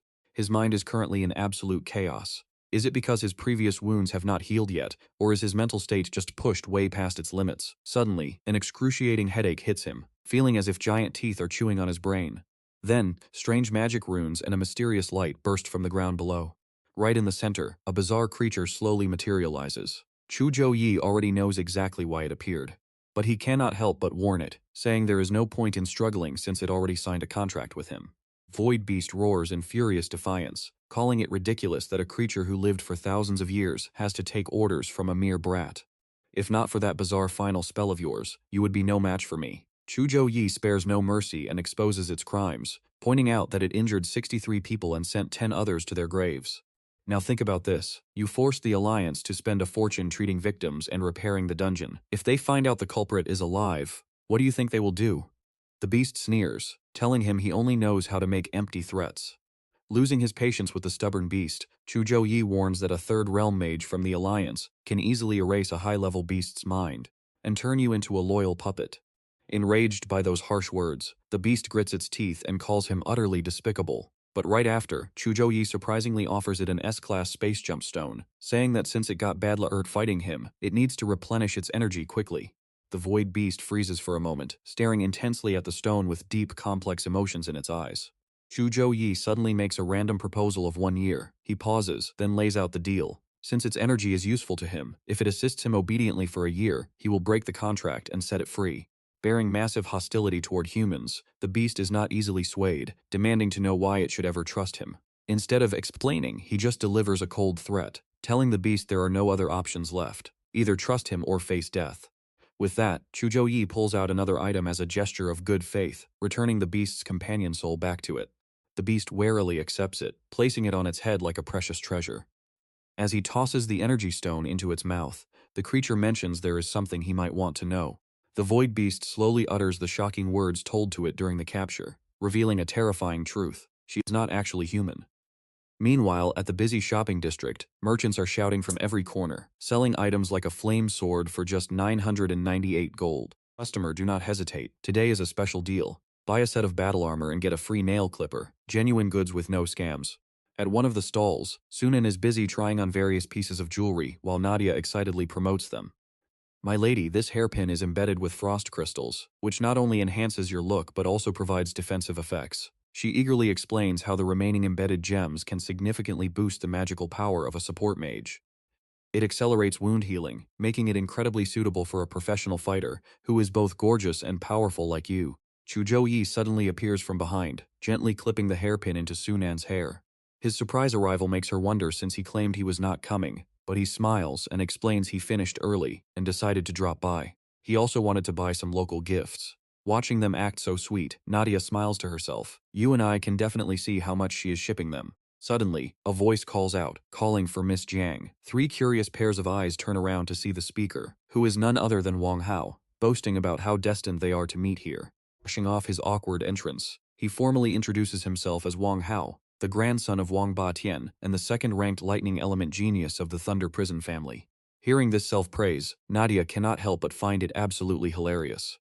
Who calls themselves a genius the very first time they meet someone, and a second-ranked genius at that. He wants to keep bragging, mentioning that he gifted her a frost magic sword for her birthday last year. But she is completely annoyed by this relentless family tailing her. Zhou Yi gets the hint and gently suggests checking out a nearby street he saw on the way. He wraps his arm around her to leave, telling him they have business, which completely enrages the watching noble. Furious, Wang Hao summons a lightning orb, roaring at the mere commoner for daring to touch the pearl of the Jiang family. He commands him to kneel, hurling the glowing orb straight at him. Before it can even touch a single hair, it gets blocked by a barrier. Though slightly surprised, he uses appraisal to check Zhou Yi's stats and scoffs in disdain. To him, he is just a low-level paladin hiding in a turtle shell with a useless class, meaning defeating him will be as easy as pie. Su Han gets angry seeing someone insult her boyfriend, but no real man lets a girl protect him, so he quickly steps forward and accepts the challenge, offering to play along with him. Zhou Yi then sets the rules: 3 moves. If you can even touch the edge of my clothes, I will apologize, otherwise you kneel. And remember, you pay for anything you break. Sensing the unfolding drama, onlookers gather quickly, excited for a good show. They whisper about how easily hot-headed youngsters get triggered into street fights these days. Wang Hao grits his teeth with a vicious glare, mocking him for even daring to issue a challenge. He unleashes his full power instantly, calling down a lightning storm. But despite the massive barrage of lightning strikes, Zhou Yi emerges completely unharmed and majestic like a god. The crowd starts whispering, mocking the challenger for overestimating his power, when he cannot even scratch the defender. Witnessing this scene, Wang Hao secretly starts feeling a bit nervous. On the outside, he stubbornly claims it is just a tough Earth attribute defense shell, but internally, he is furiously cursing about how incredibly difficult this guy's defense actually is to break. However, the self-proclaimed second-ranked genius is not giving up that easily, quickly gathering energy to summon 2 purple shadow panthers. And that is just the warm-up, so you and I better get ready because these lightning panthers are his ultimate strike. Let's see how this ends. Alright, you and I are about to watch the monsters charge under their master's command. To counter this, Zhou Yi draws his legendary weapons, the Astral Spirit Ruler and the Holy Salvation Cross. He instantly hurls both holy weapons forward. In a flash, the twin thunder beasts explode, forcing Wang Hao to shield himself from the devastating shockwaves. Terror finally grips his heart. How is this possible, and who on earth is this guy? While Wang Hao struggles desperately just to survive, Zhou Yi stands there completely calm, waiting to unleash his next move. Jiang Hao frantically searches his memories to identify his opponent, but he comes up completely blank. This cannot be happening. He's never seen this guy among the genius heirs of the great families. Zhou Yi is just a trash-tier paladin class, so there is no way his strength should surpass mine. Refusing to back down, Wang Hao slowly draws his blade, screaming in denial. Like a streak of lightning, he charges straight at Zhou Yi, unleashing his ultimate thunder slash. But our main character reacts instantly, raising his holy cross weapon to block the strike. Suddenly, a devastating beam of holy light rains down right on his position, blasting dirt and debris everywhere. Standing above, he looks down with pure contempt at his opponent face planted in the dirt. So much for the legendary lightning prodigy. It takes several minutes for Wang Hao to slowly lift his head from the deep crater. Over at the reception desk, Nadia suddenly realizes something. That guy looks incredibly familiar. Where on earth has she seen him before? A paladin. Samurai sparks, and she eagerly whispers to her coworker that this is Zhou Yi, the #1 freshman champion from this year's tournament. Her colleague gasps in realization, noting that the girl beside him must be his girlfriend, Chiran. The gossip is loud enough that Wang Hao overhears every single word. Wiping the blood from his mouth, he watches their retreating figures with burning hatred. Wang Hao swears to get his revenge, muttering that he will let Zhou Yi live for now, but once his big brother arrives, there will be hell to pay. His venom toward Chiran is even worse. He curses her, calling her a traitor who dared to play games with the Wang family, promising his brother will show her no mercy. The next morning, under a bright sun, the team makes their entrance. Now, watch closely here as the crowd whispers about our main character. They're all completely starstruck by the representative squad of Suhong University, saying he looks even more handsome in person. They admire Chiran's stunning looks, admitting even other girls would fall for her. Meanwhile, Dean Wu Mang smiles warmly, expressing sincere thanks to Tsinghua University for their incredible hospitality. Xin Shiqian is secretly fuming about playing second fiddle, but he maintains a polite facade, mentioning how this year's exchange tournament has really made Suhong University shine. He jokes that they all became stepping stones for them. Wu Mang grins from ear to ear, humbly replying that competition is just secondary, while friendship always comes first. His rival chuckles, agreeing that friendship is indeed key since he only placed third. But there is no time for small talk as the mages urge everyone to prepare for the teleportation array. The mages chant together, activating the portal. Xiaolan waves to her new friend saying goodbye, while she smiles and waves back, promising to meet up again soon. Everyone takes the last few seconds to trade friendly banter, swearing to win next time. But in the blink of an eye, the teleportation magic triggers, and they all vanish. Suddenly, they materialize back in their own academy's main hall, where Principal Wang Hui stands with open arms to welcome home the young heroes of Suhong University. The students respectfully greet the academy directors in unison. The principal beams with pride, noting that their glorious victory is currently trending all over the national news. Director Tong Yi also smiles, praising their incredible performance and telling them they have worked exceptionally hard. Next, the principal steps forward to hand out the rewards, explaining that these tournaments are meant to test and compare the teaching standards of different academies. Naturally, great merits deserve even greater rewards. He calls up the 5 substitute members first, praising them for stepping up and performing phenomenally during their critical matches. He loudly announces that each of them will receive 5,000 academy points, leaving them wide-eyed with absolute shock. For context, 5,000 points is a massive fortune, especially considering it costs 500 points just to access high-tier dungeons. Normal students have to grind academy quests for a whole year just to earn that much. But let's pause for a second, because the reward ceremony is far from over. Surin, Xiaolan, and the rest receive 20,000 points each for their outstanding work. They thank the principal in unison. Now it's time for the final most crucial reward. Zhou Yi, our team captain, who grabbed first place in both team and solo brackets. He defeated his top rivals, saved his teammates during the brutal survival trial, and single-handedly secured their ultimate top position. Principal Wang Hui declares that he is awarded 100,000 points. Zhou Yi's eyes immediately light up at the number, while the surrounding crowd stands frozen in pure shock. That is equivalent to 3 billion coins, someone gasps.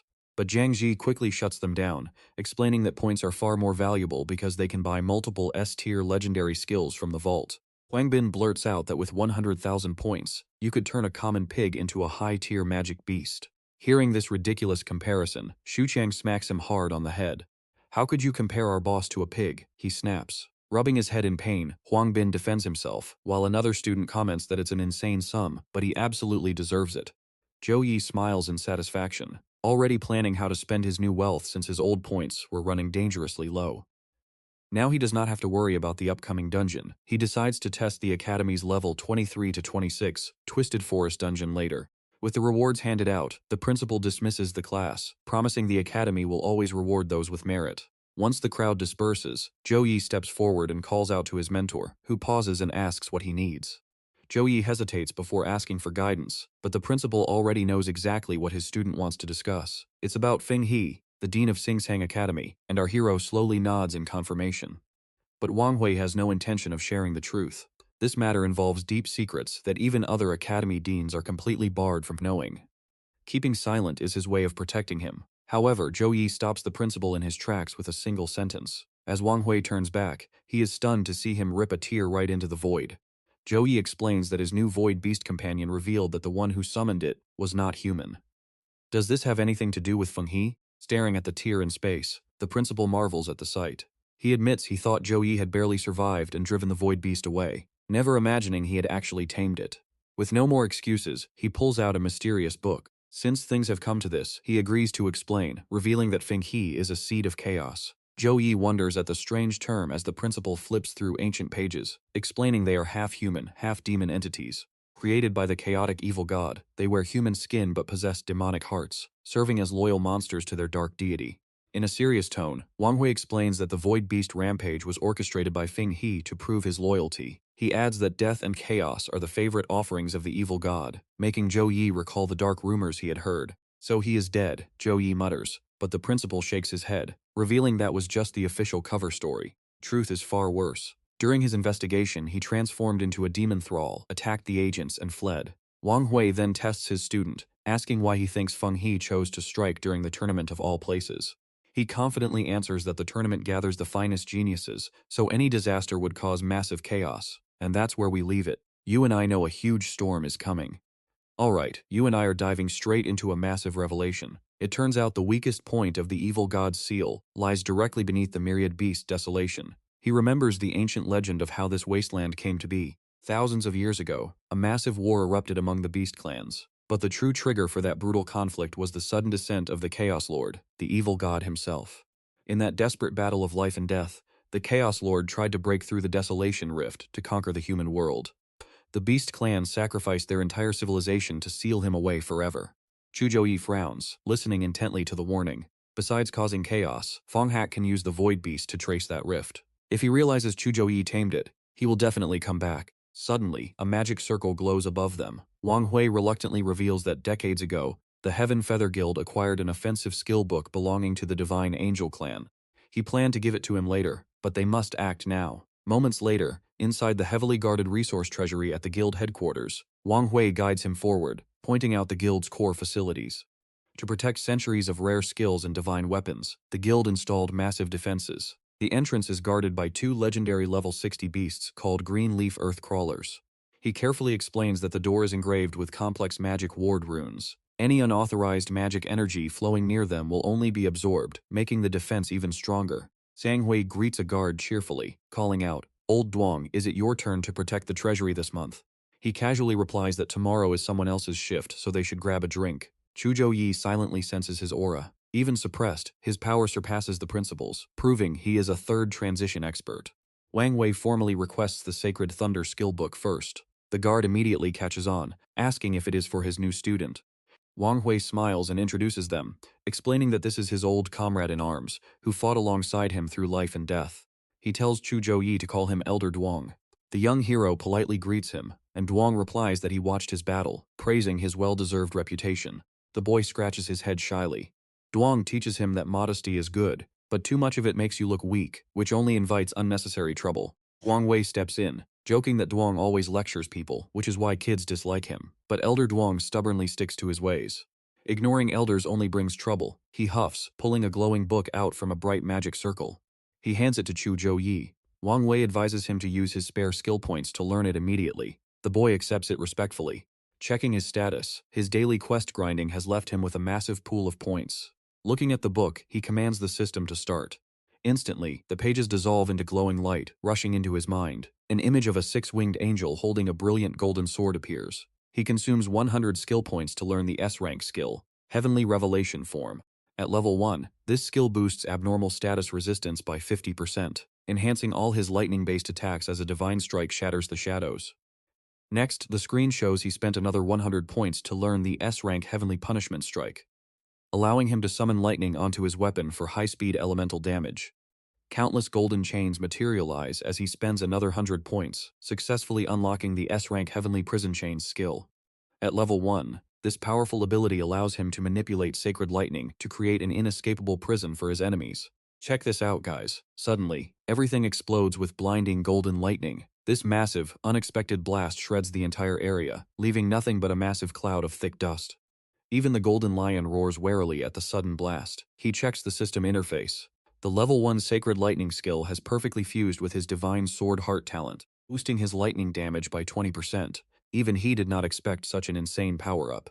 As the smoke clears, Wang Hui comments on his incredible harvest. Since it originates from a divine domain race, Angel Clan skills are normally above A+ rank. Zhou Yi feels his surging power, extreme elemental affinity, and incredibly powerful high-tier skills. No wonder those divine domain entities are considered so monstrously strong. Elder Duong bluntly notes that A+ is actually low for divine races, since some skills even surpass S+ rank. This blows Zhou Yi's mind. He wonders if S+ isn't the absolute ceiling. Duong explains that while S+ is the human limit, divine races possess skills far beyond that. Wang Hui gets a sudden idea, deciding to have a guide show him around the guild while he catches up with his old friend. With a snap of his fingers, Wei Ngung Tam appears and bows respectfully. Wang Hui smiles, reminding her that she wanted to meet his student, who is standing right here. This elegant, stunning woman is one of the Grand Deacons of Heaven Feather. She politely introduces herself to him, shaking hands and welcoming him. She mentions wanting to meet him at his university, but unfortunately, he had already left before she arrived. He shakes her hand politely. Wang Hui explains that she handles guild recruitment, always eager to snag promising talents. Elder Duong speaks up too. Elder Duong warns her not to pester the freshman, ordering Ngung Tam to show him around. Stick with me to see what happens next. Alright, let's jump right into the story. Our guide introduces the basics, explaining the Tianvu Guild was founded 45 years ago. This is their main base, where many guild members' families are safely settled. Originally, this place was just a wild forest at the mountain's base, but after years of development and 5 massive expansions, it's grown into a massive city-sized stronghold. As they look out over the landscape from the fortress wall, she shares their future plans, mentioning they're about to start a 6th expansion. But right at that moment, Zhou Yi senses something and looks up. Immediately, his pupils shrink in shock at what's up there. Coiling along the cliffside is a massive silver dragon. With every single step it takes, the ground beneath its claws crumbles to pieces. Once it finds a comfortable spot, the beast goes back to sleep. Zhou Yi stares at this epic sight, completely stunned. He can't believe his eyes. That's a legendary Eastern dragon, a mythical creature you barely ever see even on television, and it is right here. Jung Tam's face beams with pride as she explains that this dragon is the guardian beast of the Tianvu Guild. It's protected them for 32 years. She warns him not to get close to that mountain though, because its temper is pretty nasty. Seeing a long line of people, he can't help but ask what they're up to. She explains that they're heading to the dungeon tower. The guild headquarters houses 3 dungeons: Gold, Epic, and Legendary, all built for the guild members to challenge. Now pay attention, because she generously offers this newcomer a chance. She asks if he wants to try, even offering to swipe her card. Zhou Yi was already planning to go, so he doesn't hesitate. It's the perfect chance to test his new weapons and skills. Ngung Tam can only watch in dismay as her accumulated guild points plummet uncontrollably. Talk about being ungrateful, kid. The moment he teleports in, a notification pops up. He's entered the nightmare-level dungeon, the plague domain of size. Within just a few seconds of landing, a massive horde of local monsters is already staring him down, ready to strike. This dungeon is designed for levels 20 to 30, with a party size of 1 to 8. Below them lies an area completely ravaged by plague. Anyone entering must face monsters corrupted by forbidden magic, turned into the walking dead. These mindless beasts mindlessly attack any living thing, and the first stage is the Corpse Tide. The swarming monsters rushing forward are standard level 20 zombies equipped with pounce and claw skills, along with level 22 mid-tier variants that can also use a terrifying howl. Now, Zhou Yi finally begins to unleash his power, as brilliant golden lightning begins crackling all around his hand. Bolts of lightning tear through the zombie horde like a hot knife through butter. That move was the S tier, level 1 Holy Thunder Iron Armor Stance, which grants 50% abnormal status resistance, and boosts lightning skill damage by 50%. Lasting for 14 seconds, the results leave him highly satisfied. This Iron Armor Stance can temporarily skyrocket his overall power to a whole new level in a fraction of a second. Even though a level 1 Iron Armor Stance lasts for only 14 seconds, Zhou Yi knows how to maximize its potential. In a real-life combat situation, that brief window is more than enough time to get the job done. His next move is even more devastating, releasing power like a golden lightning vortex. He's incredibly confident that this single skill is enough to let him run wild through multiple waves of enemies. A notification quickly pops up. Congratulations on clearing the first stage by slaying 200 zombies in just 35 seconds, unlocking the pathway to the second stage, the Mutant Village. That test run leaves him feeling great. The power is impressive, and leveling it up will make clearing these monsters even faster. But the moment he steps through the portal, Zhou Yi has to plug his nose from the horrific stench of rotting flesh. With the mutant village stage active, he becomes much more cautious. The stench is heavier than the toxic miasma back at Gale Mountain, and it's severely affecting his vision. It is definitely better to be safe than sorry. Eerie sounds echo all around as a blinding light suddenly flashes and disappears. The monsters hiss about a stinking human. But I know what you're thinking. Zhou Yi isn't scared. He quickly prepares his next skill to test a legendary weapon. Kill him! Kill him! Such a low-level weakling has wandered in. My precious babies are already starving and thirsty for blood. A useless paladin, smelling so foul I might throw up. Just wait, I'm going to tear him to shreds. But before they can even celebrate, Zhou Yi delivers a devastating slash, calling them out for hiding in the shadows. As the dark mist clears, their hideous forms are revealed, level 25 zombie hounds with rapid bite and leap attacks. One of their heads takes the full force of his brilliant sword strike. They aren't fighting alone, they're controlled by a monster lurking behind. A level 25 zombie butcher equipped with a heavy slash skill, clutching a massive, razor-sharp cleaver. It waits for the perfect moment to strike its prey. But this ambush only makes Zhou Yi more excited. Perfect timing. His final new skill is the S tier, level 1 Holy Thunder Heaven's Judgment Blade. It summons divine lightning directly onto his weapon, slashing at blinding speeds to deal massive bonus lightning damage. Without a second thought, he delivers a clean, decisive strike forward, slicing the lunging zombie right down the middle. As the strike ends, he praises the skill's immense power. The earth in front of him has been split completely in two, and the divided zombie forces just stare at each other, frozen in shock for several seconds. Suddenly, they begin communicating and planning their strategy using a strange, specialized tongue. Right after, one of them unleashes a frenzied roar, triggering a berserk state in all nearby allies, driving them to launch a reckless, highly aggressive assault against their enemy. Sure enough, the frozen horde suddenly gets extremely fired up. They snarl that the paladin's stench is getting stronger. They scream that today is his funeral, claiming he's just a puny human. Standing opposite them, Zhou Yi has absolutely no idea why they are babbling all this nonsense. Ignoring their useless trash talk, he leaps right back into action to wipe them all out, executing an S-tier sword skill that unleashes rapid-fire slashes to deal massive mixed damage. Zombie Hound mutates at a dizzying speed, its fangs growing so large they tear its own flesh into bloody shreds. Then its head splits into two in a grotesque display. Yet this horrific mutation does absolutely nothing to shake Zhou Yi's resolve. Instead, he senses a dangerous aura coming from a level 26 plague spreader. Spinning around, Zhou Yi manages to block the attack just in time as the system provides crucial information on the monster's skill, Plague Breath. Once a player is infected by this toxic gas, they will lose a set percentage of their health every second, leaving them completely helpless until they are fully paralyzed. With mind-blowing precision and absolute skill, he reverses his grip on his weapon. He delivers a decisive slash, cleanly decapitating the beast. As Zhou Yi stands there grumbling about the disgusting slime splattered on his hands, a cold mechanical system voice rings out. Death resistance activated. Any damage sustained by the user's body will now be regenerated at an extremely rapid pace. Sheathing his weapon, he analyzes his tactics. He used to rely on his warhammer for ranged attacks, but in close quarters, he drops it to use the pure white blade before switching to a longsword to counterattack. Meanwhile, more zombies keep pouring in. Zhou Yi feels somewhat disappointed. Feeding only 20 monsters in a minute is just way too slow. Moving instantly, he activates the magic mark on his forehead, focusing his mind to unleash his hidden potential. Magic skills are definitely the best way to handle this crowd. In an instant, his Divine Storm skill creates a massive, roaring hurricane. An uncountable number of enemies are sucked into that violent vortex of energy, successfully wiping out the zombie butchers, plague spreaders, and mutated zombie hounds in one go. Zhou Yi steps straight through the portal as the system notification flashes. Congratulations on clearing the second stage after defeating 100 zombies. With a clear time of 1 minute and 50 seconds, the path to the third stage, the Forbidden Cathedral, is now open. He gazes thoughtfully at the gloomy cathedral, wrapped in a dark red aura. The level 45 zombie archbishop arrogantly steps down the stairs, delivering a pompous sermon. He claims that anyone entering this sacred place must be completely filled with doubts about their life. He continues, trying to lure him in, saying God welcomes all lost souls. But Zhou Yi remains highly skeptical of this message, and trust me, you and I are going to love how he handles this phony priest.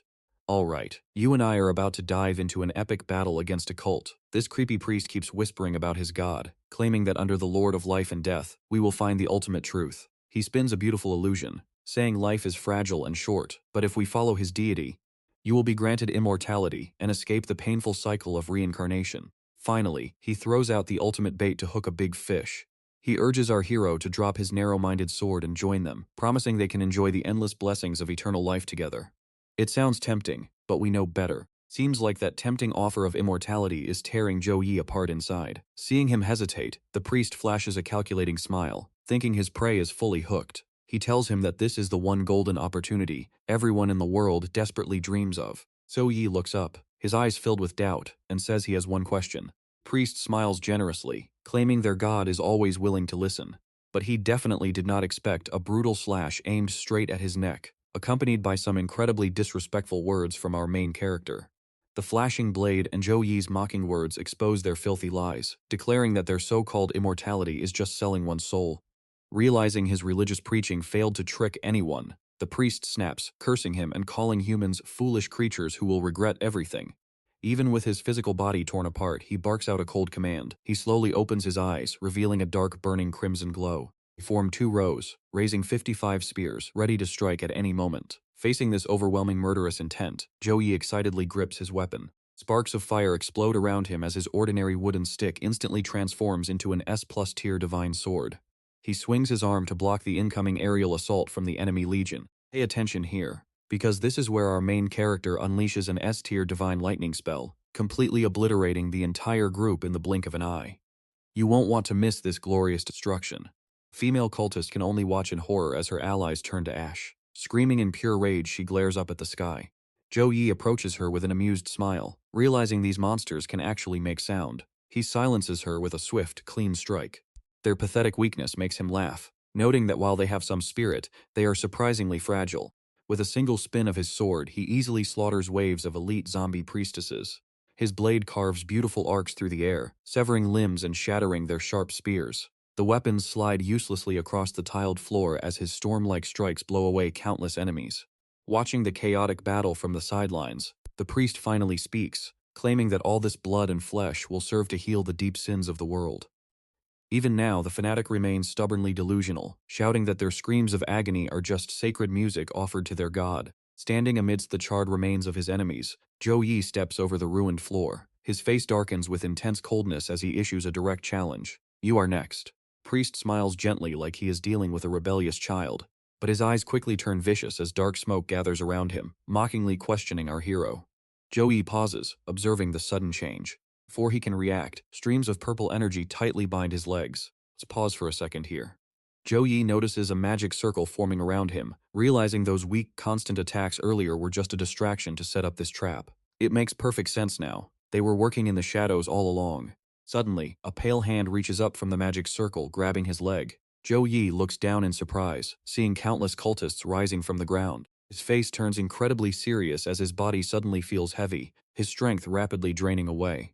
The oppressive pressure makes him feel like some massive hidden monster beneath the earth is slowly dragging him down to the abyss. The trap holding him is a spell called Soul Draining Touch, a crowd control skill that takes 10 seconds to cast, causing decay. It weakens enemies in the area while disrupting their mind and willpower. The system alerts him that he has taken double damage, reducing his stats by 100. He activates a skill, releasing a golden light that destroys the grabbing tentacles. Fortunately, his death resistance saves him, but his infected arm has already turned black. From afar, the priest continues his manipulation, telling him to accept their god's blessing to exist in his most beautiful form. Trapped halfway in the magic circle, Zhou Yi ignores the dark force pulling at him. He mocks the priest's arrogance, asking if he is some broken robot repeating the exact same lines.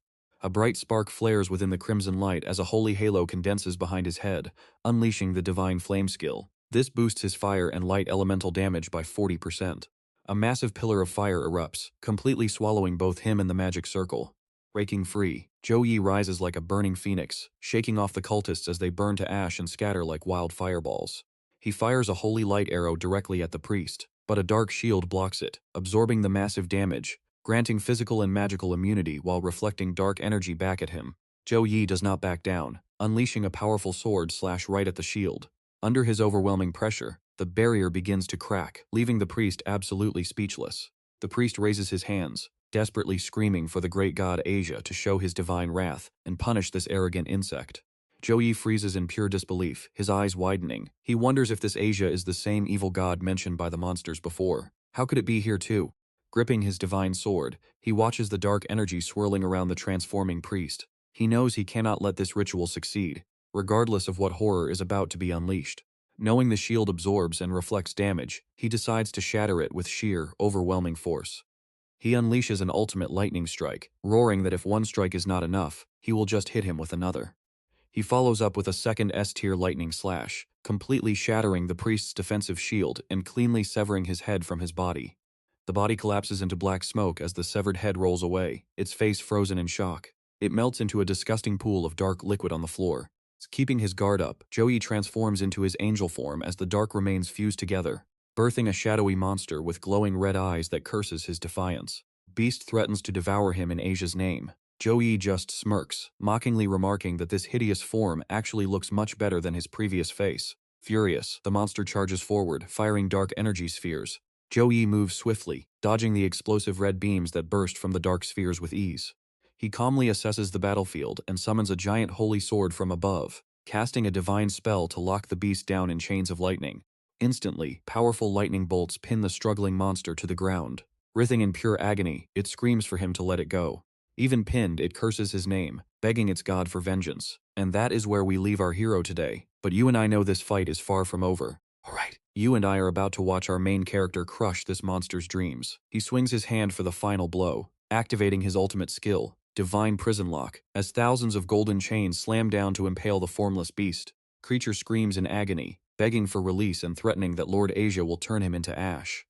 Meanwhile, the system screen flashes to show the details of his S-rank skill, Divine Prison Lock, which creates a sacred prison, traps the enemy completely. Looking closely at the golden screen, Zhou Yi analyzes the 5 main skill types of awakened classes: attack, defense, enhancement, weakening, and crowd control. There are also summoning and crafting, but those are rarely seen. Out of all of them, crowd control skills are incredibly rare. Ignoring the priest desperately struggling against the glowing golden chains, he keeps analyzing. Crowd control is a massive cheat code. Since it locks enemies down, you never have to worry about hit rates. Even if a powerful skill is slow, once the target is trapped, they cannot escape your ultimate blows. Even while trapped, the mad priest screams in vain, shouting that the wrath of Lord Asia will burn him to ash and torture his soul for eternity. This makes our main character wonder, who or what on earth is this Lord Asia he keeps talking about? The creepy entity's eyes snap wide open, with black blood vessels spreading into its dark pupils. He looks up at the giant statue, screaming that Lord Asia is a god of infinite power who can destroy 10,000 enemies with a single hand. He claims loyal followers get eternal life while traitors are devoured. Zhou Yi looks down at the monster's deformed, hideous head and scoffs. Eternal life? Look at yourself, you are just a grotesque mutant. Priest immediately screams back, calling him ignorant and foolish. Let's pause here because his backstory actually explains everything. Once, he was just an ordinary priest in a peaceful village, loved by everyone like family. He dedicated his life to healing them, until a terrifying, unstoppable plague swept through and threatened to destroy everything. Everywhere was filled with pure agony and absolute helplessness as the villagers begged him for salvation, but he was simply too weak to do anything. He desperately ran to the grand city over and over, begging the high-ranking priests to come and save his dying people. But they only looked down on him with cold disgust. Yet he didn't care and even begged a corrupt high priest. But the harsh truth was none of them wanted to step foot into his village, viewing the poor villagers as nothing more than worthless insects. They refused to waste their power on them. Even so, he rushed back to his village in absolute despair, lying to them, shouting that he was back and they were saved. From that moment, even as dark magic began rotting his body and staining his skin black, he still smiled, clutching his cross as he ran back to his people. He knelt beside a dying villager, holding the cross tight, only to realize too late that he had been completely deceived by a dark force. Afterward, the surviving villagers and the priest buried the remaining bodies in deep, endless grief.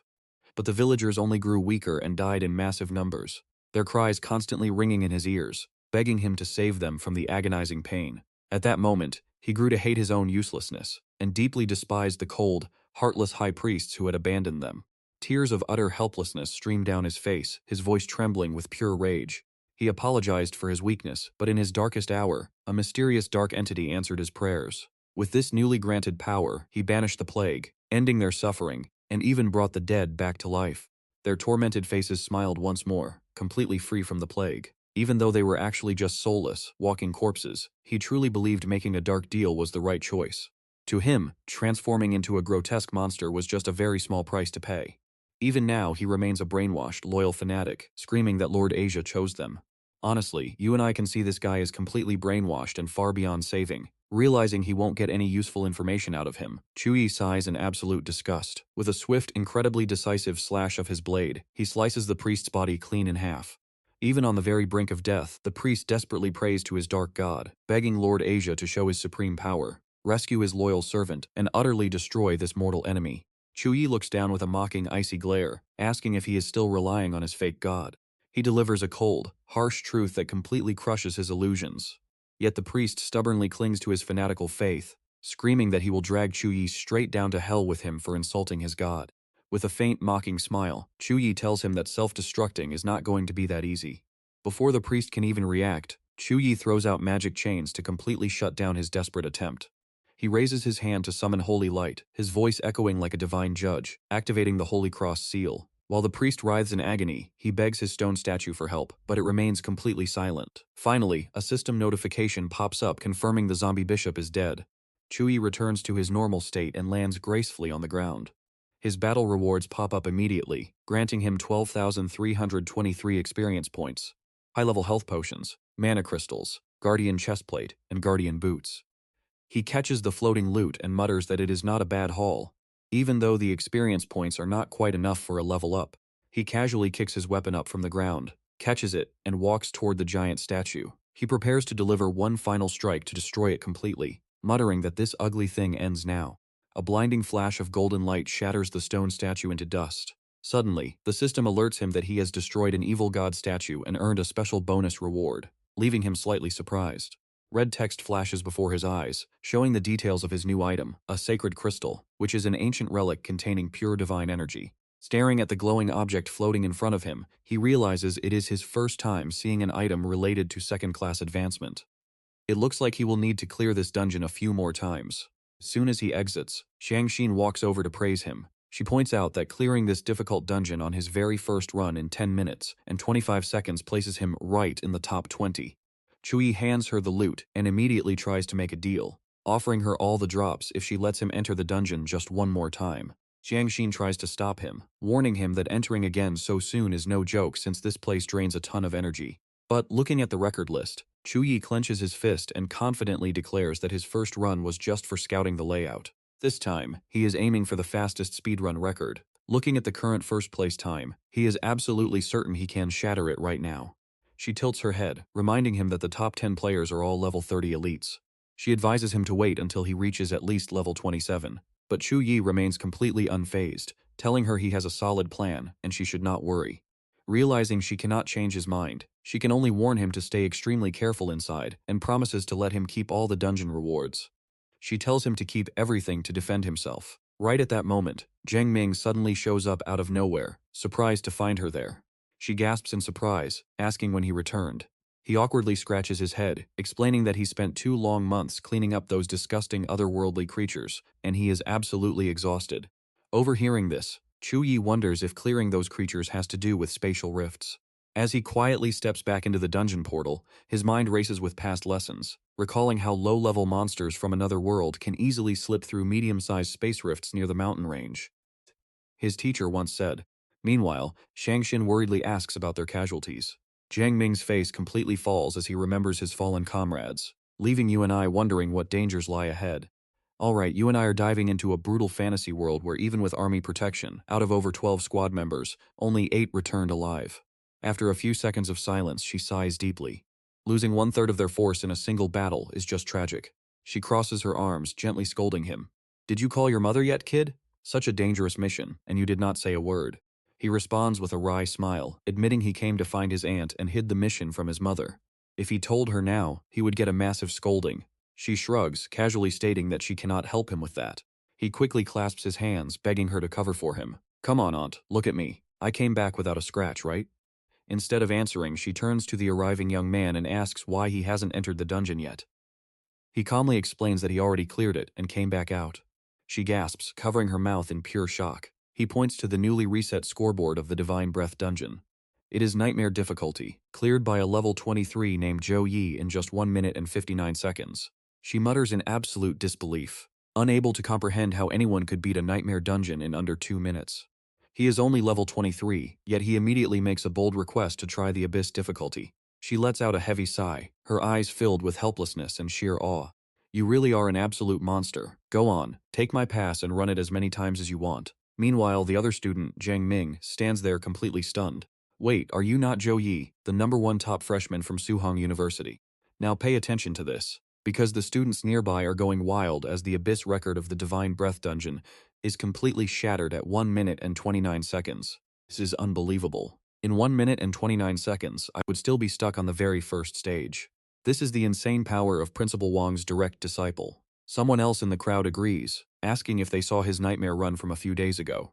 Only 59 seconds, my mind went totally blank.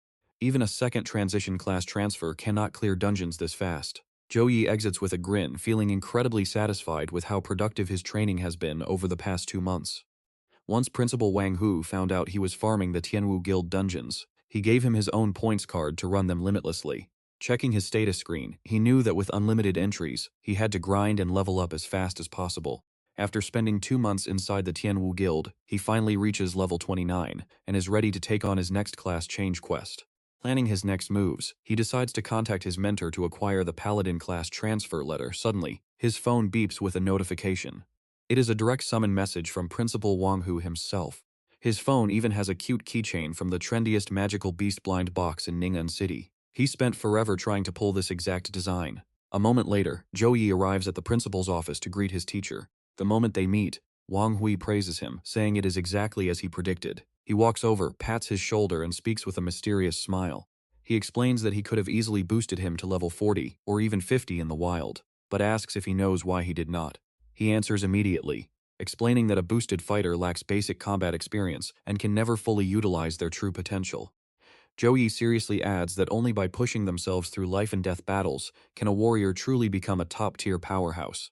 Wang Hui casts a spell, making a golden light flash as he places the class transfer letter on the table. He explains that while many rich kids rely on resources to level up, they rarely survive the second and third transitions. Since you are level 29, it is time to prepare. Now you and I both know how weak first transition classes can be, but the second transition Apocalypse Knight heavily boosts Holy Aura control, fixing all his previous weaknesses. For a monster like you, your raw power is already off the charts. Take this letter, focus your mind, and you will see the requirements. The system screen blinks directly in front of him, showing the legendary Paladin transfer letter. Activating this will allow him to advance into an Apocalypse Knight. He calmly closes his eyes, focusing deeply on absorbing the magical energy radiating from the document. The notifications pop up, detailing the strict requirements. He must be a level 29 Paladin, and gather 100 holy crystals alongside 100 shards of penitent intent. Zhou Yi scratches his head, realizing penitent intent comes from cultists worshipping evil gods. He asks if his master remembers the rare item he obtained from the Abyss Tier Divine Breath Dungeon. Wang Hui nods and explains that a specialized skill is required to harvest penitent intent, which must be cast within 30 minutes of death before the soul completely scatters. Zhou Yi's expression turns serious as he raises another question about the harvesting skill, asking how his mentor knew he had it. The principal answers casually. Zhou Yi is deeply touched, realizing his mentor had planned this second transition for him long ago. He answers with a nod, and Wang Hui tells him that he only needs to finish one final quest to proceed. He advises him to check the school network for a recently posted quest involving cultists, where his chances of obtaining penitent intent are incredibly high. Zhou Yi simply nods in agreement. Once he gets home, he immediately logs onto the official school portal to search for the quest. The information makes him pause, noting that Suhang University is one of the top 3 institutions. The total student population is actually quite small, with only 5,000 students enrolled over 4 years, which is less than a third of other major universities. As he hits search, he reasons that because the school resources per student are extremely high, enrollment remains low. But despite having fewer students, the available missions are highly diverse. He quickly filters them out, focusing only on the active cultist quests. The combat mission target is to defeat a runaway level 34 cultist, offering a reward of 400 school credits. Meanwhile, an investigation mission in Longfong City requires him to track down cultists and report back, offering 100 to 1,000 credits. He ponders for a moment. Since he needs 100 penitent intents, the single target combat mission won't cut it. He decides to look up the location of Longfong City instead, discovering that while it is not a massive metropolis, it is rich in rare resources, meaning if cultists are indeed active there, his chances of farming enough penitent intent are highly likely. The moment he clicks accept, a sudden system warning flashes.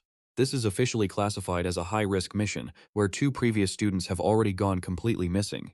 Asked if he still wants to proceed, he is genuinely taken aback by the danger warning. Analyzing the situation carefully, he knows these high-risk quests are just like nightmare-tier dungeons, carrying a terrifying and brutal mortality rate of at least 70%. But none of this makes him hesitate. Cultist-related missions are never easy walks in the park, so he knows he must prepare thoroughly before heading out. He raises his hand to summon his loyal void butterfly, which quickly asks for his commands. Remaining silent, he simply activates his tracking skill, and a glowing map instantly materializes with highly detailed information right before his eyes. Using the void butterfly's unique skill, he utilizes his mana to mark spatial coordinates. If he encounters any major threat he cannot handle, he can easily rely on its extreme speed to escape. Heading to Longfeng City with this tool active gives him a massive safety net. With everything set, he walks off campus to buy mana recovery potions from the school market.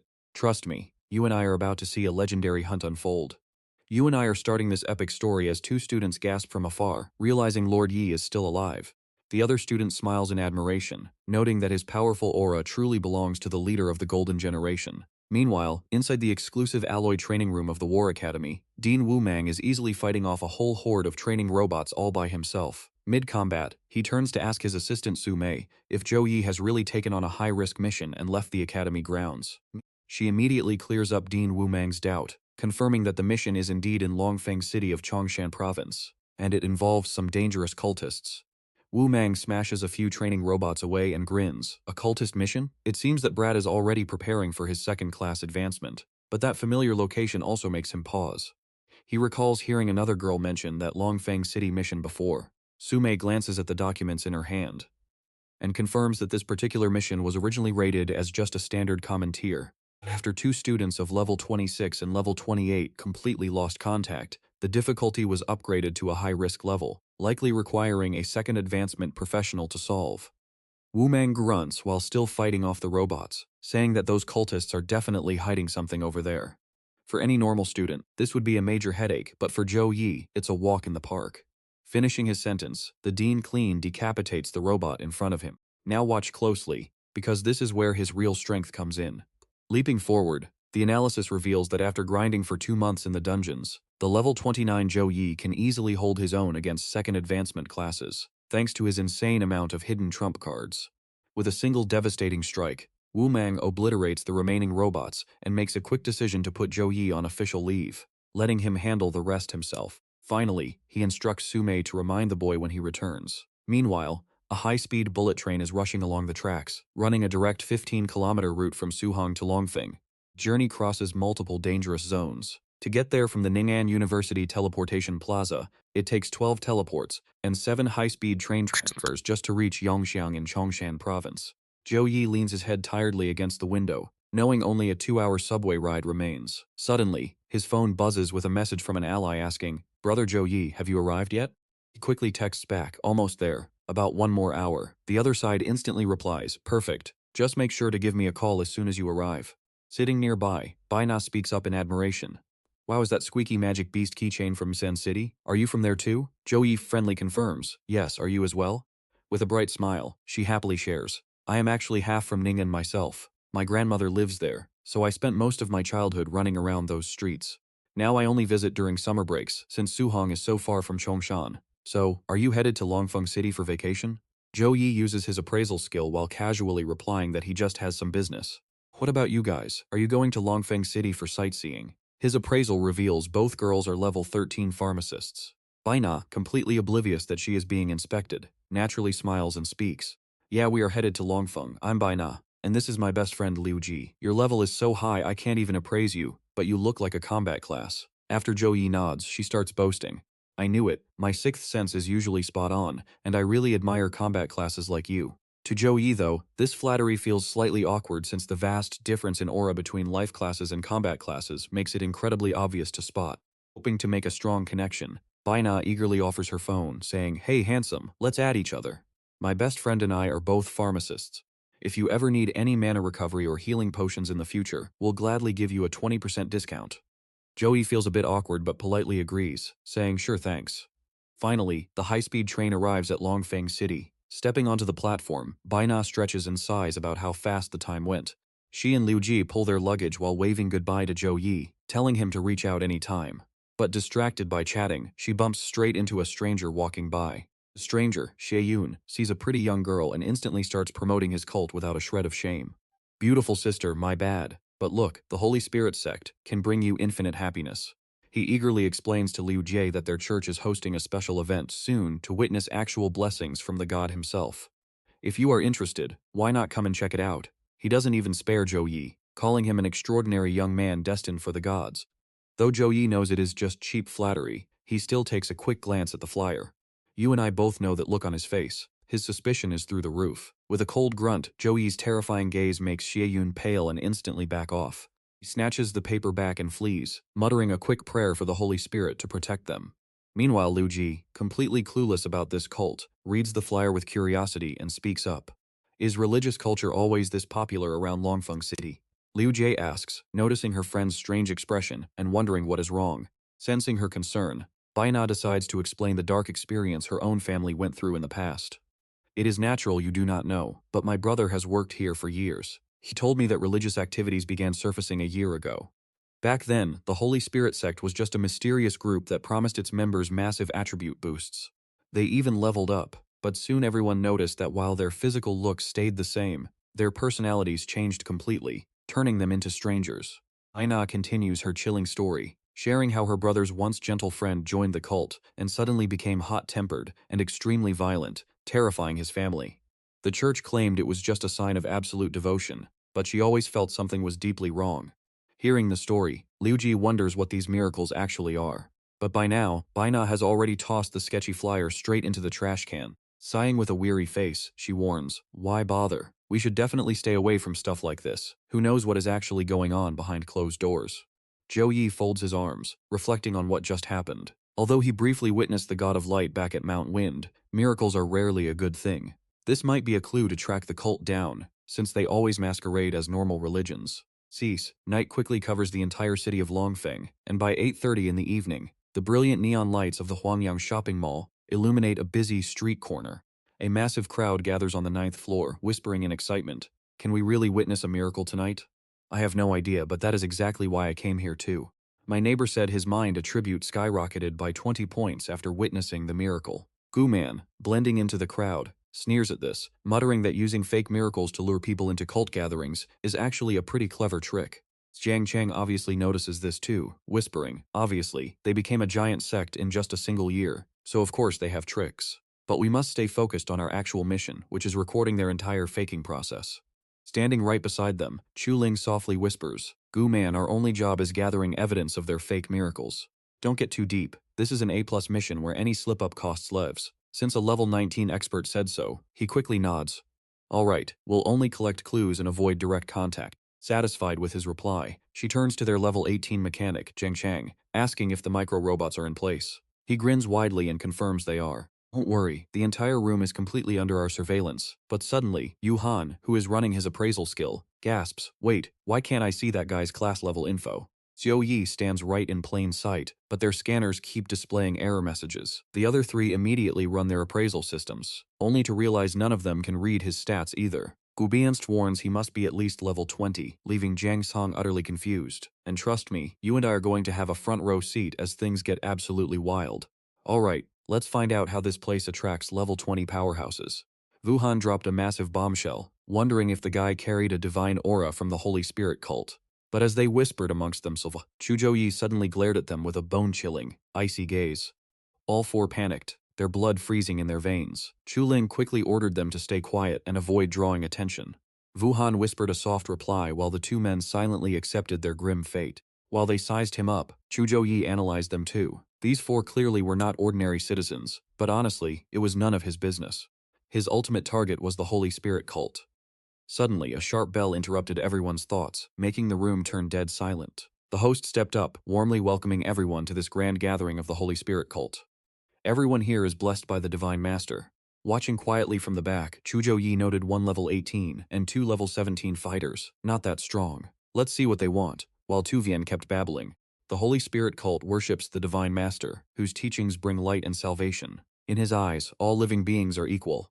He kept feeding them empty promises, claiming true devotion brings endless divine blessings, free training dungeons, rare mana potions, and priceless treasures to boost their strength. Anything they wanted, they could have it all. Finally, he dropped the ultimate bait to win them over. Every month, each member would receive 8,000 coins as funding. This massive bombshell sent the entire crowd into an absolute frenzy. I work my butt off for 4,000 a month, but joining gets me 8,000 plus free resources. Maybe I can change my fate and become a powerhouse. Su Vian kept pouring sweet words into their ears, calling this the Divine Master's love. It was meant to ease their life worries so they could fully focus on their faith. His next words sounded like a command. Next, as the High Priest, I will personally manifest the immense power of our Divine Master. He then stepped up to a mysterious statue, preparing for his show. This is a rare blessing to witness his glory. Zhou Yi stared at the statue in deep thought. He couldn't identify it, but he felt a dense magical aura radiating from it. It was likely a high-tier magic tool. Pay attention here, because Chuling's group has their own plans for it. Standing before the Holy Spirit statue, Tu Vian raised both hands high and shouted for the deity to show his power. Seeing the crowd's eager faces, his speech grew even wilder, promising these devout believers a spectacular divine miracle. Right after he finished speaking, his assistant rang a small bell. With a soft chiming sound, the statue slowly began to glow with a gentle golden light. Soon, a blinding flash of light forced Zhou Yi to shield his eyes. He watched in disbelief as the miracle took the form of a female deity, while someone screamed out in shock. That scream ignited the crowd's excitement. A miracle! This light is filling me with raw power. Meanwhile, the shining silhouette began chanting a series of strange spells. The confused believers started whispering, "Wait, do you hear that? The statue is talking." The spell swirled around Chu Ling's group, while Wuhan stood completely frozen, as if bound by magic. Suddenly, Chu Ling stared at her trembling hands and gasped, saying she had finally reached her second-class advancement. Nearby, another teammate laughed crazily, imagining heaps of coins and the ultimate power to become the strongest warrior, fully trapped in the illusion. "Mom, I am now the top mechanic in the country, making the family proud." Wuhan watched them shudder, realizing this was a high-tier brainwashing spell. Her mind control immunity necklace was her only shield, but it has a 30-minute cooldown. She could only wait for it to reset so she could wake up one of her teammates. Now I know what you're thinking. Zhou Yi is also unaffected. Instantly realizing this cheap mind control is how this cult recruits their brainwashed followers. Tu Vian smiled, thoroughly pleased with the results. Truly a sacred relic from the bishop. He immediately ordered his men to start moving, as they had already wasted too much time. The hypnotic bell rang again, sending sound waves everywhere. As it faded, dark, eerie energy began creeping out from every corner of the 9th floor. 5 figures slowly emerged from the black mist onto the altar. Tu Vian bowed respectfully, greeting the bishop. Zhou Yi's eyes narrowed, sensing the presence of evil cultists as Feng Li demanded answers. "Why did it take you so long?" Tu Vian nervously clasped his hands, desperately explaining there was a good reason for the delay. Spreading the cult's word takes time. The bishop brushed it off and touched the statue, declaring that after this sacrifice, he would officially join the inner circle of the Holy Spirit cult. Overjoyed by the news, Tu Vian thanked him profusely. Watching them, Zhou Yi realized these cultists looked completely normal without using dark power, making them hard to detect. But as a holy knight blessed by divine light, he was incredibly sensitive to evil energy. The dark aura on those 5 was as clear as day. Up on the altar, Feng Li chanted his dark prayer, offering the sacrifices to the Divine Master. Meanwhile, Zhou Yi calculated his next move, noting the bishop was only level 27. There must be a higher leader behind him. I should wait and gather more valuable intel first.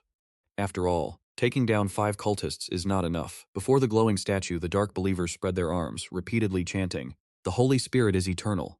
After hearing the chant 5 times, the statue grinned eerily from ear to ear. It opened its wide mouth, releasing heavy, shimmering sound waves that rolled over the crowd. The crowd rejoiced as if blessed, but Zhou Yi gasped in horror at the madness. They were literally pulling out souls. The mindless cult chants now echoed from every single believer. His mind raced. A soul is the key to resurrection, whether for healing others or saving oneself. Ordinary souls vanish after death, but regardless of strength, the soul is vital. Zhou Yi realized how evil this cult truly was, using illusions to control minds while stealing their soul power. He recalled the strange reports he had heard. Those who joined the cult looked normal on the outside, but their personalities changed entirely. Finally, he had his answer to the bizarre events. The sudden shift in behavior was due to their damaged souls. Watching the golden waves drain from the brainwashed crowd, he wondered what they wanted with those souls. Even Chuling was now succumbing to the erosion, her willpower fading. Wuhan tried desperately to pull her back, her heart racing. Knowing they couldn't wait any longer, she risked everything, and cast her ice spell to freeze the erosion and save her. Watching the thin layer of ice slowly cover Chuling, she cheered, hoping it worked, but the joy was short-lived as the ice instantly melted. The magic was useless. Her move backfired, and trust me, you and I are about to see a massive fight as he unleashes a storm of dark flames. Let us jump right into the action, where things are already going sideways. A blast of death energy shoots forward, but Lu Niam reacts instantly, throwing a massive golden shield of light to protect Wu Han and block the deadly magic. With her cover blown, she presses the attack, launching a blazing holy fireball right at Fong Li. But he is a high bishop for a reason. With a casual wave of his hand, he deflects her ultimate strike. Easily brushing off her attack, he instantly calls her out. Holy light magic? You are from the Holy Light Cathedral. Even as a level 25 mage, seeing her spell shattered so easily leaves Lu Niam shaking. How is this possible? Her level 15 skill previously took down a level 26 gold tier beast. Sensing the massive power gap, she snaps back to reality and tries to use a teleportation scroll. But with a simple wave, the cultists block her escape. These cultists are way too strong. She needs to get out of there right now. But Fong Li is not about to let her slip away after she tried to ruin his sacred ritual. You think you can just walk out of here? He casts a swamp spell, sending thick, sticky mud crawling up the floor to trap her in place. Lu Niam desperately leaps back, but two more cultists join the fray. They unleash a barrage of wind blades and fireballs, completely trapping her in a storm of magic. Watch closely because she is now completely cornered. Facing multiple opponents at once, she struggles to maintain her holy shield. This is looking bad. 2 of these 5 enemies are actually mages. If there was only one, she might have found a gap to activate her escape scroll and get out. Even though her plan has failed, she has to keep fighting, summoning every ounce of holy energy she has left. But deep down, she knows the truth. A melee fighter is closing in, and if that warrior gets in close range, it is game over for her. She unleashes one final strike to shatter their barrier. At 18 years old, she had unlocked a hidden class. As a rare holy light mage, the cathedral recruited her for 4 years of intense training. But these cultists are vicious, and their counterattacks leave her completely overwhelmed. This was her very first real-world mission. She thought she could take down this entire evil cult alone, but now, she might have to pay with her life. Zhou Yi watches from the shadows. The quiet shopping mall suddenly erupts as multiple floors blow apart in a series of earth-shattering explosions. Lu Niam falls to her knees, staring at the absolute destruction around her. Half the building is gone. The surviving cultists panic, pointing into the dust as they feel an incredibly dense wave of holy energy approaching. Fong Li is no fool. He immediately demands answers, asking if this newcomer is a high-ranking holy knight. He remains silent. Shaking, Lu Niam struggles to stand. She realizes how insane this is. 2 mages and a warrior, all over level 25. And yet, they were wiped out in seconds. Is he a second-tier class user? Fong Li snaps, waving his hand to send his last 2 cultists forward to die. Zhou Yi does not even care about their boss, let alone these weaklings. One single swing of his sword is all it takes. The old cult leader instantly starts scheming. He needs to escape. He ruthlessly kicks his own pawn forward to buy himself time. Let us pause for a second. This pawn never stood a chance. Zhou Yi effortlessly cuts him down, then summons a glowing blue butterfly to track down the fleeing cult leader. Go, follow him. The butterfly darts into the fading portal. Lu Niam nervously approaches him, softly introducing herself as a mage from the Motto branch. Standing close to him, she is completely stunned. The pure holy energy radiating from his body is absolutely mind-blowing. He feels like the literal incarnation of holy light, and she can actually feel the warm divine aura swirling around him. Zhou Yi looks at her curiously, asking why someone from the Mado branch is here. She explains everything, deeply thanking him. She came here for a training quest, and luckily he showed up. He casually waves it off as no big deal. She quickly follows, asking for his identity. She admits she has never felt such powerful holy energy before. Zhou Yi simply shakes his head and tells her he does not belong to her cathedral. Lu Niam is completely baffled. Not from the cathedral? She looks at the ruined altar, desperate to double-check how someone with such thick holy energy could be an outsider. Who else could possess this kind of power? Her mind jumps to a crazy bold theory. Could he actually be the legendary Holy Son? She searches her memories. The Holy Son and Holy Daughter are titles reserved strictly for the absolute top geniuses of the cathedral. It is a massive privilege, giving them access to the highest level of resources and training available. They are trained to be completely unstoppable, even capable of defeating higher-level foes. To protect them from evil cults, their true identities are kept strictly secret. Only top brass know the truth. Fully convinced of his identity, she looks around and asks if they should wake up the unconscious citizens now. He tells her there is no need. Waking them now would only cause panic. It is better to let the security forces handle it, as they are trained to manage these bizarre situations. Zhou Yi then walks over to one of the fallen cultists. They know how to calm the public. She quickly catches up, praising his wise decision. He clasps his hands, casting a repentance spell to awaken the soul's conscience. Glowing golden dust falls from his hands, covering the bodies in white lilies as he commands them to repent. Dark energy disperses. Twisted spirits begin to float in the air, their eerie voices echoing through the hall as they beg for forgiveness for their sins. With the battle over, Zhou Yi recalls his magic. He looks at his fist, realizing 4 souls are not nearly enough. He purposely let the leader run so his butterfly could track them down. By now, the tracker should have reached the target. Behind him, Lu Niam watches in awe, comparing her own basic skills to his incredible power. She is completely outclassed. There is a massive gap between her and a true holy son. She wonders what it would be like to train by his side. But before she can ask, the security bureau forces burst in, weapons drawn, yelling for everyone to freeze. Leading the armed squad is a tall, intimidating man. This is Wang Hao, the captain of the security bureau. He approaches Lu Niam, speaking politely. He introduces himself as Captain Wang Hao and asks this esteemed magic user to explain what happened. She reflexively raises her hands in surrender, then quickly explains. The Holy Spirit sect is an evil cult that gathered innocent citizens to extract their souls for a dark sacrifice. Wang Hao gasps, asking if she was the one who stopped this nightmare. She quickly shakes her head, stuttering in denial. But when she turns to point him out, Zhou Yi has already vanished.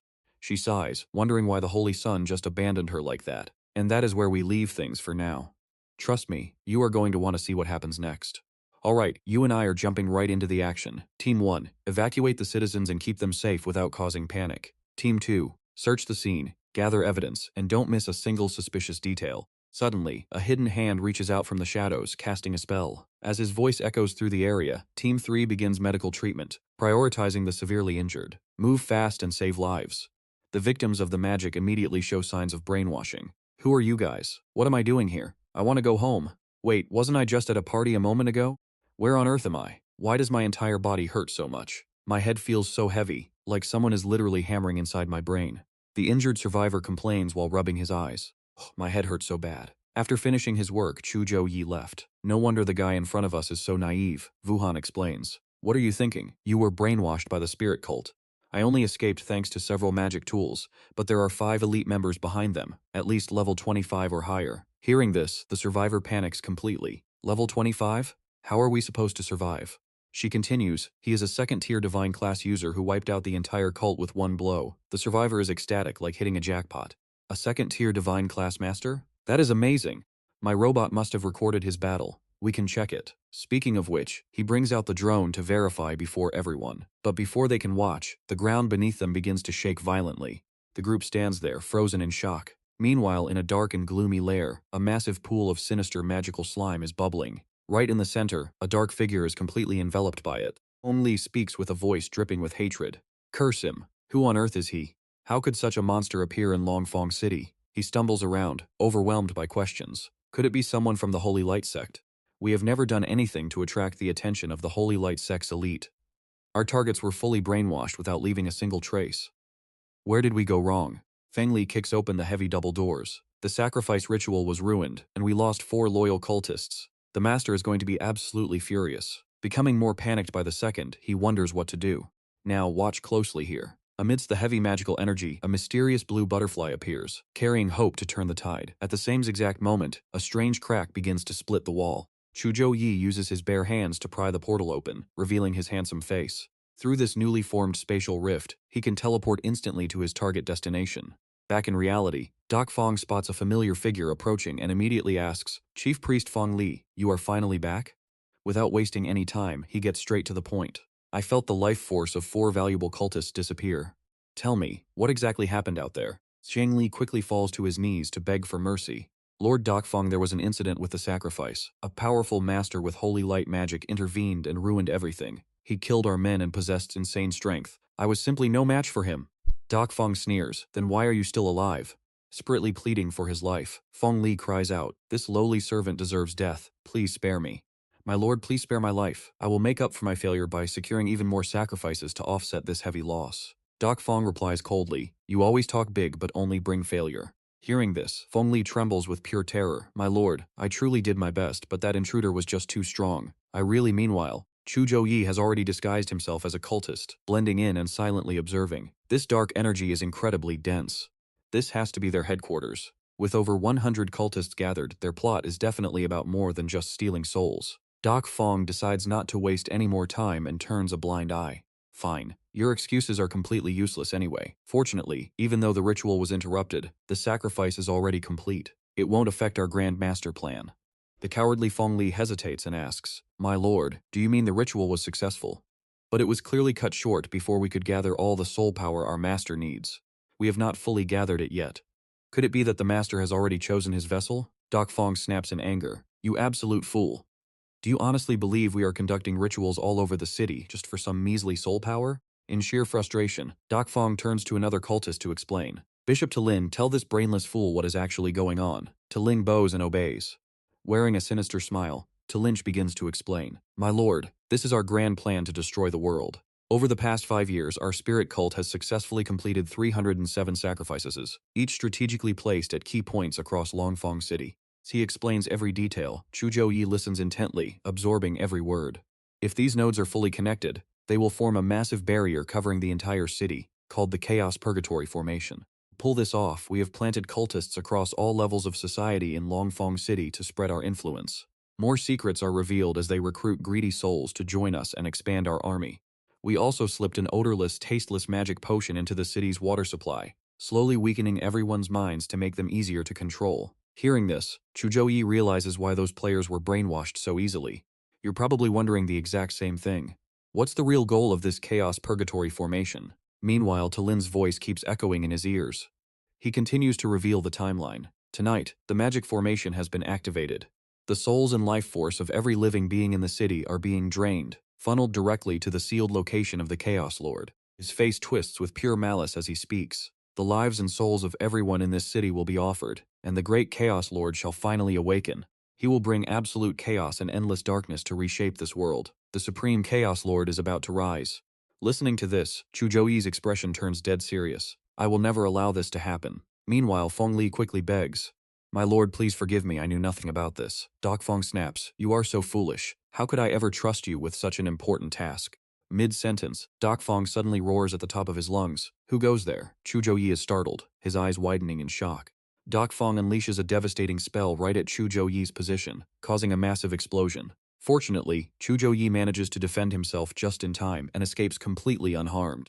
As the smoke clears, Zhou Yi assumes his battle stance. Divine Thunder Revelation Form Level 1. This state boosts abnormal status resistance by 50%, increases lightning skill damage by 50%, and lasts for 14 seconds. He unleashes a rapid sword strike that delivers massive hybrid damage. Feng Li immediately recognizes the familiar intruder. It is you again. Ling wastes no time, lunging forward with a spell. Shadow Slash gathers dark energy into his weapon, releasing a black crescent blade with immense metal-cleaving power. Zhou Yi refuses to back down. Divine Thunder Heaven Wrath Level 1. S-Class Level 1, summoning Holy Lightning onto his sword to slash at extreme speed, inflicting massive lightning damage. To his surprise, Doc Fong also recognizes him. Zhou Yi, it really is you. What a small world. Hearing this, Fang Li immediately starts tattling. My lord, he is the one who ruined our ritual at the mall. Annoyed by the chatter, Doc Fong delivers a brutal slap right to his face, furious that they were being spied on. You absolute fool. I seriously want to end your useless life right here and now. Fong Li rubs his painful cheek in agony. Beside him, Doc Fong continues to scold him. You are brainless yet dare to boast. Without our bloodline, you are nothing but an ant. Look at how pathetic you are. Without my mercy, you would be a mere bug. Yet you claimed he would never return. You will die without even knowing why. Meanwhile, the other two are locked in a fierce clash, their purple and gold magic colliding to create powerful shockwaves. Eventually, both back away to keep a safe distance. He uses his magic eyes to inspect the enemy but fails. Stick around, this fight is just getting started. You and I are jumping right into a brutal clash with a second-tier boss who is absolutely no joke. Down below, Tu Ling wastes zero time, swinging his massive scythe to unleash a deadly ultimate. His Shadow Scythe strike summons pitch-black crescent blades from every angle, dealing massive multi-stage damage to disrupt our main character's movements. Spinning his weapon at blinding speed, the boss glares and mocks him, praising the level 29 Holy Knight for somehow surviving 3 of his deadly strikes, admitting the kid actually has some real skills. Then, he coldly activates his next skill to end the fight, declaring that our hero's journey stops right here.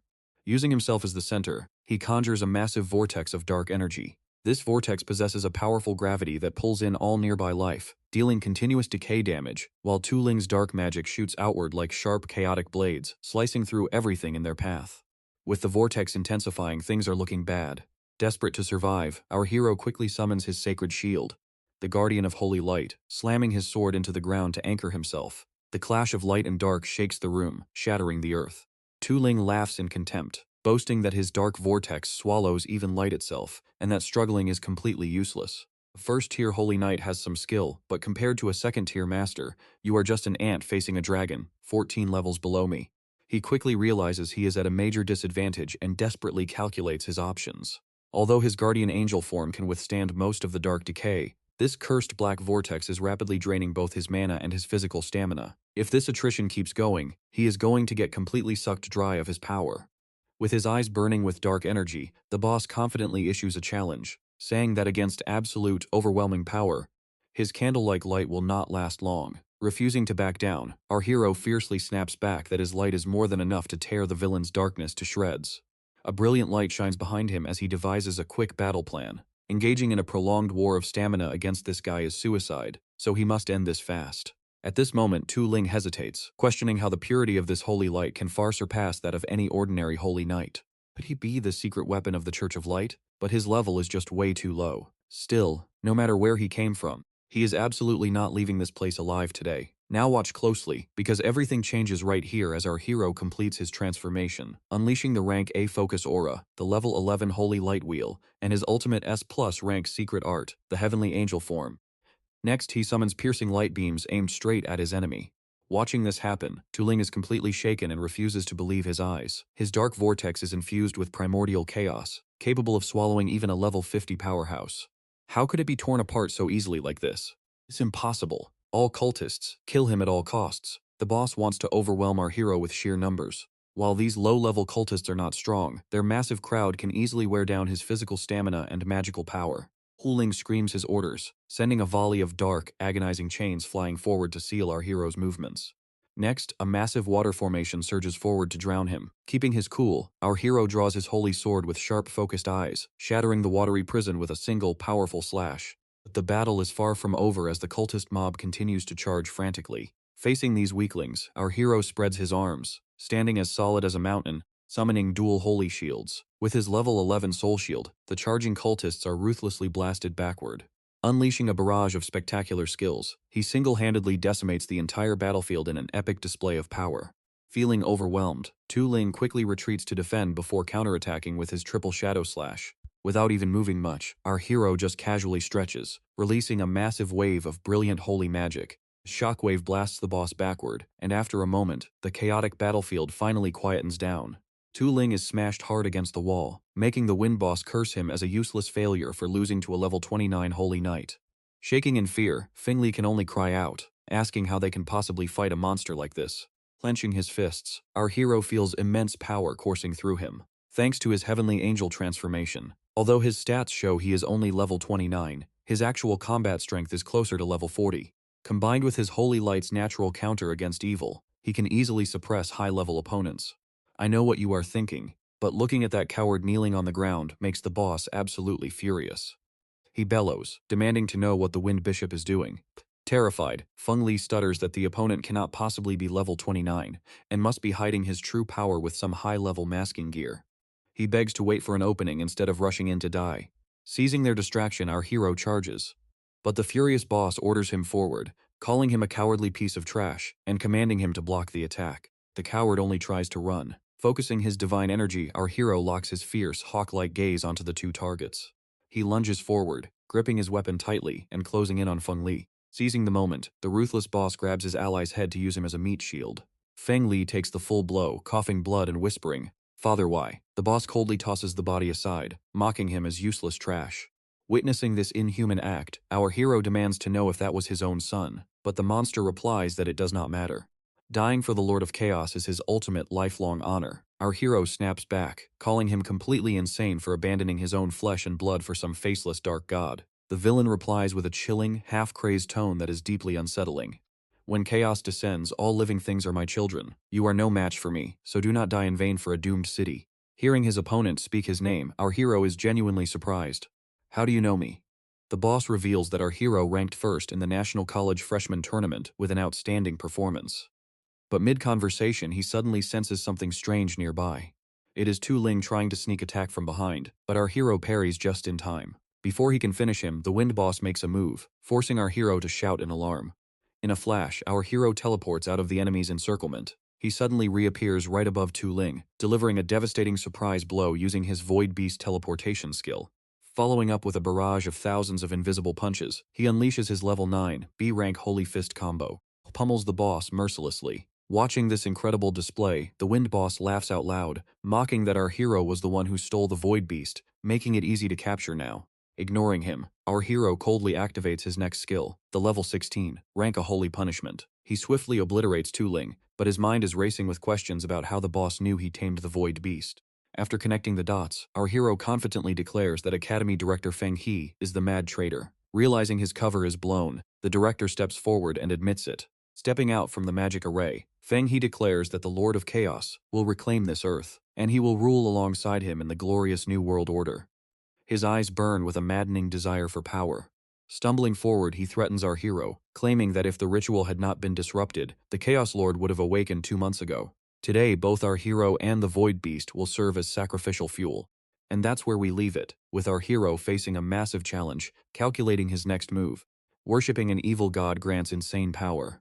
Feng He is a level 49, second-tier assassin, but he exerts more pressure than a level 52 principal. Even with his heavenly angel form fully active, fighting him is going to be incredibly tough. Suddenly, thousands of sharp stone spikes erupt from the ground. Within seconds, our hero is completely sealed by the spikes. Desperately, he conjures his holy magic, struggling to break free from his stone prison. Alright, you and I are jumping right into a brutal fight where Feng He is laughing at the bloodshed, mocking our hero to struggle, while 5 souls get sacrificed to the Chaos Lord every single minute. Fortunately, Zhou Yi acts fast, deploying a Holy Shield technique. His level 13B plus tier Guardian of Holy Light. With a sudden flash of magic, the deadly incoming strike is instantly deflected. He tracks the attack, but his body just cannot react in time. The blow rips right into his right arm, sending blood spraying everywhere as Zhou Yi watches his heavily damaged shoulder slowly heal. This isn't just normal decay. It is pure dark energy eating away at his body. The agonizing burning forces him to grit his teeth and brutally slice off his own corrupted flesh. Suddenly, Feng He unleashes a massive blast of destructive energy right from his mouth. But even as this terrifying wave of power surges forward, Zhou Yi refuses to back down or run. Just a single blade, our hero literally deflects the massive beam, ripping the sky apart amidst an apocalyptic roar. In a flash, he teleports behind Feng He, locking him in place. The villain freezes, helplessly staring at the blinding light charging right at him. A massive pillar of holy light crashes down like a heavenly hammer right onto Feng He's head, completely summoned by Zhou Yi's will.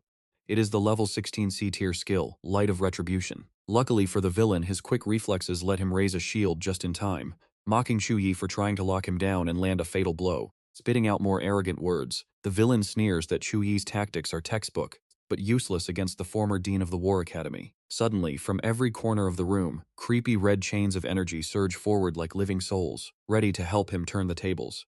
The glowing chains drag Zhou Yi backward, breaking his hold. As he is dragged toward a stone altar, the villain's mocking voice rings out, telling him that these exact combat strategies are what he taught his students 10 years ago. But our hero is focused on something far more dangerous. These dark chains are forged from raw, concentrated chaos energy. They completely counter holy elements, sealing all light magic while slowly draining the victim's life force. As Feng He watches his dark trap succeed, he laughs at Zhou Yi's desperate struggle, declaring that this painful end is exactly what he deserves. Now, watch closely, because our hero is pinned to the stone altar with his limbs chained tight. This is bad. These chains are actively suppressing his holy energy. Loud thunder rumbles in the sky, signaling a terrible omen as Feng He gleefully grabs Zhou Yi's face. His sharp black claws dig deep into his skin, forcing the hero to spit out fresh blood. With a sadistic grin, the villain enjoys his triumph, when suddenly, giant boulders start raining down from the sky like a midnight storm. Yet, standing in the open, neither is hit, as if the falling debris completely avoids them. Zhou Yi looks around at the ghostly red figures fading into view, unfortunate lost souls summoned by the creeping dark energy. Beside him, Feng is laughing hysterically, completely lost in his own twisted, chaotic madness. He whispers to listen to the footsteps of the arriving Lord of Chaos, as thunder violently shakes the entire continent. Seeing dead bodies scattered all over, Zhou Yi is completely shocked by the horrific nightmare unfolding before his eyes. Hundreds of lost spirits drift right past the stone altar where he is pinned. But among the sea of faceless strangers, Zhou Yi spots two familiar allies walking by like mindless, empty puppets. They stand frozen with the crowd, waiting as dark mist wraps around their spirits. The swirling corruption quickly petrifies them, transforming everyone into cold, lifeless stone statues surrounding our hero. Zhou Yi burns with absolute rage at this monstrous, subhuman sacrifice, calling the villain a beast. But Feng He just coldly sneers back, saying this is a necessary sacrifice that normal fools could never hope to comprehend. Realizing how bad things are, he quietly plans his next move. Sure, he could easily summon the Void Beast to escape this place safely. But you and I both know our hero cannot just run and leave the innocent citizens of Langfong City to a brutal death. Determined to stop this monster, Zhou Yi secretly summons an incredibly rare S+ tier golden potion, the Celestial Elixir, which instantly spikes his negative status resistances while supercharging his body's natural recovery speed. Without hesitating, he quickly drinks down every single drop of the elixir. With his negative resistance and healing speed boosted by 100%, Zhou Yi ignores Feng, his cruel mockery, who laughs and compares his struggle to a dying fish, taking its very last breath. As a blinding holy aura erupts behind the hero, Feng He's smug confidence suddenly turns into pure confusion, demanding to know what he is planning to do. Looking back, our hero calmly passes judgment on this destroyer of worlds, telling him to repent. Zhou Yi triggers a skill to absorb the lingering spiritual energy from the fallen bodies nearby. Despite the immense fatigue visible on his face, he successfully gathers 100 charges of repentance energy. Inside his body, he forces two completely clashing currents of raw energy to violently collide head-on. The excruciating pain of this reckless, over-the-limit breakthrough makes him cough up blood, but the spiritual forces continue to assemble under his command. The collision of these two incompatible forces triggers a violent energy shockwave deep within him. Gritting his teeth, he forces his body to absorb both incompatible energies. Watching the massive spiritual pressure surrounding our hero, Feng He is stunned, asking what he is trying to break through, before suddenly realizing it is the second awakening. Realizing the plan, Feng He bursts into hysterical laughter, mocking him for forcing a second awakening, calling the desperate attempt truly eye-opening. He explains that under normal circumstances, a successful second awakening requires an absolute fortune in rare resources and top-tier magic crystals just to support the body through the violent process. You need precious rare pills to consolidate your physical vessel and safely boost your strength, plus a powerful guard to protect you from any outside interference during the breakthrough.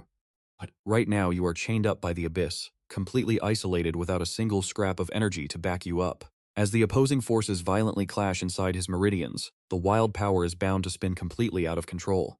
Like wild, untamed horses, they will endlessly tear your physical body apart, completely destroying you from within the moment you fail. The villain grins at the sight of his agony, mocking that failure means level degradation, or his entire soul scattering. Yet, despite his arrogance, he still prepares a dark spell, admitting the kid is too unpredictable. He refuses to risk even a 1 in a 10,000 chance of success. But as he cockily orders Zhou Yi to die during his breakthrough, the two opposing energies inside the hero silently begin to merge. This final clash quietly settles, marking the end of his agonizing torment. The freezing spiritual energy slowly crystallizes, turning into a storm of razor-sharp icy shards. Meanwhile, his guardian angels dissolve into shimmering golden leaves. The two opposing forces are finally harmonizing, perfectly fusing together. As the pain fades, our hero finally receives a massive power-up on this dark path. System congratulates him on his godly new skill, completely reshaping his presence with raw power. With this epic entrance, he unleashes a violent whirlwind that blows Feng He straight back into the wall. Zhou Yi throws a devastating strike into the air, channeling a massive wave of explosive energy directly into his target. Feng He freezes up instantly, completely unable to defend as the powerful shockwave blasts him high into the sky. Even the ancient stone walls around them crack under the sheer pressure of Zhou Yi's absolute fury. After crashing back down to earth, the villain just chuckles creepily instead of being angry, sneering that a mere second awakening holy knight cannot even scratch him. And trust me, you and I are definitely going to want to see how this showdown ends next time. Alright, you and I are about to dive into an epic battle. Thick black fog pours out, filling the void as this monster rises, surging with dark energy. He summons a swarm of restless spirits to attack, like an endless horde of hungry ghosts. But Zhou Yi does not care about this deathly aura at all. To him, this dark army is just way too noisy. He raises his hand, casting a complex magic circle in the sky. It is his ultimate level 1S skill, Divine Punishment. Using a mortal body to summon Holy Fury, it deals massive damage to dark creatures, but the cost is brutal. Once done, his stats will drop by 40% for 2 whole hours. His burning eyes lock onto the charging enemy. You are a sinner, and I am here to pronounce your final judgment.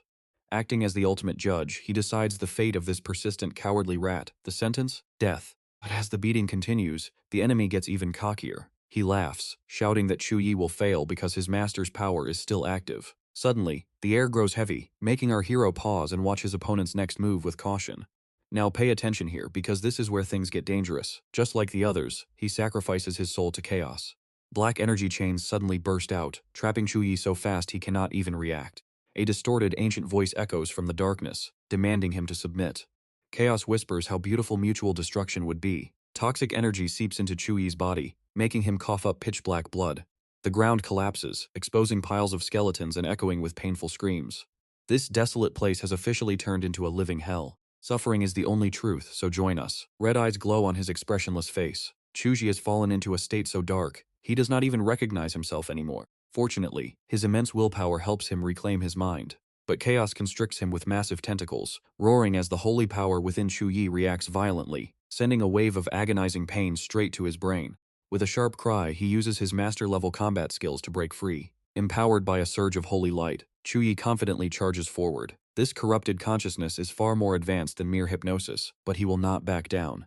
His massive sword plunges straight into the core of chaos. Too bad for you, monster. You picked the wrong opponent. The deep wound leaves the shapeless beast thrashing in absolute agony. Ignoring the monster's useless rage, Zhou Yi replies with absolute coldness. Why wouldn't I dare face you, corrupt knight? His quiet words drown out the noise of the clash between dark tentacles and his holy blade. Under the brilliant glow of divine power, the massive tentacles instantly crumble and turn to dust in the wind. An explosion erupts as the dark energy becomes unstable, shattering the monster's physical form. Zhou Yi stands dazed, lowering his shield for a brief moment to catch his breath. Before he can react, chaos slashes him across the back, leaving him coughing up blood. It was a lightning-fast strike, splashing his fresh blood right onto the monster's white, jagged teeth. Beast's disgusting tongue licks the fresh blood away. Tasting it instantly shatters the mental chains holding back its wild instincts. I am highly pleased, it roars. I am the Lord of Chaos, a god. A god cannot be killed by a mere human. Your fate was sealed from the very beginning. Become my slave, and I shall grant you the power of a demigod. Hearing those filthy words only fuels Zhou Yi's battle spirit as he heals his wounds. Demigod power? How about we make a deal instead? Let me teach you what real god-killing power looks like. He smirks mockingly at the beast, reminding it that it is nothing but a cheap clone of an evil god. That is exactly why a mere human like me can hurt you, yet you still talk so big. Suddenly, the monster senses something is terribly wrong. Stammering in pure shock, this is impossible. How can you do this? Holding his aching head, Zhou Yi reminds himself that his body can only last for 2 minutes max. Time is running out. He channels every ounce of his remaining holy power for one final summon. A blinding pillar of light erupts from his cold hand, shaking the entire wasteland. A massive legion of holy soldiers appears, fully armed and ready to fight at his command. This is his level 1 S-rank skill, Divine Summoning. This ancient angel contract requires him to sacrifice 30% of his total health to call upon these heavenly warriors. But warning, maintaining this celestial army will continuously drain the host's mental energy. Few calm angels stand silently, observing the battlefield with serene focus. Seeing this massive army, the dark monster panics. With a silent order from Zhou Yi, the closed eyes of the legion snap open to execute divine purification. The entire holy sanctuary descends upon the battlefield, exploding with brilliant light to punish the traitor.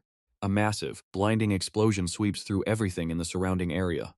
Solid stone structures and ancient buildings instantly crumble, turning into nothing but fine dust under this terrifying godlike power. Violent shockwave sweeps all the way out to the massive forest, making the giant trees shake wildly. Right at the very center of the crater, Zhou Yi kneels down on one knee, his entire body covered in painful wounds and glowing golden cracks. System notification pops up right next to a floating dark red crystal. You have acquired the core essence of the evil god's power, but heavy damage has occurred. Quality is currently unknown. Suddenly, he spits out a mouthful of dark blood, whispering weakly, "So that is how it is." Let's pause here. Just look at him. His body collapses in this empty wasteland, wrapped in thick dust as if forgotten by the world. High above, the silent moonlight and stars watch over the lonely back of our exhausted hero. You might think he would just stay down and rest after such a brutal battle.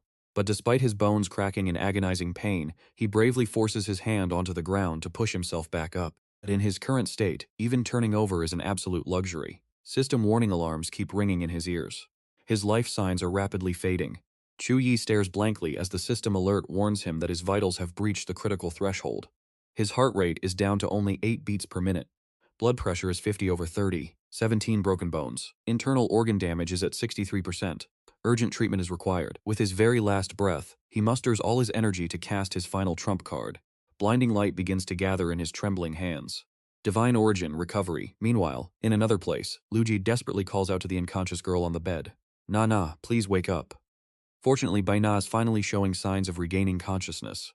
She is still dazed after her long sleep, asking, "Wait, aren't we still in the hot springs? Why are we suddenly here?" She immediately explains the situation. It is a miracle, an absolute miracle. Right now, a massive pillar of light is shooting into the sky outside, tearing the heavy clouds apart. From the light, countless cute, angel-like entities descend, dancing around. This phenomenon is the level 1's skill, Divine Origin, Recovery, which Zhou Yi just summoned. It has the power to release a holy field covering the entire city, completely purifying all corruption. It revives anyone whose soul has not yet fully dispersed, but when it ends, his holy energy will be completely drained, setting all his stats back to 0 for 10 long days. In the pitch-black night, the Void Beast speaks to Zhou Yi. You forced a second-class change, tearing all your meridians apart, yet you still used a healing skill? You are incredibly lucky to still be alive right now. Why didn't you let me save you? You could have easily hidden in the back. Zhou Yi coughs, gasping out. If I did that, how would I be any different from those evil cultists? Gasping for breath, he weakly whispers. Before choosing my second-class change, I remembered the day of our school's awakening ceremony, right before the college entrance exams. Back then, I chose to become a holy knight. Seeing himself in shining armor, all his old training, his absolute bravery, flashes through his mind. And trust me, you and I are going to see him rise again. All right, you and I are about to watch a legendary battle, where a holy knight fights with a glowing cross engraved on his hammer, delivering a final earth-shattering strike to fulfill his duty with absolute honor.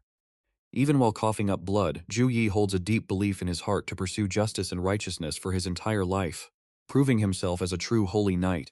Gasping for breath, he realized that fearing death would betray everything he stood for. What was the point of being strong otherwise? Gathering his remaining energy, he triggered his skill again to lock onto his target. A bright blue magic circle immediately activated right where Zhou Yi lay at Tuhang University. Suddenly, a voice from the high cliff above called out, asking the leader what on earth had just happened. Looking down, Wang Hao observed the destruction and warned his companion that a battle of this massive scale was far beyond anything they could comprehend. But he was absolutely certain some brave powerhouse had risked their very life to save all of Longfong City that night. Meanwhile, our wounded protagonist had already successfully teleported back to the safety of his own dorm room. Coughing up blood, he watched as his system screen suddenly flashed a critical red. The warning was clear. His soul was heavily damaged and his vitals were dropping fast. Right before losing consciousness, he managed to whisper a final word, Master. The last thing he saw was a countdown timer displaying 239 hours, 55 minutes. A long time later, his vision finally returned, and the red warnings were gone. Zhou Yi slowly opened his tired eyes, feeling his breath bubbling through the dense healing fluid of the chamber. He slowly sat up from the healing pod, disconnecting the medical tubes and realizing he had been in a coma for 2 whole days. Suddenly, Wang Hui, who was sitting nearby, asked how it felt to walk right up to the edge of death. Ruining an evil god's sacrificial ritual all by yourself. Should I call you incredibly brave or just plain reckless? Zhou Yi could only scratch his head awkwardly. It was an absolute emergency back then. Golden veins still glowed on his body as he coughed painfully, while his master gently explained that his internal energy channels were completely torn apart like a shredded fishing net. Ordinary healing spells could only patch up his physical wounds. He then warned him that dissolved in this tub were 5 dragon pearls, which were incredibly rare and priceless healing treasures. You have to absorb every drop. If you waste even a single bit. But suddenly, Zhou Yi interrupted, pointing out that this was clearly his master's footbath water. Wang Hui just laughed it off to hide his embarrassment. Do not worry about minor details like that. Saving your life is the only thing that actually matters right now. His face suddenly grew serious as he pulled up a holographic tablet to explain what had happened. During the 2 days, his student was unconscious.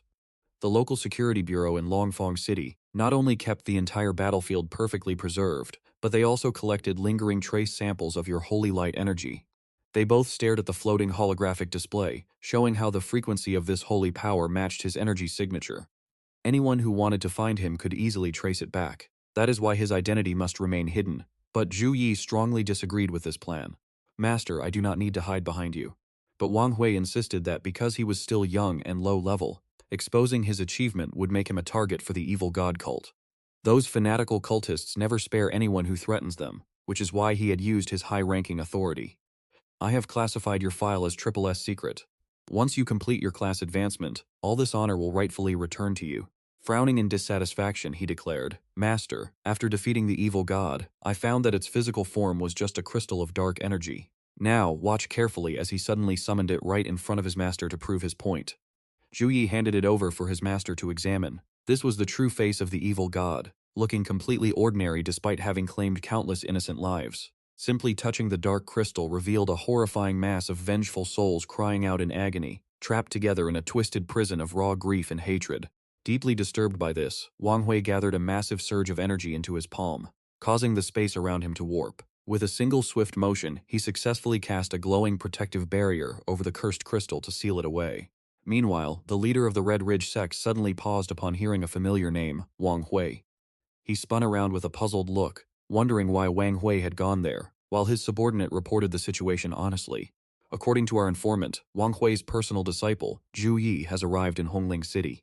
Stroking his chin thoughtfully, the leader noted that being monitored by Wang Hui made things difficult. He ordered all branches to go into deep hiding to avoid provoking the military, and his subordinate immediately accepted the command. Staring intently at the vibrant red rose before him, he muttered to himself, why does the name Zhou Yi sound so incredibly familiar to me? His subordinate's next words suddenly jogged his memory.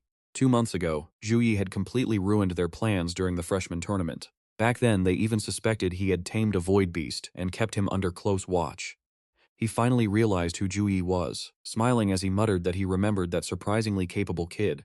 His lips curled into a wicked, scheming smile as he suggested they prepare a special welcoming gift that their young friend would never forget for the rest of his life. With a firm nod, his subordinate obeyed. Meanwhile, Shen Lingfeng was standing alone, in the pouring rain, staring up at a brightly lit villa. You might be thinking the same thing he was. How could a kid from such a rundown place actually possess such monstrous and terrifying strength without any family backing? Without any powerful family resources, training someone with such monstrous power seemed completely impossible. It was truly bizarre. Suddenly, a strange object crashed violently through the glass window of the building, immediately catching Lingfeng's attention as he wondered who it was. His eyes instantly widened in sheer shock as he struggled to process the terrifying situation inside the villa. A tall, dark shadow was threatening Zhu Yun's safety, laughing about how much he loved witnessing the helpless fear of innocent women and children. A raspy voice echoed from a mouth full of sharp white teeth, looking incredibly barbaric as he relished the thought of targeting a woman and a child. With those words, Lu Ping gathered dark energy in his hands and charged forward, laughing that this would bring him double the pleasure. But at the critical moment, the attacker froze in confusion, unable to process the sudden interference. It was none other than Lingfeng, unleashing a powerful burst of magic to save the victims just in the nick of time. His opponent gasped in absolute shock, recognizing the legendary Flame Dragon bloodline. Furious, Lu Ping attacked once more, declaring that another fool had come to die, while Lingfeng stood ready to fight back at any second. At that exact moment, a sudden warning jolt struck Zhu Yi's mind, allowing him to sense a dangerous threat from a great distance. He broke free from the medical equipment, floating in the air as healing fluid splashed everywhere, calling out to his void beast to trace the signal. Just seconds later, Zhu Yi was fully dressed and ready, coldly issuing a stern command to his beast. Activate teleportation and locate Zhu Yun. His face grew incredibly serious as he realized her life force was dropping rapidly, meaning she was in grave danger. No more talking, just find her now. Void Beast closed its eyes to concentrate its mental energy. A butterfly-shaped magic circle soon appeared, warning him to be careful to avoid any permanent soul damage in the future. I will protect your body, but you must survive the heavy toll of this teleportation. As space shattered like thin glass, Zhu Yi leaped into the rift. Trust me, you and I are about to see some serious payback very soon. Let's dive straight into the action, where a brutal clash is unfolding between Shen Lingfeng and Luke Bin. Though he's taking a beating, Shen Lingfeng still stops to gently ask the young girl behind him if she's alright. Can you get up? Chu Van hesitantly nods yes, and he immediately tells her to run and find her brother right now. Faced with an equal match, his opponent has also taken severe damage. The enemy sneers, asking if it's really worth risking his life and getting beaten to a pulp just to save some random girl. Shane Lingfeng struggles to catch his breath, panting heavily as he asks, worth it? Without hesitation, he unleashes a massive roaring column of a fire that pierces Luke Bin completely. The enemy takes the full devastating force of Dragon's wrath, disintegrating into absolute ash. All that remains is a final agonizing scream of pure terror. Blazing heat billows upward before slowly fading away into the cold night air. Shane Lingfeng wipes the hot blood dripping down his chin, the burning sensation snapping his mind back to reality. Meanwhile, Chu Van immediately rushes forward and throws herself into her brother's arms, crying out, "Brother!" However, it seems he still hasn't fully recovered yet.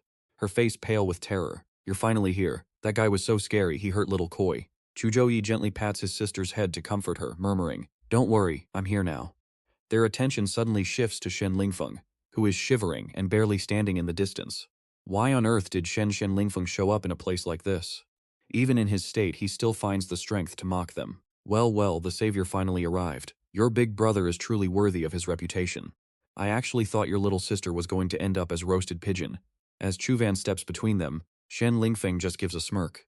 Little sister, you're breaking my heart here. I literally just risked my life to save you.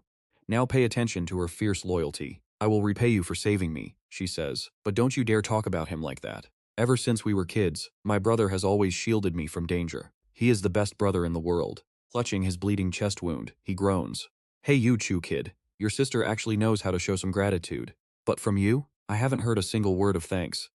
Blood slowly drips onto the freezing ground as he continues his deliberate mocking provocations.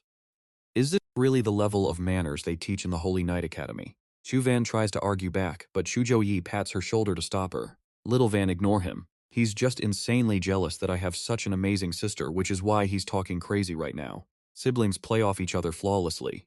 Sure, Shen Lingfeng saved her, but who's to say this whole thing wasn't just a staged act to win her trust? It's basic psychology. When you can't have something, you just try to deny its worth. Really? Exactly. Hearing this, Shen Lingfeng is so incredibly furious he literally coughs up blood. Nonsense. Me, jealous of you? How could I ever be jealous of someone like you? But straining himself way too hard makes him completely lose consciousness. His eyes rolling back into a blank stare. As his limp body loses balance and falls, a sharp steel pole pierces straight through his abdomen, pinning his entire body in mid-air.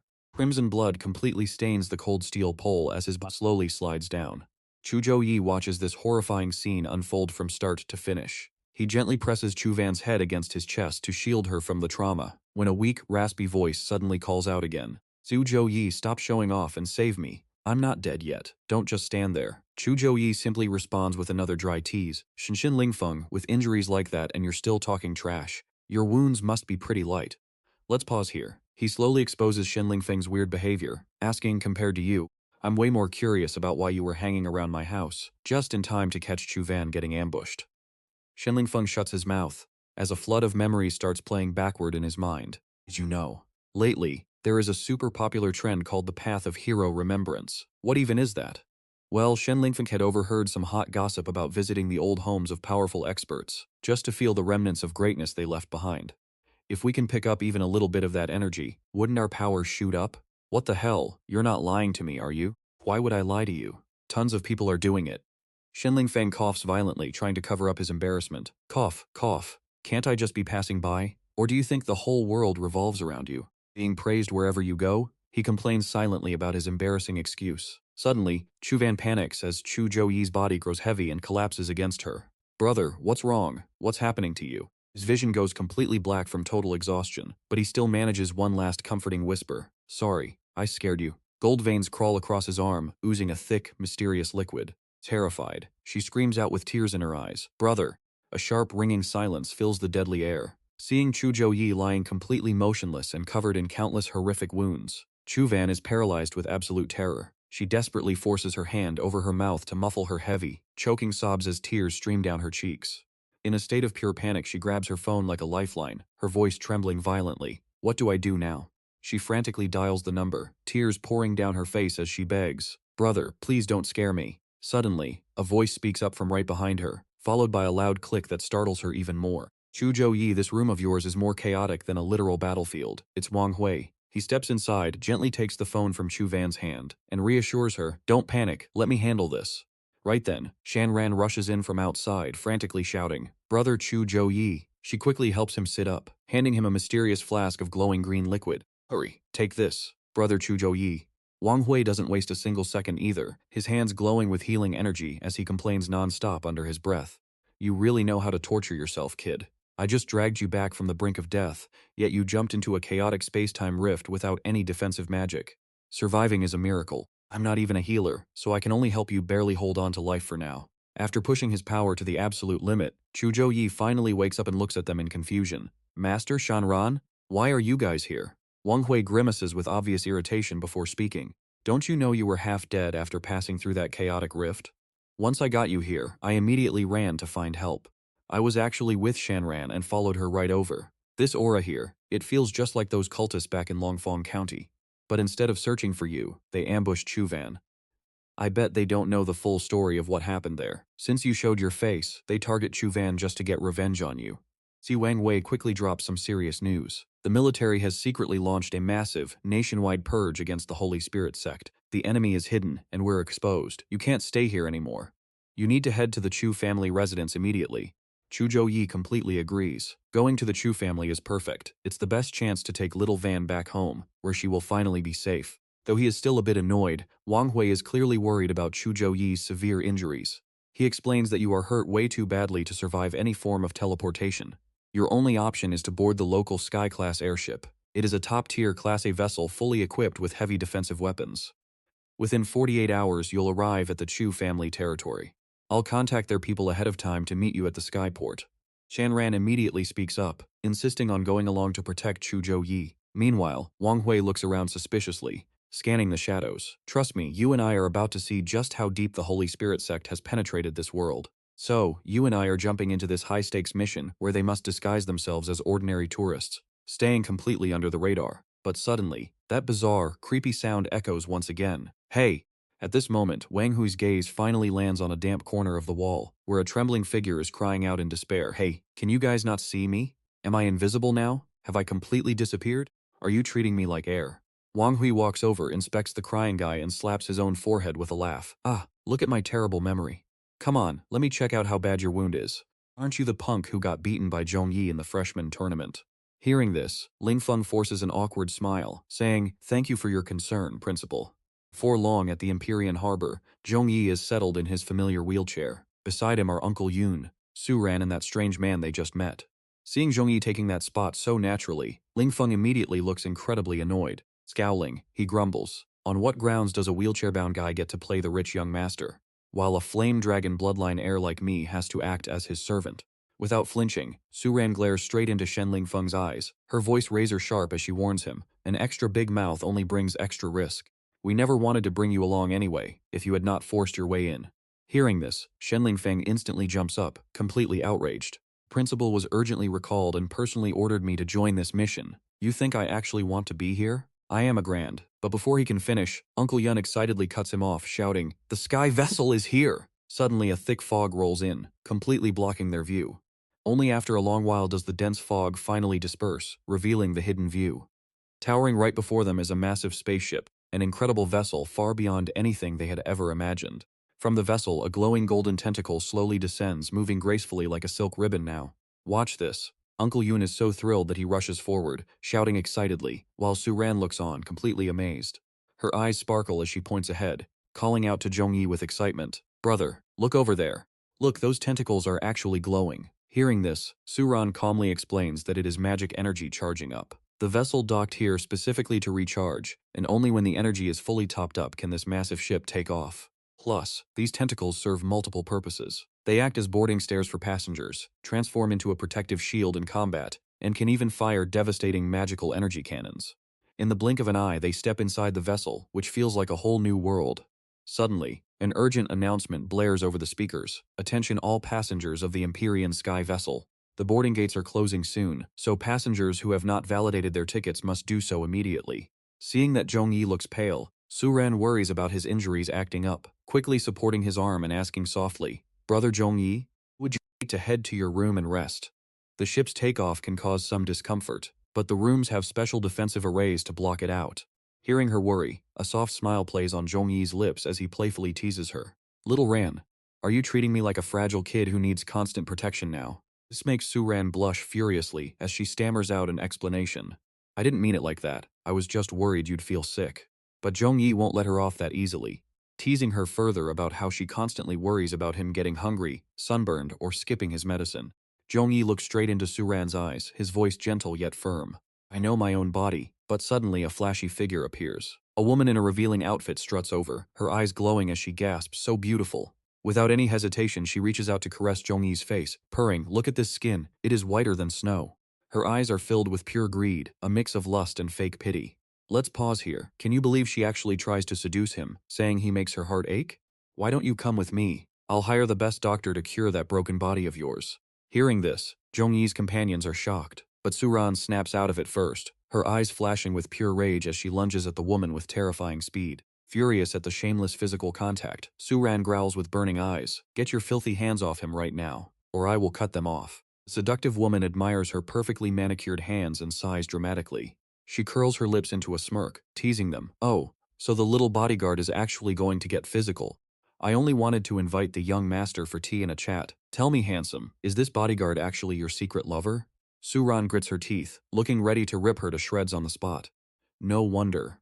I barely touched him, yet her eyes look like she wants to eat me alive. Girl, if you're desperate for a man, just say so. I know that feeling better than anyone. Just as Suran loses control and prepares to strike again, Zhou Yi grabs her hand, calling her name. He points to a prominent warning sign nearby, gently reminding her, "She is just trying to provoke you. Do not fall for it." Sign clearly states that private fighting is strictly banned on the sky vessel.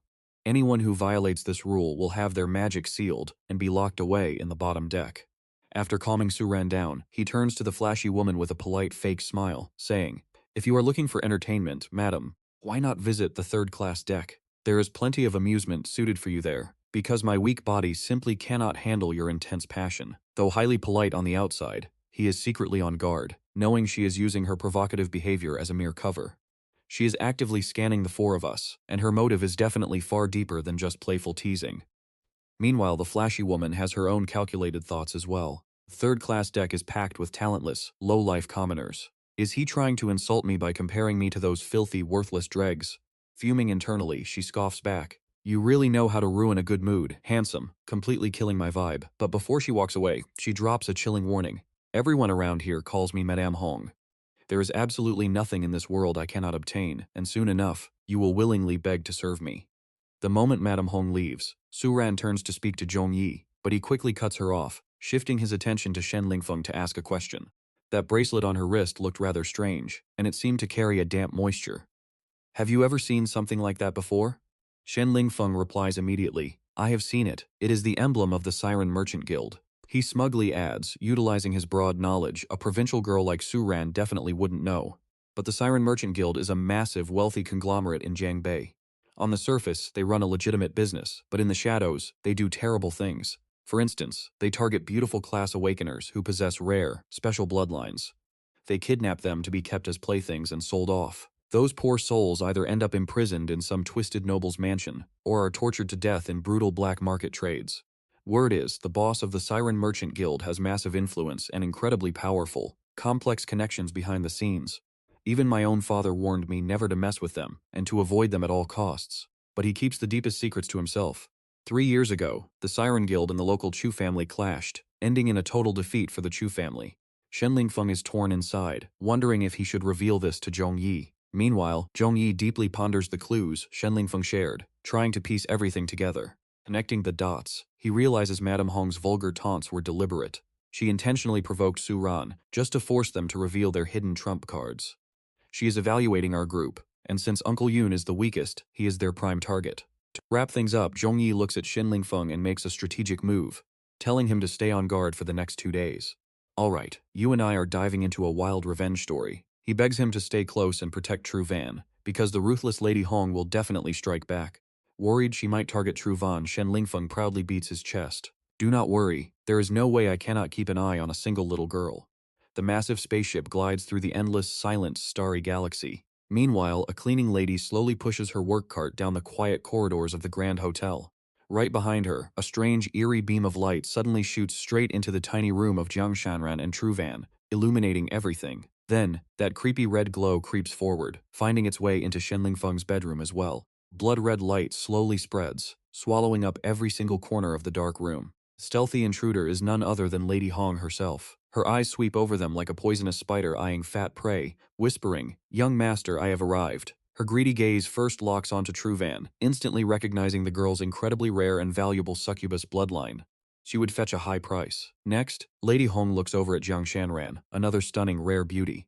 Then she approaches Shen Lingfeng, shamelessly touching his rock-solid abs with a vulgar smirk. This brat looks totally ordinary, she notes, but his body is built so incredibly tough that he could easily mine for 10 years. Her words instantly spark a massive explosion of rage. Normal? Your entire family is normal, he roars. Spewing toxic curses, Shen Lingfeng immediately swings his leg and kicks Lady Hong hard. Let's jump right into the madness. Watching Shen Lingfeng struggle, she sneers in pure contempt, which only makes his anger boil over. Refusing to back down, he charges right back at her.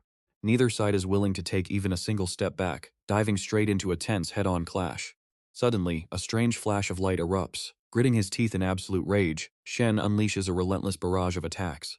Madame Hong dodges with lightning speed, binding her opponent tightly with her soft silk ribbons. Meanwhile, Suran finally wakes up and joins the fray, just as a wild wolf suddenly leaps out from nowhere to attack Madame Hong.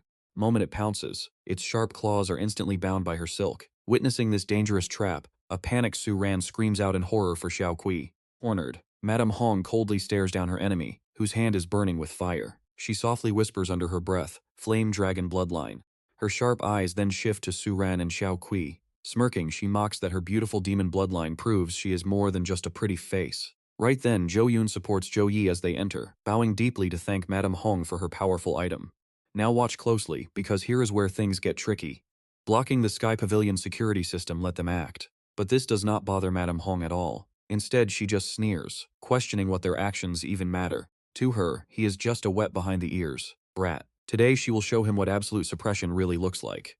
Without giving Madame Hong any time to react, Shen Lingfeng charges forward at breakneck speed. Furious at being used and refusing to be pushed around, he makes her grit her teeth in absolute frustration. Summoning her blood puppet, she orders it to cripple the red-haired fighter. At the same time, Shen Lingfeng furiously unleashes a massive, fiery punch straight at her. He roars that she has gone too far, but unfortunately, his burning fist only hits a thin silk ribbon that vanishes into thin air, making him miss entirely. Just a second later, that very silk reforms into a solid figure, quietly materializing right behind his back. Preparing a deadly counterattack, it unleashes a brutal, decisive strike aimed straight at Shen Lingfeng with absolutely devastating power. Seizing the perfect opportunity, but unexpectedly, as soon as she gets close, she is tightly bound by those silk puppets, completely unable to move. From head to toe, she is wrapped tightly like a cocoon, leaving her with absolutely no escape. Do you see that smirk? Madame Hong mockingly asks the little beauty how it feels to be hopelessly trapped in her deadly silk threads, clearly enjoying her suffering. As the silk puppet raises its razor-sharp threads to strike her from a distance, she despairingly realizes she has completely run out of options to fight back. Madame Hong turns her mocking gaze toward young Zhou Yi. Crossing her arms with a smug, gloating smile, she demands to know if the little master has any escape routes left to play. Threatening to turn him into a specimen, she urges him to act quickly before her patience runs out. Meanwhile, Zhou Yi forces himself to stay completely calm, analyzing every single detail since he is their absolute last hope. Every single time the silk puppet attacks, Suran must burn her mana to defend. If this keeps going, her magic pool will be completely drained in no time. The item from his master can easily shatter Madame Hong's pocket dimension, but activating it will blow up the entire cabin, drawing the security guards. He decides to wait until she gets closer, planning to trap her safely with a different artifact instead. Suran struggles against the brutal silk puppets, her eyes suddenly glow deep crimson. Trust me, you and I are about to see a sleeping power finally awaken, and things are going to get wild. Let's jump in, because Madame Hong is finally reaching out. Thick, heavy mist trails behind Sunyan as her ragged breathing warns her to back away. But instead of flinching, Madame Hong steps forward with a cold sneer. Her voice drips with mockery, asking why she's being rejected. I am me and you are you besides. Think of Zhou Yi. He's badly hurt, and Shen Lingfeng is just a loudmouth loser. You're the only one left who can actually protect him. Are you really this selfish? Do you not even care about keeping Zhou Yi alive anymore? Choked tightly by Madame Hong, Sun Yan gasps for air. Seeing her struggle, Madame Hong presses even harder. She reminds her that Zhou Yi risked everything for her, and now he's walked straight into a trap. Are you still pretending to be helpless? Look at him. He can't even stand, yet he still wants to shield you. She lets out a mocking laugh, spitting harsh words. But honestly, what about you? You can't even break free from these basic silk threads, so how on earth do you expect to protect him? Just give up and release your true succubus power. Meanwhile, Zhou Yi quietly activates a hidden treasure resting in his hand. Suddenly, a massive deafening explosion tears through the silence of the area. Silk puppets are blasted into the air. You hear that too, right? That creepy laugh echoing everywhere. Familiar figure steps forward, blending Sunyan's innocent face with the seductive charm of Madame Hong. She flashes a beautiful smile and whispers, "It has been a long time, Zhou Yi." Zhou Yi is absolutely stunned, staring in pure disbelief. He suddenly realizes that the girl standing before him is actually that eerie, dark presence that has been lurking inside Sunyan all this time. Her eyes flash with pure greed as a creepy smile creeps across her lips, whispering that he is an absolute masterpiece. Meanwhile, Zhou Yi is still frozen, completely paralyzed by the shock of it all. Shane Lingfeng also stares blankly at Sunyan, totally hypnotized by her stunning new beauty and overwhelming power. Even Uncle Yun and Xiao Kui are left completely speechless, watching this unbelievable transformation unfold before them. Fully mastering her new power, Sunyan speaks with a bone-chilling tone, asking if she is the one trying to hurt Zhou Yi. Just a weak, low-level puppeteer? She instantly exposes her class as a level 30 puppeteer. Madame Hong snaps back arrogantly, calling her a mere succubus bloodline. Trust me, you and I are about to witness one hell of a massive fight. Alright, you and I are jumping right into a brutal clash as she launches a storm of sharp silk ribbons at Son Yin, the pure-blood succubus. Seeing Son Yin cornered, Zhou Yi cannot hold back his panic and screams her name. San Yin just smirks, completely unbothered. Her graceful legs flash in a blur, shredding the deadly silk ribbons into absolute dust. Waving her hand, she sneers, calling them nothing but caged insects. Witnessing this terrifying surge of energy, Madame Hong's eyes widen as she realizes it is a domain. Specifically, it is the Abyss Magic Rune domain, a unique skill of pure-blood succubi. Inside this space, the enemy's combat power is heavily drained and weakened. Zhou Yi stands frozen in shock as her aura suddenly spikes to 10 times its original strength. Panicking, Madame Hong desperately summons her silk puppets to block the attack. Zhang Hian remains completely calm, raising her elegant hand as if pulling on invisible strings. Just as Madame Hong feels a massive wave of dread wash over her, a devastating power erupts from deep within the earth, blasting Madame Hong away. A crushing force grips her so tightly that her face turns red, forcing old, buried memories to flood her mind. Spitting blood, she gasps, "What did you do to me?" Zhang Yin looks down at her broken enemy with absolute delight, mocking her by saying, "Just helping you remember your youth. Look how adorable you are now. Now watch this is the scary part." A forced memory loop drains her life force, shattering her mind. Screaming in pure agony, Madame Hong goes completely wild, crying out about mind control and brain destruction while begging her to stop the torture. Pure-blood succubi are absolute monsters. If that precious boy of yours ever saw your real face, he would run.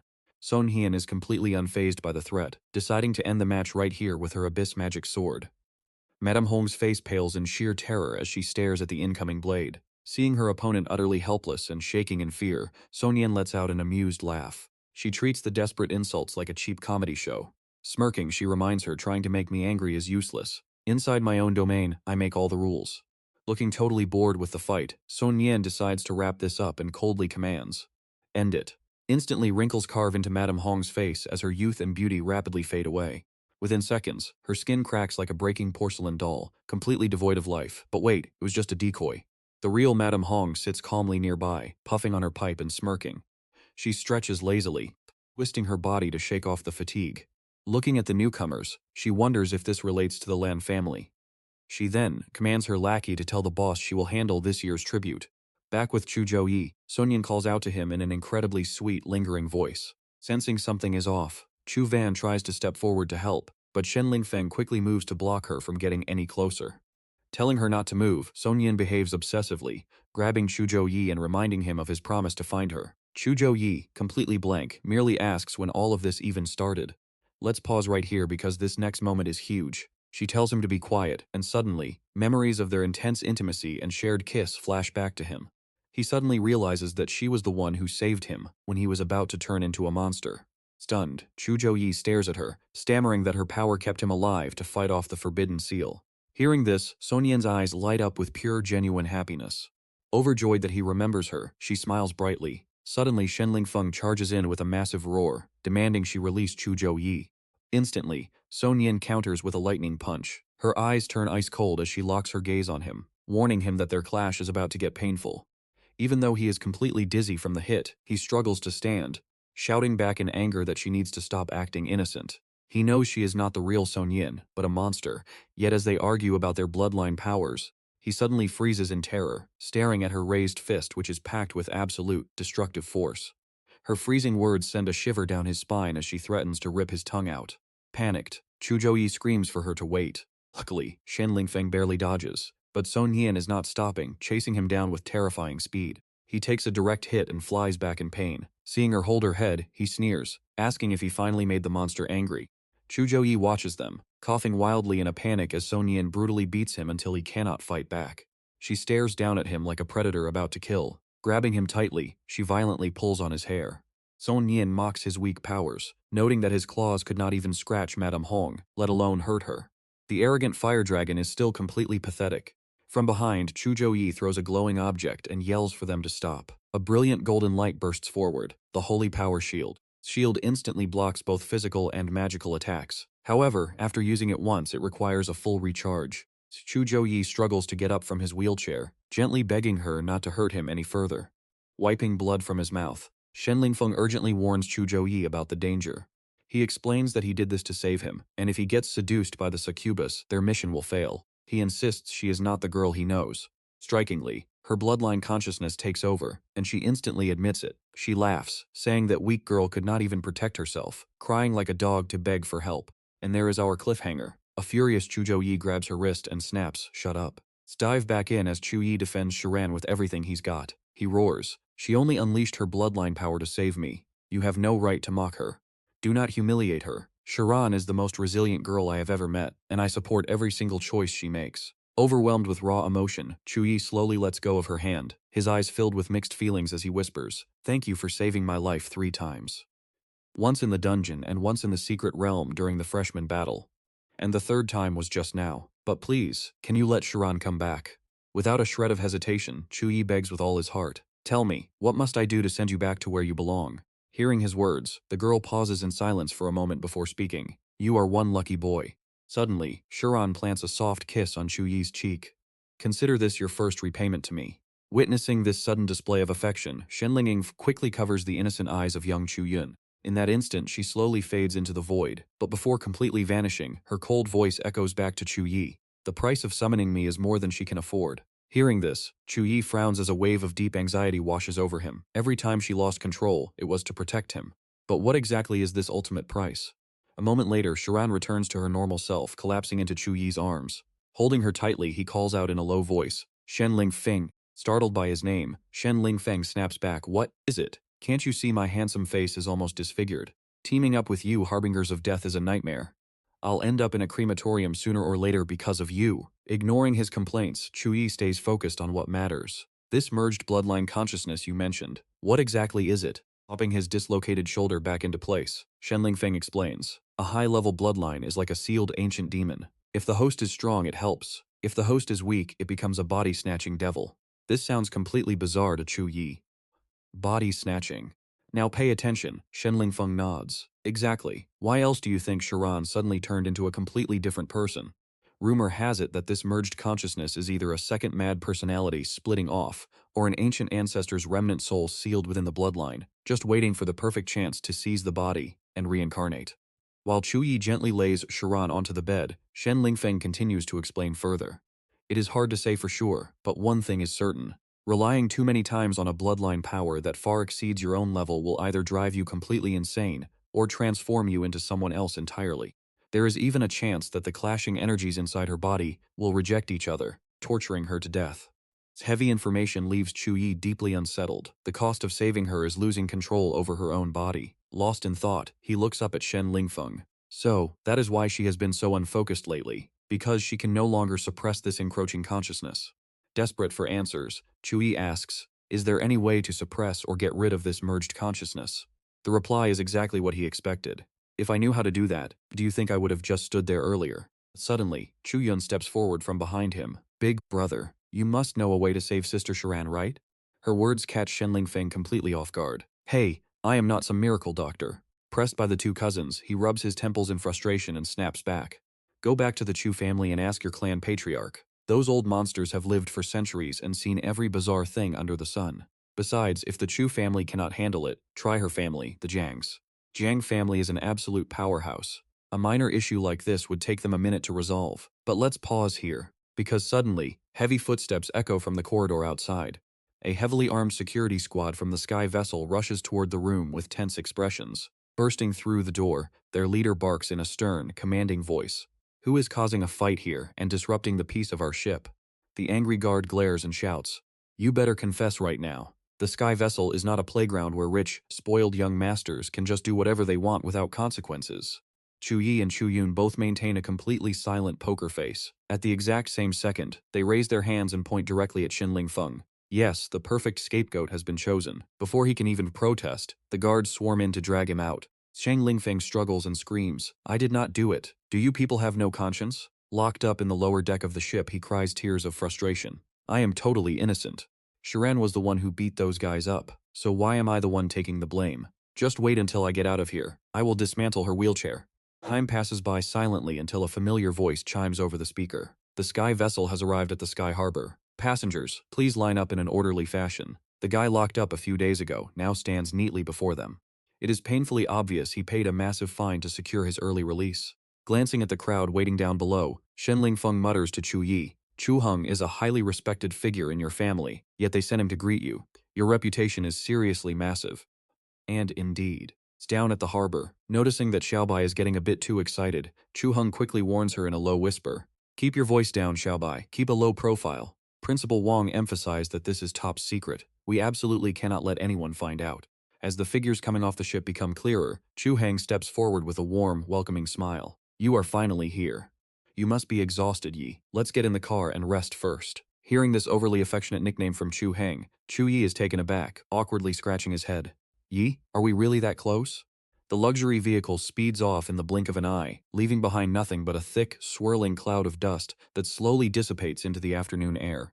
To their surprise, Madame Hong has actually tracked them all the way here. Her eyes gleam with pure greed as she mutters, "Chu Yi, the top freshman of Suzhou University and legacy disciple of Wang Hui. So the Chu family was hiding such a genius in the shadows. If I can recruit him to work for me, my status within the Chamber of Commerce will definitely jump to the next level." Looking around the luxury car interior, Chu Heng speaks with a serious expression. The confidential matter Principal Wang mentioned can only be discussed inside this protective barrier, which blocks all spiritual eavesdropping from the outside. Chu Yi politely replies, "Thank you for your trouble, Uncle Heng." Chu Heng waves his hand modestly. "It is nothing, just doing my duty." Meanwhile, his other hand frantically gestures to the person beside him, urging Xiaobai to stop hesitating and make her move. Receiving the signal, she turns to Chu Yun with a warm smile. "Little Yun, I am your cousin Xiaobai. This is a small gift for our very first meeting. I hope you like it." Sitting quietly on the side, Chu Heng observes them and calculates his next move. Although Chu Yi refused to class change into the hidden ice element, letting Chu Yun train with the Chu family is still a massive win. As long as they win her over, Chu Yi will naturally follow. Receiving the gift, Chu Yun politely responds, "Thank you so much, cousin." Seeing Chu Yun's eyes light up as she opens the gift, Chu Heng smirks inwardly. His deep calculations continue. Chu Yi's talent is absolutely extraordinary. With both Principal Wang Hui and the Tianyu Guild backing him, securing his loyalty will definitely help the Chu family rise back to the peak of power. Not wanting to waste any more time on pointless small talk, he cuts straight to the chase, his voice dropping to a low, commanding tone. "Yi, as I mentioned before, the Chu family's power is divided between the Patriarch and the Elders' Council, with the old Patriarch guarding the Ice Dragon Tower. He controls the inner core inheritance, while the third Elder manages the outer disciples, and that is where we leave it. Trust me, you and I are about to see this power struggle ignite. Alright, you and I are jumping right into a massive family power struggle." Fearing greedy eyes from the rival elders, the Patriarch lowers his voice to whisper a top-secret backup plan meant only for us. Secret path is completely hidden, even from the guards. Zhou Yi just smirks, thanking him before asking about the mysterious ice dragon abyss. Uncle Hang quickly explains that it is the sacred burial ground of their family ancestor's beast, Shuangya. With a voice full of pride, he continues the ancient tale. In his youth, our ancestor met the frost dragon Shuangya in the frozen north. Its scales were harder than dark iron, and its breath could turn raging rivers into solid ice instantly. For a whole year, our ancestor fought the beast 49 times in the frozen river before taming it with a blood contract. When the demon clan attacked, Shuangya carried him straight into battle. In the final battle, Shuangya sacrificed itself to cover the retreat. By the time our ancestor returned, the dragon was dead, but its soul refused to fade. To save the soul from scattering, the ancestor used his dragon spine sword to carve a powerful seal, trapping Shuangya's spirit right inside its own massive frozen corpse. The ancestor planned to resurrect the dragon later, but during the chaotic battles that followed, he vanished without a single trace. Over time, the dragon's remains transformed into a secret realm. Their carriage conversation continues until the wheels crunch over thin ice, signaling they have entered the snowy side road. Uncle Hang stares into the distance, explaining that the abyss's outer ice layer represents the dragon's scales, while the massive central pillars are its very bones. and the frozen lake is its blood. The realm is split into 3 trials. Any Chu descendant can enter to face the test. Reaching the center or the 3rd layer grants direct entry to the inner sect. Hearing this, Zhou Yi interrupts, asking if the dragon soul still actively tests humans today. Uncle Hang answers instantly, explaining that every Chu descendant is allowed to enter the Ice Dragon Abyss for intense training, but most lack the bloodline purity and only reach the outer area. When I was 30, I reached the 3rd layer and got 3 ribs shattered by the soul before being thrown out, though my bloodline purity jumped by 15%. Now pay attention here, because Uncle Hang warns that reaching this 3rd layer guarantees insane power, but the deadly risks? They are completely off the charts. The dragon no longer recognizes their bloodline. 50 years ago, a 3rd turn elder charged into the 3rd layer and was instantly frozen solid by its breath. Uncle Hang gives some serious advice. To tame the dragon soul in the 3rd layer, Zhou Yi must unleash the same desperate, life-risking courage their ancestor once possessed. Only then will the beast bow. He then asks when Zhou Yi plans to enter, especially if he is still feeling unwell. There is a secret base nearby where he can rest first. Zhou Yi stays silent, checking his system. His divine miracle depletion debuff is ending. His 10-day stat penalty is almost over, with only 3 minutes and 52 seconds left. The timing is absolutely perfect. As the carriage stops, Zhou Yi calmly refuses. He steps out into the freezing cold air, ready to enter while Sun Yan rushes over, looking extremely worried for his safety. She shyly asks if she can tag along with him. He gently declines, telling her to trust him and wait. Turning to Shen Lingfeng, the guy already knows what to do, and promises to keep the young girl safe while he is gone. Zhou Yi thanks Uncle Hang before heading inside alone, preparing himself as a sudden system notification pops up. System message, Divine Miracle Depletion over, fully restoring stats. Zhou Yi, Judicator class, level 30. As his power returns, the faint outline of a legendary sword begins to form in his hand. It is the Dawn's Blessing, a divine gift. Gripping it tightly, he walks forward with absolute confidence, radiating incredible pressure. In this frozen wasteland, glowing butterflies flutter around ice blocks. Suddenly, a snake-like monster with dark blue scales and 2 arms holding a massive razor-sharp blade appears. And it's not alone. A whole swarm of level 25 gold-tier frost serpent men surround him, ready to unleash their deadly coordinated ice attacks. Feel his hype, right? Stretching his rusty limbs after 10 days of zero action, Zhou Yi draws his sword to warm up. Frost serpents lunge like starving predators, but Zhou Yi is completely unfazed. Using them as a quick warm-up, he moves like lightning, instantly slicing through their front ranks. His rapid strikes create a blinding light through the rising dust, yet the endless swarm of serpents keeps charging in. Zhou Yi unleashes Tempest Storm, a massive vortex that sucks them all in. Nearby, a giant ice block begins to crack. Giant level 55 gold tier boss, the Ice Abyss Serpent Crest, stands frozen in the snow. Armed with lethal frost breath and magnetic distortion skills, it watches as Zhou Yi's massive vortex sweeps right toward its position. Zhou Yi shouts, unleashing Ray of Punishment as a blinding beam of light engulfs the boss. Its massive corpse crashes down behind him. Completely unbothered, he just casually walks away. As he walks, he notes how strangely familiar this place feels. The Void Beast appears, explaining it is due to the dormant frost bloodline inside him. Any normal ice mage would have frozen solid. Zhou Yi greets it warmly, thanking the beast for calling his master to save him last time.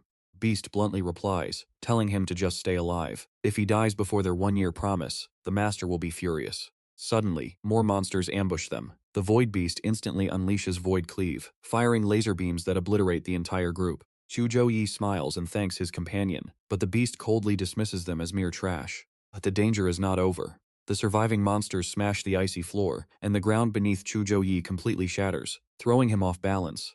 Instead of falling, Zhou Yi dives straight into the dark abyss. Below the ice, he discovers an army of frozen warriors standing with swords and shields. He spots a crowned skeleton with glowing blue eyes, sitting majestically like a commander. Zhou Yi immediately realizes they are the Demon Clan. As giant ice blocks crash down, the armored skeletons awaken. These are level 35 legendary tier Ice Abyss Bone Demons, possessing deadly skills like Bone Tempest and Ice Cages. As the fallen demon army suddenly wakes up with glowing blue eyes, trust me, you and I are definitely in for one hell of a fight next time. Alright, you and I are diving into an epic showdown as Zhou Yi steps out, using his appraisal skill to scan his surroundings. But immediately, the Void Beast warns him of a massive threat. Over 200,000 demons are waiting. Charging in now is literally suicide. Besides, he is only on the 2nd floor of this secret realm and must preserve his strength. Meanwhile, a horde of skeletal soldiers is searching the area, and one of them suddenly shrieks that an intruder has arrived. Hearing this, Zhou Yi does not show a single hint of fear. He activates Divine Blessing and Dawn Blessing, channeling dangerous beams of light through his hands as an incredibly powerful aura erupts from his body. He confidently notes that the ice element concentration here is 10 times higher than the outside world. Unleashing his magic, Zhou Yi sends surges of power outward, making dangerous beams of light flash brilliantly across the gloomy dark sky. Sensing the immense danger, the demon leader shrieks a warning for everyone to stay alert. Suddenly, the swirling energy condenses into a massive vortex, and a giant hand emerges from the clouds, slamming down to completely crush the helpless demon forces below. Beneath the swirling snow and ice, the surviving skeletons continue their relentless charge. But Zhou Yi does not stop his onslaught. With glowing eyes, he unleashes a powerful roar, commanding the frost to freeze everything in its path. Frosty energy quickly forms a massive ring, conjuring countless sharp ice spikes from above to trap the demons. With a wave of his hand, Zhou Yi unleashes Tempest Storm, summoning a violent gale that whips the sharp ice around. The raging wind tears through the demon ranks, shattering them to pieces. It merges into multiple violent tornadoes, completely sweeping away dozens of skeletal soldiers. Furious demon leader roars in anger, calling him a cowardly rat and declaring that their war soul will never die. He vows they won't be provoked by mere ants. The remaining skeletons begin banging their shields, while rows of soldiers on the high walls emit an eerie blue light. Now, pay attention here. Zhou Yi watches in utter confusion as the skeletons behave strangely. Before he can figure out what is happening, the scattered bones suddenly begin combining, merging together to form a single, massive, and utterly terrifying giant skeleton. It is the Calamity Bone Symbiote, a unique skill born from the fallen demon army.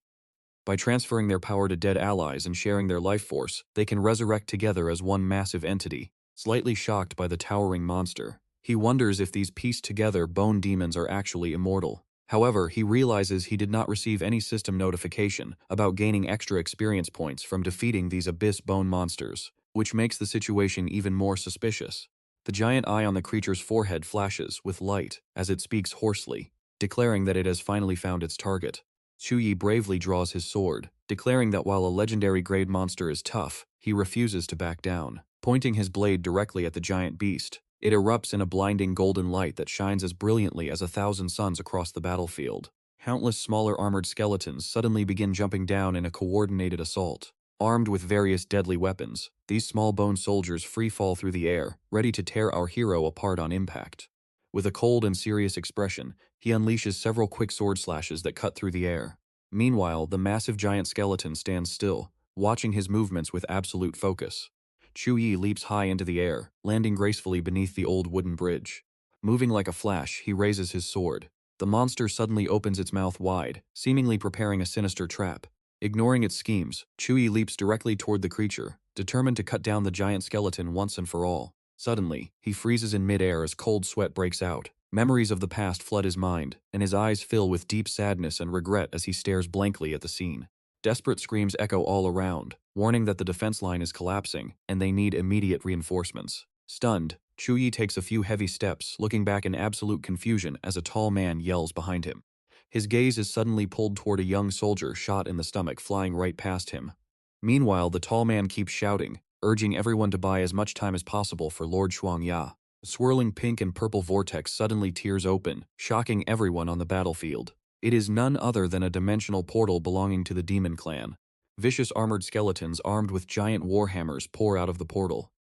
Without a shred of fear, the brave knights immediately draw their weapons, ready to face the horde head-on. Commander bellows for the Chu family descendants to fight to the death, refusing to let the demons breach the Tianlan border. Even as soldiers are blasted away by heavy blows, the tall warrior keeps fighting, swearing to die with Tianlan. Suddenly, a majestic blue and white dragon descends from the heavens, its powerful roar echoing the soldiers' desperate battle cry to protect Tianlan at all costs. The dragon opens its mouth to unleash a devastating blast, turning the tide of battle. The surrounding soldiers cheer in relief, shouting that Lord Shuangya has finally saved them. Wait, you and I are actually witnessing a flashback. Zhou Yi realizes in utter shock that he has somehow been transported back to the legendary demon invasion from 100 years ago. Shuangya coils majestically amidst the blinding light, descending to protect the struggling knights. But out of nowhere, several giant dark swords shoot through the air, piercing directly into the dragon's vulnerable underbelly. The mighty dragon roars in agonizing pain, thrashing wildly. In the distance, the horrified human soldiers can only watch helplessly as their savior suffers. Across the battlefield, a giant armored skeleton swings a colossal sword spanning dozens of meters. With a single devastating sweep, The massive blade impales several brave knights instantly. Glaring like a fierce wolf, Zhou Yi screams in hatred for the demons to retreat, but the armored skeleton riding a black crow commands them to die. Fortunately, Shuangya intercepts them, biting the crow's wing and sending the skeleton crashing down. However, the dragon is heavily injured, looking down at the fresh blood pouring from its deep sword wounds. Shuangya raises its eyes to the heavens, where a massive pink vortex reveals the menacing face of a hidden fiend. Sensing the terrifying energy, the dragon realizes this is a true heavenly demon. Its mind races with panic, knowing that if these monsters break through, the entire Tianlan territory will fall, turning into a wasteland where every living soul is consumed as nourishment for the demons. To protect the innocent, Shuangya makes an ultimate decision. Flying toward the danger, it resolves to sacrifice its own dragon core to seal the dimensional rift forever. Shuangya charges directly toward the armored skeleton resting inside the swirling dimensional portal. Diving straight into the vortex, the dragon drags the skeleton down with it. As the portal seals shut, a blinding pink light erupts, forcing Zhou Yi to shield his eyes from the blast. The sheer force of the explosion shatters the ground, and the glowing portal rapidly begins to shrink. Soldiers watch anxiously until the portal finally fades into nothingness. Cheers erupt as they realize the demons have been repelled and their home is saved. But while everyone celebrates this hard-fought victory, Zhou Yi stands completely silent, deeply lost in his own thoughts. He knows the dragon detonated its own core to destroy the portal. Around him, the survivors keep chanting praises for their savior, shouting that Tianlan will stand as long as Shuangya lives. Looking at the battle-scared landscape, he feels a sense of quiet relief. He is glad he kept his promise. Suddenly, a handsome man approaches, who happens to be the Chu family ancestor. Instantly, Zhou Yi snaps out of his memories as a giant sharp blade slashes at him. Zhou Yi barely blocks the devastating blow with his weapon, sliding backward across the frozen ground.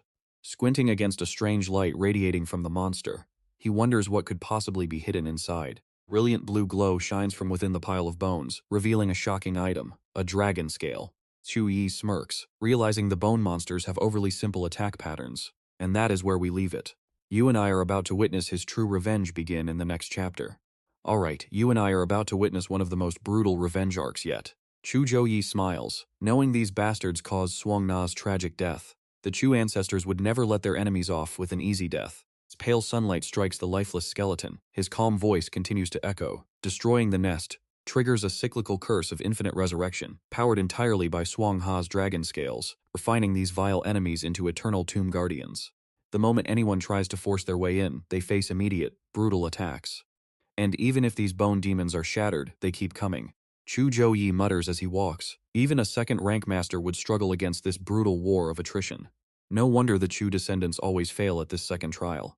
By halting all attacks and acting completely harmless, these brainless monsters instantly lose their target. Stepping onto the thick soil, he realizes how brilliant this is. This method of revenge is incredibly clever, complex, and absolutely ruthless. Using the enemy's own bodies as a barrier and forcing them to relive their most miserable, dying moments as eternal punishment. Freezing wind blows, forcing Zhou Yi to squint, but his resolve never wavers. Standing in the bitter snow, he stares ahead with burning determination. One day, ancestors of the Chu family, I will become far stronger than you ever were. Standing atop the snowy peak, Zhou Yi looks down at Suang Ha's massive skeleton. He leaps straight down, but an invisible force violently blasts him back, throwing him through the air. Now watch closely, because everything is about to go horribly wrong. Smashed hard against the jagged rocks, Zhou Yi struggles to breathe. Suddenly, Suang Ha's colossal ghostly form appears, demanding with a booming voice, "Who are you, and why do you trespass here? Did that trash who locked me in this frozen crevice send you here?" Zhou Yi forces himself up, desperately calling out the dragon's name, Suang Na. Suang Ya snarls with pure rage, baring its sharp fangs. "Are you here to mock me? A weak level 30 insect like you isn't even worthy of being crushed by my claws. You absolute insects only know how to steal the Dragon Clan's power. The blood flowing in your veins smells just like those filthy murderers." The beast roars in fury, spitting venomous words. "You all want to drive me mad, driven by your sick greed, eyeing my body to turn me into a weapon." Zhou Yi desperately tries to shout over the noise. "Wait, listen to me, I carry the Chu bloodline. I came here to," but Suang Ya cuts him off with bitter resentment. "The Chu bloodline? Again with that cursed name?" The dragon's rage explodes as it launches a devastating attack. "How much longer will you bastards lie to me? You trash, I will tear you into 100 pieces." Barely dodging the lethal swipe, Zhou Yi gasps at its sheer speed. The beast opens in massive jaws, firing deadly beams of energy. Dodging the barrage, he desperately yells, "Suang Ha, do you remember? You sacrificed your own dragon core to seal the demon portal. You are the legendary hero of the Chu family. But the dragon refuses to listen, roaring in denial. Nonsense. The dragon core is our very heart. Why would I ever tear it out myself? You humans ripped it from my chest and now you dare stand there spinning lies to deceive me. It is all a lie. Strikes speed up, smashing into the ice and shattering the ground. The beast screams in agony. I will rip apart every single liar who deceived me. Pushing through the intense pain, Zhou Yi tries to calm it down. Swang-hei, please listen to me. Do you remember? But the dragon sweeps its massive tail, roaring, get lost. Blown backward by the impact, Zhou Yi barely stands his ground. He realizes Swang-na has lost its mind. Centuries of confinement and agonizing pain have twisted its thoughts, turning its mind into a chaotic mess of pure rage. This is the power of a true contracted beast. Covered in wounds but refusing to yield, his face darkens as he accepts the brutal truth. His current strength is far below Swang-ha's level. Turn back. You and I both know that's not an option. Since he made it to the Ice Dragon Abyss, he refuses to leave empty-handed. Suddenly, a glowing cross symbol blazes on Zhou Yi's forehead as he shouts a provocative challenge. You want to vent your anger? Then bring it on. Let's fight until you finally remember. Unleashing a blinding golden aura, Zhou Yi's energy collides violently with Swang-na's massive force as the dragon unleashes another devastating blast. Charging straight through the thick smoke, Zhou Yi lunges forward with his sword. Bring it on. If my ancestors could tame you, I can make you return to our clan. Slashes rain down with blinding speed. Meanwhile, Shen Lingfeng is casually enjoying a dragon-shaped ice cream. Munching on the Chu family's exclusive dessert, he teases. You've been standing there for 3 days and 3 nights. You're about to turn into a waiting stone statue. Jiang Shanran glares at him through the glass window. Threatening, do you want to keep that tongue of yours? Shen Lingfeng's face darkens, gritting his teeth in fear. Suddenly, Huatai bursts into the room, slamming the door open with a panicked shout. This is bad, you guys need to run right now. The two look at her in complete confusion, asking what's wrong. Ignoring their questions, she rushes inside, muttering frantically to herself. Thankfully, she hasn't made it here yet. We still have a little time. My father ordered me to get you out of here immediately. By the way, where is Xiao Yun? Xin Lingfeng loses patience, demanding an explanation, but her anxious face says it all. There is no time to explain, just follow me right now. Jiang Shanran, however, remains completely calm as she answers the plea. If you don't tell us what's happening, we can't help solve it. Besides, Zhou Yi is still in the Ice Dragon Abyss. I'm not leaving him behind. Shen Lingfeng chimed in, fully backing her up. Exactly. I, Shen Lingfeng, am no helpless weakling. Just tell us what is wrong and we will definitely help. Huatai frantically waves her hands, desperately explaining, no, that's not what I mean. This is way beyond your level. If you don't escape right now, it will really be too late. Suddenly, Chu Hang launches a direct strike that flashes past Madame Hong, catching her completely off guard. He warns coldly, Madame Hong, this is Tianlanshu clan territory. You have no right to act so arrogant here. Meanwhile, Shen Lingfeng and Jiang Shanran unleash their battle auras. Sharp, razor-thin threads dance gracefully around Madame Hong's fingers as she sneers in disdain. Chu Hong, you've exhausted your strength suppressing that frozen bloodline. You can't even wield 30% of your level 40 power. Yet you think you can stop me? Shielding Chu Van behind his back, Chu Hang tries to keep his composure. No matter how much the Chu clan struggles, we will never let outsiders lay a finger on our guests. He knows Zhou Yi is currently at a critical stage of his breakthrough in the Ice Dragon Abyss. He cannot let this woman ruin it, even if it costs his life.